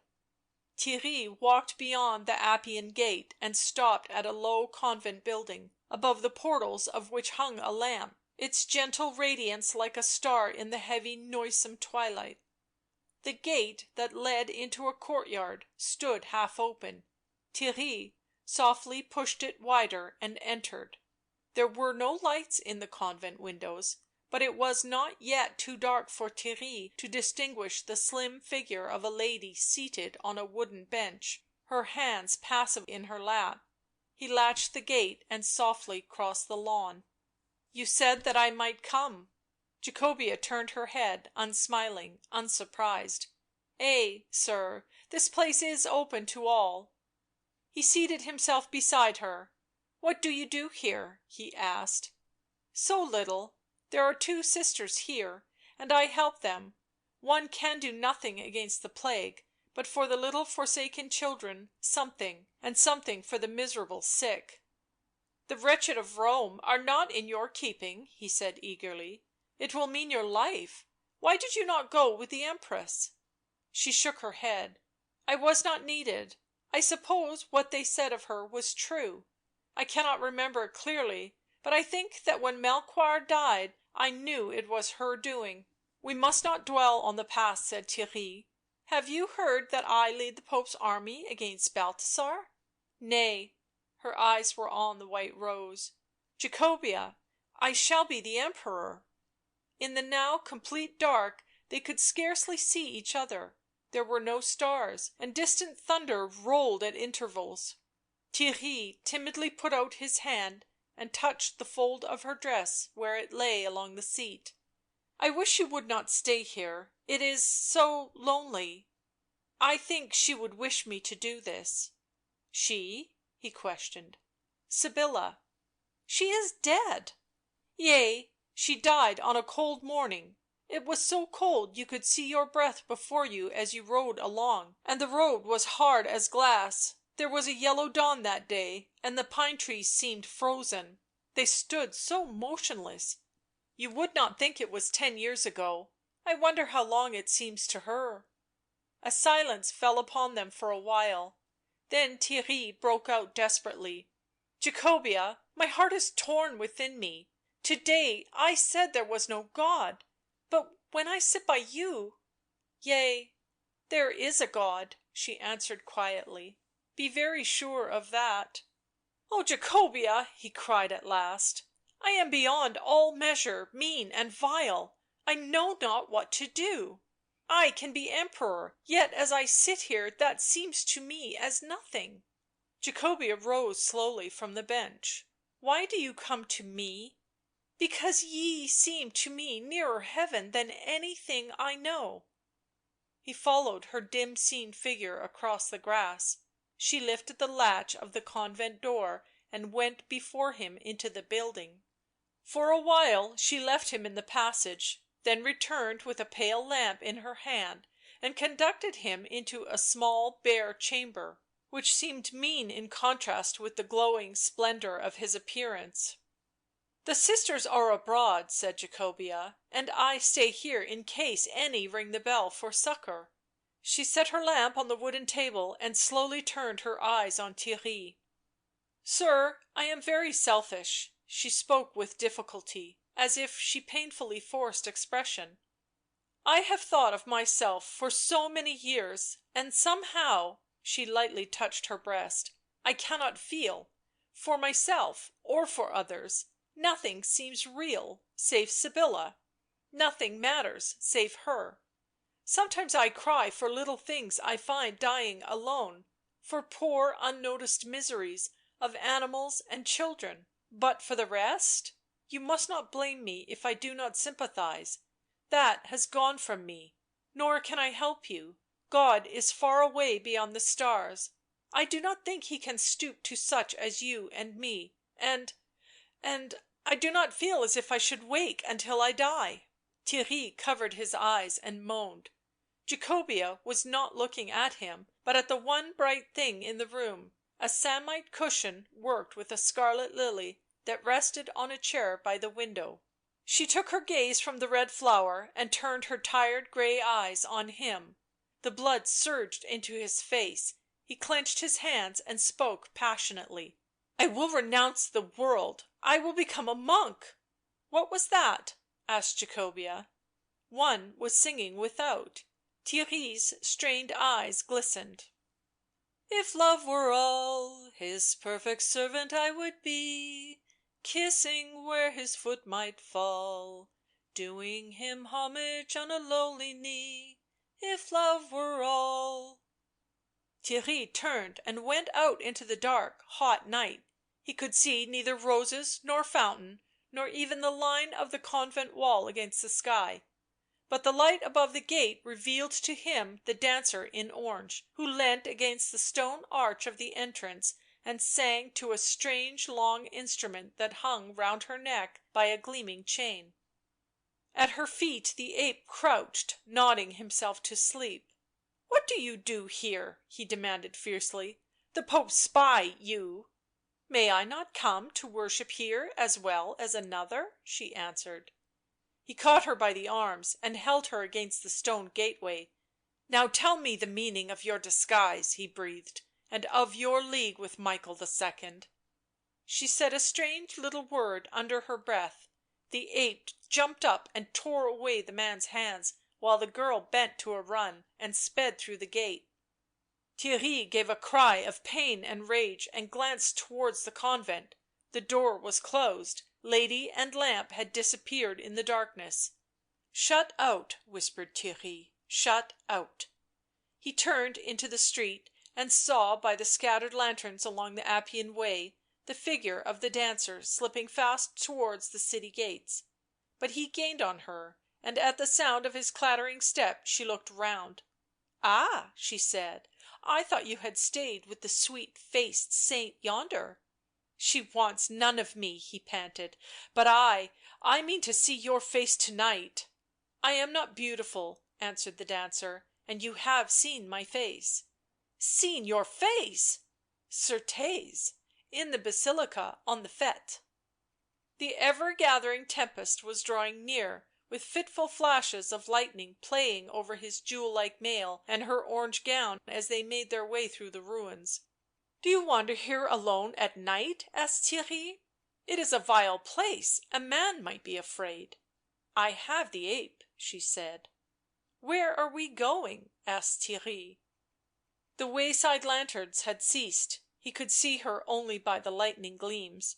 " I know not — why do you follow me?" " I am mad, I think — the earth rocks beneath me and heaven bends overhead. You lure me and I follow in sheer confusion. Ursula of Rooselaare, why have you lured me? What power is it that you have over me? Wherefore are you disguised?" " I am Balthasar's wife." " Ay," he responded eagerly, " and I do hear ye loved another man." " What is that to you?" she asked. " This — though I have not seen your face, perchance I could love you, Ursula." There was no answer.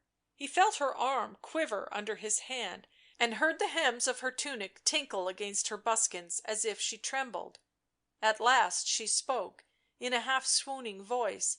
" I have taken off my mask — bend your head and kiss me." Invisible and potent powers drew him towards her unseen face. His lips touched and kissed its softness. The thunder sounded with such a terrific force and clash that Theirry sprang back. A cry of agony went up from the darkness. He ran blindly forward. Her presence had gone from his side, nor could he see or feel her as he moved. He ran sobbing down the Appian Way, and his pace was very swift for all the mail he carried. Section 31 of Black Magic, Part 2, Chapter 9, Pope and Empress. The Pope walked in the garden of the Vatican. Behind him Cardinal Orsini and Cardinal Colonna. Both talked of the horrible state of Rome, of the unending storm hanging over the capital, of the army that had gone forth 3 days ago to crush the excommunicated Emperor. Michael II was silent. He wore a white robe, his soft, heavy red hair showing a brilliant colour above it. His dark eyes were thoughtful, his pale mouth resolutely set.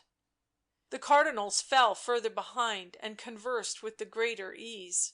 Suddenly the Pope paused and stood waiting, for Paolo Orsini, with a sprig of pink flower at his chin, was coming across the lawn.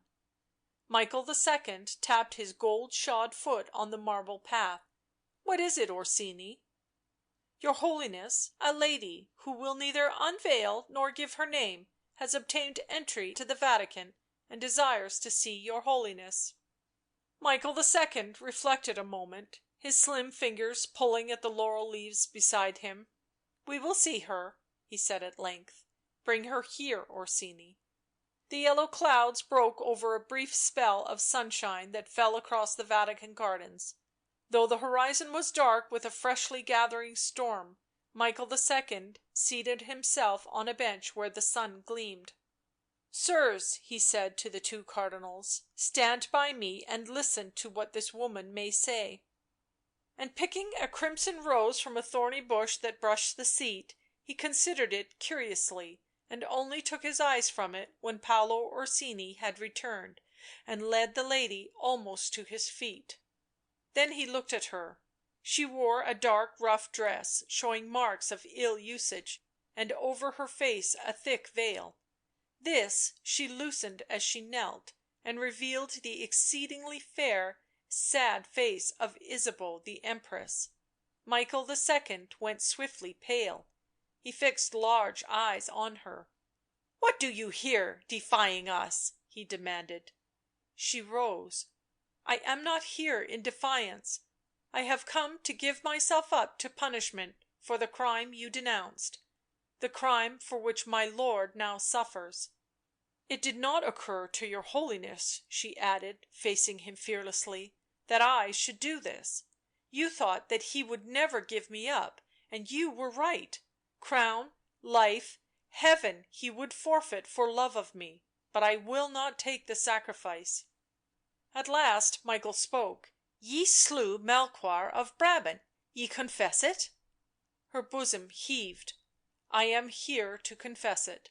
" For love of Balthasar you did it?"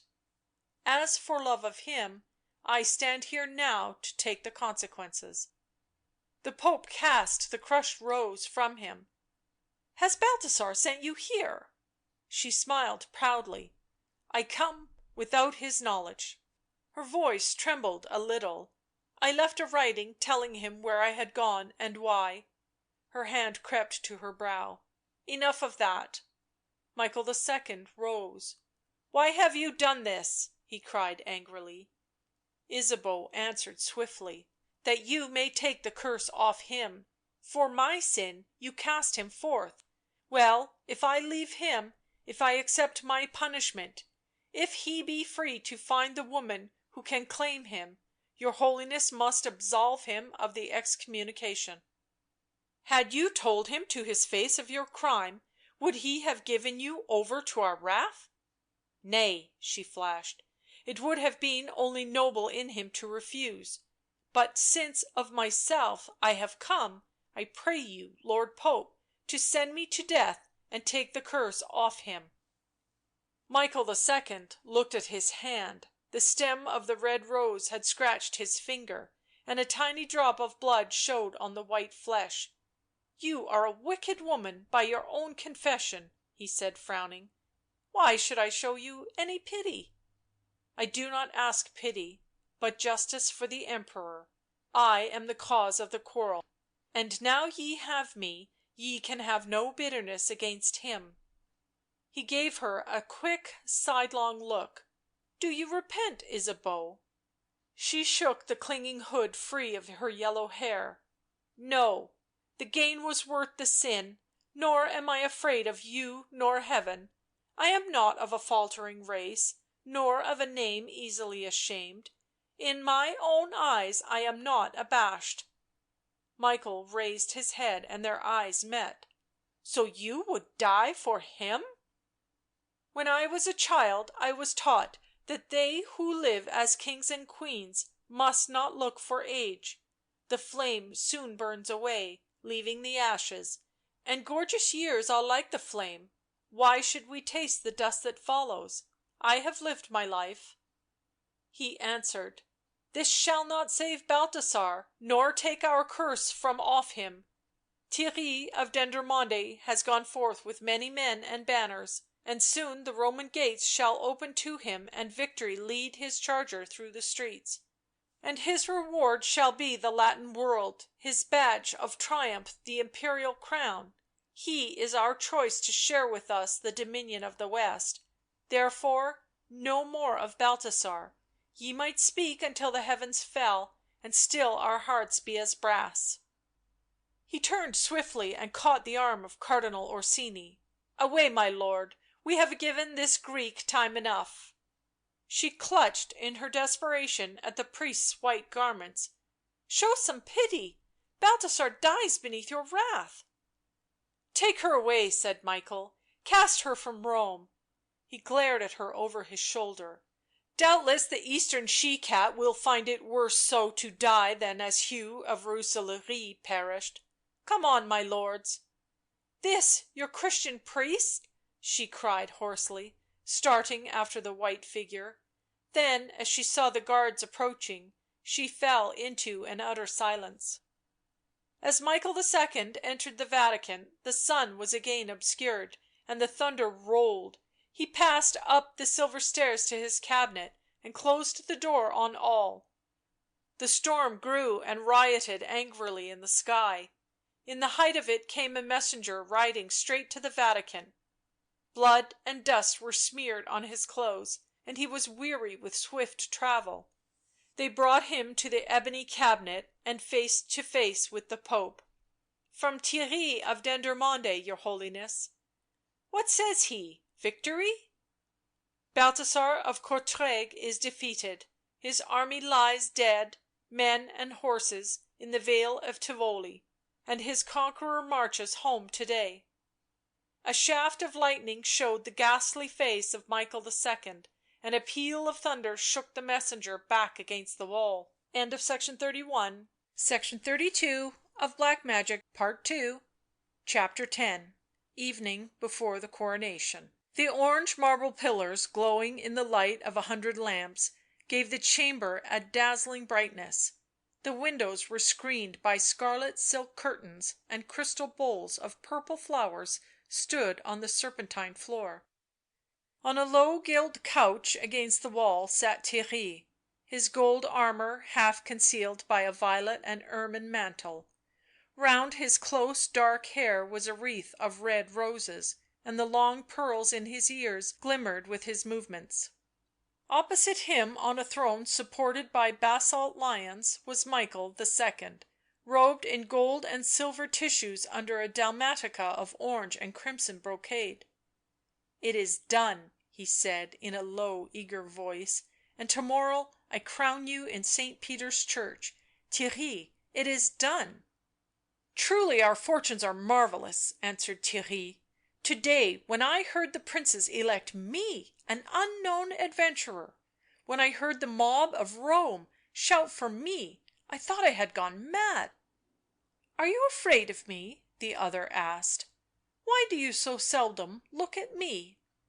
Theirry slowly turned his beautiful face. " I am afraid of my own fortunes — I am not as bold as you," he said fearfully.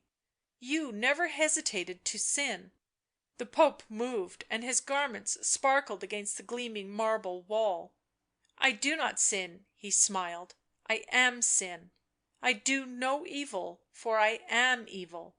But you "— his face became grave, almost sad —" you are very human. Better it had been for me never to have met you. Theirry, for your sake I have risked everything — for your sake, maybe, I must leave this strange fair life and go back whence I came — so much I care for you, so dearly have I kept the vows we made in Frankfort. Cannot you meet with courage the destiny I offer you? Was not your blood warmed by that charge at Tivoli, when knight and horse fell before your spears and your host humbled an Emperor, when Rome rose to greet you, and I came to meet you with a kingdom for a gift? Did not some fire creep into your veins that might serve to heat you now?" " A kingdom !" cried Theirry. " The kingdom of Antichrist! The victory was not mine. The cohorts of the Devil galloped beside us and urged us to unholy triumph. Rome is a place of horror, full of witches, ghosts and strange beasts." " You said you would be Emperor," answered the Pope, " and I have granted you your wish. If you fail me or betray me now, it is over — for both of us." Theirry stopped in his pacing to and fro. " Why do you say to me so often, ' Do not fail me, do not betray me'?" Michael II answered in a low voice: " Because I fear it." Theirry laughed desperately. " To whom should I betray you? It seems that you have all the world." " There is Jacobea of Martzburg." " Why do you sting me with that name? Belike I thought ye might wish to make her your Empress," said the Pope in sudden mockery.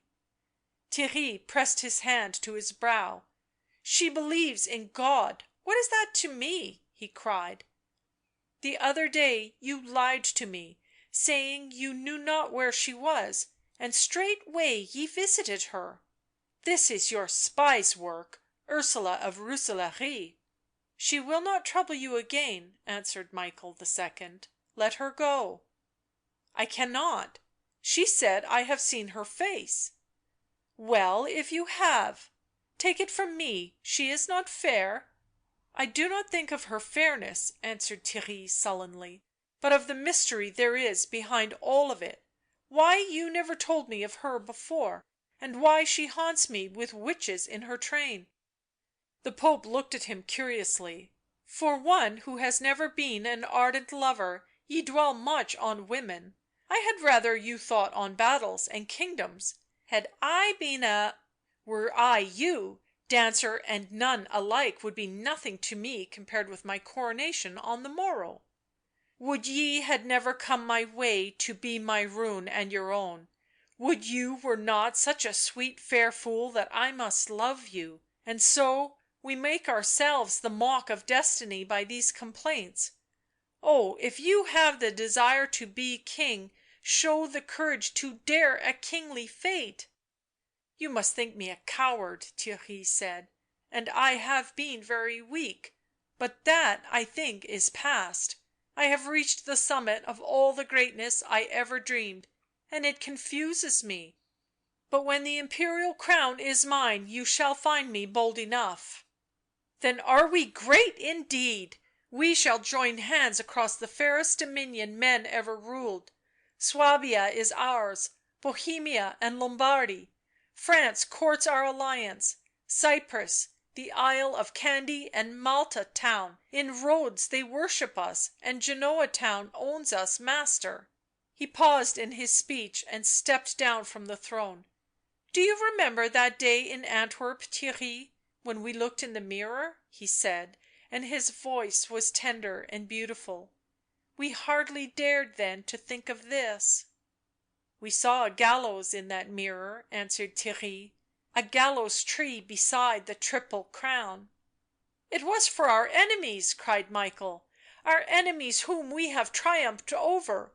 Theirry, think of it We were very young then, and poor. Now I have kings at my footstool, and you will sleep to night in the gold palace of the Aventine." He laughed joyously. Theirry's face grew gentle at the old memories. " The house still stands, I wot," he mused, " though the dust be thick over the deserted rooms, and the vine chokes the windows. When I was in the East I have thought with great joy of Antwerp." The Pope laid his delicate fragrant hand on the glittering vambrace. " Theirry, do you not value me a little now?" " You have done more for me than man or God, and above both I do worship you," he answered. " I am not fearful any more, and to morrow ye shall see me a king indeed. Until to morrow then, farewell. I must attend a conclave of the Cardinals and show myself unto the multitude in St. Peter's Church. You to the palace on the Aventine, there to sleep soft and dream of gold." They clasped hands. A hot colour was in the Pope's face. " The Syrian guards wait below, and the Lombard archers who stood beside you at Tivoli — they will attend you to the Imperial Palace." " What shall I do there?" asked Theirry. " It is early yet, and I do not love to sit alone." " Then come to the service in the Basilica. Come with a bold bearing and a rich dress to overawe these mongrel crowds of Rome." To that Theirry made no answer. The Pope came quickly to his side. " Do not go to Jacobea to night," he said earnestly. " Remember, if you fail me now "" I shall not fail you or myself again. Farewell." Theirry descended the stairs and now and then looked up, always to see fixed on him the yearning, fierce gaze of the one who stood by the gilded rails and stared down at his glittering figure. Only when he had completely disappeared in the turn of the stairs did Michael II. slowly return to the golden chamber and close the gorgeous doors. Theirry, splendidly attended, flashed through the riotous streets of Rome to the palace on the Aventine Hill. There he dismissed the knights. " I shall not go to the Basilica to night," he said. " Go thou there without me." He laid aside the golden armour, the purple cloak, and attired himself in a dark habit and a steel corslet. He meant to be Emperor to morrow, he meant to be faithful to the Pope, but it was in his heart to see Jacobea once more before he accepted the Devil's last gift and sign. Leaving the palace secretly when they all thought him in his chamber, he took his way toward the Appian Gate. He gently pushed the convent gate and entered. The hot dusk just revealed to him the dim shapes of the white roses and the dark figure of a lady standing beside them. " Jacobea," he whispered. She moved very slowly towards him. " Ah, you "" Jacobea, you must not remain in this place. Where are the nuns?" She shook her head. " They are dead of the plague days past, and I have buried them in the garden." He thought she smiled. He followed her into the house, the chamber where they had sat before. A tall pale candle burnt on the bare table, and by the light of it he saw her face. She crept with a slow sick movement to a bench that stood against the wall, and sank down on it. Her features showed pinched and wan, her eyes unnaturally blue in the pallor of her face. " You must return to Martzburg," cried Theirry distractedly, and thought of her as he had first seen her, bright and gay in a pale crimson dress. " Nay, I shall return to Martzburg no more," she answered. " He died to day." "He? Who died, Jacobea?" Very faintly she smiled. " Sebastian — in Palestine. God let me see him then, because I had never looked on him since that morning on which you saw us, sir. He has been a holy man fighting the infidel — they wounded him, I think, and he was sick with fever. He crept into the shade, for it is very hot there, sir, and died." Theirry stood dumb, and the mad hatred of the Devil who brought about this misery anew possessed him. Jacobea spoke again. Maybe they have met in paradise, and as for me, I hope God may think me fit to die. Of late it seemed to me that the fiends were again troubling me." She clasped her hands tightly on her knees and shivered. " Something evil is abroad. Who is the dancer?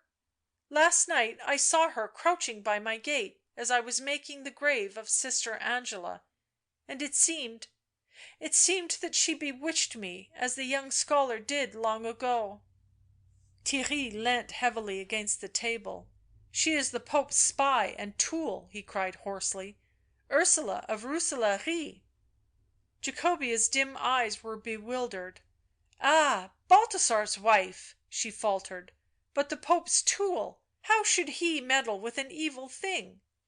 Then he told her in an outburst of wild, unnameable feeling. " The Pope is Dirk Renswoude, the Pope is Antichrist — do you not understand? And I am to help him rule the kingdom of the Devil." " Dirk Renswoude," she muttered, " and Ursula of Rooselaare — why? Was it not to save Hugh of Rooselaare that he rode that night?" Theirry lifted his head and looked at her.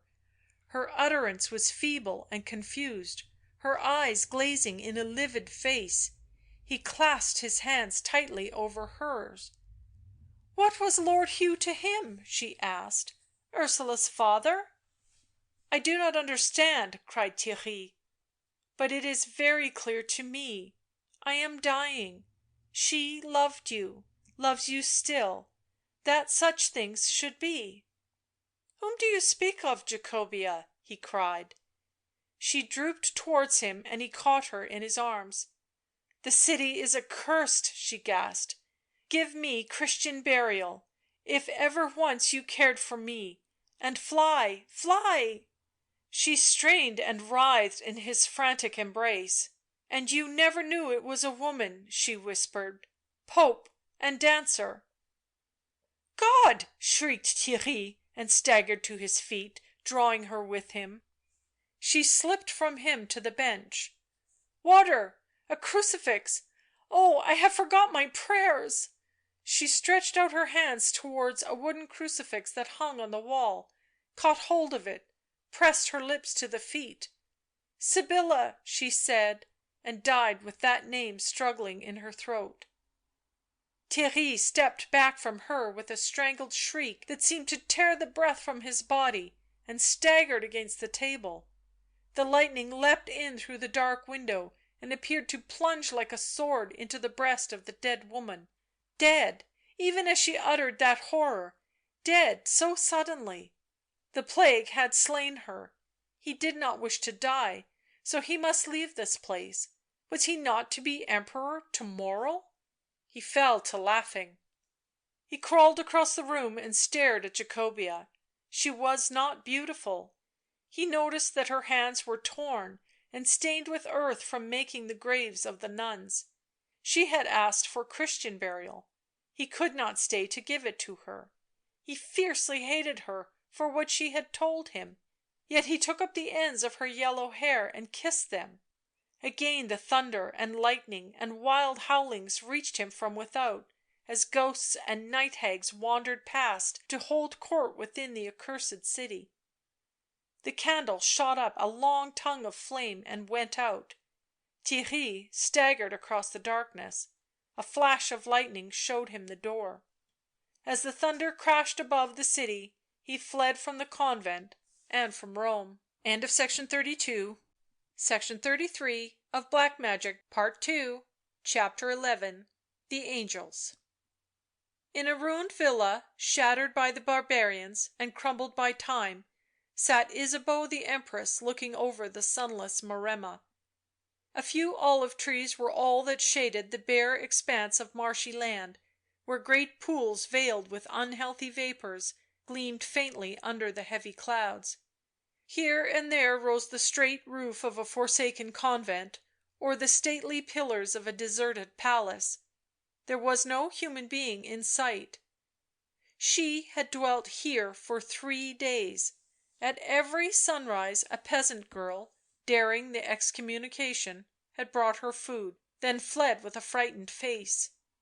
Ysabeau saw nothing before her save death, but she did not mean to die by the ignoble way of starvation.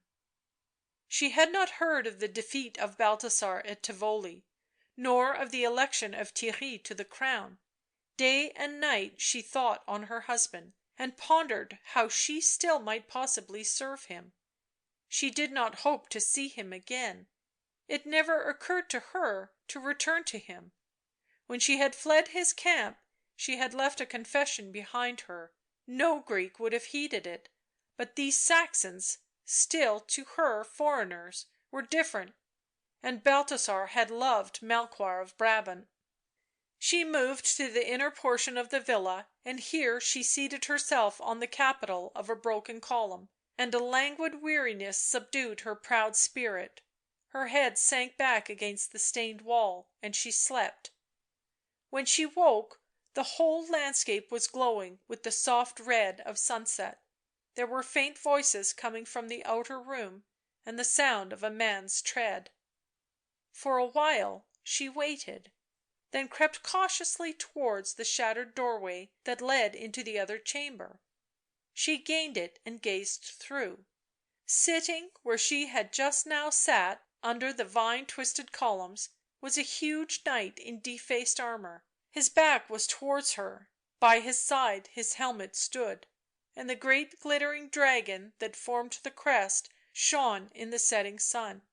He was bending over a child that lay asleep on a crimson cloak. " Balthasar," said Ysabeau. He gave a little cry and looked over his shoulder; he rose softly, his face flushed. " I am a ruined man; they have elected another Emperor. Now I think it does not matter." Her eyes travelled in a dazed way to the child. " Is he sick?" " Nay, only weary. We have been wandering since Tivoli." When he spoke he looked at her as if the world held nothing else worth gazing on. " I must go," said Ysabeau. " Must go?" " I am cast out; I may not share your misfortunes." Balthasar laughed. " I have been searching for you madly, Ysabeau." " But you found the writing?" she cried. " Yea." " You know I slew him?" " I know you went to give your life for me." " Oh, Balthasar, does it make no difference?" " It cannot," he said half sadly. " You are my wife, part of me; I have given you my heart to keep, and nothing can alter it." " You do not mock me?" she questioned, shuddering. " It must be that you mock me; I will go away." He stepped before her. " You shall never leave me again, Ysabeau." He put his arm round her bowed shoulders; her marvellous hair lay across his dinted mail. " This is sweeter than our marriage day, Balthasar, for now you know the worst of me." He set her gently on the broken shaft by the door and kissed her hand, and he told her how they had been defeated at Tivoli, how the remnant of his force had forsaken him, and how Theirry of Dendermonde had been elected Emperor by the wishes of the Pope. Her eyes grew fierce at that. " I have ruined you," she said, " made you a beggar." " Could I have held a throne without you, Ysabeau?" Her fingers trembled in his. " Would I had been a better woman for your sake, Balthasar." His swift bright flush dyed his fair face. " All I grieve for, Ysabeau, is God." " God?" she asked, wondering. " If He should not forgive me?" His blue eyes were troubled. " And we are cursed and cast out — what think you?" " Through me — you grieve, and this is through me." " Nay, our destiny is one — always — only I think of afterwards — yet — if you are — damned, as the priest says — why, I will be so too. Do not fear, Balthasar; if God will not receive me, the little images at Constantinople will forgive me if I pray to them again, as I did when I was a child." They fell on silence again, while the red colour of the setting sun deepened and cast a glow over their weary faces and the sleeping figure of Wenceslas. The vine leaves fluttered from the ancient marble, and the wild fowl screamed across the marshes. " Who is this Pope that he should hate us so?" mused Ysabeau. " And who Theirry of Dendermonde that he should be Emperor of the West? I do not understand it, nor do I now, Ysabeau " Balthasar looked at her " greatly care." She raised his hand, kissed it, and no more was said, while the mists gathered and thickened over the Maremma and the rich hues faded from the sky. " Who is that?" cried Ysabeau, and pointed across the marshland. A figure, dark against the mists, was running aimlessly, wildly to and fro, winding his way in and out the pools, now and then flinging his arms up in a frantic gesture towards the evening sky. " A madman," said Balthasar. " See, he runs with no object, round and round, yet always as if pursued."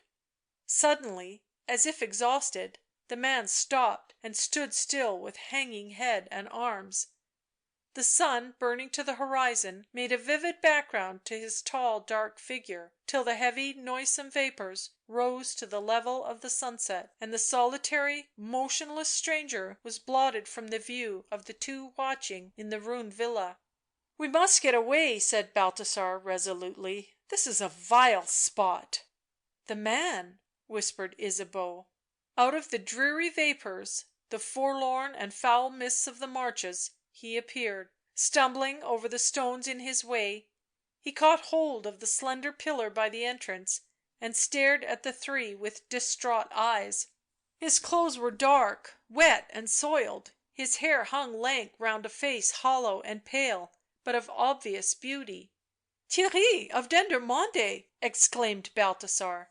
Ysabeau gave a cry that woke the child and sent him frightened into her arms. " The Emperor," said the new comer in a feeble voice.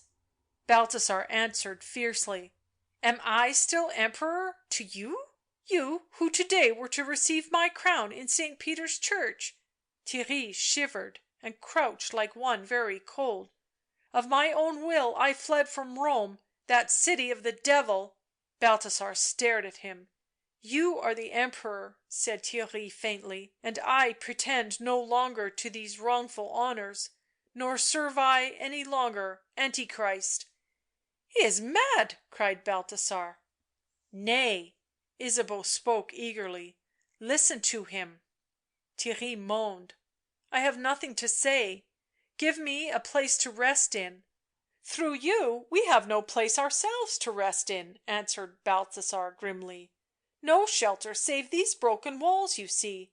But since you have returned to your allegiance, we command that you tell us of this Antichrist." Theirry straightened himself. " He who reigns in Rome is Antichrist, Michael, who was Dirk Renswoude." " He perished," said the Emperor, very pale. " And the Pope was Blaise of Dendermonde." " That was the Devil's work — black magic," cried Theirry wildly.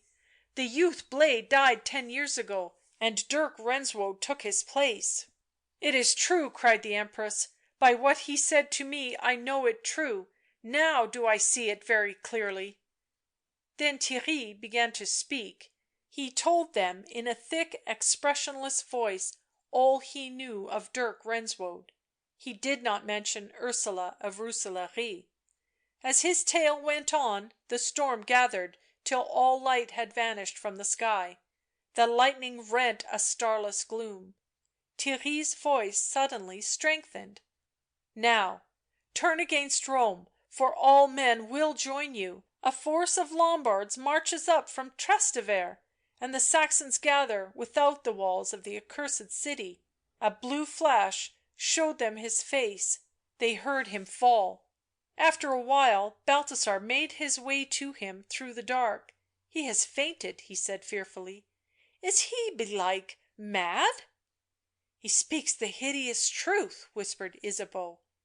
Suddenly, at its very height, the storm ceased; the air became cool and fragrant, and a bright moon floated from the clouds — the first moon and stars that had shone since Michael II's reign in the Vatican.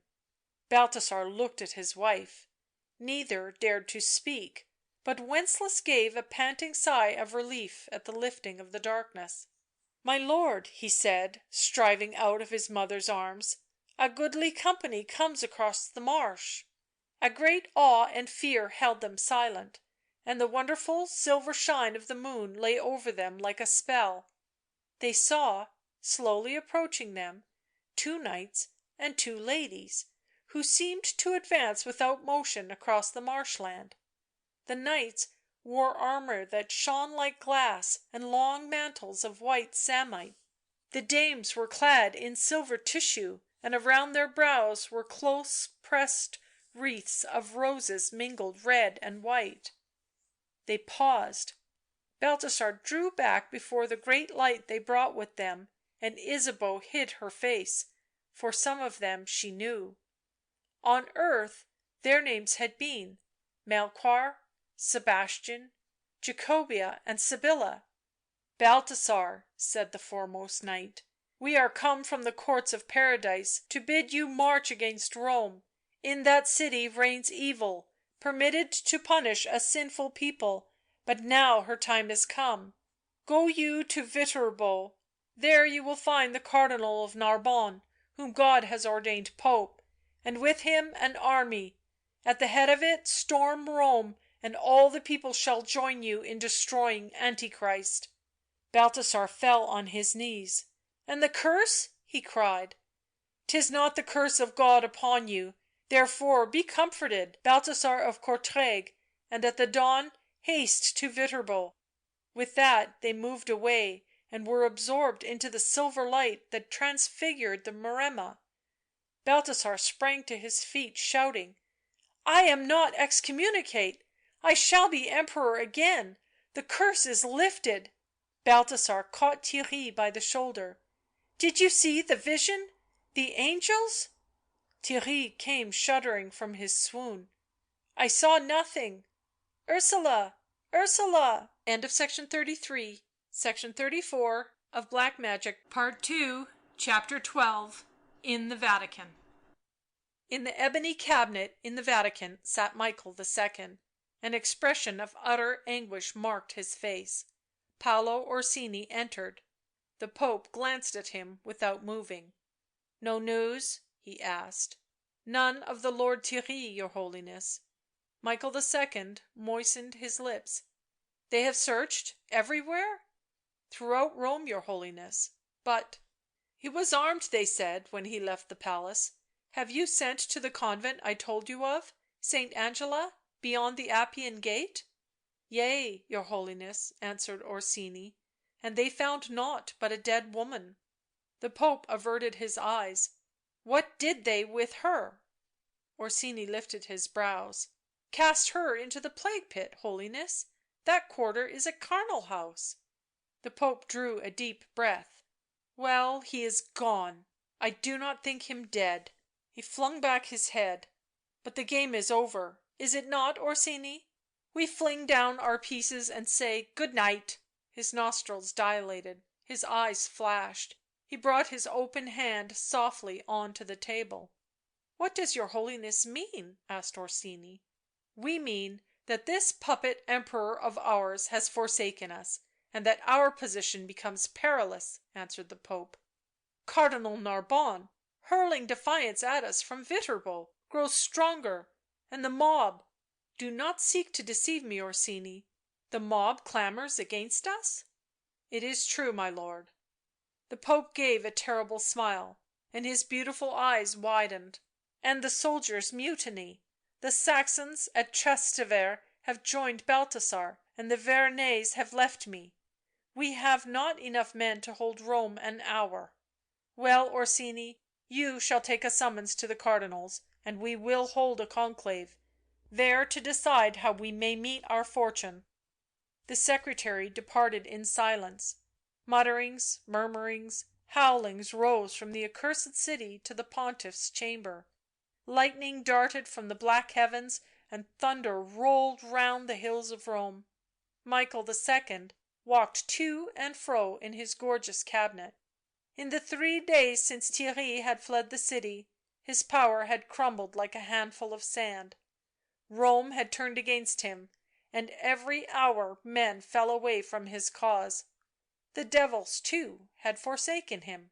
He could not raise the spirits, the magic fires would not burn, all was blank darkness and silence. The day wore on and the storm grew in violence. Paolo Orsini came again to him, his face pale. " Half the Cardinals are fled to Viterbo, and those remaining refuse to acknowledge your Holiness." The Pope smiled. " I had expected it." " News comes from a Greek runner that Theirry of Dendermonde is with Balthasar's host." " Also I expected that," said Michael II. wildly. " And they proclaim you," continued Orsini in an agitated manner, " an impostor, one given to evil practices, and by these means incite the people against you. Cardinal Orvieto has led 1,000 men across the marshes to the Emperor's army." " And Theirry of Dendermonde has denounced me," said the Pope. As he spoke one beat for admission on the gilt door; the secretary opened, and there entered an Eastern chamberlain. " Holiness," he cried fearfully, " the people have set fire to your palace on the Palatine Hill, and Cardinal Colonna, with his brother Octavian, have seized Castel San Angelo for the Emperor and hold it in defiance of your Grace." " The captain of my guard and those faithful to me," answered the Pope, " will know how to do what may be done. Apprise me of the approach of Balthasar's host, and now go." They left him. He stood for a while listening to those ominous sounds that filled the murky air; then he pressed a spring in one of the mother of pearl panels and stepped into the secret chamber that was revealed. Cautiously he closed the panel by which he had entered, and looked furtively about him. The small windowless space was lit only by one blood red lamp; locked cupboards lined the walls, and a huge globe of faint gold, painted with curious and mystic symbols, hung from the ceiling. The Pope's stiff garments made a soft rustling sound as he moved; his quick desperate breathing disturbed the heavy confined air; in his pallid face his eyes rolled and gleamed. " Sathanas ! Sathanas !" he muttered. " Is this the end?" A throbbing shook the red lit gloom; his last words were echoed mournfully. " The end." The Pope glared in front of him. " Must I die, Sathanas? Must I swiftly die?" A little confused laughter came before the echo. " Swiftly die." He paced up and down the narrow space. " I staked my fortunes on that man's faith, and he has forsaken me, and I have lost — lost — lost — lost." The Pope laughed frantically. " At least she died, Sathanas; her yellow hair rots in the plague pit now. I had some skill left, but what was all my skill if I could not keep him faithful to me?" He clasped his jewelled hands over his eyes; utter silence followed his words now. The globe of pallid gold trembled in the darkness of the domed ceiling, and the mystic characters on it began to writhe and move. " Ye warned me," breathed the Pope, " that this man would be my bane; you promised on his truth to you and me to have the world between us; he was false, and you have utterly forsaken me?" The echo answered: "Utterly forsaken?" The lamp went out; the pale luminous globe expanded to a monstrous size, the circle of dark little fiends round it danced and whirled madly. Then it burst and fell in 1,000 fragments at the Pope's feet; out of the darkness came a wail as of some thing hurt or dying, then long sighing shook the close air. The Pope fell along the wall, touched the spring and stepped into the ebony cabinet. He looked quite old and small and bowed; night had fallen. He sank into a chair and folded his hands in his lap; his head fell forward on his breast, his lips quivered, and 2 tears rolled down his cheeks. The Angelus bells rang out over the city; there were not many to ring now; as they quivered away a clock struck quite near. The Pope did not move. Once again Paolo Orsini entered, and Michael II averted his face. " Holiness, Balthasar marches on Rome," said the secretary. The mob rushed forth to join him, and if the gates were brass, and 5 times brass, the Vatican could not withstand them. Now the Pope turned his white face. " What may I do?" " The captain of the guard suggests that ye come to terms with the Emperor, and by submission save your life." " That I will not." " Then it were well if your Holiness would flee — there is a secret way out of the Vatican." " And that I will not." Orsini too was very pale. " Then you are doomed to fall into the hands of Balthasar, and he and his faction say horrible things." The Pope rose. " You think they would lay hands on me?" " I do fear it." " It would be a shameful death, Orsini?" " Surely not that. I cannot think the Emperor would do more than imprison your Holiness." The Pope went to the window. " How they howl," he said through his teeth. " And Balthasar comes nearer, nearer." He checked himself abruptly. " I will dine here to night, Orsini. See that everything is done as usual." The secretary bowed himself out of the gilt door. Michael II went to the table on the dais and took from it a scroll of parchment. Standing in the centre of the room he unrolled it. Some verses were written in scarlet ink on the smooth surface. In a low voice he read aloud the 2 last. " If love were all, I had lived glad and meek, Nor heard ambition call and valour speak. If love were all." He smiled bitterly. " But love is weak, and often leaves his throne Among his scattered roses pale to weep and moan, And I, apostate to his whispered creed, Shall miss his wings above my pall, Nor find his face in this my bitter need, When love is all." He tore the parchments into fragments and scattered them on the floor. Again the gilt doors were opened; this time a chamberlain entered. A herald had brought a fierce and grim message from Balthasar; it spoke of the Pope as Antichrist, and called on him to submit if he would keep his life. The Pope read it with haughty eyes; when he had finished he rent it across and cast the pieces down among the others. " And ye shall hang the herald," he said. " We have so much authority." The chamberlain handed him a second packet, sealed. " From Theirry of Dendermonde." The Pope took the packet. " Let the herald live," he said, " but cast him into the dungeons." The chamberlain withdrew. For a while Michael II stood staring at the packet while the thunder crashed over Rome, then he slowly broke the seal. He unfolded the long strip of vellum and went nearer the candles to read it. Thus it ran: " The Emperor's camp, marching on Rome, Theirry of Dendermonde to Michael, Pope of Rome, thus: I am approaching madness, I cannot sleep or rest; after days of torment I write to you whom I have twice betrayed. She died on my breast, but I do not care. Balthasar says he saw her walking on the Maremma, but I saw nothing. Before she died she said something. I think of you and of nothing else, though I have betrayed you.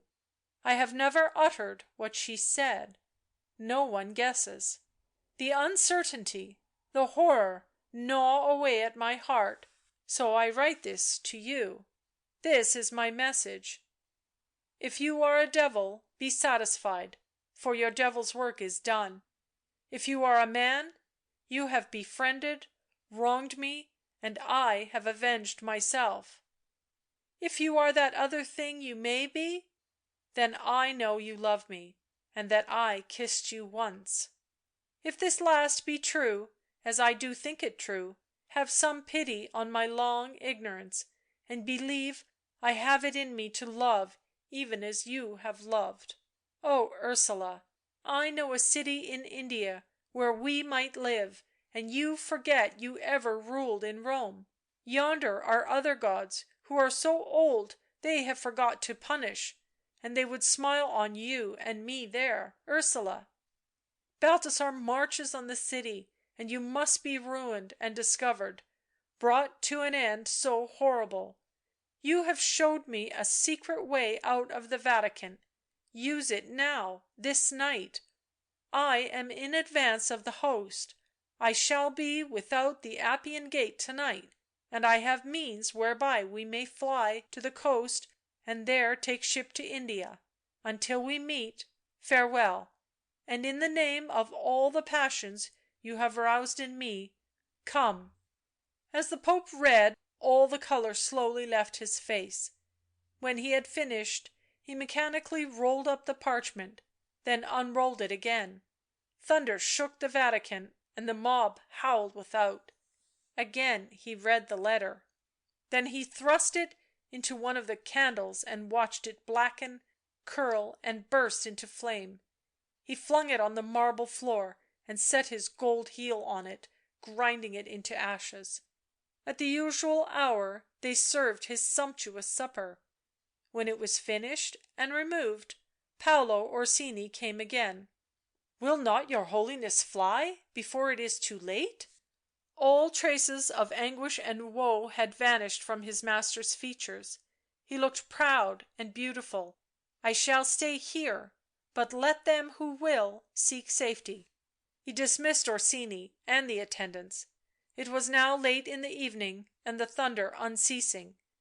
The Pope locked the door of the cabinet, then went to the gilt table and wrote a letter rapidly. This he folded, sealed with purple wax, and stamped with his great thumb ring.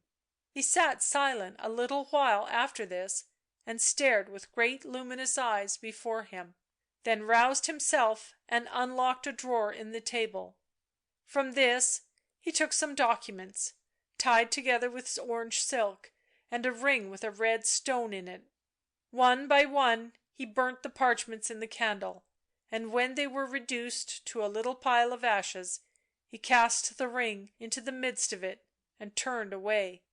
He crossed to the window, drew the curtains and looked out over Rome.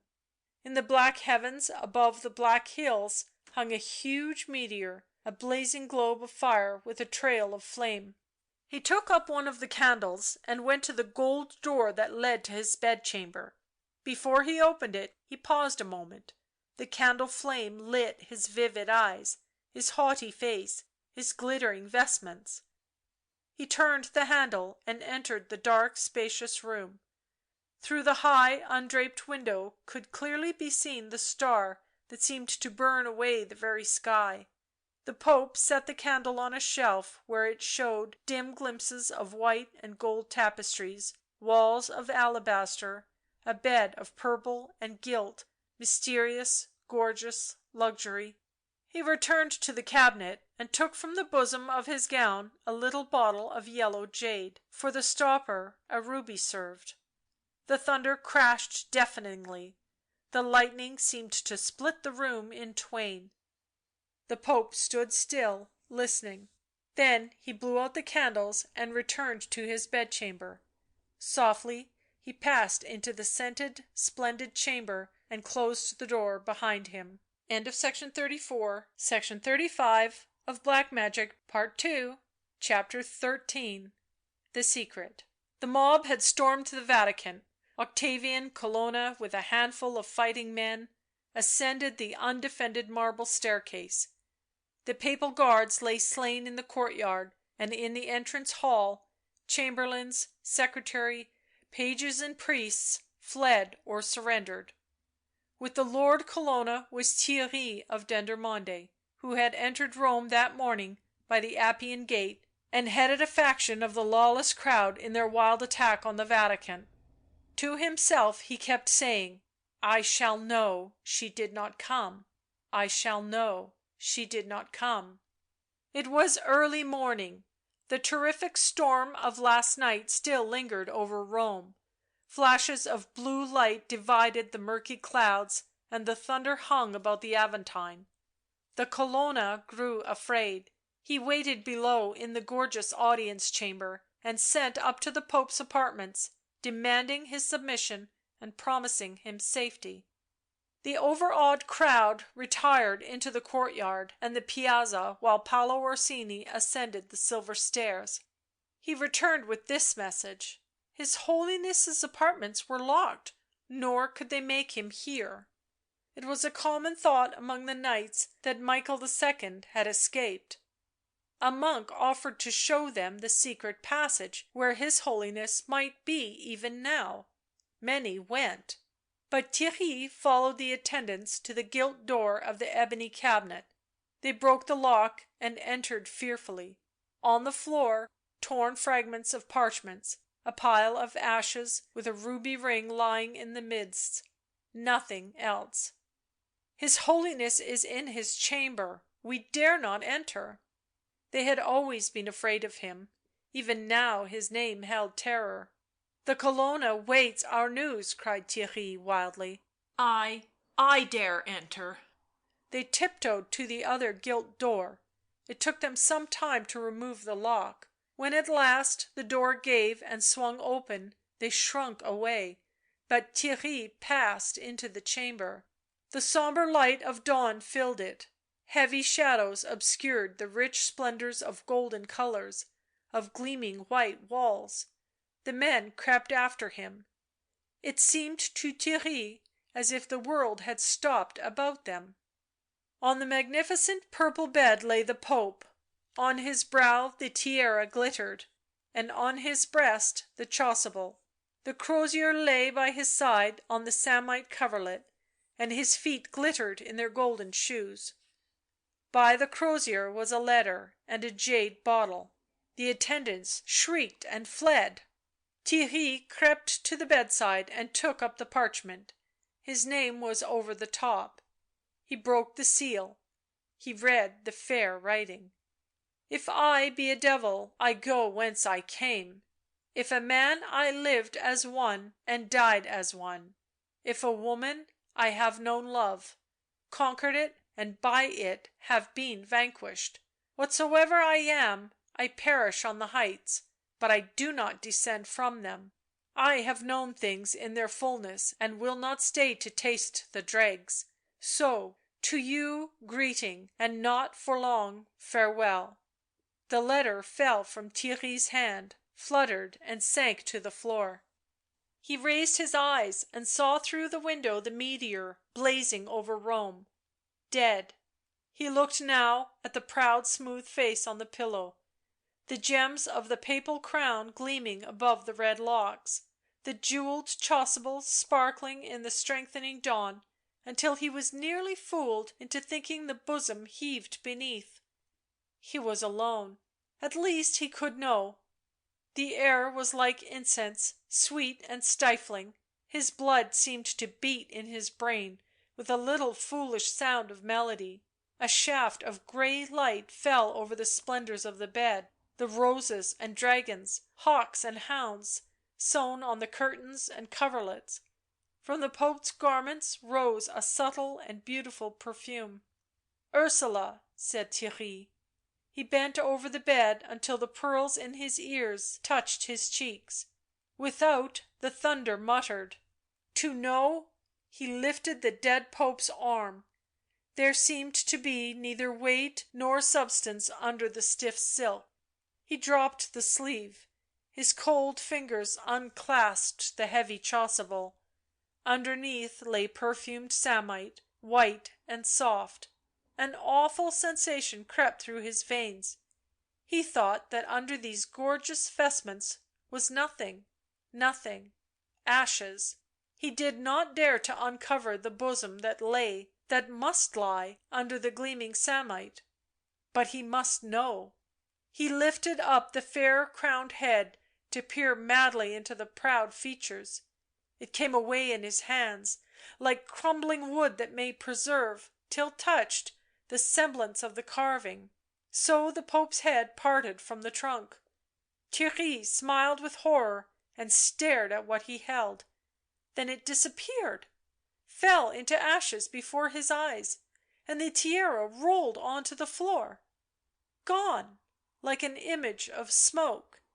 He sank across the headless thing on the bed. " Must I follow you to know — follow you to hell?" he whispered. Now he could open the rich garments; they were empty of all save dust; the strange, strong perfume was stinging and numbing his brain, his heart; he thought he heard the fiends coming for his soul at last. He hid his face in the purple silk robes and felt his blood grow cold.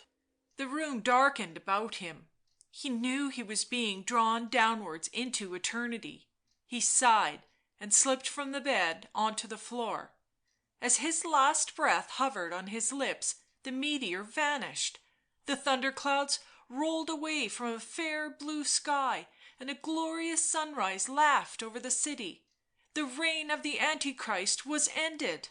Through the Pope's chamber the notes of silver trumpets quivered, Balthasar's trumpets, as his hosts marched triumphantly into Rome. End of section 35. End of Black Magic by Marjorie Bowen.